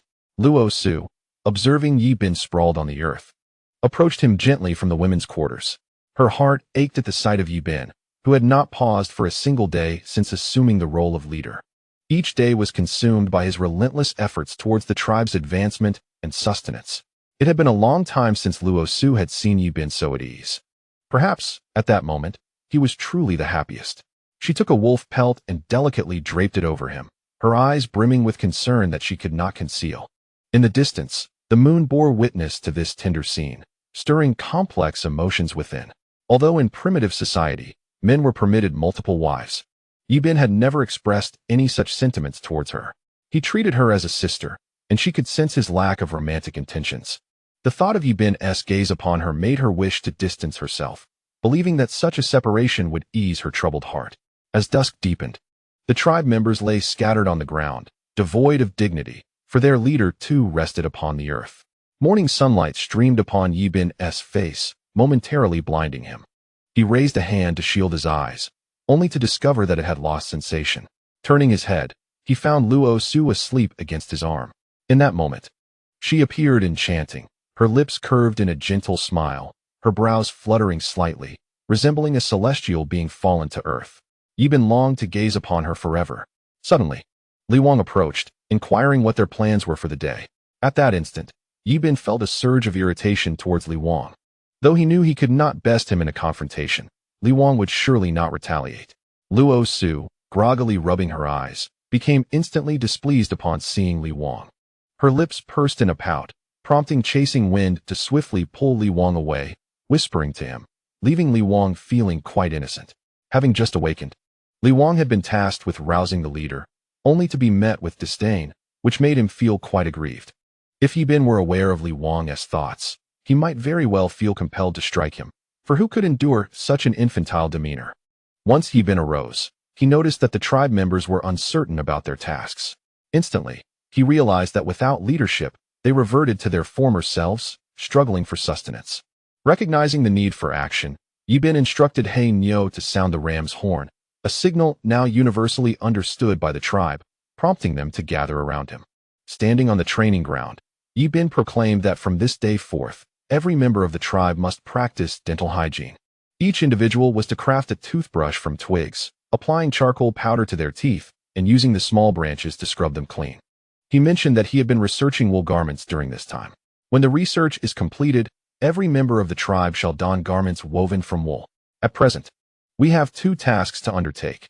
First, to eradicate all carnivorous creatures from the Yellow River Valley. Second, to embark on another journey to the Stone Tribe to extract some iron ore, with the aim of equipping each member of our tribe with a piece of ironware. Yi Bin gazed at Chasing Wind and instructed, "You and Hanyu, along with Mujan, shall venture to the Stone Tribe. Bring back a total of over 110 heads of cattle and camels. You are to select 100 tribesmen and 50 slaves. Along the way, should any matters arise, you three are to deliberate together. Ensure that the tribesmen carry shields, don bamboo armor, and take along 50 pieces of ironware. After your breakfast, pack enough provisions for 5 days and set forth immediately." Hanyu and Mujan proceeded to select individuals, and Chasing Wind accompanied them on their journey. Yi Bin then addressed Li Wang and He Bao, saying, "You two shall bring 100 men with me to hunt the ferocious beasts within the Yellow River Valley." He Bao and Li Wang nodded in agreement and began choosing warriors. "Hua Kuei, you shall take 100 valiant warriors to guard the city. Change the watch every 2 hours atop the walls. Should you detect any enemies, sound the horn immediately." Zhu led 100 women from the tribe to gather fruits in the nearby woods. "Remember to return with all the fruits you collect." Luo Shi, you shall take 50 women to the riverbank to fish. Ensure to bring ample fishing nets. No matter how many fish you catch, bring them back. Only keep enough for today as sustenance, and let the remaining fish be kept in the city moat for preservation. You are to take all the children of the tribe to graze nearby. Be mindful not to stray too far. Remain close to the city. Recently, many readers have left comments expressing that my novel feels somewhat rigid. I am grateful for everyone's feedback. I am learning and will strive to resolve this issue promptly, aiming to provide a more enjoyable reading experience. This is my first book, and I hope for the support of all my brothers and sisters. Chapter 0. Clearing the Yellow River Valley. Heichin, you shall lead the remaining members of the tribe to construct latrines, baths, barracks, training grounds, shooting ranges, iron smelting houses, and dining halls. Once these structures are completed, we shall commence the construction of the third batch of houses. In the future, every tribesman who achieves merit shall be entitled to a wife from the tribe. Thus, we will require a significant number of houses for habitation. So time is of the essence. Heichin responded, "Rest assured, Chief, I will monitor the progress daily." After Yi Bin completed the arrangements, he set off with Li Wang and He Bao to clear the area of wild beasts. The squad, consisting of 100 men, each wielding shields and iron spears, was fully equipped from head to toe, and the warriors cherished their gear. As Yi Bin led the squad out, they soon spotted several wolves hunting not far beyond the city gates. Li Wang immediately commanded his men to surround the wolves. When they approached within 100 meters, Li Wang, with a compound bow in hand, gently pulled back the bowstring, quickly finding the right angle. In a swift motion, 2 iron arrows were released. Sensing danger, the wolves attempted to flee, but one arrow pierced through the neck of one wolf, while the other struck true, embedding itself in the creature's skull. The wolf let out a few mournful howls, its fur stained crimson with blood. Several wild wolves soon realized they were surrounded by humans. As they began to accelerate in their flight, the squad released their iron arrows. Just as a few wolves had taken a few strides, arrows flew in from the distance. The wolves attempted to turn, but the arrows pierced through their bodies. At that moment, they felt no pain. However, as they prepared to quicken their pace, excruciating agonies surged through them, causing them to collapse to the ground. With their eyes fixed on the bipedal creatures, they could not comprehend why these beings sought to end their lives. In no time, the squad had hunted down over 10 wolves. Yi Bin, from a nearby earthen burrow, discovered 6 wolf pups. He recalled hearing elders in his past life claim that dogs were descended from wolves. Whether this was true or not, these young wolves, still in their infancy, appeared to be suitable for domestication. He envisioned a future where each member of the tribe would have a wolf dog, ready to attack on command. In the event of a confrontation with another tribe, envisioning hundreds of wolf dogs charging forth sent a thrill coursing through him. After a morning of relentless hunting, the squad returned with abundant spoils, having slain over 50 wolves and a saber-toothed tiger. Several shields had been shattered, as that saber-toothed tiger was ferocious beyond measure. Had it not been for the fortitude of the special forces, several warriors might have perished. Li Wang exerted the most effort during this encounter. Just as the saber-toothed tiger had fallen, the warriors prepared to claim its body when it suddenly opened its eyes and rolled over. With a menacing roar, it bared its sharp fangs, lunging at a nearby warrior. Quick-witted, Li Wang struck it with a hammer, instantly sending its brain matter flying. Everyone stood in astonishment, fully aware of Li Wang's immense strength. Had they not witnessed it themselves, who would dare believe that a single hammer could fell a saber-toothed tiger? From that moment forth, a saying circulated within the tribe: born with divine strength, wielding dual hammers, one strike can determine fate. No one dared to question Li Wang's prowess thereafter. In the afternoon, while the squad prepared a fire to roast meat, one warrior unexpectedly shot down a white bird. As he bent to retrieve it, Yi Bin shouted for him to halt. The warrior, believing he had drawn the leader's ire for shooting recklessly, froze in place, uncertain whether to move or remain still. Yi Bin hastened over and picked up the fallen bird, exclaiming, "Is this not a pigeon?" To his astonishment, he realized that pigeons still existed in this world, something he had never dreamed he would encounter again. The warriors watched their leader cradling the white bird, laughing and seemingly delighted, thinking he had gone mad. Even Li Wang, the formidable Black Panther, was startled. "It is just a white bird," he thought. Surely the leader need not be so affected. He quickly called out, "Leader, are you all right?" Yi Bin regained his composure, realizing he had momentarily lost his demeanor and hoped he hadn't frightened them. Holding the pigeon, he explained, "This creature, known as a pigeon, serves as an excellent means of communication." Li Wang, with his unconventional thought process, inquired, "Can pigeons be ridden?" His line of thinking was truly extraordinary, as he had interpreted a mere communication tool as a mode of transport. How did he come up with the idea of riding it? Yi Bin, straightforward and unwilling to engage with this fool, felt that conversing too much with Li Wang would only diminish his own intelligence. He feared that soon the tribe would be led astray. He Ying inquired, "Chief, what purpose does this white bird serve?" Yi Bin replied, "This creature, known as a pigeon, can assist us in delivering messages." He Ying, perplexed, asked, "What is a message?" Yi Bin explained, "A message consists of words inscribed on a small piece of animal hide. When you encounter danger on your journey, write an urgent note and release the pigeon. It will return to the tribe, and the warriors will inspect its legs, discovering the words you left behind. I will then know that you are in dire circumstances and will immediately send help." A pigeon can fly over 600 kilometers in a single day. The warriors listened to the chief as if he were speaking an incomprehensible language, yet they found his words profoundly logical and listened with rapt attention. Observing their foolish expressions, Yi Bin realized that further explanations would be futile. Li Wang asked, "How does it know to return?" Yi Bin acknowledged that this was an astute question and gave Li Wang a thumbs up, saying, "Well asked. As long as the pigeon is raised in one location, it will always find its way back, no matter how far you take it." Li Wang, momentarily bewildered, exclaimed, "What an incredible creature this pigeon is. Chief, let us go catch some pigeons now." Yi Bin then asked, "What was our mission upon coming out?" Li Wang finally recalled that they were tasked with clearing this area of ferocious beasts. Seeing that Li Wang had remembered, Yi Bin urged the team to have their meal quickly. Afterward, they would proceed to clear the other side. 2 days should suffice. And then no ferocious beasts would roam the Yellow River Valley. The tribe members would be free to move about without fear. At that time, they could construct an ox cart to build a road between the new and old cities. Otherwise, each journey would take 1 to 2 days. With the ox cart, they could traverse from one side to the other in just half a day. Given the vastness of this area, they could cultivate farmland. Most importantly, there were tens of thousands of herbivores within the Yellow River Valley. Once they cleared out the carnivores, Yi Bin thought of how easy it would be to catch meat. Simply grab one. It felt like a gift from the heavens. In the afternoon, they cleared over 60 wild wolves, 3 saber-toothed tigers, and 1 large black bear. The warriors unexpectedly captured more than 50 wolf cubs. Along with the previous few, they now had over 60. The little wolves were incredibly adorable, all fuzzy like little toys. Especially the women, who had no resistance to such cuddly creatures. Yi Bin could already envision the scene when they brought the wolf cubs back to the tribe. How many women would cry and demand to have one?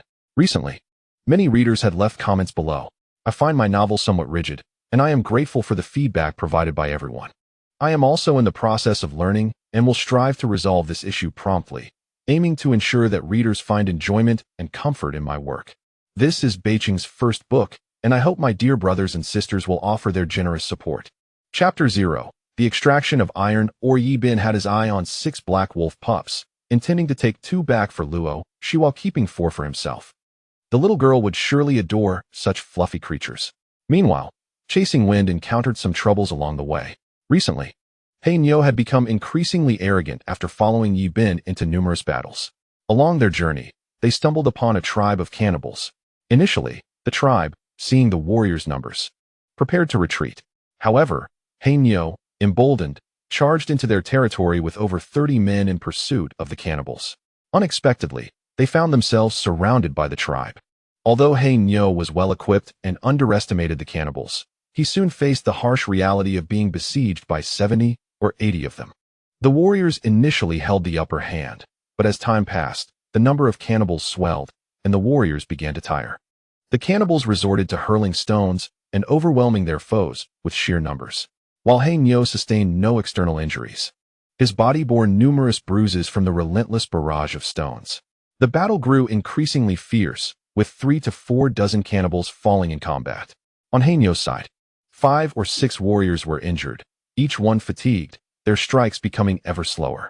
Hei Niu found himself challenging 3 or 4 cannibals at once, one of whom was a particularly fierce chief, striking with brutal ferocity. Each assault inflicted considerable suffering upon Hei Niu, though he had the advantage of superior weaponry and armor. The prolonged engagement was taking its toll. Just as Hei Niu felt he could no longer endure, the cannibal chief lifted a hefty stone weighing 4 to 5 pounds. Preparing to strike his head, knowing he could not evade the blow, Hei Niu closed his eyes, bracing himself for the arrival of death. However, the anticipated pain never came. He wondered if the stone had missed its mark. In that critical moment, Chasing Wind and Muzhan arrived just in time. Muzhan, wielding a rapid-fire composite bow, unleashed a flurry of arrows. The cannibal chief, caught off guard by the sudden reinforcements, attempted to block the incoming projectiles with the stone. Yet, the power of the rapid-fire bow was not so easily thwarted. 2 iron arrows pierced through his abdomen, causing blood to spurt forth. The searing pain in his belly filled the cannibal chief with dread, prompting him to flee deeper into the forest. Chasing Wind quickly rallied his men to support Hei Niu. They charged onto the battlefield, and upon hearing Chasing Wind's call, Hei Niu opened his eyes to see him and Muzhan rushing to their aid. The warriors' spirits soared, their iron blades feeling rejuvenated in their hands. Hei Niu struck a cannibal warrior with his sword, cleaving through flesh and muscle, causing the warrior's entrails to spill forth.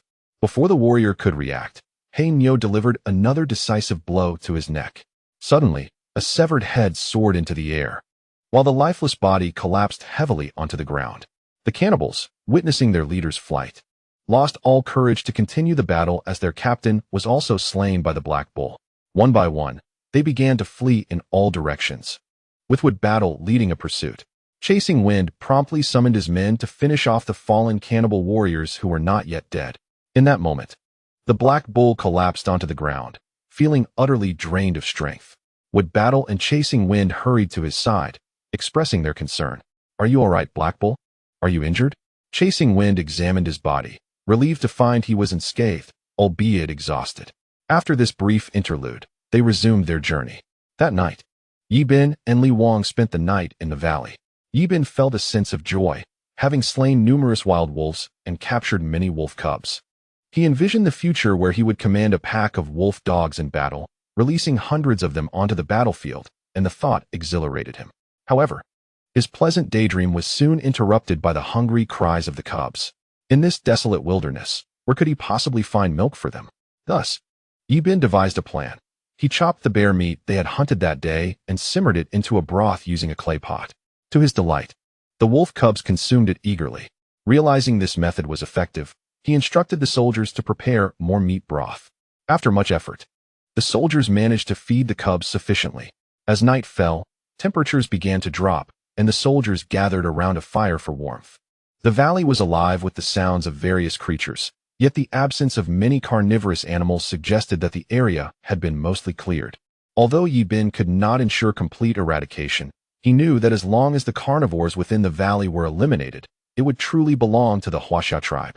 Over the past few days, Yi Bin's eyes had been twitching incessantly, sensing that something was about to occur. Shaking his head, he turned his thoughts to the matter of fruit wine.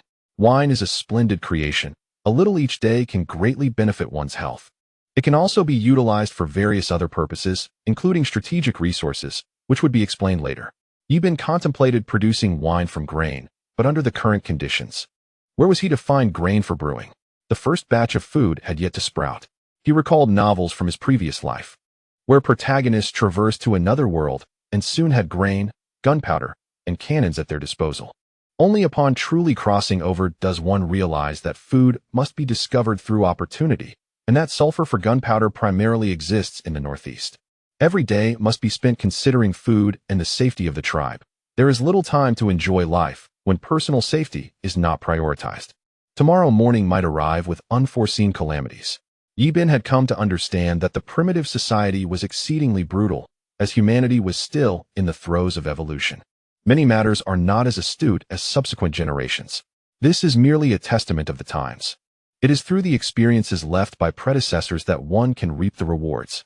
Take, for instance, the enigma of nuclear weapon deactivation, a conundrum that has yet to be unraveled even in the world of Yi Bin's previous life. Perhaps millennia hence, once the mystery is solved, future generations will regard us as fools. Time shapes its creations, and the progress of each generation necessitates the sedimentation of time. Lost in thought, Yi Bin became absorbed in his musings, a state to which Li Wang and the others had grown accustomed. Whenever Yi Bin entered this trance, new ideas would emerge. He was oblivious to how he had drifted into slumber, awakening to find it was already the morning of the following day. Li Wang approached, bearing roasted meat. "Chief, have a bite." Yi Bin retrieved the charcoal powder he always carried and casually found a small twig. He made his way to the riverbank to brush his teeth. Having dwelled in this primitive society for quite some time, Yi Bin had rarely taken the opportunity to properly clean his teeth, not for lack of desire, but because each day began with the struggle for survival. There was little time to indulge in such frivolities. Once the tribe found stability, Yi Bin would have the leisure to invent new things daily. After the meal, the warriors commenced their clearing duties for the day. The group split into a line to cover a larger area. Before long, they spotted a saber-toothed tiger feasting not far ahead. Yi Bin signaled for Li Wang and the others to encircle it slowly. The saber-toothed tiger caught the scent of humans, lifting its head to glance at Li Wang and the others. Suddenly, it let out a roar, warning them to keep their distance lest it devour them. Chapter 0. The Harvest of Rice. The saber-toothed tiger sensed danger. Its instincts warned it that these bipedal creatures posed a threat. The warriors had reached their designated positions. Noticing that the saber-toothed tiger showed no intention of fleeing, Li Wang raised his rapid-fire composite bow, taking aim. The tiger's fur bristled with alarm as it lunged toward Li Wang. Without hesitation, Li Wang released the bowstring, sending a flurry of arrows whistling through the air toward the beast. The saber-toothed tiger dismissed these projectiles as mere trifles. As it charged forward, an iron arrow pierced its chest. At that moment, the warriors released their bows, and a volley of 30 to 40 iron arrows flew forth, transforming the saber-toothed tiger into a veritable pincushion. Even in its final moments, it could not comprehend how it had sustained such grievous injuries from a distance. A wild beast could hardly fathom human ingenuity. The saber-toothed tiger attempted to rise, but the pain from its wounds was unbearable. Its entire body was drenched in blood, not a single unscathed spot remaining. Witnessing the tiger's tenacity, Li Wang drew the iron knife from his waist and struck decisively. He raised the tiger's severed head, its eyes wide as saucers. Warm blood flowed from its neck, staining the earth crimson. This marked the end of its reign. From this moment forth, this territory would belong to them. It is no longer of any concern. The era of the Tiger King has come to a close. Yi Bin, having traversed the valley, has concluded his hunt, having dispatched the last wild beast. Instantly, he felt a wave of relaxation wash over him as he carried the spoils of the past few days toward Dragon City. The journey back was filled with a sense of ease, for there were no longer any wild beasts in this valley, allowing them to graze and cultivate the land with peace of mind. Upon his return to Dragon City, Yi Bin discovered that the latrines, bathing facilities, mess hall, barracks, and iron smelting workshops had all been completed. He noted with satisfaction that the archery targets in the training ground were quite well made. It seemed that He Qin had put considerable effort into it. The training ground was expansive enough to accommodate thousands of warriors. As he surveyed Dragon City, he was delighted to see numerous new structures emerging. If this pace continued, the tribe would flourish, and the lives of its people would undoubtedly improve. Zhu approached him, exclaiming, "Chief, we have gathered the fruits you requested." Yi Bin inquired about the quantity of fruit they had collected. Zhu gestured toward an empty room, and upon entering, Yi Bin was astounded to find it filled to the brim with fruit. He instructed Zhu to wash the fruits thoroughly, then slice them and remove the pits. They would be cooked, crushed, and stored in pottery jars. During his previous outing, he had asked Old Bear to prepare 100 pottery jars, a request that had puzzled them at the time. Why would the chief need such large jars? Zhu promptly organized the women of the tribe to assist with the fruit preparation. After discussing a few matters with Zhu, Yi Bin exited the fruit chamber. Old Bear was still busy crafting pottery while the other members focused on making arrows. This time, Yi Bin had prepared a substantial amount of iron ore, ensuring that the tribe's arrows would be fitted with iron tips. Upon seeing Yi Bin approach, Old Bear immediately rose and walked over. "Chief, do you require something else?" Yi Bin replied, "Please craft several wooden barrels for me. The tops should remain open, and on the upper 2/3, create 2 small holes. Be careful not to pierce through. Additionally, at the lower third, drill a small circular hole directly opposite the other 2. Also, please fire several larger clay pots. Make sure to produce a few extra, as they will be of great use to me." Once the instructions were complete, Yi Bin, accompanied by Li Wang, ventured outside the city in search of chili flowers and licorice. After an extensive search, he was delighted to discover them. Just as he was preparing to return, he noticed an abundance of rice growing in the water. This discovery filled him with joy, for with these rice grains as seeds, the tribe would soon enjoy the luxury of rice. Yi Bin hurriedly descended into the water with Li Wang, harvesting all the rice. The pair spent the entire afternoon gathering the rice from the watery field. Upon inspection, Yi Bin observed that each rice ear bore a dozen grains. However, unlike the rice of his past life on Earth, these grains were smaller and less abundant. The rice here was in its most primitive form, untouched by hybridization. One might wonder how this rice came to be. Certain birds have a penchant for grains. Their droppings often contain undigested seeds, leading to the growth of such crops. Wherever one goes, roots take hold and begin to flourish, ultimately yielding new grains. Yi Bin was fortunate today, as he happened upon such a discovery. Thus, it is said that venturing outside can lead to unexpected rewards.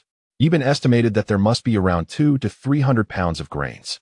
If he were to cultivate more farmland, he could potentially harvest 4,000 to 5,000 pounds. He mused. He would surely indulge in several bowls of rice when the time came. Yi Bin instructed Li Wang to remove the animal hide, subsequently filling it with the harvested grain. The two returned to Longcheng in high spirits. However, Li Wang felt quite uncomfortable. The chief had taken his hide, leaving him exposed to the elements. While Yi Bin was elated, Li Wang's mood was far from cheerful. Noticing Li Wang's glum expression, Yi Bin playfully kicked him, saying, "You better not complain about my rice." Upon hearing the mention of food, Li Wang's spirits brightened instantly, and he bounced along like a carefree child, delighted to carry the grains. Li Wang's greatest joy lay in food. As long as there was something to eat, he would gladly undertake any task. By the time the two returned to Longcheng, dusk had begun to settle. The courtesan lowered the drawbridge for Yi Bin and instructed the warriors to open the city gates. Yi Bin directed Li Wang to place the grains in his room, returned the animal hide to him, and requested that he summon the Black Panther. Li Wang clutched the grains like a treasured possession, secretly planning to sneak some back home when Yi Bin was away. Fortunately, Yi Bin remained oblivious, or else he might have given Li Wang a swift kick. Seeing Li Wang still lingering, Yi Bin asked, "Why are you not seeking the Black Panther?" Li Wang promptly exited Yi Bin's room to find him. Before long, the Black Panther arrived, eyeing Yi Bin with curiosity as he held the grains. "Chief, what is it that you are carrying?" he inquired. Yi Bin glanced at him and replied, "Even if I told you, you wouldn't understand. Tomorrow, take 50 men to the mountains and capture some of those white birds." The Black Panther recalled the small white birds Yi Bin had once held. After a moment's hesitation, he asked, "How do we catch those white birds?" Yi Bin contemplated for a moment and suggested, "Tomorrow, borrow some fishing nets from Luoshi, and lay out food that pigeons love. When the pigeons come to eat, you can scatter the fish. Additionally, climb the trees to collect the eggs the pigeons have laid. Once we capture the pigeons, we can incubate them. Soon, we will have many little pigeons. At that time, we can raise some in the old city and more in Longcheng." After listening to Yi Bin for a while, the Black Panther remained confused. Observing the Black Panther scratching his head, Yi Bin sighed, wondering why he was explaining so much to someone like him. Chapter 0. The grains. Once Yi Bin had given his instructions, he asked the Black Panther to select some clever individuals for the task of capturing pigeons the next day. After receiving the order, the Black Panther swiftly exited Yi Bin's room. Once he was gone, Yi Bin pondered the creation of brewing yeast. The items discovered today were just right for crafting it. The traditional method of making brewing yeast is not overly complicated. Pluck the spicy flowers and crush them. Then grind the licorice. Finally, mill the rice into powder and blend these 3 powders together. Form small round balls with your hands and place them on straw to ferment. Cover them with straw and wait for several days until the fermentation starter is ready. The success rate is not particularly high. If the starter develops mold, it is deemed successful. As previously mentioned, alcohol can serve as a strategic resource. Typically, fruit wines distilled yield an alcohol content of around 40 to 50 degrees, which can be further purified into ethanol. The purification process is quite straightforward. Simply add lime to the fruit wine, and it will absorb the moisture from the wine. Afterward, pour out the remaining alcohol to obtain pure ethanol. Ethanol can be used to disinfect wounds and also to create incendiary devices. Fill a small clay pot with ethanol. Seal the opening with cotton, ignite the cotton, and once thrown, it will immediately ignite a large area. Brothers, have I said too much? Remember, do not engage in wrongdoing. In the afternoon, I instructed Zhu and the others to cut the fruit, though I am uncertain if they have finished. Yi Bin arrived at the fruit room, finding Zhu and the others still busy cutting. Yi Bin told Zhu to take the prepared fruit to Hong for cooking. After it is cooked, it should be smashed and placed into a clay jar to ferment overnight, then sealed with animal skin. After some time, it may transform into a fermented wine. Zhu, curious about the nature of wine, listened as Yi Bin explained its ability to help one forget troubles and bring joy. Zhu could hardly believe that such a miraculous substance existed in the world. She felt that the leader was knowledgeable about everything. It was truly impressive, and her eyes sparkled with wonder. Observing Zhu's fanciful expression regarding wine, Yi Bin was somewhat bemused, pondering whether girls also had an affinity for alcohol. He was unaware that his own words about wine bringing happiness had sparked Zhu's imagination. Yi Bin, oblivious to Zhu's thoughts, inquired how many fruits remained to be cut. Zhu then realized that they were nearly finished with the cutting. Yi Bin reminded Zhu to take the completed fruits to Hong for cooking before leaving the fruit room. He then proceeded to the riverside, where he saw Luo Shi weaving a fishing net. Gently approaching her from behind, Yi Bin embraced Luo Shi, startling her. The young girl let out a shriek, prompting Yi Bin to quickly cover her mouth, concerned that if others saw, they might say the leader was neglecting his image. The tribe has changed since Yi Bin's arrival. Back then, men and women engaged in intimate acts without concern for their surroundings. However, since Yi Bin introduced the concept of marriage, it became known that a woman could only be with one man, or else risk being expelled from the tribe. Consequently, such indiscretions have vanished from the present tribe. Luo, she was frightened to tears, but upon recognizing Yi Bin, she rushed into his embrace. Yi Bin, seeing her distress, felt remorseful for having startled her. After a moment of comforting, the young girl finally ceased her weeping, and at that moment, Yi Bin presented her with 2 small wolves he had picked up from the ground. Luo, she gazed at the 2 fluffy little wolves, utterly charmed by their adorable presence.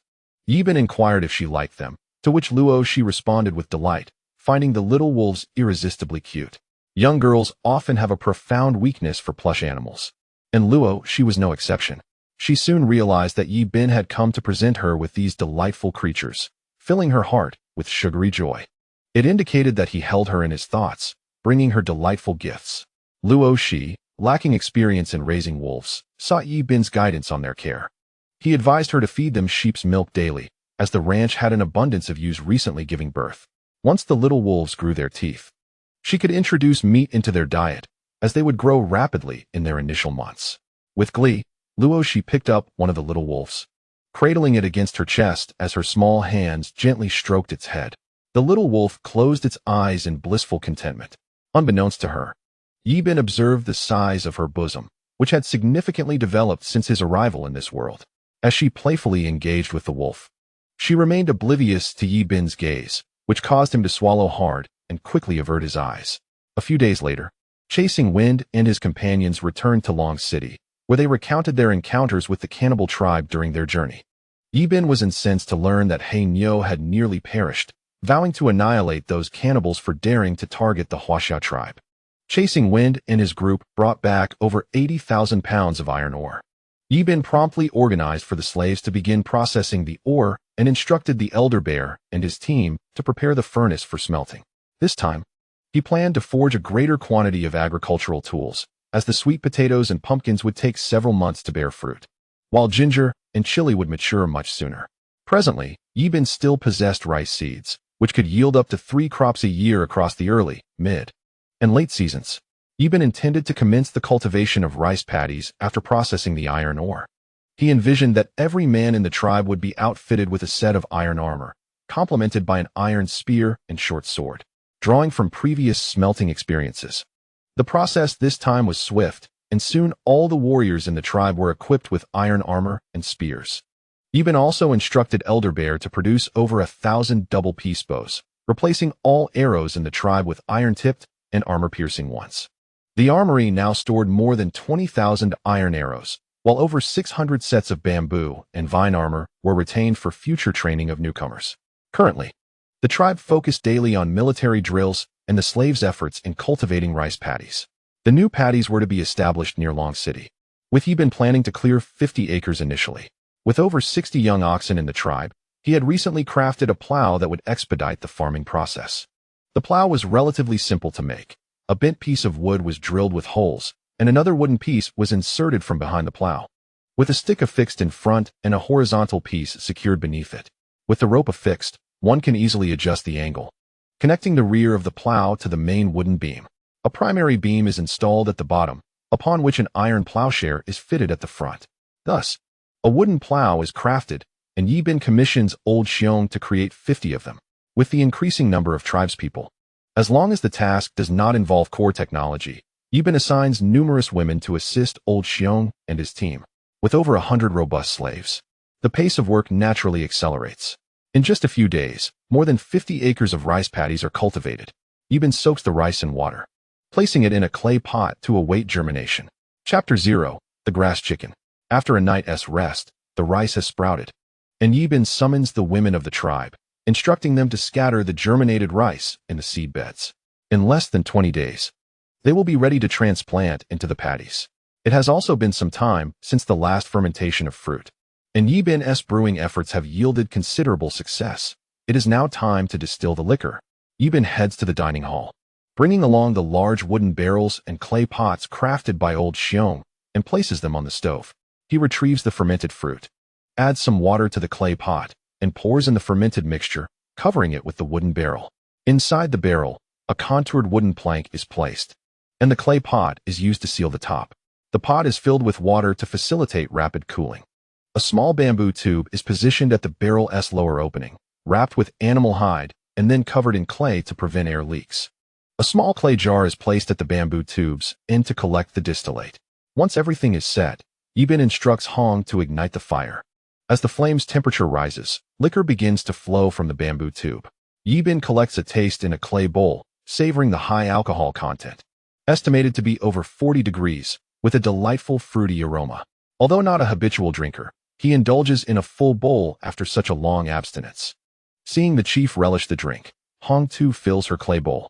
At first, the taste is fiery, but upon further savoring, it reveals a fragrant fruitiness. Instantly, she falls in love with this beverage known as wine. In Longcheng, the air is thick with the enticing aroma of liquor. Li Wang is the first to hastily approach the dining hall, drawn by the delectable scent wafting from the pot, where Yibin and Hong are concocting something. The aroma is irresistible, nearly causing him to drool. Observing Li Wang's reaction, Yibin chuckles and pours him a bowl of fruit wine. Li Wang gazes at the bowl, intoxicated by the fragrant bouquet emanating from it, and downs it in one gulp. Having never tasted such liquor before, a spicy sensation fills his throat, and waves of fragrance wash over him. Initially, he finds it somewhat overwhelming, but after a few more sips, he quickly becomes enamored with the fruit wine, relishing its lingering flavor and smoothness. At that moment, the squad leaders arrive, and the entire city is permeated with the delightful scent of fruit wine. Having never encountered such a drink, each of them curiously takes a taste. The men immediately fell in love with the fruit wine. Even the courtesan and Hong enjoyed its flavor. Yibin observed that they had already consumed several bowls. If they continued, they would surely become inebriated. He promptly called out to the crowd, establishing a rule that this fruit wine must be consumed in moderation. Moreover, it should only be brought out to celebrate significant events within the tribe. Upon hearing Yibin's words, the crowd's spirits visibly dampened. Yibin felt helpless. If they continued to drink at this rate, the entire supply of fruit wine would be depleted in less than 20 days. He needed this wine to extract alcohol and craft incendiary devices, which would prove invaluable in the future. As night fell, a dozen distillation pots began to work simultaneously, producing batches of fruit wine. Watching the wine flow into barrels filled Yibin with immense joy. He envisioned savoring a small bowl every evening. As the leader, he enjoyed certain privileges within the tribe. Who would dare to challenge him? Besides, he could indulge in secret.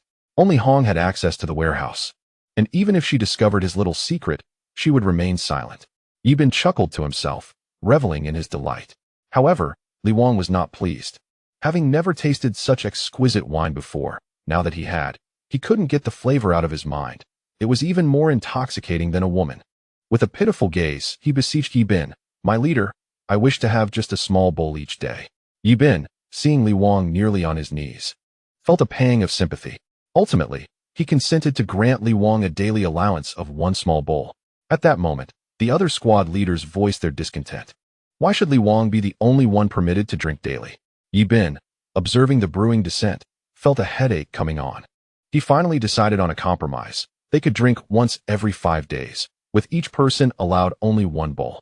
The squad leaders, satisfied with their gains, wore expressions as bright as blooming flowers. Yibin grimaced at the thought. Had he known these primitives would take to drinking so heartily, he would have never allowed them a taste. Alas, it was too late. Just then, Black Panther and the others returned. Upon entering the village, Black Panther was greeted by a rich aroma of wine. Unfamiliar with the concept of alcohol, he merely recognized that it smelled delightful, causing his mouth to water. Following the scent, he soon arrived at the dining hall, intrigued by the throng gathered there. Seeing Black Panther's return, Yibin handed him a bowl of fruit wine. Black Panther accepted it and took a small sip. The fiery liquid slid down his throat, leaving a fragrant essence in its wake. After a few more sips, he was utterly captivated by its exquisite aroma and smooth taste, which lingered delightfully on his palate. These primitives were no match for such temptation. It was almost perilous for them. Just as Black Panther was about to speak, Yibin interrupted him, stating that henceforth, he too would be permitted to drink only once every 5 days. Black Panther's expression immediately soured. Had he known, He might have preferred not to drink at all. Now that he had experienced the flavor, forgetting it was an impossibility. Suddenly, a thought crossed his mind, and he fixed an intense gaze upon Yi Bin. Leader, I have captured the pigeons you desired, and I have gathered a considerable number. Yi Bin exclaimed upon seeing Black Panther. Quickly, take me to see them. Accompanied by Black Panther, Yi Bin ventured outside, where he beheld 50 warriors, each clutching several pigeons. Among them were also numerous pigeon eggs. Suddenly, he noticed one warrior holding 5 or 6 hens, along with a rooster. Yi Bin promptly approached and took the hens from the warrior's grasp. Isn't this the free-range chicken from my previous life on Earth? Yi Bin recognized them at once. Are there many of these chickens? Yi Bin inquired. The warrior recounted how they had been captured, revealing that he had stumbled upon them in the grass and ensnared them with a fishnet. As the chickens were not particularly swift, with a quick dash, a mere toss of the net would easily ensnare them. This type of chicken was rather simple-minded, and their numbers were generally limited. Yi Bin called for you and instructed her to care for the 5 hens and 1 rooster. Chickens are omnivorous and quite easy to raise. Once the hens begin to lay eggs, they could be gathered together, allowing the hens to incubate them. After hatching, the chicks would emerge, enabling Yi Bin to establish his own poultry farm, providing the tribe with a steady supply of eggs. The nutritional value of eggs is exceptionally high. After giving his instructions to you, Yi Bin returned to rest, having had a long and tiring day. He collapsed into bed as soon as he entered his room, falling into a deep slumber. Chapter 0. Corn and wheat. Upon rising in the morning, Yi Bin began his day by brushing his teeth and then proceeded to the dining hall for breakfast. He noticed the warriors engaged in training, practicing thrusts with their iron spears. The training ground was filled with wooden stakes, fashioned into human shapes with grass bindings. The warriors lunged forward with their iron spears, each thrust puncturing the wooden targets. Yi Bin sought out Zhu and led her into a room filled with numerous white pigeons. From now on, the care of these pigeons will be entrusted to you, he instructed Zhu. Additionally, recruit 10 women from the tribe to assist you. Each day, they will provide the pigeons with water and food. You can gather seeds and any fruits or plant seeds you find outside to feed them. Zhu looked at Yi Bin and asked, should we feed these pigeons meat? There is hardly any meat on them. Yi Bin was somewhat exasperated. You people always think about eating. Yet, one cannot blame them.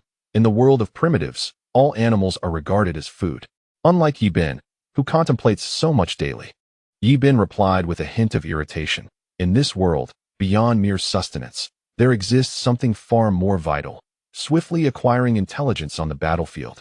After imparting his directives, he hurriedly sought out you. Have you learned to write the characters I taught you? He asked. You shot him a glance, saying, how long has it been since you last taught me? Yi Bin, feeling somewhat sheepishly rubbed his nose. I have been exceedingly busy these days. I will come to teach you reading and writing when I have the time. Have you mastered the previous lessons? You retorted, quite irate.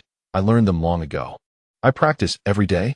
Every evening, I dedicate my time to teaching the members of the tribe to read and write. The simpler characters are gradually being mastered by the tribe's people, especially the children, who exhibit remarkable speed in their learning and adaptability. Yi Bin nodded thoughtfully and then assigned you a task. Henceforth, our tribe will implement a system for sending messages. The characters you learn will be inscribed on animal hides and then affixed to the legs of pigeons. These pigeons will carry the written information back to Long City, where our warriors will discover them and promptly relay the intelligence to me. This will enable me to swiftly make arrangements, ensuring our invincibility on the battlefield. You seem to grasp why the chief had prompted them to learn writing. It was part of a long-term strategy. Once everything was arranged, Yi Bin ascended the city wall and found the courtesan. Courtesan, please select 100 women from the tribe and bring 20 pigeons. Each must don iron armor and carry iron spears along with bows and arrows. Additionally, bring 50 slaves back to the old city to tend to the surrounding crops. The current slaves, equipped with iron handcuffs and shackles, lacked the capacity to resist, and they would be compelled to labor daily to atone for their transgressions. At the very least, Yi Bin had never failed to provide them with food, ensuring they were not overly satiated but never subjecting them to cruelty. As Yi Bin walked alongside the courtesan, her stature towered over him, creating a peculiar sight that he remained oblivious to. They discussed matters as they proceeded, soon arriving at the armory, where Yi Bin instructed the courtesan to lead her group inside to retrieve equipment. Upon your return to the old city, in addition to tending to the crops, you must arrange for individuals to fish by the riverbank and construct a road in front of the city. The courtesan, unfamiliar with the concept of a road, looked at Yi Bin and inquired, "Chief, what is a road?" He explained, "The road in front of the old city. It is made by mixing gravel with cement and laying it down. Once it dries, it becomes a road. The road should be 5 meters wide and about the height of a fist. You will start constructing from the old city while we build from Long City. And we shall meet in the middle." The courtesan nodded immediately. "Chief, I will set off now with 50 slaves and 100 women." Yi Bin added, "Also take 40 camels. They will assist in transporting goods." A warm feeling enveloped the courtesan's heart. The chief was truly considerate. She then departed for the old city with her contingent of women and slaves. Yi Bin suddenly recalled the head of the infirmary. The tribe had suffered very few injuries in battles, so he had not paid much attention to the infirmary's affairs. With alcohol now available, he needed to find cotton swiftly to manufacture disinfecting cotton, which should be relatively easy to procure. This was Yi Bin's first visit to the infirmary in Long City. It was clean and orderly, imbued with a faint scent of medicinal herbs. Upon seeing Yi Bin, the head of the infirmary immediately approached to greet him. And the old fellow, Lu Xian, was also present, engaged in work there. He was previously a shaman of the Deer tribe, where practitioners of the mystical arts often possess a modicum of healing skills. Subsequently, the elder, Lu Xian, was assigned to this location. Yi Bin took a seat beside the chief of the shaman's quarters and inquired about their recent herb-gathering endeavors. "If you happen to come across those white spheres, be sure to collect them," he instructed. "Those spheres are known as cotton, and we can cultivate them ourselves in due time." The shaman chief, intrigued, asked, "What purpose does this cotton serve, chief?" Yi Bin replied with a smile, "The applications of cotton are manifold. It can be transformed into quilts, threads, and garments, among many other uses." The shaman chief, with a serious expression, assured Yi Bin, "Rest assured, chief. Our herb-gathering team will ensure that we collect every bit of cotton we find." Yi Bin nodded in acknowledgement before rising and departing from the infirmary. As fate would have it, he encountered Zhu on his way. Yi Bin smiled at her and inquired, "How much fruit have you collected in recent days?" Zhu responded, "Chief, we have accumulated over several thousand pounds in the fruit storage. Each time they return with fruit, they must clean it thoroughly, cook it, and then mash it before placing it in a clay jar to ferment." Yi Bin appreciated Zhu's clarity of thought and diligence. She truly was a capable young woman. Suddenly, a horn sounded from atop the city wall. Yi Bin instructed Zhu to continue her work while he hastened toward the wall, pondering whether the Python tribe had come to besiege them alongside the Bear tribe. Upon reaching the wall, he spotted several hundred individuals riding camels approaching from a distance. At that moment, Xian also caught sight of Yi Bin and recalled that Yi Bin's tribe was not established here. How could this grand city have emerged in just a few months? This revelation astonished Xian, for this new city was at least 10 times larger than the previous one. Seeing Xian, Yi Bin greeted him warmly and then commanded the soldiers to lower the drawbridge and open the city gates. As Xian traversed the drawbridge, he marveled at the drastic transformation of the area. What was once merely a valley entrance had now evolved into a formidable city. The strength of the Huaxiao tribe was truly remarkable, and Xian led his caravan into the city. The interior was a stark contrast to what he had previously encountered. Each house appeared sturdier and more aesthetically pleasing than before. This revelation left Xian in a state of shock, realizing that houses could be constructed in such a manner. Yi Bin swiftly approached Xian and asked, "What splendid goods have you brought this time, Chief Xian?" Xian, delighted to see Yi Bin again after a long absence, replied, "We recently ventured north and discovered a plethora of valuable items." He then opened numerous bags, revealing an abundance of corn and wheat. Xian smiled and explained, "In the northern tribes, I observed that some communities consume these seeds, so I bartered for several bags to bring back. I knew you would be particularly interested in these." Chief Yi Bin, filled with excitement, grasped Xian hand, repeatedly expressing his gratitude. He was overjoyed. With corn and wheat, the tribe would no longer need to worry about food supplies. Chapter 0. The Wild Dog Tribe. Yi Bin regarded Xian and asked, "With such a substantial amount of goods and camels, how much are you prepared to exchange?" In previous exchanges with Yi Bin, Xian successfully transported goods to the northern tribes, achieving excellent prices. Thus, this time, Xian intended to trade for additional white salt and pottery. Naturally, iron tools and fishing nets were items Yi Bin would never part with, as they constituted the tribe's most significant secrets. This time, Yi Bin planned to offer some fruit wine to Xian'er, awaiting the latter's price proposal. Xian'er instructed his clansmen to unload the cargo, which included 200 bags of black salt, over 20 bags of corn and wheat seeds, along with more than 40 bags of unknown seeds.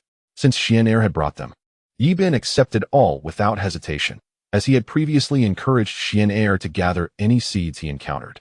It was only logical to accept them now, otherwise, who would dare trade with Yi Bin in the future? Trustworthiness is paramount in commerce. Yi Bin pointed to the camels, inquiring whether they were part of the trade. Xian'er understood that Yi Bin would be interested in the camels, prompting him to bring over 100. First, they would facilitate the transport of goods, and second, he aimed to sell them to Yi Bin. Seeing Yi Bin initiate the conversation, Xian'er's face lit up with joy. The exchange was essential, and Yi Bin's prompt agreement filled him with delight. Currently, the Huaxia tribe had over 300 warriors, while there were only around 110 cattle and camels, insufficient for the needs of the entire group. Yi Bin had already given the courtesan 40 camels, leaving Dragon City with just over 70 mounts. Therefore, Yi Bin required a substantial number of steeds, a demand Xian'er could readily fulfill. The two quickly reached a consensus, with Yi Bin producing 200 pottery pots, 400 ceramic bowls, along with 30 jars of white salt and 2 small barrels of fruit wine. Since Xian'er had tasted Yi Bin's fruit wine, he had become enamored with it, eager to share it with his elder brother upon returning. After years of traveling, Xian'er had never encountered such exquisite beverages. Feeling fortunate to have struck a favorable deal, both men shared a hearty laugh, feeling they had benefited from the transaction. Xian'er then remarked on the recent fierce conflict between the Firebird tribe and the Taotai alliance, mentioning that both sides had suffered heavy casualties. Curiously, Yi Bin inquired about the deep-seated enmity between the Firebird and Taotai tribes. Xian'er sighed, explaining that the Firebird tribe controlled a large salt mine capable of producing vast quantities of salt daily, while the Taotai alliance possessed only a small mine insufficient for their numbers. Consequently, they sought alliances with other tribes to seize the Firebird tribe's salt mine. Naturally, the Firebird tribe was unwilling to surrender their resources, leading to relentless skirmishes over the salt mine. Recently, the leader of the Taotai tribe approached my elder brother, Xian'er, to discuss the prospect of an alliance aimed at attacking the Firebird tribe. Should they succeed in capturing the salt mine, they would share it equally with the Xuanwu tribe, which also boasts a population of several thousand. There were matters I had refrained from discussing, but in light of our recent transactions, I felt compelled to share this information with you in advance. The Huaxia tribe must make early preparations, as this region has recently become quite tumultuous. Yi Bin's countenance darkened, pondering whether chaos was about to ensue. The only course of action now was to bolster the tribe's strength. In truth, Xian'er harbored his own selfish motives. If the Huaxia tribe were to be annihilated, he would never again find such a rich source of resources. He was merely a member of the merchant caravan from the Xuanwu tribe, which comprised about 1,000 individuals. Merchants have always prioritized profit, a constant throughout the ages. Xian'er shared this information with Yi Bin to strengthen his own tribe. Yi Bin wished to invite Xian'er to dine, but Xian'er promptly rose to depart, citing the recent insecurity outside and the necessity to return to his tribe promptly. Despite having the support of a formidable tribe, he feared encountering an ill-fated tribe along the way, which could jeopardize both his life and goods, an outcome he wished to avoid. With no other options, Yi Bin escorted Xian'er to the city gates and watched as he and his companions gradually disappeared from view. The tribe had recently acquired 100 camels, significantly enhancing the strength of Yi Bin's cavalry. He summoned Chasing Wind, inquiring if there was any matter at hand. Yi Bin informed him of his intention to visit the Wild Dog tribe and instructed him to ensure the safety of Long City alongside Black Bull. Ever since the last incident where the Fiery Dog fled back, Yi Bin had been eager to find the time to eradicate the Fiery Dog's tribe. The current state of the tribe was relatively calm, making this an opportune moment to visit the Wild Dog tribe, accompanied by 2 slaves from the Wolf tribe to guide them.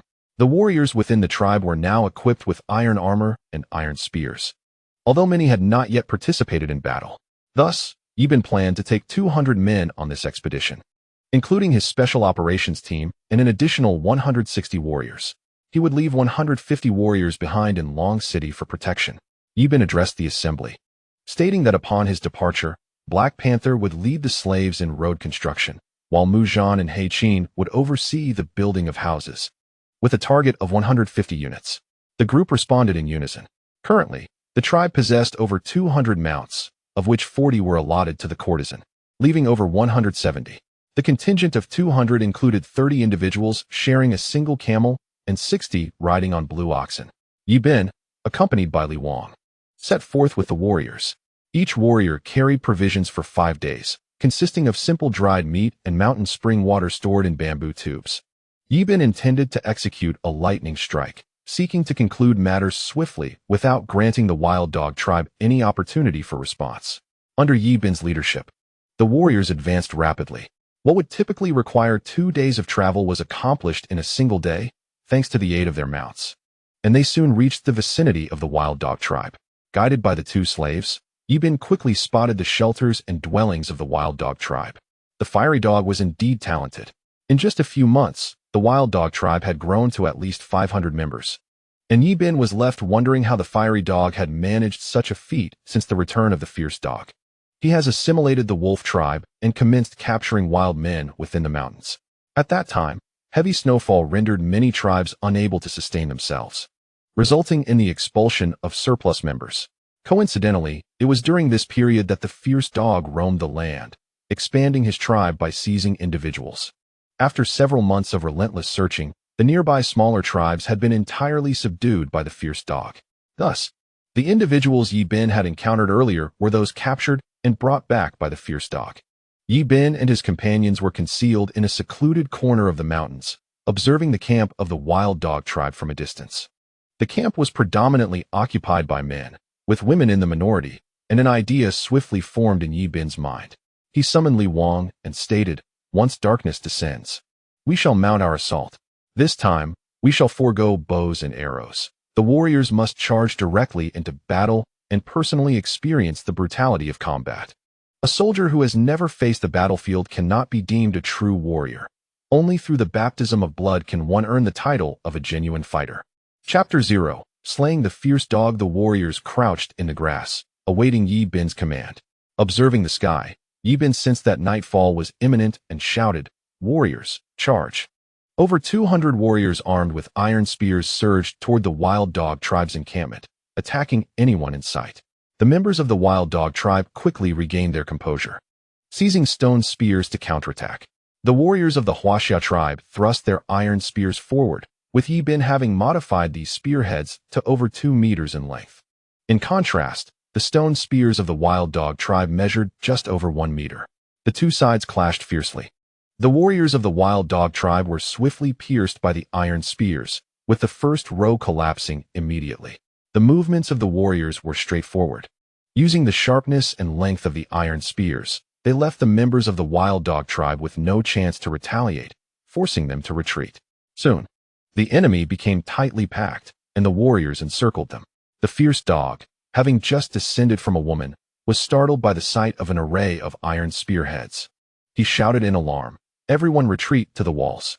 Within mere minutes of engagement, over 30 corpses lay on the ground, staining it with blood. Before long, the fierce dog led his people back behind the walls, while Li Wang and the warriors launched a relentless assault, crushing any enemy they encountered with brute force.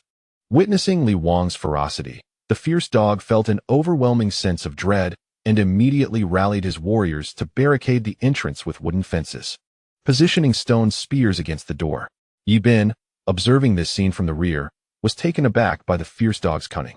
After only a few skirmishes, the fierce dog had learned to fortify his defenses, a feat even Qing Wan had failed to accomplish.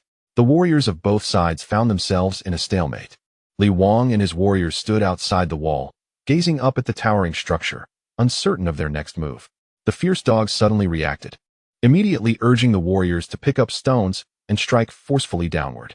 The Strength King and his comrades were instantly left battered and bruised. Yi Bin quickly commanded the Strength King to retreat. Observing the scene, Yi Bin noted that several warriors' iron armor had been dented from the blows. It was the first time since he had forged the armor that it had been rendered so helplessly damaged. The city wall, a creation of Yi Bin's ingenuity, was not beyond his means to dismantle. Yet, the method he had in mind was too cruel, and he hesitated to resort to the incendiary projectiles. On this expedition, the warriors had not brought shields, and Yi Bin had initially believed that conquering the wild dog tribe would be an effortless endeavor. However, he soon realized that the intelligence of the fierce dogs surpassed that of other primitive tribes. Yi Bin instructed the warriors to first fell trees, and then have about 20 warriors charge forward, carrying the massive logs to ram against the earthen wall. Such walls were easily toppled under such force. The Strength King personally returned with a large tree, and the warriors crafted a few rudimentary shields. With everything prepared, Yi Bin launched another assault.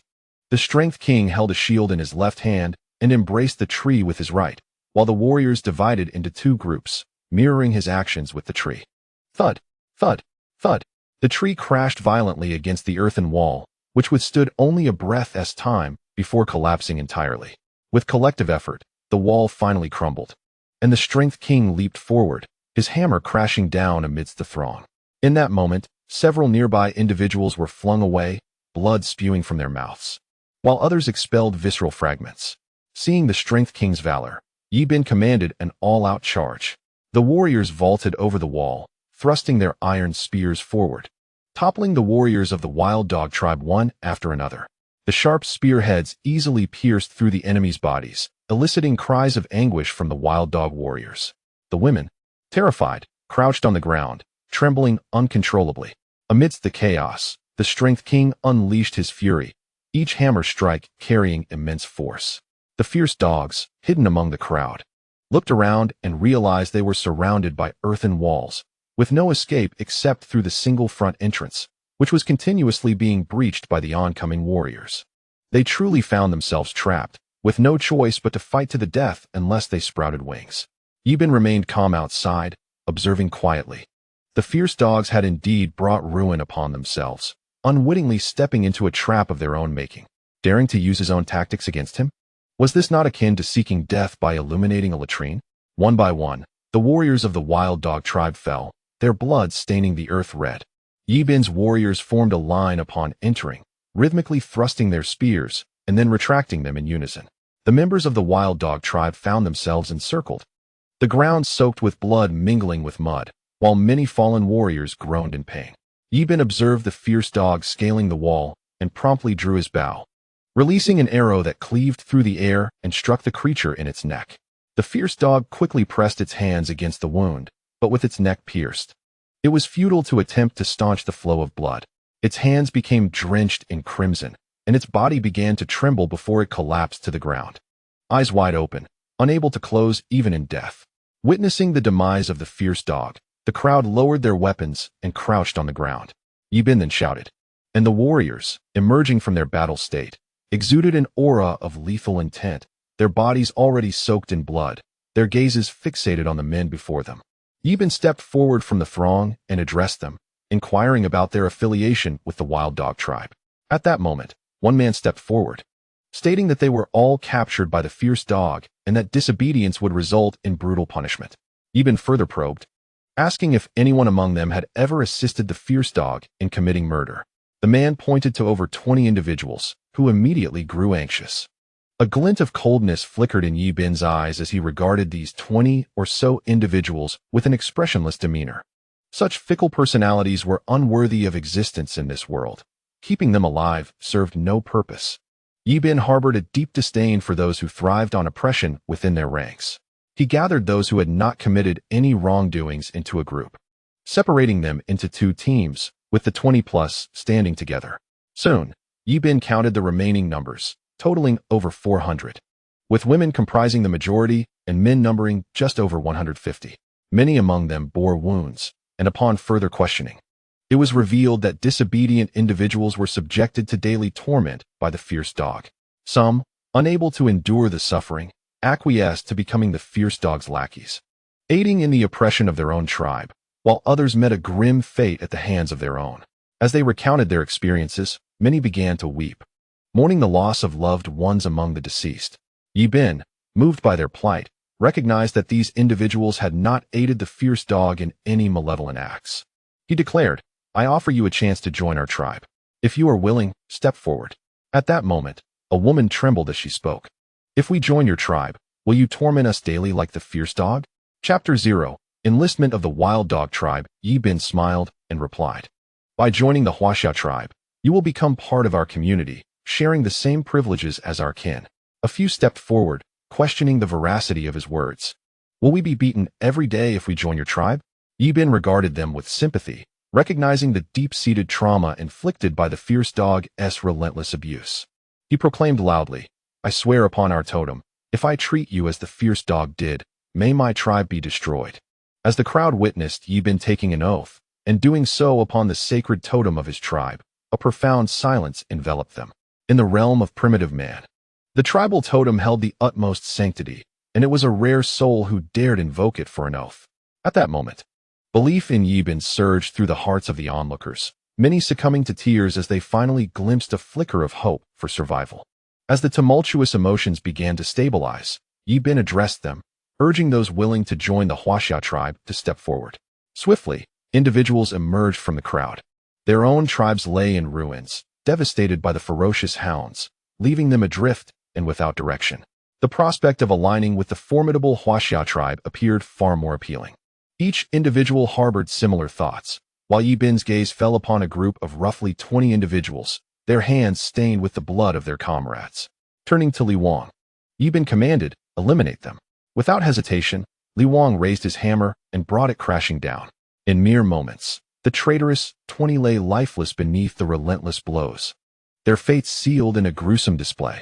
The sight was harrowing, as each corpse bore the marks of brutality. The women nearby, witnessing the retribution, wept anew. Their oppressors now vanquished before their eyes. One by one, they knelt before Yi Bin, gratitude and relief washing over them. Yi Bin surveyed the assembly and declared, from this day forth, you are all members of the Huaxia tribe. No one shall dare to intimidate you again. He instructed them to gather the spoils scattered on the ground. Within the lair of the ferocious hounds, a considerable stockpile of dried meat and various fruits awaited. Yi Bin ensured everything was retrieved. At that moment, several women arrived, herding hundreds of goats, a gesture that filled Yi Bin with joy, signifying their genuine acceptance of him. After everything was collected, the group commenced their journey back to the Huaxia tribe. Along the way, Yi Bin showed great care for the women, offering all available mounts for their use. The women felt a deep sense of gratitude. Their young leader, though not imposing in stature, demonstrated remarkable thoughtfulness. This return brought over 400 souls, with more than 200 being women and over 150 men, thus bolstering the tribe's strength significantly. As they traversed the path home, Yi Bin pondered a pressing issue. Amidst the current chaos, he needed to swiftly cultivate a formidable army. He questioned whether the Taotai tribe had allied with the Xuanwu tribe, and whether the Qinghuan tribe could withstand their onslaught. Should the Firebird tribe fall, this region would soon be dominated by the Taotai tribe, leaving no sanctuary for mid-sized tribes like theirs. The members of the Taotai alliance were inherently cruel and vicious. Should they seize control, it would spell doom for the smaller tribes. Thus, Yi Bin recognized the urgency to act. Suddenly, a thought occurred to him. The leader of the Black Bear tribe, Bai Hu, could be a potential ally. Collaborating with him could yield a steady supply of slaves. Upon returning to the tribe, a visit to the market would be imperative. On the road, Yi Bin observed individuals staggering as they walked, making it no surprise that they would be easily captured by ferocious dogs, lacking even the desire to resist. He pondered the peril of taking such people into battle, uncertain whether they would ever return. Upon returning, he resolved to train them diligently. The women rode upon oxen and camels, while the men leisurely herded their flocks. Yi Bin, treating the journey as a leisurely excursion, did not rush them. After more than 2 days of travel, the grand gates of Longqing finally came into view, filling Yi Bin with excitement after his days away from his tribe. The warriors, many of whom were on their first mission alongside Yi Bin, were acutely aware of the risks involved. Failure could cost them their lives. The safe return to Longqing brought them immense joy. The newly joined tribespeople were awestruck by the monumental sight before them, akin to a small mountain, struggling to comprehend that this was indeed a tribe. Yi Bin surveyed the astonished faces of the crowd, swelling with pride. This fortress was the fruit of his tireless effort and dedication. The acknowledgement and praise from others served as the highest form of commendation. Yi Bin promptly urged everyone to advance, and chasing wind, spotting them from a distance, instructed the warriors to lower the drawbridge and open the city gates for their leader's entrance. The newcomers hesitated at the drawbridge, intimidated by the rushing waters below, a source of fear for primitive individuals. Observing their reluctance, Bin directed Li Wang to lead the way. And only when they saw him and the warriors enter did the rest slowly follow suit. Once all had entered the city, they were met with a multitude of equally sized houses, which left them in further astonishment. This was something they had never encountered in their lives. They had previously believed the Huaxiao tribe to be merely a medium-sized group, but upon arrival, they realized its true strength. Chasing Wind approached Yi Bin, inquiring about the newcomers. Yi Bin smiled and explained, "They are now our kin. We vanquished the wild dog tribe, and they are the victims. I have welcomed them into our Huaxiao tribe." Chasing Wind, witnessing the number of new members, thought to himself that the leader was indeed extraordinary, able to return with such a large group after a simple outing. Yi Bin instructed Chasing Wind to summon all members of the tribe for a grand assembly at the training ground. Soon, the sound of the ram's horn echoed throughout the tribe as the members made their way toward the training area. Approximately 10 minutes later, all the tribe's people had gathered, and Yi Bin stood on a platform, addressing them with a powerful voice. "Today is a splendid day, as we welcome new members into our Huaxiao tribe. Our numbers are growing, no longer just a small group of a few dozen. With an increase in population comes the likelihood of unforeseen events. Therefore, starting today, we shall establish a penal department." What is a penal department, you may ask? Allow me to explain.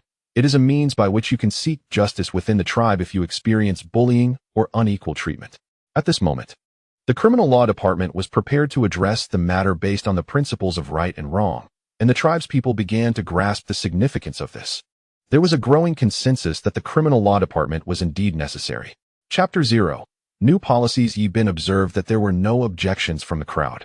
He then called upon Chasing Wind, declaring, "From now on, you shall be the minister of the criminal law department, and I shall assign you a team of 50 individuals." He proceeded to outline the regulations of the tribe.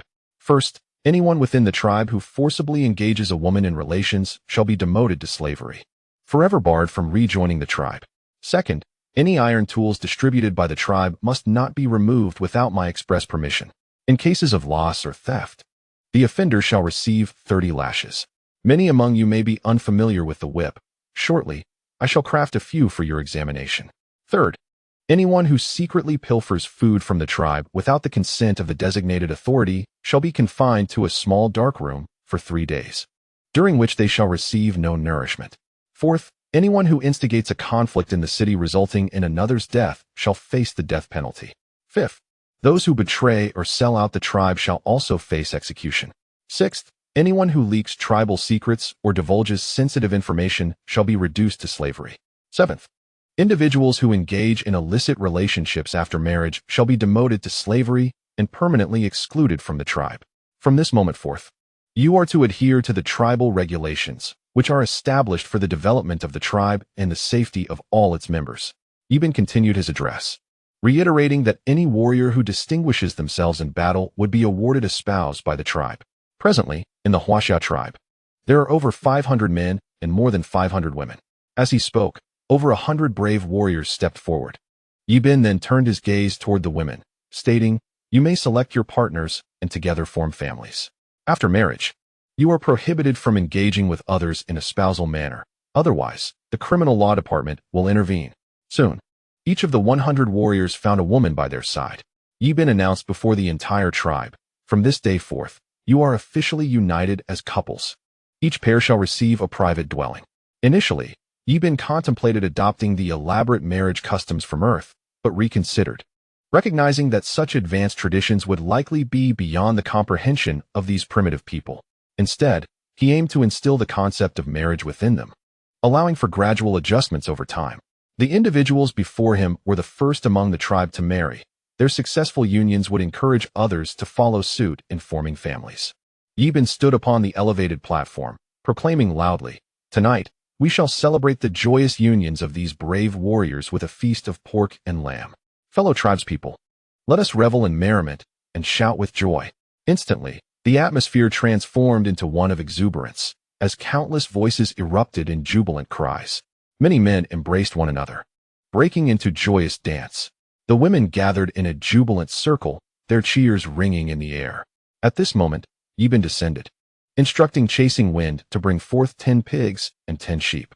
In no time, the animals were presented, and Yi Bin called for silence among the crowd. Today marked a momentous occasion. and it was imperative for him to pay homage to the totem in the presence of the entire tribe. To foster their devotion to their ancestral emblem, Yibin selected several sheep heads and pig heads as offerings, placing them upon a raised platform. In truth, he was uncertain of what to utter. Memories of his past life surfaced, recalling how, during the New Year festivities, his grandparents would murmur prayers before the ancestral tablet. Thus, Yibin began to imitate them, intoning solemnly, "Heaven above, I am Yibin, the leader of the Huaxia tribe. Today, I stand here in prayer, leading my kin to beseech heaven for blessings. May we have favorable winds and abundant rain, and may our people remain safe and sound." After a half hour, the ritual concluded. Yibin directed the tribe to kindle fires and commence the butchering of the pigs and sheep, which would then be roasted over the flames. The tribe, filled with joy, relished the feast, for nothing pleased primitive souls more than a hearty meal. Yibin inquired of Chasing Wind about the progress of the tribe's housing. "Chief, during your absence, we have constructed an additional 150 dwellings. We now possess a total of 300 homes." Yibin expressed his satisfaction and instructed Chasing Wind to prepare 100 of these homes for the new couples, ensuring they were settled comfortably alongside the newly arrived tribe members after the meal.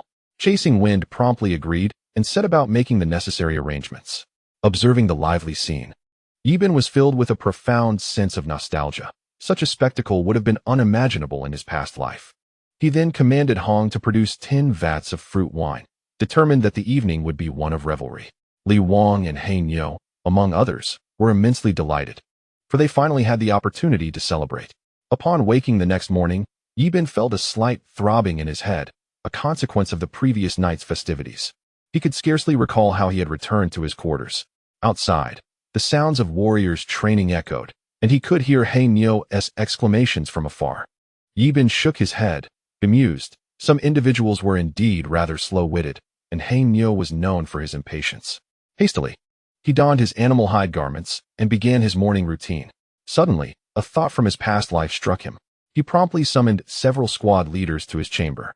Once they had gathered, Yibin took a seat beside the sand table in the hall and invited them to do the same. As they settled on benches, Yibin addressed them. "Our tribe now boasts over 500 warriors, a significant increase from the mere dozens or hundreds we once had. I intend to reorganize our ranks." Chasing Wind hesitated. "Chief, how might we further reorganize the troops?" Yibin smiled and declared his intention to divide the team into a battalion. The crowd was momentarily baffled. Unfamiliar with the term battalion, Yibin waved his hand, and silence fell over the group. "Allow me to enlighten you on this matter," he began. "A battalion typically comprises between 500 to 1,000 individuals. The commander of the battalion oversees the company commanders, each of whom usually commands between 100 to 200 personnel. Below them are the platoon leaders, with a platoon generally consisting of 30 to 60 members. I shall refrain from discussing the hierarchy further. At present, we hold the rank of platoon leaders at the very least. He Niu will serve as the commander of Company 1, Zhuifeng will lead Company 2, and Heibao will take charge of Company 3. Aside from my 40 special forces, we have 460 remaining members. He Niu's company comprises 154 individuals, while the other two companies each have 153. Mujan, you will be the platoon leader of Company 1. Heichin, you will lead Company 2, and Heibao. You may select a platoon leader from within your company. Please report back to me once you have made your choice. Li Wang, you will continue as the captain of the special forces, and I shall personally take on the role of battalion commander. Should you have any queries, feel free to approach me at any time. If I am not present in the tribe, you 3 company commanders can deliberate amongst yourselves." The crowd instantly stood up, responding, "Understood, Chief." Yibin rose as well, instructing them to refer to him as battalion commander from henceforth. They replied in unison, "Yes, battalion commander." In Chapter 0, the discussion turned to the crafting of alcohol bombs. Zhuifeng inquired, "Does the battalion commander oversee the company commanders, who in turn manage the platoon leaders, while the platoon leaders supervise the members beneath them?" The group turned their attention to Yibin, who clarified that the company commander is responsible for the entire company, including the platoon leaders. In the absence of the company commander, the platoon leader may temporarily take charge. Several nodded in agreement, and Yibin was pleased to see their understanding. From now on, each company will conduct drills led by their respective commanders every morning. "Should I discover any of you slacking, you will be demoted to soldier," he warned, causing a shiver to run through them. Yi Bin observed their expressions with satisfaction. He then addressed the commanders. Hanyu, your company will focus on training with bows and iron knives. Zhuefeng, your company will train with long spears and iron knives. Hey Bao, your company will train with shields and iron knives. Shortly, you will head to Old Bear to each collect a set of iron armor. The armor must be oiled daily. Otherwise, it is prone to rust. Hanyu looked at Yi Bin, asking, Chief, where shall we find oil? Yi Bin responded with exasperation. Go to Hong and have her extract animal fat into oil using a clay pot. Then, apply a bit with animal skin to the iron armor. The group gazed at Yi Bin with admiration, impressed by their battalion commander's extensive knowledge. However, feeling uncomfortable under their intense scrutiny, Yi Bin hurriedly dismissed them. He then instructed Zhuefeng to summon Hong, Zhu, Yu, Luoxixai, the witch doctor, Yu, and Old Bear. As he watched them walk away, Yi Bin sighed, contemplating the daunting challenge of introducing advanced concepts that might be difficult for them to grasp. He sighed once more, realizing that a gradual approach would be necessary moving forward. Soon, the women gathered around, and Yi Bin instructed them to take their seats. He gazed at the assembly and began to outline his plans. With the growing population in the tribe, it became imperative to establish a structured approach. Otherwise, many would remain uncertain about their roles. Presently, our tribe comprises over 510 women. In the future, aside from those who are pregnant or caring for young children, all others must contribute to labor. Given the size of our tribe, the daily consumption of food has become a significant expenditure. Assuming an average of 4 pounds of meat per person per day, the total meat consumption for over 100 individuals, including slaves, amounts to approximately 4 for 100 pounds. A mature sheep weighs around 200 pounds, while a wild boar is estimated at 300 pounds. Therefore, we must dispatch 20 sheep daily. To address this, we will form a foraging team to gather wild fruits, vegetables, and mushrooms, which can be cooked alongside the meat. This strategy will enable us to sustain the tribe with minimal meat consumption. By slaughtering 15 sheep each day, we can adequately feed our people. Every few days, we will also prepare fish, as the river currently yields fish averaging 6 to 7 pounds each. We would require 500 fish daily, supplemented with wild vegetables, allowing everyone to enjoy a few bowls of fish soup for nourishment. While working in the fields, everyone must collaborate, but during other times, each should tend to their specific duties.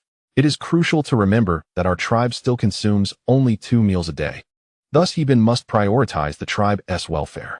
Yi Bin then proceeded to assign tasks. Hong, your kitchen will now accommodate 60 individuals, responsible for cooking and brewing wine.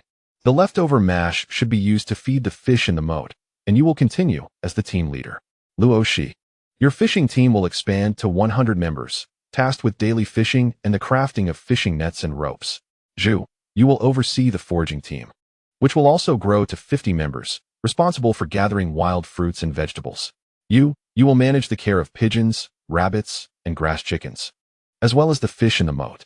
Your team will also expand to 100 members for daily grass-cutting duties. The 50 or so wolf cubs in the tribe will be entrusted to you for nurturing. You will take them for grazing daily, alongside the previous group of over 20 children. Director Wu, your herbal gathering team will be responsible for collecting various medicinal herbs. Should you encounter any unfamiliar plants or peculiar fruits, please bring them to me for examination. Old Bear, you will oversee all production within the tribe, with your team expanding to 100 members to handle firewood, bamboo, pottery making, and various miscellaneous tasks. This will be the arrangement for now. You may each select women from the tribe to assist you. Director Wu and Old Bear, please remain. The rest may return to their duties. Director Wu looked at Yi Bin and remarked, You summoned me concerning the cotton, did you not?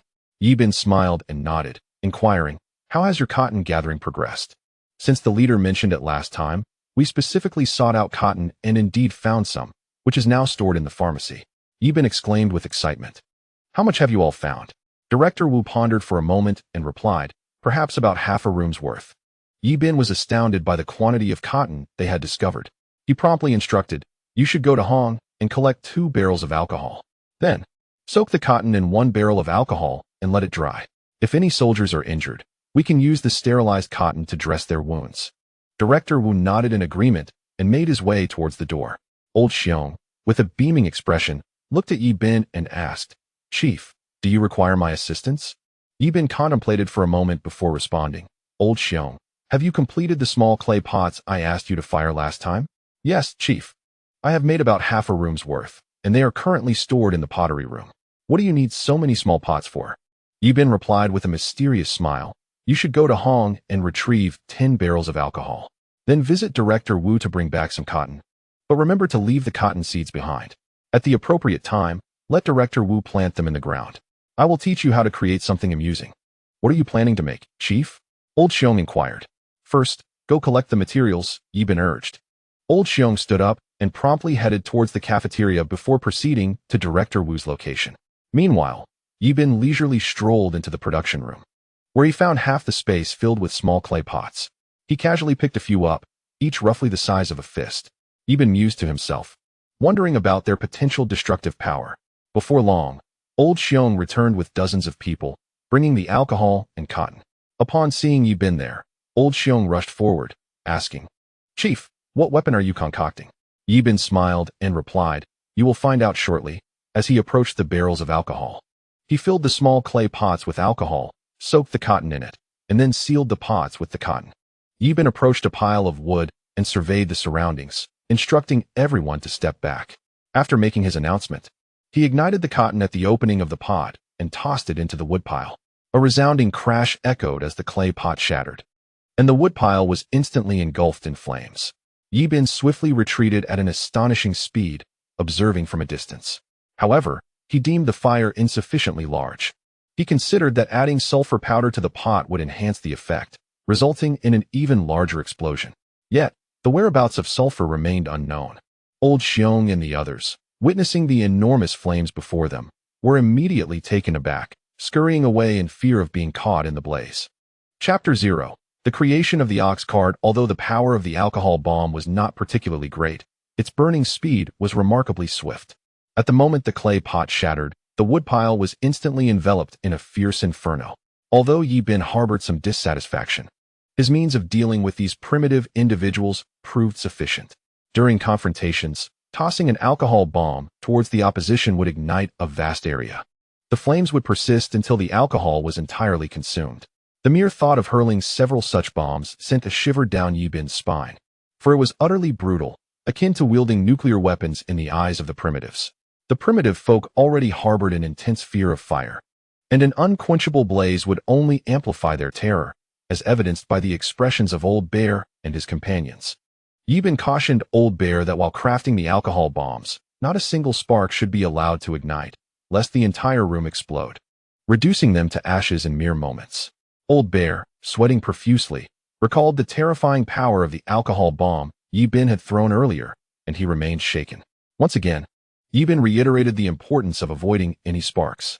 With Old Bear's assurance, Yibin departed the production area, calculating that the seedlings in the fields were nearly ready for planting. He summoned the trained soldiers, leaving a company to guard Dragon City, and called upon some women from the tribe to proceed to the rice paddies. Yibin instructed them on how to uproot the seedlings and bundle them with grass rope. The soldiers then used bamboo baskets to transport the bundled seedlings to the prepared rice fields, where Yibin directed them to scatter a handful of seedlings at intervals. Subsequently, everyone removed their shoes and waded into the paddies. Yibin began to demonstrate, holding several seedlings and inserting them into the mud. At regular intervals, he prodded a handful into the soil, and the soldiers observed attentively, soon attempting it themselves. Watching them plant haphazardly elicited both amusement and exasperation from Yibin. He approached to provide hands-on guidance, and after several hours of practice, the soldiers and tribal women began to plant with increasing proficiency. With 500 to 600 individuals laboring together, the speed of their work was commendable. In just one afternoon, over 50 acres of rice paddies were successfully planted. Yibin then recalled the old city, where the peppers and ginger were nearly ready for harvest, while the sweet potatoes and pumpkins would require a bit more time. That evening, upon returning to the tribe, a bountiful feast of fish and meat was prepared for everyone. The chief shaman, noticing Yibin dining, approached him directly. Chief, today we discovered many peculiar items. After your meal, you should come and see. Yibin, intrigued, inquired about the nature of these strange objects. You'll see for yourself after dinner, the shaman replied. Yibin hastened his meal, and soon the two made their way to the infirmary. The shaman pointed to the items on the ground. Everything is right here. Yibin approached and was astonished to find an assortment of items, recognizing them as star anise, cinnamon, bay leaves, and grass fruit. Yi Bin rummaged through the contents, uncovering an array of unfamiliar items, including various wild herbs and fruits such as sanchi, baiji, and dogtail grass, a veritable cornucopia. He informed Director Wu that the star anise, cinnamon leaves, and baiji could be sent to Hong, as these ingredients would enhance the flavor of the meat. With a curious expression, Director Wu looked at Yi Bin and remarked, "But can these items even be consumed? They won't tenderize the meat." Yi Bin chuckled and clarified, "These ingredients are not meant for direct consumption. They are used to imbue the meat with fragrance and mask any unpleasant odors." Director Wu nodded in understanding. "Chief, I will arrange for these items to be delivered to Hong shortly. In a few days, I will have Old Bear assist you in crafting a few iron scissors. For areas where these herbs have decayed, scissors can be used for a cleaner cut." "Chief, what precisely are scissors, and what purpose do they serve?" Yi Bin looked at the herbs and explained, "Scissors can trim their roots and leaves, eliminating the need for you to pluck them by hand." Director Wu appeared to grasp the concept. Suddenly, Yi Bin recalled that he had intended to design an ox cart, and the present moment offered the perfect opportunity. He procured several charcoal pencils and began sketching on animal hide. Before long, he had created a blueprint for an ox cart. With the drawing in hand, he promptly made his way to Old Bear, who was overseeing the assembly of alcohol bombs. Yi Bin observed a considerable number of small ceramic jars, each meticulously sealed. He called out to Old Bear, "I have just designed an ox cart." Old Bear, having heard of such a contraption before, listened intently. Yi Bin presented the animal hide blueprint and proceeded to explain its details. The hide depicted a saw and included illustrations of how to assemble it. After studying the design for a while, Old Bear began to comprehend. With Yi Bin's assistance, he quickly grasped the essentials, envisioning how to refine iron into molten form, then pour it into molds to create the saw blades. Ultimately, they would sharpen the blades using a whetstone and attach them to the saw, completing the tool to cut the wood into the desired shapes. Yi Bin also devised a plan for crafting iron nails, which were quite simple to produce. He would create wooden pegs to fit into the molds, then pour molten iron into the cavities. Once cooled, the iron nails would be ready. Once the ox cart was completed, it would facilitate movement between the old town and their current location, making the transportation of stones and coal exceedingly convenient. Yi Bin and Old Bear, along with their companions, labored in the workshop throughout the afternoon. Aside from the complexity of the cart's wheels, the remaining framework was relatively straightforward. Yi Bin sawed wood into the evening, his hands beginning to tremble from fatigue. Old Bear chuckled, "Chief, you really ought to exercise more." Yi Bin glanced at his physique, sighed in resignation, and acknowledged that he was still quite young, at merely 15 years of age, and that he needed to enhance his physical training. The group toiled until nightfall, and at last, the ox cart was completed, ready to be pulled by a single ox, able to pull 300 to 400 pounds. And now with the advent of the ox cart, a single ox can manage to haul 700 to 800 pounds.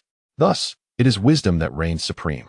Yi Bin, endowed with the wisdom of his former life, has arrived in this world, determined to ensure that his kin enjoy prosperous lives. Yi Bin instructed Li Wang to bring forth a green ox, which he then harnessed to the cart, allowing Li Wang and others to take their seats. As Yi Bin guided the green ox forward, the cart, laden with 8 or 9 individuals, glided effortlessly, the ox showing no signs of strain, leaving the onlookers in astonishment. Typically, the green ox could accommodate only one rider, but now, with this cart, it could carry so many. This innovation would save considerable manpower and resources, accomplishing the labor of a dozen individuals with a single cart. The crowd gazed at Yi Bin with admiration. Truly, their leader was a divine being. Chapter 0. Crafting Firestarter at dawn. The commanders were busy training their warriors, and the sounds of drills echoed throughout the town. The first task Yi Bin attended to upon rising was fetching water and brushing his teeth, for the tribe was currently in a phase of rapid development. He feared that such tranquil days would not last long. The present peace was merely the calm before the storm. What Yi Bin could do now was stockpile grain, train soldiers, and fortify walls, striving to enhance his capabilities for future self-preservation. In just a few days, the market would open, and Yi Bin needed to prepare accordingly. This time, he gathered 500 clay pots and 100 jars of white salt. These items were rare treasures, as the current primitive civilization was not particularly advanced. Many necessities were beyond their capacity to produce, and could only be obtained through trade at the market, particularly at this time of year, just months after winter. Each tribe faced food shortages, leading many to prey upon weaker tribes, seizing their provisions outright, capturing women to bear children in their tribes, and selling men into slavery at the market, exchanging them for a meager supply of food from more powerful tribes. Suddenly, a vision struck Ibin's mind: fire starters. Many primitive tribes lacked fire. If he could create fire starters and present them at the market, they would surely fetch a handsome price. Without hesitation, he set out to gather materials. His hazy memories informed him that crafting a fire starter required the following items. First, a small bamboo tube should be prepared, cut into sections, and then one end shaved down with an iron knife to create a cap.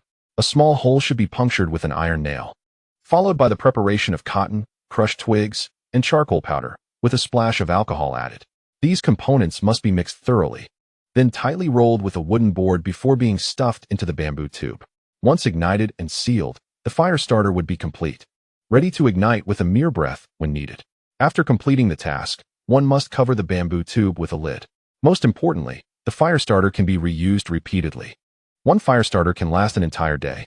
Ibin promptly approached the old bear and presented the fire starter he had crafted into the old man's hands, urging him to give it a try. The old bear, bewildered, exclaimed, "Chief, what is this? I've never seen anything like it before." With excitement, Ibin instructed him to lift the bamboo lid. The old bear complied instantly, revealing sparks and a wisp of smoke emanating from the tube. Ibin gestured for him to blow into it. The old bear took a deep breath and blew, and soon the fire starter ignited. This startled the old bear, who nearly dropped it, but Ibin was quick to intervene, having never encountered such a miraculous invention. The old bear was accustomed to lighting charcoal and covering it with earth, retrieving a piece when needed, and blowing until the dry grass caught fire. Ibin had not previously paid much attention to this process. As long as there was fire, it sufficed. Had it not been for his visit to the market, he might never have contemplated the matter. In a tribe that possessed fire, most individuals did not regard the source of it with much importance. And Ibin had fallen into the same oversight. Ibin taught the old bear the method of creation and instructed him to produce 500 fire starters. This fire starter was akin to a modern lighter. In primitive society, it would undoubtedly be considered high technology. Ibin planned to barter one fire starter for 5 sheep. For a small tribe, fire was akin to a divine gift, and 5 sheep for such a blessing was hardly excessive. Indeed, profitability necessitated advanced technology. The simplicity of production paired with substantial earnings filled Ibin with exhilaration. 500 fire starters equated to 2,500 sheep, a staggering profit. Furthermore, when Ibin ventured into battle and utilized alcohol bombs, this innovation would prove immensely convenient. Otherwise, he would have to carry burning charcoal across the mountains. With this invention, during confrontations, he could simply blow into the fire starter to ignite it and swiftly hurl the alcohol bomb, executing the entire operation in mere seconds. This advancement significantly enhanced the tribe's combat capabilities. Each of Ibin's inventions signified progress for their primitive society. Indeed, even the smallest items possessed their own utility. For the small tribe, this fire starter might very well be a matter of life and death. Once matters here were settled, Ibin recalled the road leading to the old city, uncertain of its current state of repair. During this time, the Strength King had been rigorously training the Special Forces team daily. Ever since Ibin implemented a rank system, Chasing Wind and the others trained relentlessly, eager to help Ibin cultivate a formidable army. Ibin found himself somewhat exasperated. While it was commendable that everyone was ambitious, the training sessions were excessively long. He contemplated finding an opportunity to discuss this with the several captains. Otherwise, the soldiers might begin to grow restless. Progress must be made step by step, just as one consumes a meal bite by bite. Ibin arrived at the training ground, where Li Wang was leading the special operations team in archery practice. Observing silently from the sidelines, Ibin noted the remarkable progress of the team. Each member was nearly able to hit the bullseye. Indeed, prolonged training proved to be immensely effective. Stepping onto the field, Ibin approached the special operations team and instructed, "Li Wang, take your team and accompany me for a brief excursion. Let us assess the progress of the roadworks across the street." Upon receiving the command, Li Wang promptly gathered the special operations team, ensuring each member donned their gear and weapons, then arranged them into 2 rows, each consisting of 20 soldiers. With a grand gesture, Ibin signaled the departure, and the warriors mounted their camels, following him out of the city gates. Once outside, Yi Bin walked alongside the road, contemplating the impressive capabilities of the slaves. It had been some time since his last inspection, and the road had been extended significantly. As he leisurely rode forward on his camel, Yi Bin suddenly inquired of Li Wang, "Which squad is responsible for overseeing the slaves today?" "Today, it is the Black Bull squad on duty," replied Li Wang. Yi Bin nodded thoughtfully. "Do you know how far the road has been completed, and how much longer until we can rendezvous with the courtesans?" Li Wang, who had been engrossed in training and had not ventured beyond Long City recently, found himself at a loss. Yi Bin's question left him perplexed, causing him to tug at his hair in frustration. After a prolonged moment of silence, it dawned on Yi Bin that primitive people lacked numerical comprehension. Amused by Li Wang's flustered demeanor, Yi Bin chuckled. "Each night, I conduct lessons. You must seize the opportunity to learn, lest you remain ignorant of even the most fundamental measurements." Chapter 0.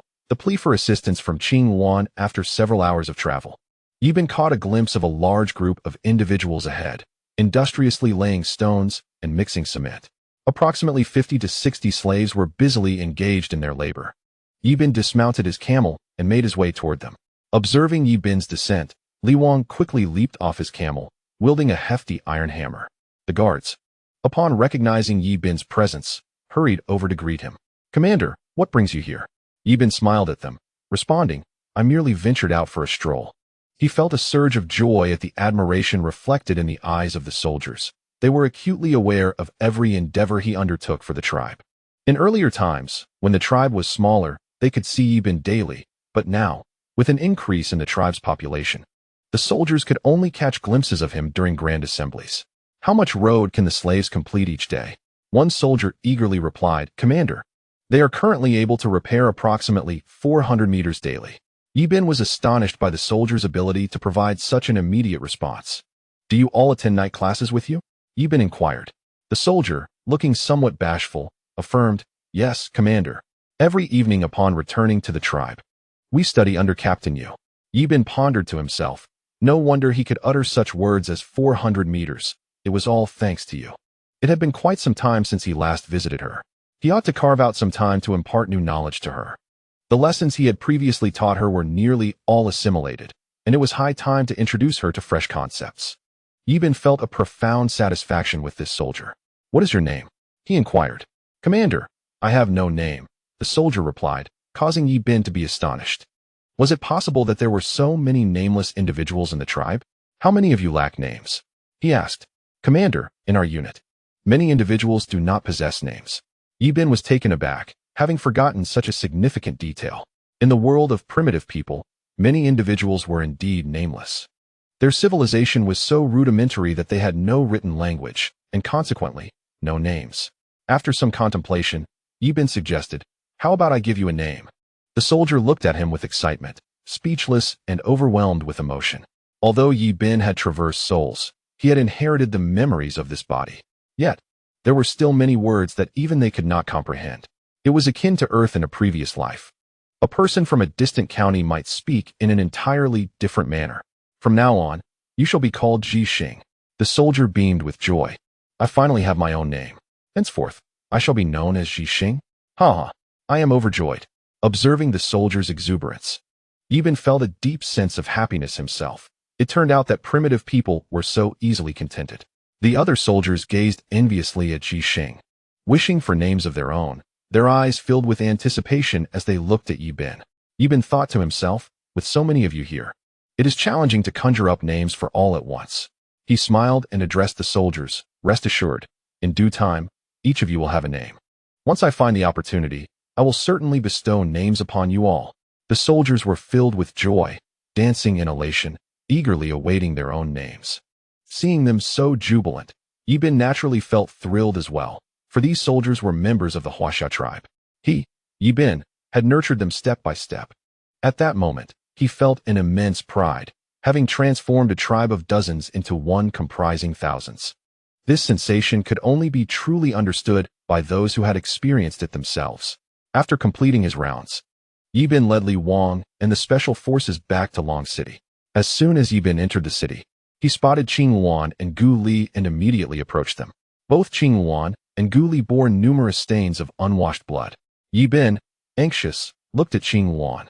You are injured. What has happened to you? Qing Luan, faced with Yi Bin's barrage of questions, was momentarily at a loss as to which to address first. Our Firebird tribe has not been faring well lately. The Taotai Alliance has recruited several more tribes, and their numbers have grown significantly. Now, the Python tribe and the Battle Bear tribe are attacking our subordinate tribes. It was during our last visit to the salt-delivering bird tribe that we suffered losses at the hands of their wooden shields. Yi Bin pondered. Indeed, they had developed defenses. Previously, both tribes had faced defeat at his hands, and upon returning, they must have been diligently devising strategies to counter arrows. One should never underestimate the intellect of primitive peoples. What is the meaning of the blood on your bodies? Why have you come to our Huaxia tribe? Additionally, has the Xuanwu tribe allied with them? Qing Luan was momentarily taken aback by the barrage of questions. Gully, in a state of urgency, clarified. The Xuanwu tribe has not joined their alliance. The bloodstains we bear are a result of leading over 1,000 individuals to rescue the bird tribe from peril. We engaged in fierce combat with the two tribes, suffering significant casualties on both sides, and their wooden shields thwarted our thrown spears. Throughout the skirmish, we found ourselves at a disadvantage, leading to devastating losses. Consequently, Princess Qing Luan commanded a retreat, and while fighting our way back, we managed to escape with over 800 survivors. Having listened to Gully's account, Yi Bin grasped the unfolding events. Realizing that Qing Luan had sought his assistance after leading the remaining warriors to him. Perhaps the memory of Yi Bin's earlier feat of slaying the serpent tribe had left a profound impression on Qing Luan, making him her first thought in times of need. With curiosity, Yi Bin inquired, how did your subordinate tribes withstand the assaults of those two tribes without being obliterated? Qing Luan smiled with pride. Since returning from your presence, I shared the method of crafting earthen bricks with everyone in our tribe, including our subordinate tribes.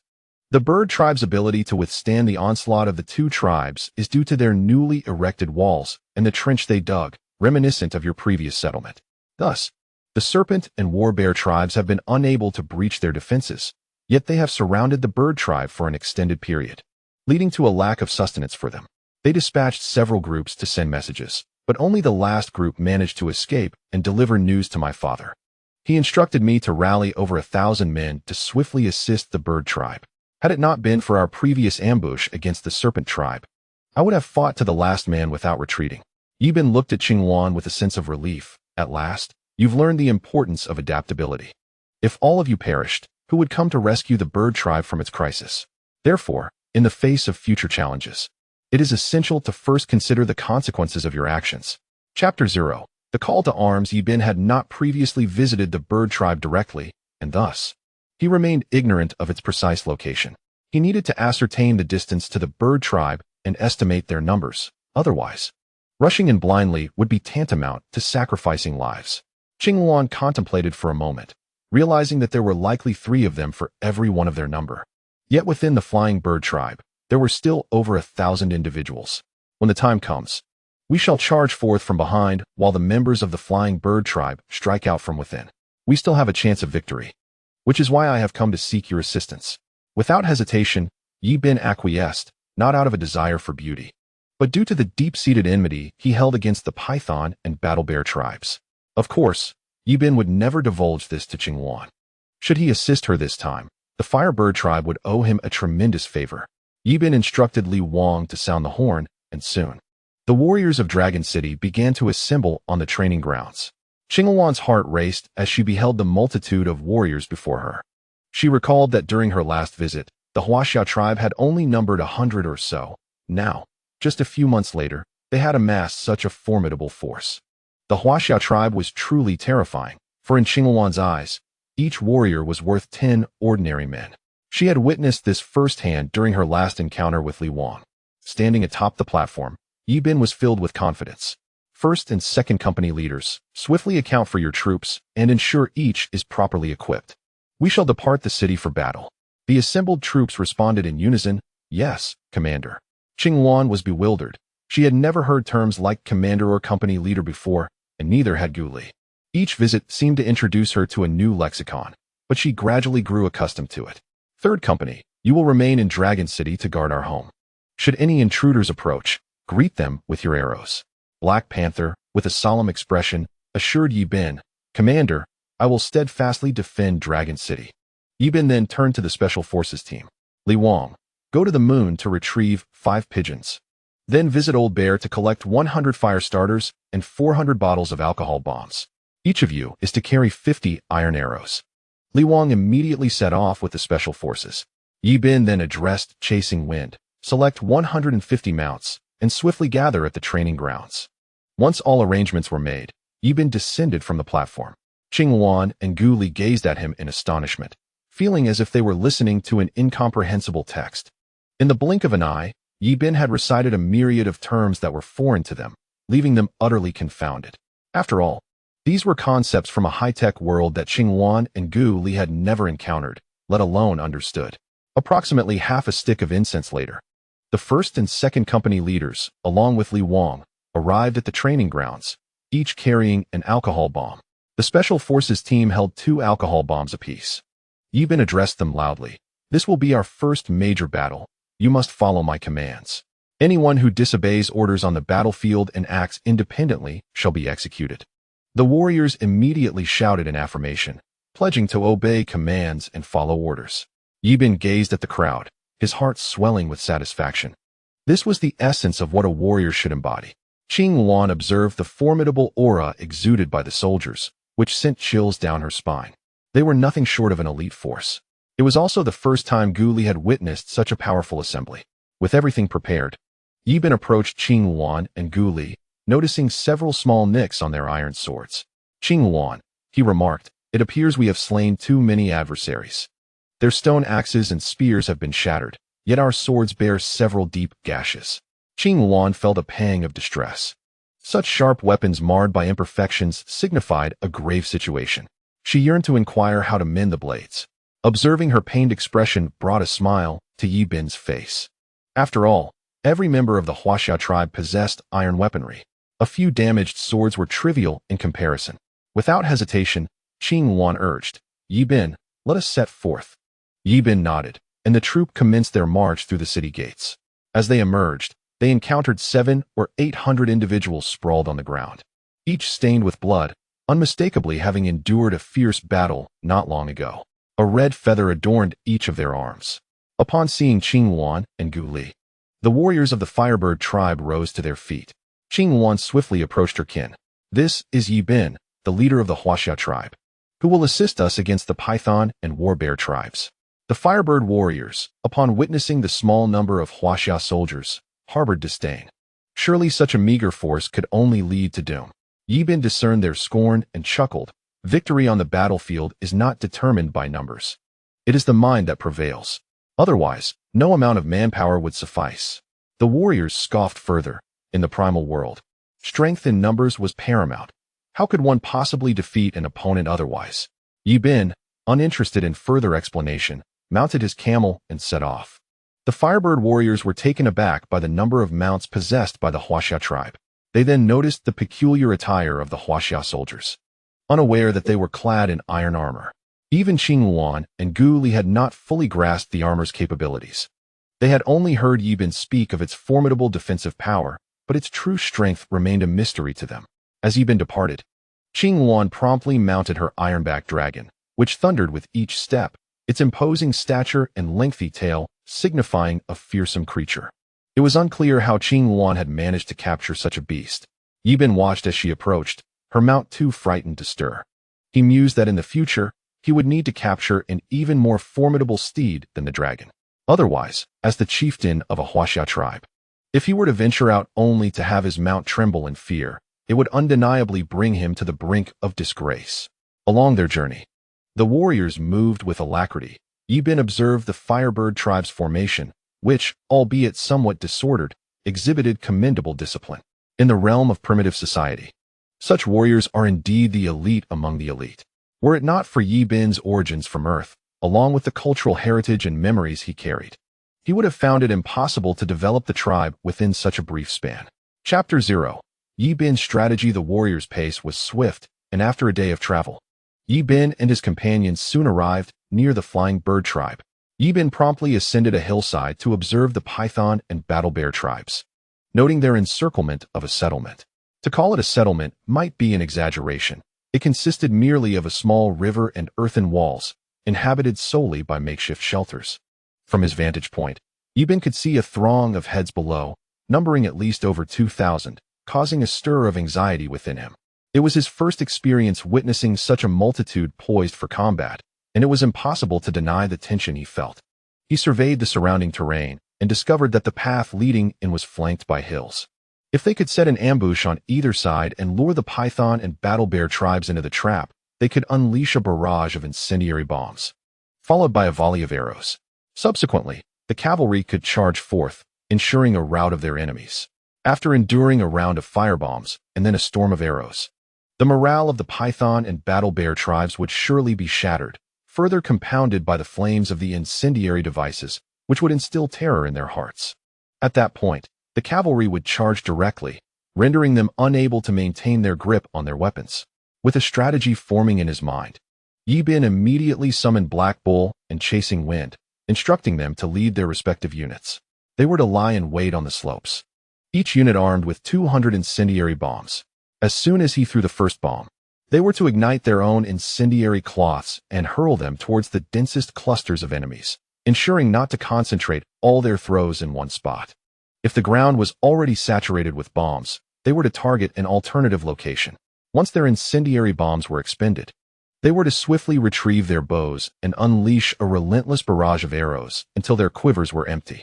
Finally, they would mount their steeds and charge into the fray, ensuring that none of the enemies escaped. Chasing Wind and Black Panther quickly led their units into the ambush zone. Ibn then called upon Qing Yuan, instructing her to lead her kin down the path to engage the Python and Battle Bear tribes. The objective was to draw them into pursuit. She was to retreat swiftly with her people, the quicker the better. Once the two tribes entered the ambush, his forces would launch their attack. At that moment, his cavalry would emerge, and they would charge alongside her. Qing Yuan appeared conflicted, as she had summoned Ibn to assist her in battle. It was not meant to be a spectacle for them. Qing Yuan only heard Ibn instructing her to lead a charge, then feign retreat. What nonsense was this? In her mind, she envisioned herself alongside Ibn, leading the charge and vanquishing both the serpent and the warriors of the bear tribe. Now, Ibn's insistence that she should lead the assault alone nearly drove her to despair. Little did she know that warfare involved such intricate strategies. To her, direct confrontation was the only truth. Despite Ibn's repeated explanations, Qing Yuan remained unresponsive, her eyes brimming with tears. Ibn found himself at a loss for words, perplexed by her inability to comprehend his intentions. It was not a true command to attack. He merely sought for her to serve as bait, yet she continued to weep, now refusing to even speak with him. Gully, too, glared at Ibn in frustration, believing him excessively fearful. Even before the battle had commenced, he had already retreated. Allowing their little princess to lead the charge while he hid in the rear was hardly the conduct of a warrior. Ibn regarded the two peculiar individuals before him, caught between laughter and tears. All he had requested was their cooperation in a performance, yet in their minds, it had transformed into an act of cowardice. What kind of logic was this? Primitive warriors never employed tactics. They believed that regardless of the circumstances, a straightforward assault was sufficient, paying no heed to strategies. Ibn's irritation bubbled over as he fixed his gaze on Qing Yuan and Gully. Since you do not trust me, why have you come to seek my counsel? If that is the case, you may as well fight this battle on your own. With that, he turned to leave. Qing Yuan seized his hand, tears streaming down her face. All right, I shall lead the charge, she declared, preparing to descend. Ibn grasped her delicate hand, feeling her body tremble slightly. It was the first time she had ever felt a man's grip. The princess of the super tribe, despite her noble status, still possessed a modicum of refinement. Each super tribe carried its own legacy, rendering them more systematic than the lesser tribes. Qing Yuan's hand was icy, as if devoid of bones, incredibly soft. Ibn found it difficult to release her. Her eyes, red and teary, searched his face. Ibn longed to envelop her in his arms and bestow a passionate kiss upon her. However, reason cautioned him against such actions, lest Qing Yuan harbor resentment towards him for eternity. He reiterated his instructions: you need not confront them directly. Simply make your presence known, hurl a few insults, and then pretend to flee down that path. Through this experience, Ibn finally grasped the temperament of the Firebird tribe. Once they had made up their minds, no amount of persuasion could sway them. Regardless of kind words or harsh truths, they simply would not listen. Qing Wan gazed at her hand, still clasped in Yi Bin's, then looked up at him. He immediately released her hand, awkwardly stating, "Remember what I have told you." Without a backward glance, Qing Wan approached her kin and began to repeat Yi Bin's words, inciting a furious reaction among the warriors of the Firebird tribe, their chests heaving with indignation. A pair of murderous eyes fixated on Yi Bin, filled with a fervent desire to rush forth and end his life. Yet, as they contemplated, a realization dawned upon them. Yi Bin owed them nothing, and even if he refrained from aiding them, what recourse did they possess? The warriors pondered the caliber of individuals Princess Qing Wan had summoned, those so fearful of death that they dared to tread upon the battlefield. Qing Wan, aware of her kin's sentiments, found herself powerless. Yi Bin had orchestrated everything, and she could do naught but place her trust in him. With determination, Qing Wan led her people toward the serpent and bear tribes. As her kin approached their adversaries, she unleashed a torrent of invectives upon the serpent chieftain, a towering man with bronze skin, his rage palpable as he witnessed her from afar. He barked orders to his warriors, demanding they seize the young girl. He coveted her as his own. At that moment, the bear tribe surged forward, recognizing the potential wealth in capturing the little princess of the Firebird tribe, especially given her striking beauty. Meanwhile, the people of the Firebird tribe, buoyed by the arrival of their princess, prepared to burst forth from the city gates in unison. However, to their dismay, Princess Qing Wan turned and fled, leaving them engulfed in feelings of loss and sorrow. Chapter 0. The fiery conflagration of two great tribes. Qing Wan marched swiftly along the designated path, her heart filled with a torrent of curses directed at Yi Bin. The leaders of the bear and serpent tribes, emboldened by their pursuit, hastened after her, their warriors trailing closely behind. Guli maintained his vigilant watch over Qing Wan, while the Firebird tribe entered the hillside. She continued her rapid retreat, her people closely following suit. The bear and serpent leaders, too, gradually ventured onto the slope. Had they been familiar with Sun Tzu's art of war, they would have recognized this terrain as ideal for ambush. Suppressing his own excitement, Yi Bin felt his hands tremble slightly. Once the serpent and bear tribes were fully within range, he hurled a lit Molotov cocktail, and with a resounding explosion, flames erupted toward the heavens. Instantly, several warriors were engulfed, their cries piercing the air. In a matter of moments, hundreds of Molotov cocktails were launched from both sides of the hill. The ground was soon cloaked in flames, the alcohol igniting with remarkable swiftness, leaving the warriors engulfed in fire, and howls of despair echoed through the mountainside. The flames grew ever more voracious as Yi Bin and his allies ignited additional Molotov cocktails, hurling them into the fray. The sound of explosions reverberated once more, intensifying the inferno on the hillside. Many warriors, caught unawares, were reduced to charred remnants before they could utter a single cry. The leaders of the bear and serpent tribes found themselves ensnared in a deadly embrace of alcohol and fire, their anguished screams mingling with the chaos. The agony of being consumed by flames is perhaps the most excruciating way to depart this world. Every inch of one's body is engulfed in heart-wrenching pain. The inferno rages on, turning the surrounding flora to ash. Qing Wan, witnessing this harrowing scene, finds her heart in turmoil, as if the heavens themselves are unleashing their wrath. How else could one explain the devastation before her? Guli and the members of the Firebird tribe were expressions of pallor. This spectacle is beyond the realm of their comprehension. Resembling divine fury, many have already knelt, their murmurs incoherent, lost in their own despair. Echoes of warriors' cries and desperate pleas resonate from the hillside. The scene is horrific beyond imagination.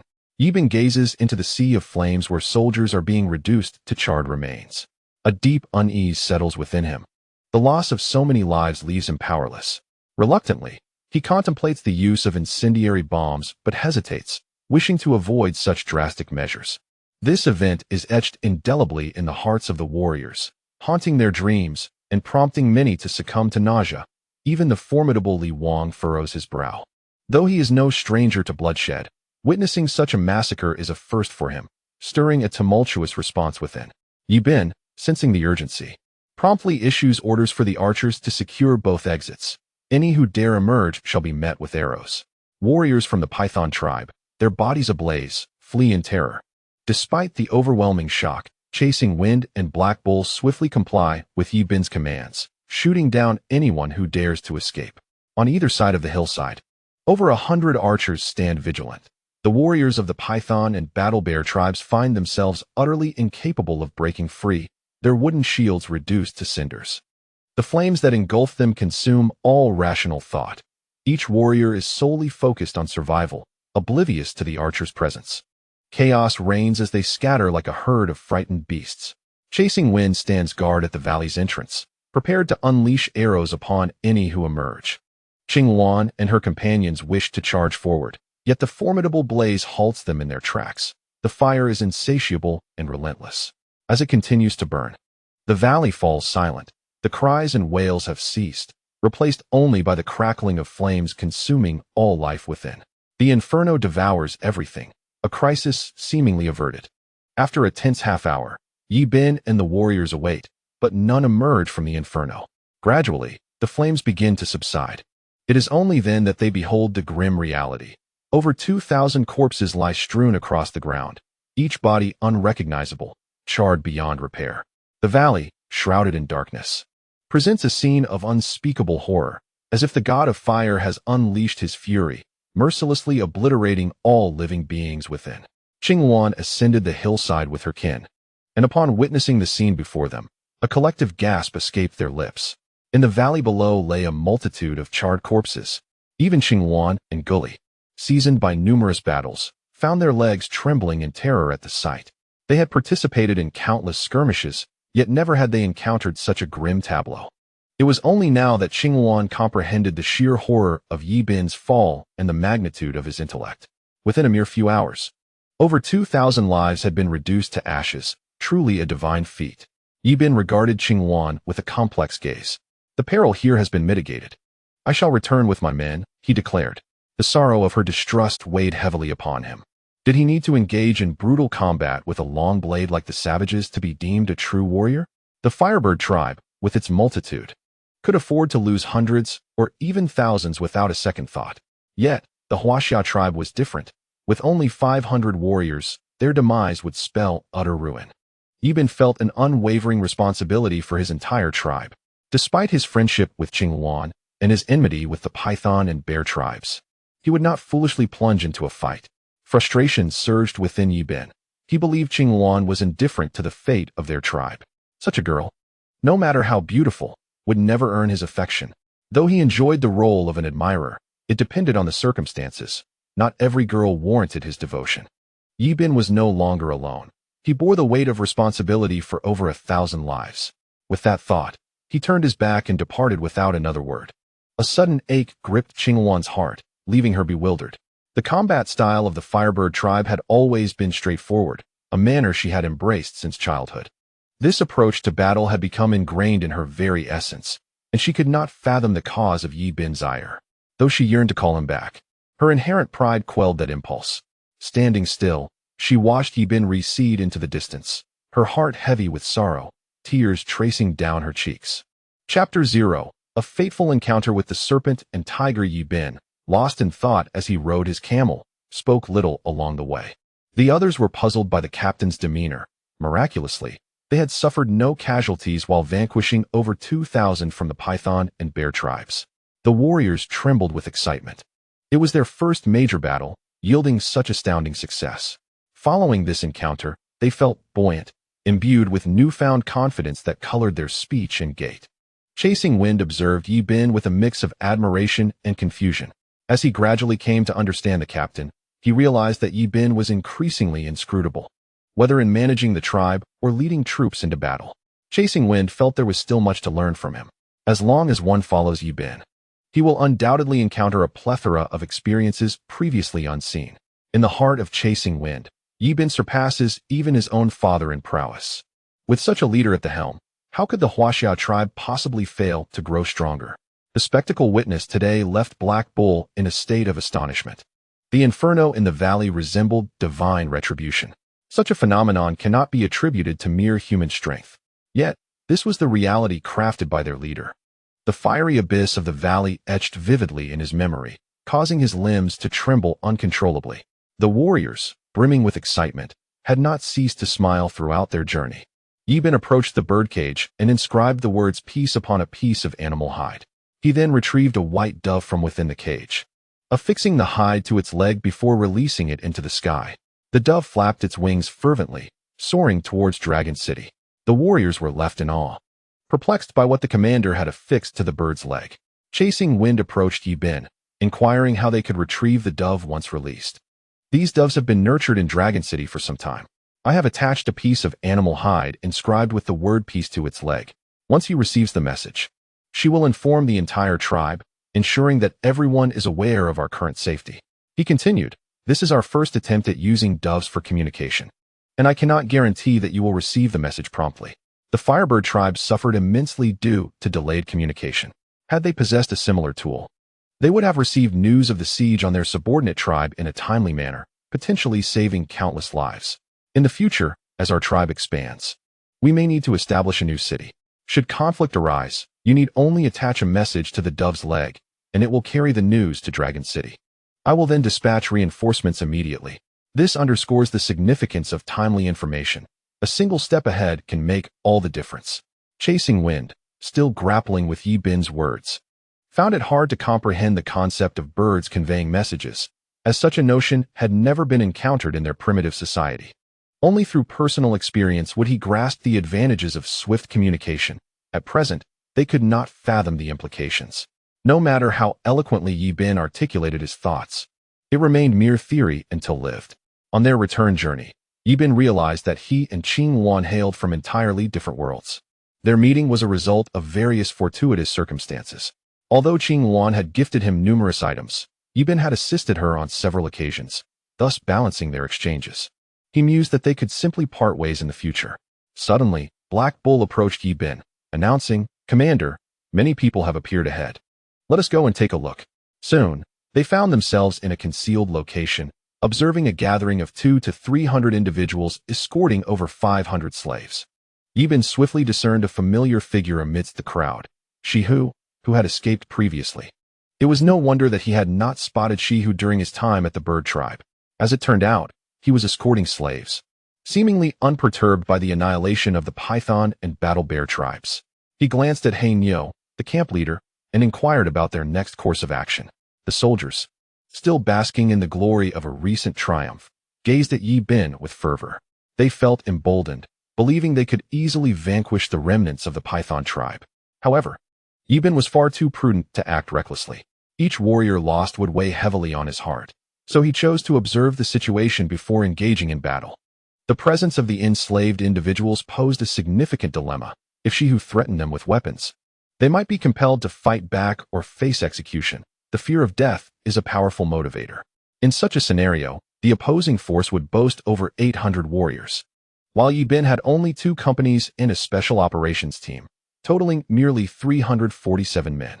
The disparity in strength was daunting, especially since the threatened slaves would undoubtedly fight with desperation, putting Yi Bin's forces at a severe disadvantage. Yi Bin retrieved a small piece of animal hide and inscribed a message with charcoal. Come swiftly to my aid at Coal Mountain. When I commence the attack, you shall strike from the rear. He secured the note to a pigeon's leg and released it into the sky, uncertain whether the recipient, Yu, would comprehend the message. Despite having trained her in pigeon keeping, if the pigeon returned, she would be the first to see it. Immediately, she would relay the news to He Bao, who would then lead reinforcements to join them, enabling a pincer movement against Shihu. Meanwhile, Shihu and his men began to kindle fires and slaughter goats, while the slaves congregated nearby to rest. They were now quite close to Dragon City, only a few hours away from sighting it. Shihu and his companions were likely aware of Dragon City's location, especially after the significant losses they had suffered previously. The Python tribe would undoubtedly send scouts to search for them. Their reluctance to attack the Huaxiao tribe was likely a directive from the Gluttonous Alliance. After all, the Firebird tribe was their most formidable adversary, and once they subdued it, the smaller tribes would fall easily. This realization brought Yi Bin to the conclusion that he must eliminate Shihu. Otherwise, news of the downfall of the Python and Battle Bear tribes would reach the Gluttonous Alliance, placing the Xia tribe in jeopardy. Although Yi Bin's soul hailed from Earth, confronting the Gluttonous Alliance's forces of 20 to 30,000 would be tantamount to courting death. Thus, Shihu had to perish here. The members of the Python tribe gathered around the fires, roasting mutton, with approximately 60 fires illuminating the area, each surrounded by 5 warriors. They engaged in lively chatter, their faces alight with joy. Chapter 0. The Might of Iron Armor. The primitive men were rather leisurely, taking hours to consume even a morsel. Yi Bin felt an overwhelming joy within. While they were not in a hurry, he felt no urgency either. When the Black Panther arrived, he would lead his men in a pincer attack, leaving the Serpent Tiger with no chance of escape. Yi Bin instructed Chasing Wind to have the soldiers take out their jerky and consume it at the utmost speed. Chasing Wind promptly set about organizing this. Yi Bin also took out a piece of jerky and savored it slowly. In his mind, he simulated the battle scene once more, feeling that every detail was nearly perfected. Now it was merely a matter of waiting for the Black Panther to arrive. After a brief rest, the Serpent Tiger prepared to set out. Observing that the Black Panther had yet to appear, Yi Bin resolved to commence their actions. Black Bull, lead your squad to ambush from the right.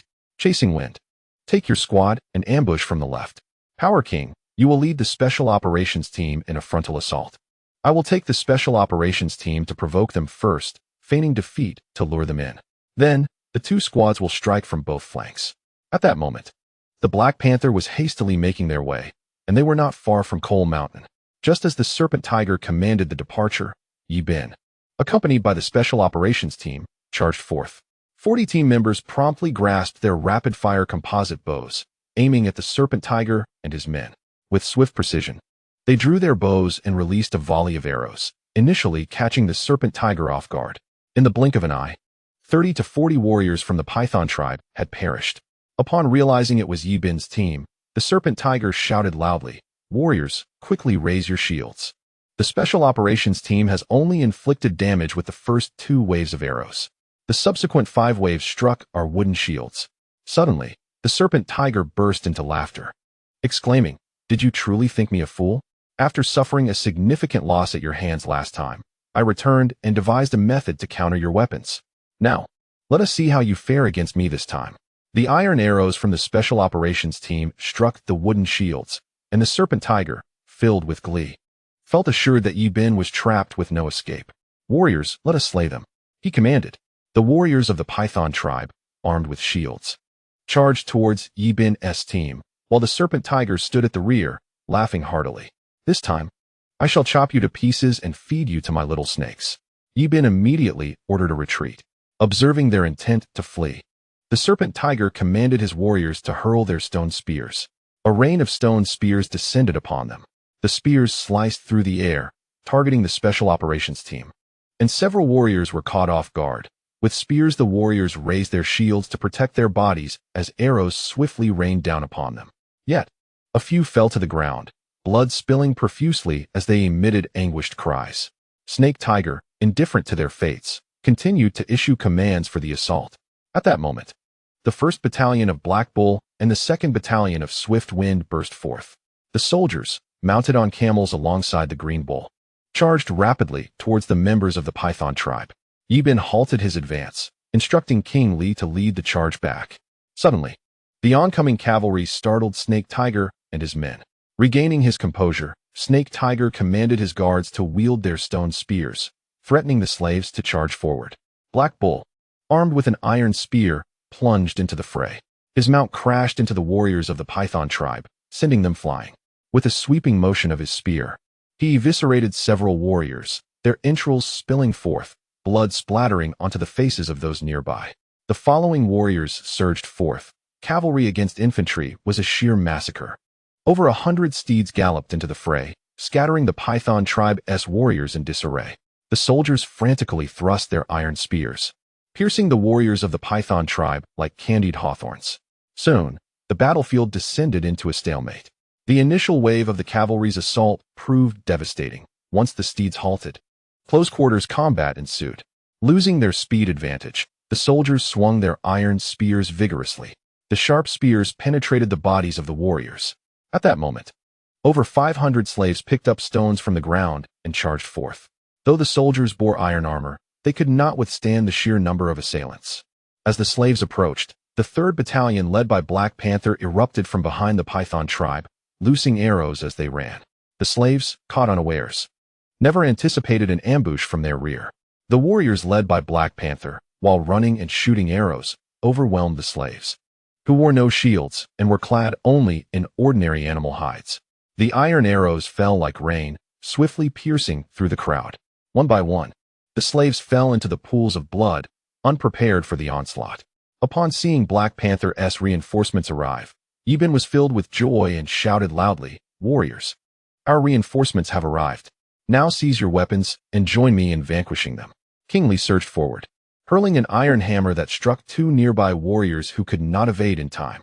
The impact shattered their insides, causing them to vomit forth blood and collapse heavily onto the ground. King Li, as if endowed with extraordinary power, plunged into the throng. Employing no finesse, his hammer swung with abandon. Wherever King Li tread, the ground was strewn with corpses, and his hammer, wielded with ferocity, left none capable of resisting his might. The Python tribe has now been surrounded by Yi Bin and his companions, causing Snake Tiger to panic. His warriors are utterly unable to breach the enemy's iron armor. Falling one by one, the slaves, quick to react, immediately dropped their stones and prostrated themselves on the ground. The Python tribe now had just over 100 members left, their warriors increasingly fearful as they found themselves unable to penetrate the opposition. At that moment, Yi Bin spotted an exceptionally fierce individual on the battlefield, wielding a large club. This person drove the soldiers back with each powerful strike, causing one warrior after another to collapse in agony. Although the warriors were not killed, the massive club inflicted significant pain upon them, and the assailant grew more ferocious, injuring many. "Hey you, Black Panther!" and Power King all noticed this formidable figure and rushed toward him. Soon, Power King reached the fierce individual. Indeed, there exists an instinctive connection between masters of combat. The fierce individual, known as Taishan, locked eyes with Power King, who reciprocated the gaze, and neither made a move. Just then, Snake Tiger shouted, urging Taishan to eliminate their foes, a plea that Yi Bin overheard. Upon hearing Snake Tiger's call, Taishan brandished his club and swung at Power King, who countered with his hammer. Their weapons clashed with a resounding force that sent both fighters staggering backward. Power King, having the advantage of weaponry, gained a slight upper hand, while Taishan's hands trembled from the impact. Power King seized the opportunity, launching a powerful downward strike. Taishan recognized that if struck, his demise was certain. He swiftly sidestepped. But before he could regain his footing, Power King's hammer came crashing down again. Taishan raised his club to block, but the hammer struck with tremendous force, driving him down into the earth by a foot. As his hands began to tremble, the soldiers witnessing Power King's valor erupted in cheers. Power King increased his assault, leaving Taishan with no chance to retaliate. After exchanging blows for 30 or 40 rounds, Taishan faltered. Seizing the moment, Power King hurled his hammer. The hammer, already heavy, gained terrifying momentum from Power King's full-force throw. Taishan, seeing the hammer hurtling towards him, thrust his club deep into the ground, gripping it tightly with both hands. His muscles taut. The hammer sliced through the air and struck the club with a deafening crack, shattering it into two pieces. The hammer then continued its trajectory, crashing into Taishan and causing him to spit blood before he fell unconscious. Power King raised another hammer, poised to strike down. Yi Bin suddenly shouted, "Stop, Li Wang!" The iron hammer that Li Wang held aloft wavered, and then came crashing down, threatening those around him. Upon witnessing the dire turn of events, Shihu attempted to flee, but He Bao swiftly advanced, thrusting a spear into Shihu's heart. Shihu clutched the spear tightly with both hands, blood beginning to spill from his mouth as he turned to gaze at Yi Bin, muttering incoherently, though no one could discern his words. The beast's skin draped across Shihu's chest was already saturated with blood. He Bao forcefully yanked the spear out, revealing its bloodied tip to the onlookers. The warriors of the Python tribe, upon seeing Shihu slain and Taishan lying on the ground, were instantly stripped of their will to resist. The soldiers quickly surrounded them, brandishing iron spears that glinted ominously in the light, instilling fear in the hearts of all present. At that moment, Yi Bin approached and called out loudly to the members of the Python tribe, "Lay down your weapons, or you shall all perish here." The warriors, clutching their iron spears, stepped forward collectively, causing a wave of fear to wash over the crowd, prompting them to discard their weapons and crouch on the ground. Yi Bin, now breathing a sigh of relief, felt that the battle had finally subsided. He Bao, immediately bind them all, he commanded. Li Wang, Secure that fierce individual as well, and bring them all back to the tribe. The rest of you, begin to clear the battlefield. Chasing Wind, please take a head count. Black Bull, tally the number of stone spears and axes, and report back to me. Yi Bin then approached Shihu's lifeless body, observing the unblinking stare of death. A wave of emotion washed over him. He realized that he bore no deep-seated grudge against the Python tribe. His initial act of violence against them had been motivated solely by a desire to assist Qing Luan. Reflecting on Qing Luan, he acknowledged that the crisis facing the bird tribe had been averted. She must be celebrating at this very moment. Meanwhile, Qing Luan sat upon a large stone, her gaze fixed in the direction of Dragon City, where the image of Yi Bin lingered in her mind, remembering his disappointed eyes and expressionless demeanor. A profound sense of discomfort enveloped her. Yi Bin had come at her request for aid, and yet they had managed to vanquish both the Python and Bear tribes without losing a single soldier. Yet, despite the victory, she could not find joy. It felt as if she had lost something of immeasurable significance, though she could not quite comprehend what that loss was. In contrast, Yi Bin's side reveled in the aftermath of 2 resounding victories, the warriors brimming with elation, eager to boast. Do you know? We annihilated the Python and Bear tribes. How impressive is that? Soon, Chasing Wind concluded his tally, reporting, Commander, we have captured over 500 individuals, more than 400 of whom are slaves, while the remainder are from the Python tribe. Additionally, over 40 of our warriors sustained injuries. Fortunately, they were all protected by their iron armor, suffering only minor wounds. Yi Bin surveyed the injured warriors, noting the bruises that marked their bodies. Upon returning, I will prepare some medicinal liquor for treating injuries and apply it to the wounds of the soldiers, which will significantly expedite their recovery. Yi Bin glanced over at Black Panther and expressed his gratitude, stating that their timely arrival had been crucial in halting those slaves. It is truly unfathomable to contemplate the casualties our warriors would have faced had so many slaves charged at them. Each slave brandished a stone, mercilessly hurling it at our soldiers. Even with iron armor, one could still succumb to such brutal assaults. Hence, the pivotal breakthrough this time lay with Black Panther and his team. Commander, Captain, you received your message and promptly sought me out, urging me to rally support for you. We hastened our journey and, at the last moment, arrived just in time. Chasing Wind finally grasped what Commander meant by information warfare. Whoever seizes the initiative on the battlefield holds the upper hand. No wonder the commander insisted on capturing so many pigeons. It became clear that conveying messages on the battlefield is of paramount importance. Chasing Wind and the others were astounded that such a small pigeon could wield such immense influence. Truly, the commander is remarkable.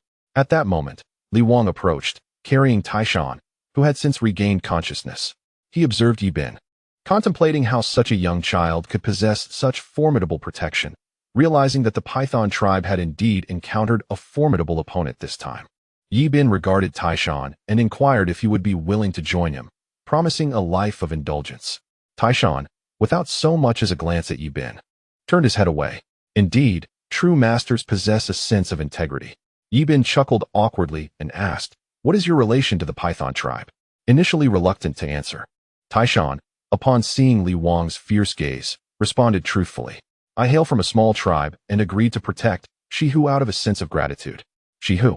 What debt of gratitude does he owe you? Please elaborate. Our tribe was annihilated by a group from the Divine Fire tribe, led by a man named Horong. This individual possesses immense strength and has a reddish complexion. On that fateful day, I led my kin up the mountain to hunt and discovered a 4-legged beast with 2 horns, entirely red and covered in scales, atop a fiery mountain. It was our first encounter with such an animal, and I led my people in an attempt to surround and capture it. However, the beast was extraordinarily swift. As I hurled my spear, it struck the creature's horn, causing it to bellow in pain. At that moment, a figure wielding a stone axe emerged, demanding to know if we had injured their divine beast. Unbeknownst to me, it was indeed their sacred creature, and I simply replied that we had harmed the 4-legged beast. The man with the stone axe, Horong, wasted no time and charged at us with great force. In a fleeting moment, over half of my kin lay dead or wounded. That fiery creature was extraordinarily formidable, with a single swing of its axe. It could easily thwart our attempts to defend ourselves. In that critical moment, I charged forward and engaged it in combat. At first, I managed to hold my ground, exchanging blows without yielding. However, as my kin fell one by one, my vision began to redden with rage, and I intensified my attacks, gradually gaining the upper hand against the creature. Seizing an opportunity, I delivered a powerful blow to its face, causing a trickle of blood to seep from the corner of its mouth. Suddenly, it produced a fiery red herb from its person and consumed it. Within moments, its muscles bulged, and its strength multiplied several times over. When we clashed again, I found myself unable to withstand even a single strike. I was swiftly knocked to the ground, just as my father rushed in, desperately grasping the creature and shouting for me to flee. How could I stand idly by and watch my father be slain? I immediately rose, intent on rescuing him. But the creature's terrifying strength sent me flying with a single swing of its axe.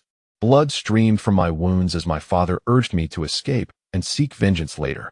With my injured body, I sprinted forward, but in a moment of misstep, I fell into a river. When I regained consciousness, I found myself in the python tribe, later learning that its leader had rescued me. Observing my sturdy physique and numerous wounds, he surmised that I possessed considerable skill. He then requested that I protect his son, and thus, I became the guardian of Shihu. Upon hearing this, Ibin was instantly agitated. Was there truly a Qilin in this world? He wondered if this Qilin resembled the one he had envisioned. Earlier, Taishan had mentioned that the Qilin moved with remarkable speed, seemingly lacking any other abilities. Was it merely swift? How absurd. Ibin proposed a transaction. Taishan inquired about the nature of this deal. Ibin smiled and glanced at Shihu's corpse, suggesting that he would arrange for its return and help seek vengeance. Surely you cannot bear to see Shihu's body devoured by beasts. I will ensure its return as a gesture of gratitude, he urged, encouraging Taishan to reconsider. After contemplating, Taishan realized he could not truly abandon Shihu's body to the wolves. Besides, Shihu had saved him on multiple occasions. It would not be deemed ungrateful. Taishan looked at Ibin, seeking assurance. Can you genuinely assist me? Will you help return Shihu's body and avenge him? Ibin nodded with enthusiasm, remarking that if not for the advantage of the weaponry wielded by the Strength King, the outcome could have been uncertain. Now, with Taishan on his side, Ibin felt an immense sense of joy. The Huaxia tribe had gained another fierce warrior, truly a stroke of divine providence. Taishan stood, approached Shihu's body, bowed deeply in respect, and then turned away without a backward glance. Directly approaching Ibin, I shall follow you from now on, and I hope you will keep your word. Ibin confidently replied, rest assured, I will undoubtedly assist you in avenging your grievances. The location mentioned by Taishan remains unknown. Only a volcano can spew fire. Ibin finally learned of the volcano's whereabouts, recognizing that sulfur lies nearby. With sulfur, one can concoct explosives and craft artillery.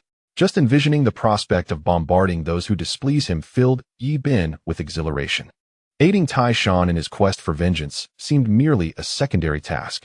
When the time comes to extract sulfur, a confrontation with the Fire God tribe is inevitable. War is on the horizon, so it would be prudent to subdue Taishan first. Ibin pointed at the two individuals from the Python tribe, instructing, take the corpse of Shihu back. If anyone inquires about his demise, inform them that he was slain by us, the Eagle tribe. If memory serves, the Eagle tribe is also a member of the Glutton Alliance. Let them engage in a dog-eat-dog scenario while we quietly develop our strength. This is the wisest course of action. Subsequently, he glanced at the others from the Python tribe, who were all entwined with a black serpent. Ibin felt overwhelmed. What manner of individuals are these? Observing the over 100 people before him, he initially considered simply eliminating them.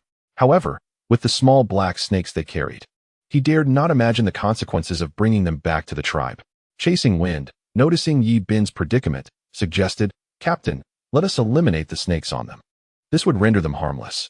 Upon hearing this, Ibin nodded in agreement. The members of the Python tribe, upon hearing that their small snakes were to be killed, became agitated. These creatures were their cherished companions since childhood. Seeing their escalating emotions, Ibin promptly commanded the archers to draw their bows and aim, which restored calm among the crowd. They had become slaves, and just as they were about to make a choice, Ibin spoke again. I now permit you to release your small snakes. This is my final ultimatum. Otherwise, you shall all perish here. In the end, the members of the Python tribe reluctantly set their small snakes free. Ibin then turned his attention to the slaves, asking, which tribe do you belong to?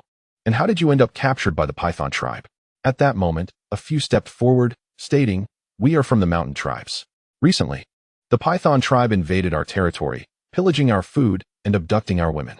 When we resisted, they overwhelmed us with their numbers, capturing us and burning our village to ashes. We were compelled to comply. Disobedience meant death. We implore you, spare us. Yi Bin, however, had no intention of releasing them. Had it not been for the timely arrival of the Black Panther, it would have been Yi Bin and his companions lying on the ground. I now present you with a choice. First, join our tribe. Second, return with us as slaves, to labor in the quarries and on the roads. The decision is yours. In all matters of allegiance, those of our tribe must vow upon your totem. Should you betray the tribe one day, divine retribution shall befall you. The slaves' faces paled at this proclamation, for the totem held a sacred significance in their hearts, rendering it unthinkable to use it for an oath. Primitive peoples harbor an innate fear of the deities, and the totem is of paramount importance to a tribe, hence they seldom invoke it in oaths. Chapter 0. The indolent newcomers. Yi Bin observed the slaves and declared, "Since you are unwilling, return with me to serve as slaves." At that moment, a voice rang out. "We are willing to join your tribe," and soon, an increasing number expressed their desire to affiliate. Ultimately, 50 individuals remained steadfast in their refusal to join the Huaxia tribe, and Yi Bin did not compel them further, leading them back to the tribe as slaves. In total, over 380 individuals joined the Huaxia tribe, comprising 300 men and 80 women. Some inquired about the whereabouts of the elderly and children. The elderly and children would only deplete resources, and the Python tribe would never allow them to survive. Yi Bin instructed the slaves to herd the distant flock of sheep together. The Snake Tiger tribe had consumed all their provisions. Yi Bin estimated there were approximately over 1,500 sheep. This newfound wealth brought Yi Bin great joy, and he subsequently ordered the departure. All began to advance, with the Black Bull Squadron leading the way, while the Wind Chaser and Black Panther squadrons followed closely to oversee. Yi Bin and Li Wang brought up the rear, when suddenly, Taishan approached. "Chief, I desire a weapon like his." He indicated Li Wang's iron hammer.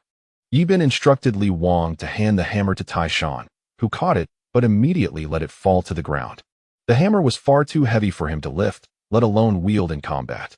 Although Taishan possessed formidable strength, he still paled in comparison to Li Wang, who regarded Taishan with disdain before effortlessly resting the hammer upon his shoulder. Mounting a camel, Yi Bin prepared to depart, telling Taishan, "Upon our return, I shall forge for you a dragon slayer moon-cutting blade, specifically designed for battle."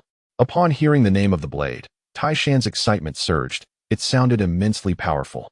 "Chief, you are truly benevolent. Not only have you spared my life, but you are also crafting a dragon slayer moon-cutting blade for me." Taishan felt assured he had chosen the right allegiance. Yi Bin's spirits were high, and on the journey back, he encountered unexpected fortune. This time, the pigeon messenger proved invaluable, enabling him to seize the initiative on the battlefield in the future. When Yi Bin returned to Dragon City, it was already afternoon. Upon his first glimpse of Dragon City, Taishan was left in awe, utterly speechless. Could such a marvel truly be constructed by human hands? The slaves from the Python tribe exhibited little surprise, clearly having been informed of Dragon City's existence. However, the newly joined tribespeople were so astounded that they dared not move. The sight of the city left them in a state of profound shock, as if immobilized by a spell. The warriors, with expressions of disdain, thought to themselves, "Is it merely a city?" Such primitive beings, utterly unaccustomed to the world. Yi Bin, quite pleased with the expressions of the crowd, bellowed, "Behold our Huaxia tribe. In the future, you shall all reside within its walls, and together, we shall forge a mightier tribe." The crowd erupted in cheers, reveling in their newfound identity as members of the Huaxia tribe. Those former slaves who had previously hesitated to join now regretted their choices deeply, and suddenly, dozens approached Yi Bin. "Chief, we wish to join the Huaxia tribe now." Yi Bin paid them no heed, instructing Li Wang to escort them into the city. He had already extended an opportunity to them, which they had squandered. Now, their desire to join the Huaxia tribe came too late. This tribe was not a place where anyone could simply join at will. As the crowd entered the city, their eyes widened in awe at the rows of houses, all of identical height and size. These primitives had never beheld such exquisite dwellings. Yi Bin observed the crowd, entranced, as they stood in a stupor, akin to Lu Lao Lao entering the city for the first time, finding everything novel and fascinating. Clearing his throat, Yi Bin addressed the crowd, saying, "These are the living quarters. You shall share a room with 10 individuals. He then pointed towards the training grounds. "This is where our warriors train," and subsequently gestured towards the dining hall and other facilities. Once he had introduced the entirety of the tribe, he instructed Chasing Wind to arrange accommodations for the new arrivals and notified Hong to prepare extra meals for the evening, including several sheep to be stewed. He then turned to Black Panther, who approached him, asking, "Commander, what shall we do with these slaves?" Yibin pondered for a moment before deciding to assign the 150 slaves to road construction. In a few days, he would bring back those slaves from the front to help build houses, as the tribe had now expanded by over 500 members. The previously constructed houses were becoming insufficient. Suddenly, Yibin recalled the courtesan and planned to send some individuals there the following day, as there were still vacant rooms, and it would be an opportune time to gather the crops from the old city. That evening, Yibin hosted a welcome banquet for the new members in the dining hall, introducing them to one another. Upon seeing the abundance of delectable dishes on the table, Taishan could not help but swallow hard, and the other newcomers mirrored his reaction. They had never encountered such appetizing food before. As the dining hall was enveloped in the aroma of meat, Hong distributed bowls and chopsticks to everyone, placing a pot of stewed lamb on each table. The newcomers gazed at the lamb as if their eyes were glued to it. The dining hall was filled to capacity, and as Yibin surveyed the scene before him, he felt a wave of nostalgia. Just months ago, the tribe had lacked even a place to eat. In the blink of an eye, the tribe had grown to over 100 members, and Yibin felt as if he were in a dream, fearing that he might awaken to find it all vanished. Observing the newly arrived tribesmen, each clutching 2 slender wooden sticks, they appeared utterly bewildered, unsure of how to proceed. Some had already begun to eat, and since they had never tasted stewed meat before, many were scalded, crying out in pain, and a few even plunged their hands directly into the pot. The broth was searing hot, and soon, anguished cries erupted from every table. The elders of the tribe regarded them with disdain. Although they had once been in the same position, those memories were long forgotten.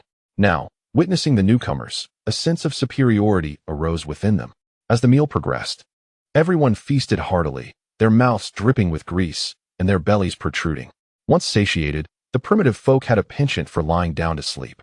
Many reclined on the ground, contentedly rubbing their stomachs, while only Taishan remained by Yibin's side. Yibin, observing the newcomers, felt a surge of frustration. These individuals indulged in their meals and then succumbed to slumber, akin to swine. He bellowed, prompting everyone to stand. "You have just arrived and are unfamiliar with many customs. I harbor no resentment, but now that you have joined the Huaxia tribe, you must adhere to our rules." Turning to Chasing Wind, he instructed, "Ensure they settle down to rest. Gather them at the training ground tomorrow morning and enlighten them about our tribe's customs." Chapter 0. The ox cart. At the break of dawn, the sound of horns resonated through Longqing, prompting the warriors to rise promptly, grabbing branches and charcoal powder to quickly fetch water and brush their teeth. The newcomers, startled by the horn's blare, huddled together in fear. After brushing his teeth, Yibin made his way to the training ground, where he was greeted by the sight of soldiers standing in neat formation, igniting a fervor within him. However, he noticed that none of the previous day's newcomers had shown up. Anger flared within him. How could this group of gluttons fail to hear such a loud horn? He cast an irritated glance at Chasing Wind. "Did you inform them of our tribe's rules last night? Were they instructed to rise and gather at the training ground this morning?" "Captain," Chasing Wind replied, "I did advise them last night, but they are truly accustomed to laziness. Take the 2nd platoon and bring them to the training ground. Those who have not risen should be encouraged with a whip." Soon, screams echoed from the rooms, and slowly, individuals began to emerge. Yibin ordered them to form 10 rows, but it took a considerable time before they managed to assemble into 10 disorganized groups. This was the first time Yibin had encountered such lethargy among primitive people since arriving in this primordial society. The newcomers had previously resided in the mountains. Unlike the likes of Black Bull, who trained diligently at dawn, the Huaxia tribe stood alone in this primitive world. Yibin began to speak, instructing them to line up. If he wished to transform them, he would need to establish rules. At this moment, Yibin recalled Mount Tai and noticed it in the distance. With Li Wang and others standing nearby, he felt reassured that he had not mistaken the individuals. Ascending to the high platform, Yibin addressed the newly joined members. Over 300 in total, who would be divided into 3 battalions, each supplemented by an additional 100 recruits. He instructed He Niu, Shui Feng, and He Bao to select 100 individuals for each battalion, who would train together henceforth. Should any tardiness occur, akin to this morning's incident, the entire battalion would be deprived of sustenance for a day. The warriors, with fierce gazes, scrutinized the newcomers, causing them to feel a chill run down their spines. Yi Bin turned to the assembly, asserting that since they had chosen to join the Huaxia tribe, they must adhere to its regulations. He emphasized the importance of diligent training, warning that any instance of laziness would result in a punishment of 30 lashes. Calling upon Li Wang and Tai Shan, Yi Bin proceeded to the quarters where he found Yu feeding pigeons. Upon entering, he casually captured 5 pigeons and placed them back into their cage. Yu, delighted to see Yi Bin, informed him of her discovery regarding the 2 pigeons he had previously released. She had recognized their distinctiveness immediately and, upon noticing the beast's skin on their legs, promptly removed it.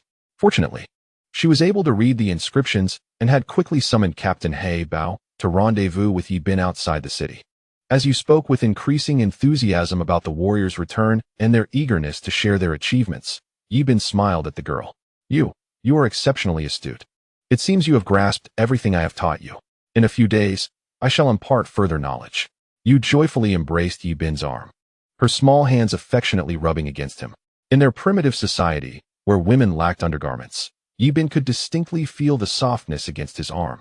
He regarded her earnestly, expressing how busy he had been recently, overwhelmed by the multitude of matters demanding his attention within the tribe. At that moment, the elder bear approached, reporting that over 50 ox carts had been constructed and more than 1,000 torches produced. He inquired when they would be needed. Yi Bin contemplated the upcoming market days and instructed the elder to prepare the items in bamboo baskets for collection in a couple of days. He also asked him to assemble the ox carts and instruct the slaves to expedite the stone and cement transportation, ensuring the road was completed swiftly to connect with the old city. Yi Bin had modified the cement recipe from previous methods, opting to soak a substantial quantity of ash in water before kneading it together. The prepared ash was then subjected to high heat, followed by mixing it with water and gravel. This new method produced cement that was not only cost-effective, but also more practical. In the tasting alliance, the recent losses amounted to several thousand, while the opposing side suffered not a single casualty. The entire alliance was engulfed in an atmosphere of dread. According to those who returned, the valley was shrouded in darkness, littered with countless lifeless bodies, each one obscured in shadow. The scouts sent to gather intelligence were struck with profound fear at the scene before them. The events that transpired in the valley left an enduring sense of terror within them. Upon learning of the entire ordeal, the leader of the tasting tribe was rendered speechless. When had the Firebird tribe acquired such formidable prowess? Should another confrontation arise, and they deploy their divine techniques once more? It was difficult to fathom whether the alliance could withstand such an onslaught. Meanwhile, upon returning from the Flying Bird tribe, Qingwan hurried to her father and recounted the annihilation of the Python tribe and the Bear tribe. Upon grasping the full scope of the events, the leader of the Firebird tribe was momentarily speechless, pondering whether such divine capabilities truly existed in this world. Qingwan, when time permits, I urge you to visit the Huaxia tribe again. Seek to learn all you can from them. You previously mentioned their terrifying bows and arrows. If we could exchange some weaponry with them, the Firebird tribe would no longer fear the tasting alliance. With such weapons, we could avenge our fallen kin. Qingwan observed her father's fervor with a complex mix of emotions. This incident had distanced her from Yi Bin. An invisible force seemed to pull them apart, and she soon came to terms with this reality. Primitive peoples often think in remarkably simple terms. The Huaxia tribe was currently in dire need of mounts, as it was evident during their last assistance to the Flying Bird tribe that their steeds were insufficient. A significant portion of Yi Bin's group lacked mounts. Qingwan resolved to select 100 green cattle to bring to the Huaxia tribe and sought to negotiate for bows and arrows with Yi Bin. Meanwhile, Yi Bin, accompanied by his special operations team, along with Li Wang and Tai Shan, traversed the road to the old city. The ox carts crafted by the old bear had officially hit the road, laden with stones and cement, which brought Yi Bin great satisfaction. At this rate, they would meet the courtesan within a month. Thereafter, the Dragon City and Old City could utilize the ox carts for transport. The speed of the carts far surpassed that of humans. While it would take a full day for a person to traverse the distance, the ox carts could cover the same in just 5 or 6 hours. The Old City's barren lands were highly suitable for extensive grain cultivation, while Dragon City was optimal for grazing. Since Yi Bin had cleared all carnivorous beasts from the valley, the herbivores in the Yellow River Valley had noticeably increased in number. As the group advanced, they encountered the courtesan and her entourage in the afternoon, each person diligently engaged in their respective tasks, with the slaves tirelessly hauling stones. As Yi Bin beheld the scene before him, he felt as though he had returned to Earth, reminiscing about his childhood days in the village, where everyone collaborated to repair the roads. Soon, the courtesan noticed Yi Bin and exclaimed, "Chief, what brings you here? The chili peppers and sweet potatoes you mentioned last time are nearly ripe." Yi Bin, a true native of Hunan, had been in this world for quite some time, but had yet to savor a single dish made with chili peppers. Once we harvest the peppers, I must prepare a delightful stir-fry with them. Paired with a bowl of rice, it would be utterly delectable. As he gazed at the courtesan, he noticed she had grown more robust, her skin taking on a golden hue. It seemed that they had been laboring daily, each resembling a powerful Barbie. To the primitive folk, such physiques were the epitome of desirability in women. However, standing beside the courtesan made Yi Bin feel rather uncomfortable. The group continued their journey toward the old town, and Yi Bin nodded approvingly at the concrete path beneath his feet. The courtesan was indeed quite reliable. "Have you been tending to the nearby fields during this time, such as weeding, loosening the soil, and fertilizing?" he inquired. "Do not worry, Chief. I have arranged everything. The women in the tribe are taking care of it. As for the chili peppers you mentioned, every little tree is laden with them. I tried one last time, and my mouth swelled up. Since then, we have avoided them completely." "Chief, why do you want to cultivate such an unpleasant vegetable?" Yi Bin thought to himself. "It's no wonder you find them unpalatable when you eat them raw. You simply do not appreciate the true enjoyment of food." Observing the courtesan's expression, he couldn't help but chuckle, wondering if they would dare to sneak a taste again. Chili peppers are not meant to be consumed raw. They are merely a side ingredient that must be paired with meat. When stir-fried, the flavors meld beautifully, creating a dish that is truly exquisite. The courtesan listened, perplexed, having never heard of such a dish as stir-fried chili pork. "Chief, we only know how to roast or boil our food. Stir-frying is entirely foreign to us." Yi Bin regarded her with amusement, her curious eyes fixed intently upon him, as if fearing he might vanish at any moment. "Shortly, you shall accompany me to harvest the chili peppers, and we shall also dig up some ginger while checking if the sweet potatoes are ripe. In the future, our tribe's staple foods will be sweet potatoes and rice. The rice is planted over in Dragon City, and once the road is finished, we can take the ox cart there." The courtesan had been apart from Yi Bin for some time, and upon their reunion, she found herself struggling to comprehend his words. The mention of an ox cart and rice was entirely new to her. However, seeing the joy radiating from the chief's face, she sensed that he was indeed speaking of something wonderful. Otherwise, he would not be so delighted. Every invention Yi Bin had introduced thus far had proven beneficial, and the courtesan knew that he had once again conceived something remarkable. Yi Bin offered no extensive explanations, for the courtesan would naturally come to understand in due time. He presented her with 2 bird cages, each containing a total of 10 pigeons. "Henceforth, should you wish to visit Dragon City, you may simply take a piece of small animal hide, inscribe your message with charcoal, and affix it to the pigeon's leg. Release the pigeon, and it shall carry your missive to Dragon City. The moon will promptly take notice." Yi Bin instructed the courtesan to capture 10 pigeons, which he then placed into a spare bird cage. The last time the courtesan visited, he had requested that she bring some pigeons along. This way, the 2 cities could establish communication, for the journey between them was excessively time-consuming, and many matters left the courtesan in uncertainty, making the carrier pigeons a suitable means to convey messages to Yi Bin. In the afternoon, Yi Bin, accompanied by everyone, went into the fields to harvest peppers and dig sweet potatoes. Each person gathered in abundance, filling an entire room with peppers and 4 rooms with sweet potatoes. During dinner, Yi Bin was quite generous, steaming several pots of sweet potatoes and stir-frying a pot of peppers with meat. Initially, the group found the dish overwhelmingly spicy, needing to drink water frequently, while Yi Bin continued to feast heartily. As they persevered, they found it increasingly difficult to stop. The spiciness only heightened their desire, leading them to consume more and more. They alternated between sipping water and enjoying the spicy stir-fry, with Tai Shan and Li Wang delighting in the combination of spicy meat and steamed sweet potatoes, savoring every bite. Tai Shan had never encountered such exquisite cuisine before. Since his arrival in the Huaxiao tribe, he felt that whether it was boiled meat, roasted meat, or spicy stir-fried dishes, everything was extraordinarily delicious. Most notably, the food prepared by the Huaxia tribe was seasoned with fine white salt. Whether boiled or roasted, the addition of white salt was essential to its delectable flavor. Outsiders were blissfully unaware of this, and the primitive inhabitants were not particularly discerning about their food. As long as they could fill their stomachs, they felt thoroughly satisfied. Many tribes went days without a single meal, let alone the luxury of contemplating culinary delights. Thus, newcomers to the tribe found everything they ate to be remarkably delightful. Once everyone had finished their lunch, Yi Bin and the courtesan proceeded to the warehouse. Upon opening the door, they were greeted by the sight of the room brimming with salted fish, filling at least 5 or 6 storerooms. Now, Yi Bin was no longer concerned about the sufficiency of their food supply. The old city now housed over 150 individuals, and their daily food consumption was not excessively high. Moreover, nearby traps still yielded a few catches each day, making the procurement of food quite manageable. Therefore, Yi Bin harbored no worries regarding sustenance.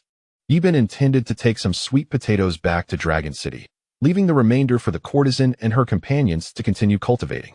Each year, sweet potatoes could be harvested twice, yielding approximately 4,000 to 6,000 pounds per acre. In the future, sweet potatoes would become the staple food of the tribe, alongside rice and pumpkins. However, the pumpkins were still too small for harvesting, so Yi Bin chose to wait until they matured before picking them. Yi Bin, having arranged all matters, rose to prepare for his return to Long City. In just a couple of days, the market would open, though it operated daily. The number of patrons was rather sparse. It was only on the first day of each month that all the tribes, large and small, would gather at the market to exchange the goods they required, making this day the most crowded of all. Accompanied by his special forces team, Yi Bin journeyed back to Long City at a steady pace. Although they did not travel swiftly, the camels possessed remarkable endurance. After a few hours, they had returned to Long City. Yi Bin instructed Li Wang and the others to unload the sweet potatoes and called for Zhu, asking her to plant the sweet potatoes in the fields the following day. He summoned He Niu, Chui Feng, and He Bao, directing that starting tomorrow, only a dozen individuals from the He Niu battalion would remain to guard the city walls after their morning training. All others were to participate in the construction of houses and the cultivation of farmland. The tribe's more than 200 slaves would engage in land reclamation, while the women would plant sweet potatoes, which would subsequently become the tribe's staple food alongside rice. During the annual farming season, all able-bodied individuals in the tribe were expected to contribute to labor. Chapter 0. A return to the market in a previous life. Yi Bin had watched a film where the warriors toiled in the fields by day and took up arms by night. It was only through the accumulation of grain that they could sustain a greater number of soldiers, and only when the soldiers were well fed could they effectively protect the tribe. He Bao, take the 3rd Battalion with you and accompany me to the market this time. Chui Feng, lead the 2nd Battalion and eliminate the cannibal tribe that raided you last time. Additionally, utilize this opportunity to train our troops, should you encounter any wandering tribes. Attempt to bring back as many as possible. He Niu, before my return, ensure that all 700 houses in the tribe are constructed. Furthermore, have the slaves cultivate an additional 200 acres of farmland for the large-scale planting of sweet potatoes. Once arrangements were complete, Yi Bin, accompanied by Tai Shan, arrived at the iron smelting room and summoned Old Bear. They prepared to ignite the furnace for iron smelting. Yi Bin fashioned a mold for the Dragon Slayer Moonblade from clay. This iron blade weighed over 60 pounds and measured more than 2 meters in length. With the efforts of several individuals, the iron slag quickly transformed into molten iron. Old Bear poured the molten iron into the mold, and Yi Bin took up a hammer, relentlessly striking the blade's body and edge. The impurities within the iron were abundant. Only through continual hammering could a fine blade be forged. As the saying goes, a good sword is born from 1,000 strikes. A truly exceptional sword must endure thousands upon thousands of hammer blows. Only by eliminating all impurities from the iron could one create a genuine masterpiece. After many rounds of vigorous hammering, a high-density Dragon Slayer Moonblade took shape. Yi Bin instructed Tai Shan to find a piece of wood for testing. With all his strength, Tai Shan delivered a horizontal slash, and instantly, the wood splintered cleanly. Even Tai Shan was left astonished. The blade was extraordinarily sharp. Tai Shan gently caressed the blade of the Dragon Slayer Crescent Moon Knife, utterly enamored by this formidable weapon. With it in hand, dispatching foes felt as effortless as slicing through vegetables. In disbelief, Tai Shan gazed at Yi Bin, exclaiming, You truly gifted me this knife? Yibin nodded with a smile, affirming, from now on, it shall belong to you.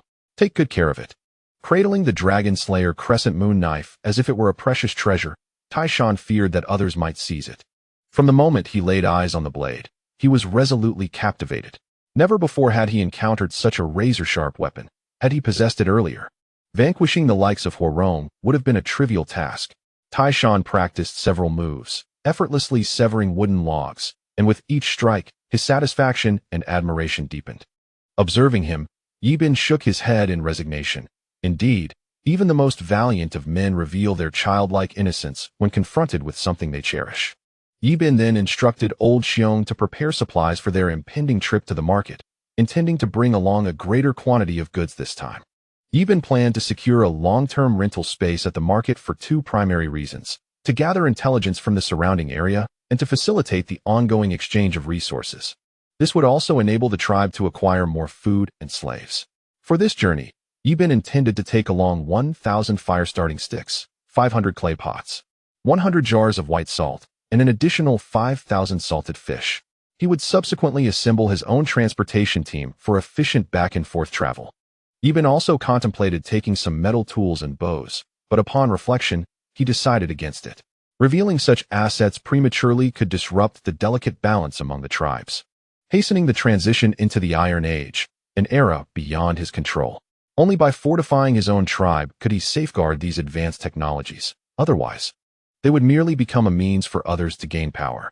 Could one tribe withstand 10?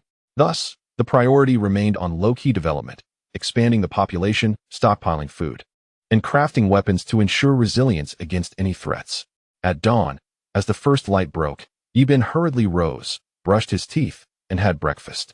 After finishing his meal, he joined Black Panther at the warehouse to begin packing the prepared supplies. This time, they brought along 100 mounts, while the remaining 70 were entrusted to Chasing Wind, who would lead a campaign against the cannibals, a persistent threat during their visits to the Stone Tribe. The iron ore from the Stone Tribe was essential. Yibin was determined to secure this route. Therefore, it was imperative to eliminate the cannibals to guarantee safety on the path ahead. Chasing Wind's second squad set out early after breakfast, equipped with 5 days' worth of rations and armed with iron spears and clad in iron armor. Following the previous expedition, they had amassed a considerable amount of iron ore, which was now stored beside the smelting room. In this gathering of the tribe, over 300 individuals have joined. Yibin urged the elder Xiong and others to swiftly craft iron armor. After several days of diligent effort, they successfully produced more than 300 sets. Currently, there are over 500 women within the tribe, and Elder Xiong frequently calls upon them for assistance. Yibin secured all supplies onto the backs of their mounts, binding them with grass ropes. Each steed carried ceramic pots and white salt, for the ceramic pots are fragile and cannot be compressed without the risk of shattering. Although the creation of ceramic pots is relatively simple and requires minimal resources, merely clay and red soil, the pots that have already been fired are akin to 5 moving sheep. Their destruction would be a lamentable loss. Therefore, Yibin carefully separated the 500 ceramic pots for transport, reducing the likelihood of breakage. Once all items were securely loaded, Yibin conducted a final count of the team. Each squad now comprises 253 members. While many are newcomers, with time and adaptation, they will evolve into competent warriors. Clad in iron armor, the soldiers are impervious to ordinary attacks, which fortifies their resolve in battle. Only when their own safety is assured can they charge forth fearlessly against the enemy. At the Firebird tribe, Qing Wan had prepared 100 green cattle and 200 bags of salt stones early that morning. Salt stones serve as a universal currency, and many smaller tribes struggle to even obtain salt, as salt mines are predominantly controlled by larger tribes. These larger tribes can exchange salt stones for substantial supplies, making every salt mine a guarded treasure.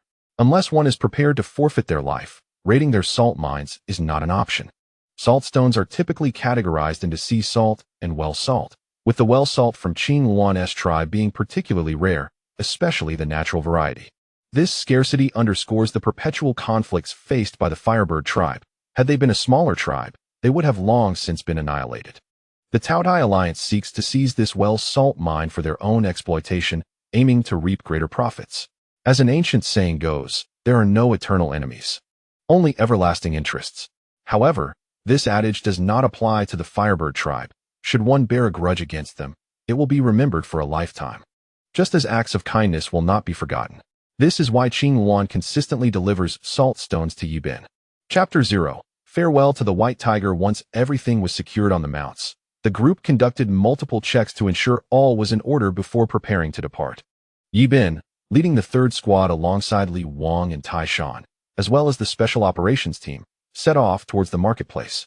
Along the way, Yi Bin reflected on the recent battles and noticed that his special operations team had been underperforming. They could manage against unfamiliar tribes, but those they had previously clashed with would be on high alert. The Taotai alliance likely now knows of the existence of bows and arrows in a confrontation. Should they raise shields, the warriors' arrows would become nearly redundant, unless one employs bows and arrows for ambushes or long-range assaults. Only the rapid-fire composite bow can truly unleash its potential. In face-to-face combat, archery holds no advantage. This predicament weighs heavily on Yi Bin's mind, primarily due to the insufficient numbers within the Huaxia tribe.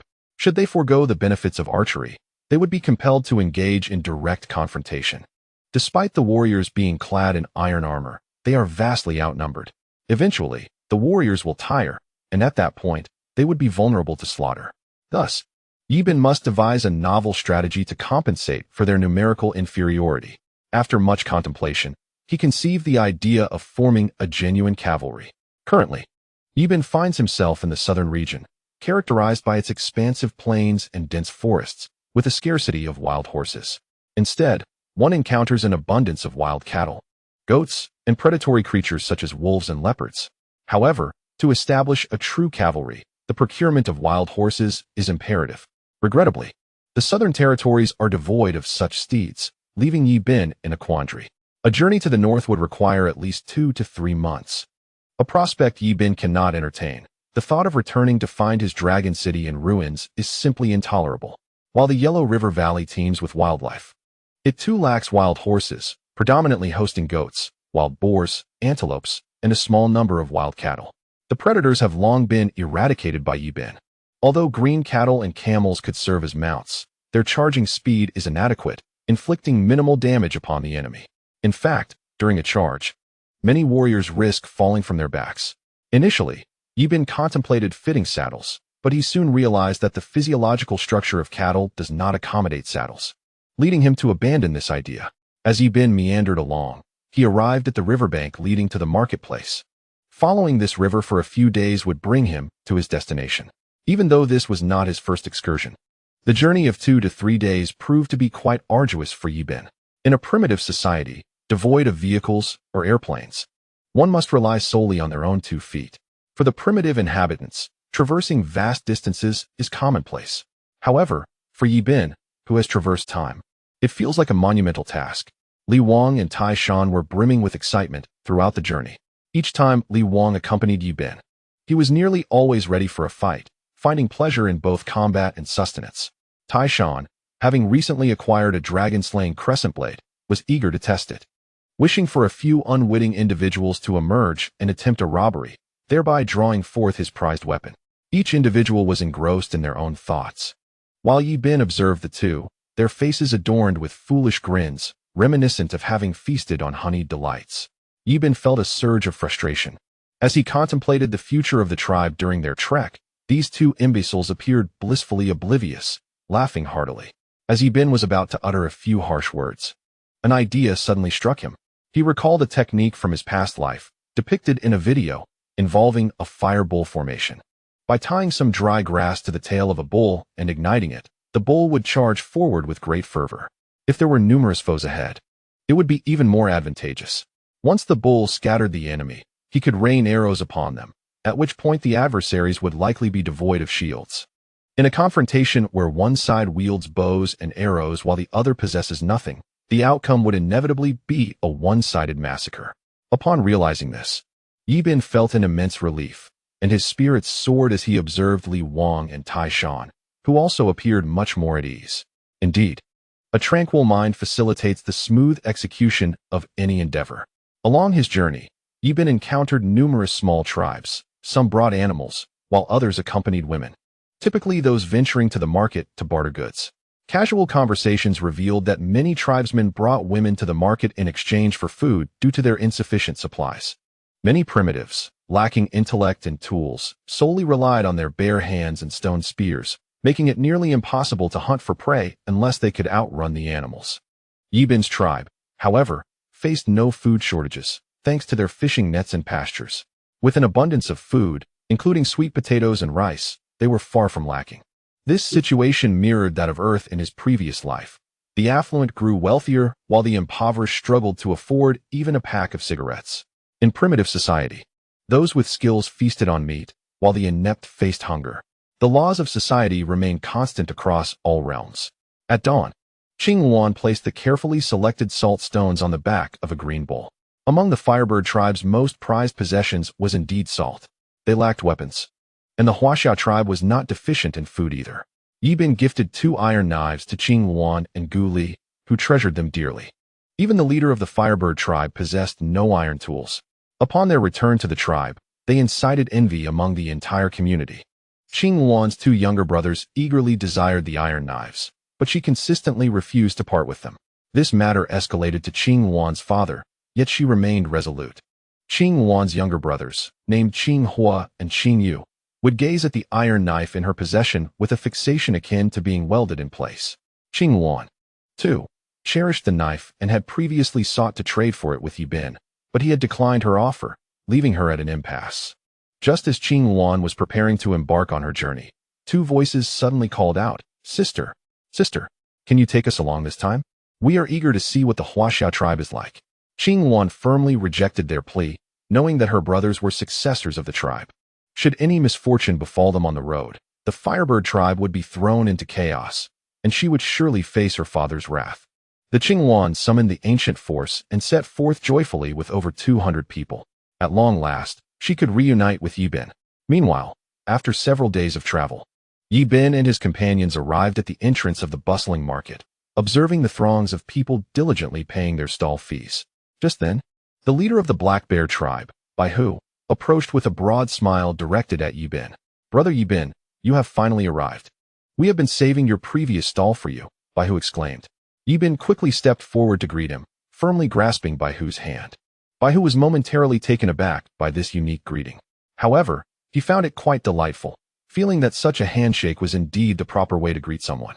He was unsure why, but he thoroughly enjoyed this manner of salutation. He resolved that the next time he greeted someone, he would shake their hand in a similar fashion, feeling it would elevate his stature. Yibin was well aware of Baihu's enthusiasm. It stemmed from the fact that his goods had brought fame to the market, attracting an ever-increasing crowd. Most visitors were drawn by Yibin's pottery and white salt, which were rare commodities that many markets did not carry, nor had they even heard of them. Among the attendees were several large tribes, eager to witness the appearance of the white salt. Although the larger tribes possessed pottery, the quantity was indeed scarce. Many who had previously purchased Yibin's clay pots and white salt found their barbecues transformed into culinary delights by merely sprinkling a bit of the salt on the meat. With a smile, Yibin remarked, "Leader Baihu, you are truly too kind. Will my stall be the same as before?" Baihu promptly assured him, "Brother Yibin, feel free to set up your stall. The specifics do not matter." Seeing Baihu's eagerness, Yibin felt a twinge of guilt for taking advantage of his generosity, but ultimately stated, "Leader Baihu, I intend to rent the stall for the long term." Baihu's spirits soared at this news. If Yibin could establish a long-term presence, the market's reputation would undoubtedly grow, attracting even more visitors. In the end, under Yibin's insistence, he gifted Baihu 10 clay pots, fully aware of the adage that nothing comes without a price. The market was a vast expanse, with only the entrance guarded, and anyone wishing to set up a stall had to pay a fee. The Black Bear tribe was quite renowned in this area, comprising around 3,000 to 4,000 individuals, and they continually absorbed slaves to bolster their ranks. This method mirrored Yibin's own practices, though each tribe had its unique approach to incorporating slaves. Some tribes exchanged large numbers of slaves for warfare, often sending them to the front lines as expendable fodder, only to launch their attacks once the slaves suffered significant casualties. In this manner, the casualties within the tribe can be significantly reduced. Indeed, there exist remarkably intelligent individuals among primitive people, particularly within the larger and more formidable tribes, where it is improbable for many to lack astuteness. The shamans and priests of these great tribes possess profound wisdom.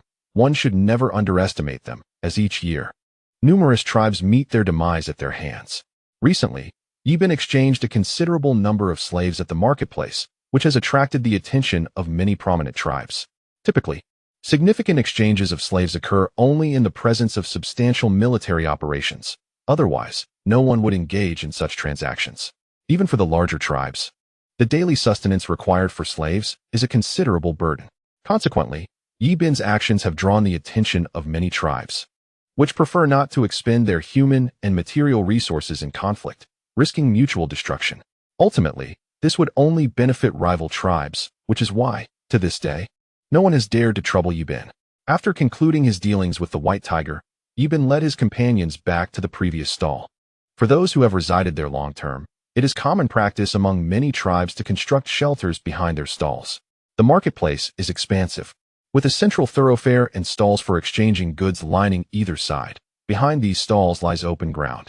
Yibin approached the stall and instructed the warriors beside him to spread animal hides on the ground, arranging pottery, white salt, and salted fish atop them. Observing the marketplace, Yibin noted that it was still early, with many people busying themselves at their stalls. The central path was sparsely populated, yet many individuals were engaged in trading. Yibin directed Li Wang and the others to tie up all the oxen and camels behind the stall and provide them with some grass. Once everything was prepared, he dispatched the third squad to nearby mountains to fetch timber. Yibin intended to construct several wooden houses, establishing this location as the tribe's commercial hub. With 200 to 300 individuals working together, the pace was naturally swift. Under Yibin's guidance, the warriors quickly erected 3 wooden cabins, drawing a crowd around the stall. This inadvertently served as a form of advertisement for their stall. These primitive people had never encountered such advanced wooden structures. Typically, they resided in makeshift huts or erected simple frameworks covered with animal hides, where they could sleep directly inside. Yibin's wooden houses were a product of modern civilization, sparking immense curiosity among the primitive onlookers who gathered around the stall, their eyes fixed on the wooden structures. Even the previously popular pottery and white salt attracted little attention, as Yibin commanded the warriors to construct a larger sheep pen. When the time for trading arrived, many would come to barter, allowing the warriors to lead the exchanged goats into the pen. Constructing a sheepfold poses no significant challenge. It merely requires driving wooden stakes into the ground to form a square enclosure. The warriors, within just a few hours, erected 3 wooden houses alongside the sheepfold, leaving the onlookers utterly astonished. Yibin and his companions, employing a mere pile of timber, constructed the wooden houses right before their eyes, an act that utterly bewildered the primitive minds surrounding them. Without a doubt, among the bustling marketplace, Yibin's display shone the brightest. The 3 wooden houses stood apart from the rest, drawing many towards him. Suddenly, a figure emerged from the crowd, none other than Huijian from the Chihua tribe, a person Yibin recognized. He approached Yibin and exclaimed, "Brother Yibin, how did you create such a delightful structure? It appears incredibly inviting. Could you assist me in constructing a few as well? I am truly enamored with this style of dwelling." A sudden idea sparked in Yibin's mind, reminiscent of his past life where he assisted construction crews in building homes, collecting corresponding fees for his labor. As this notion took root, he found it increasingly irresistible. An excitement coursed through him as he envisioned countless white goats beckoning him forth. Noticing Yibin's peculiar smile, Huijian, concerned, nudged him and inquired, "Brother Yibin, what is the matter? Please don't frighten me." Yibin snapped to attention and, with a joyful grin, responded, "Rest assured, Brother Huijian. Once I conclude my current tasks, I will promptly assist you in constructing your wooden house." With this venture, Yibin gained notoriety throughout the marketplace, as everyone began to realize that it was indeed possible to build houses from wood.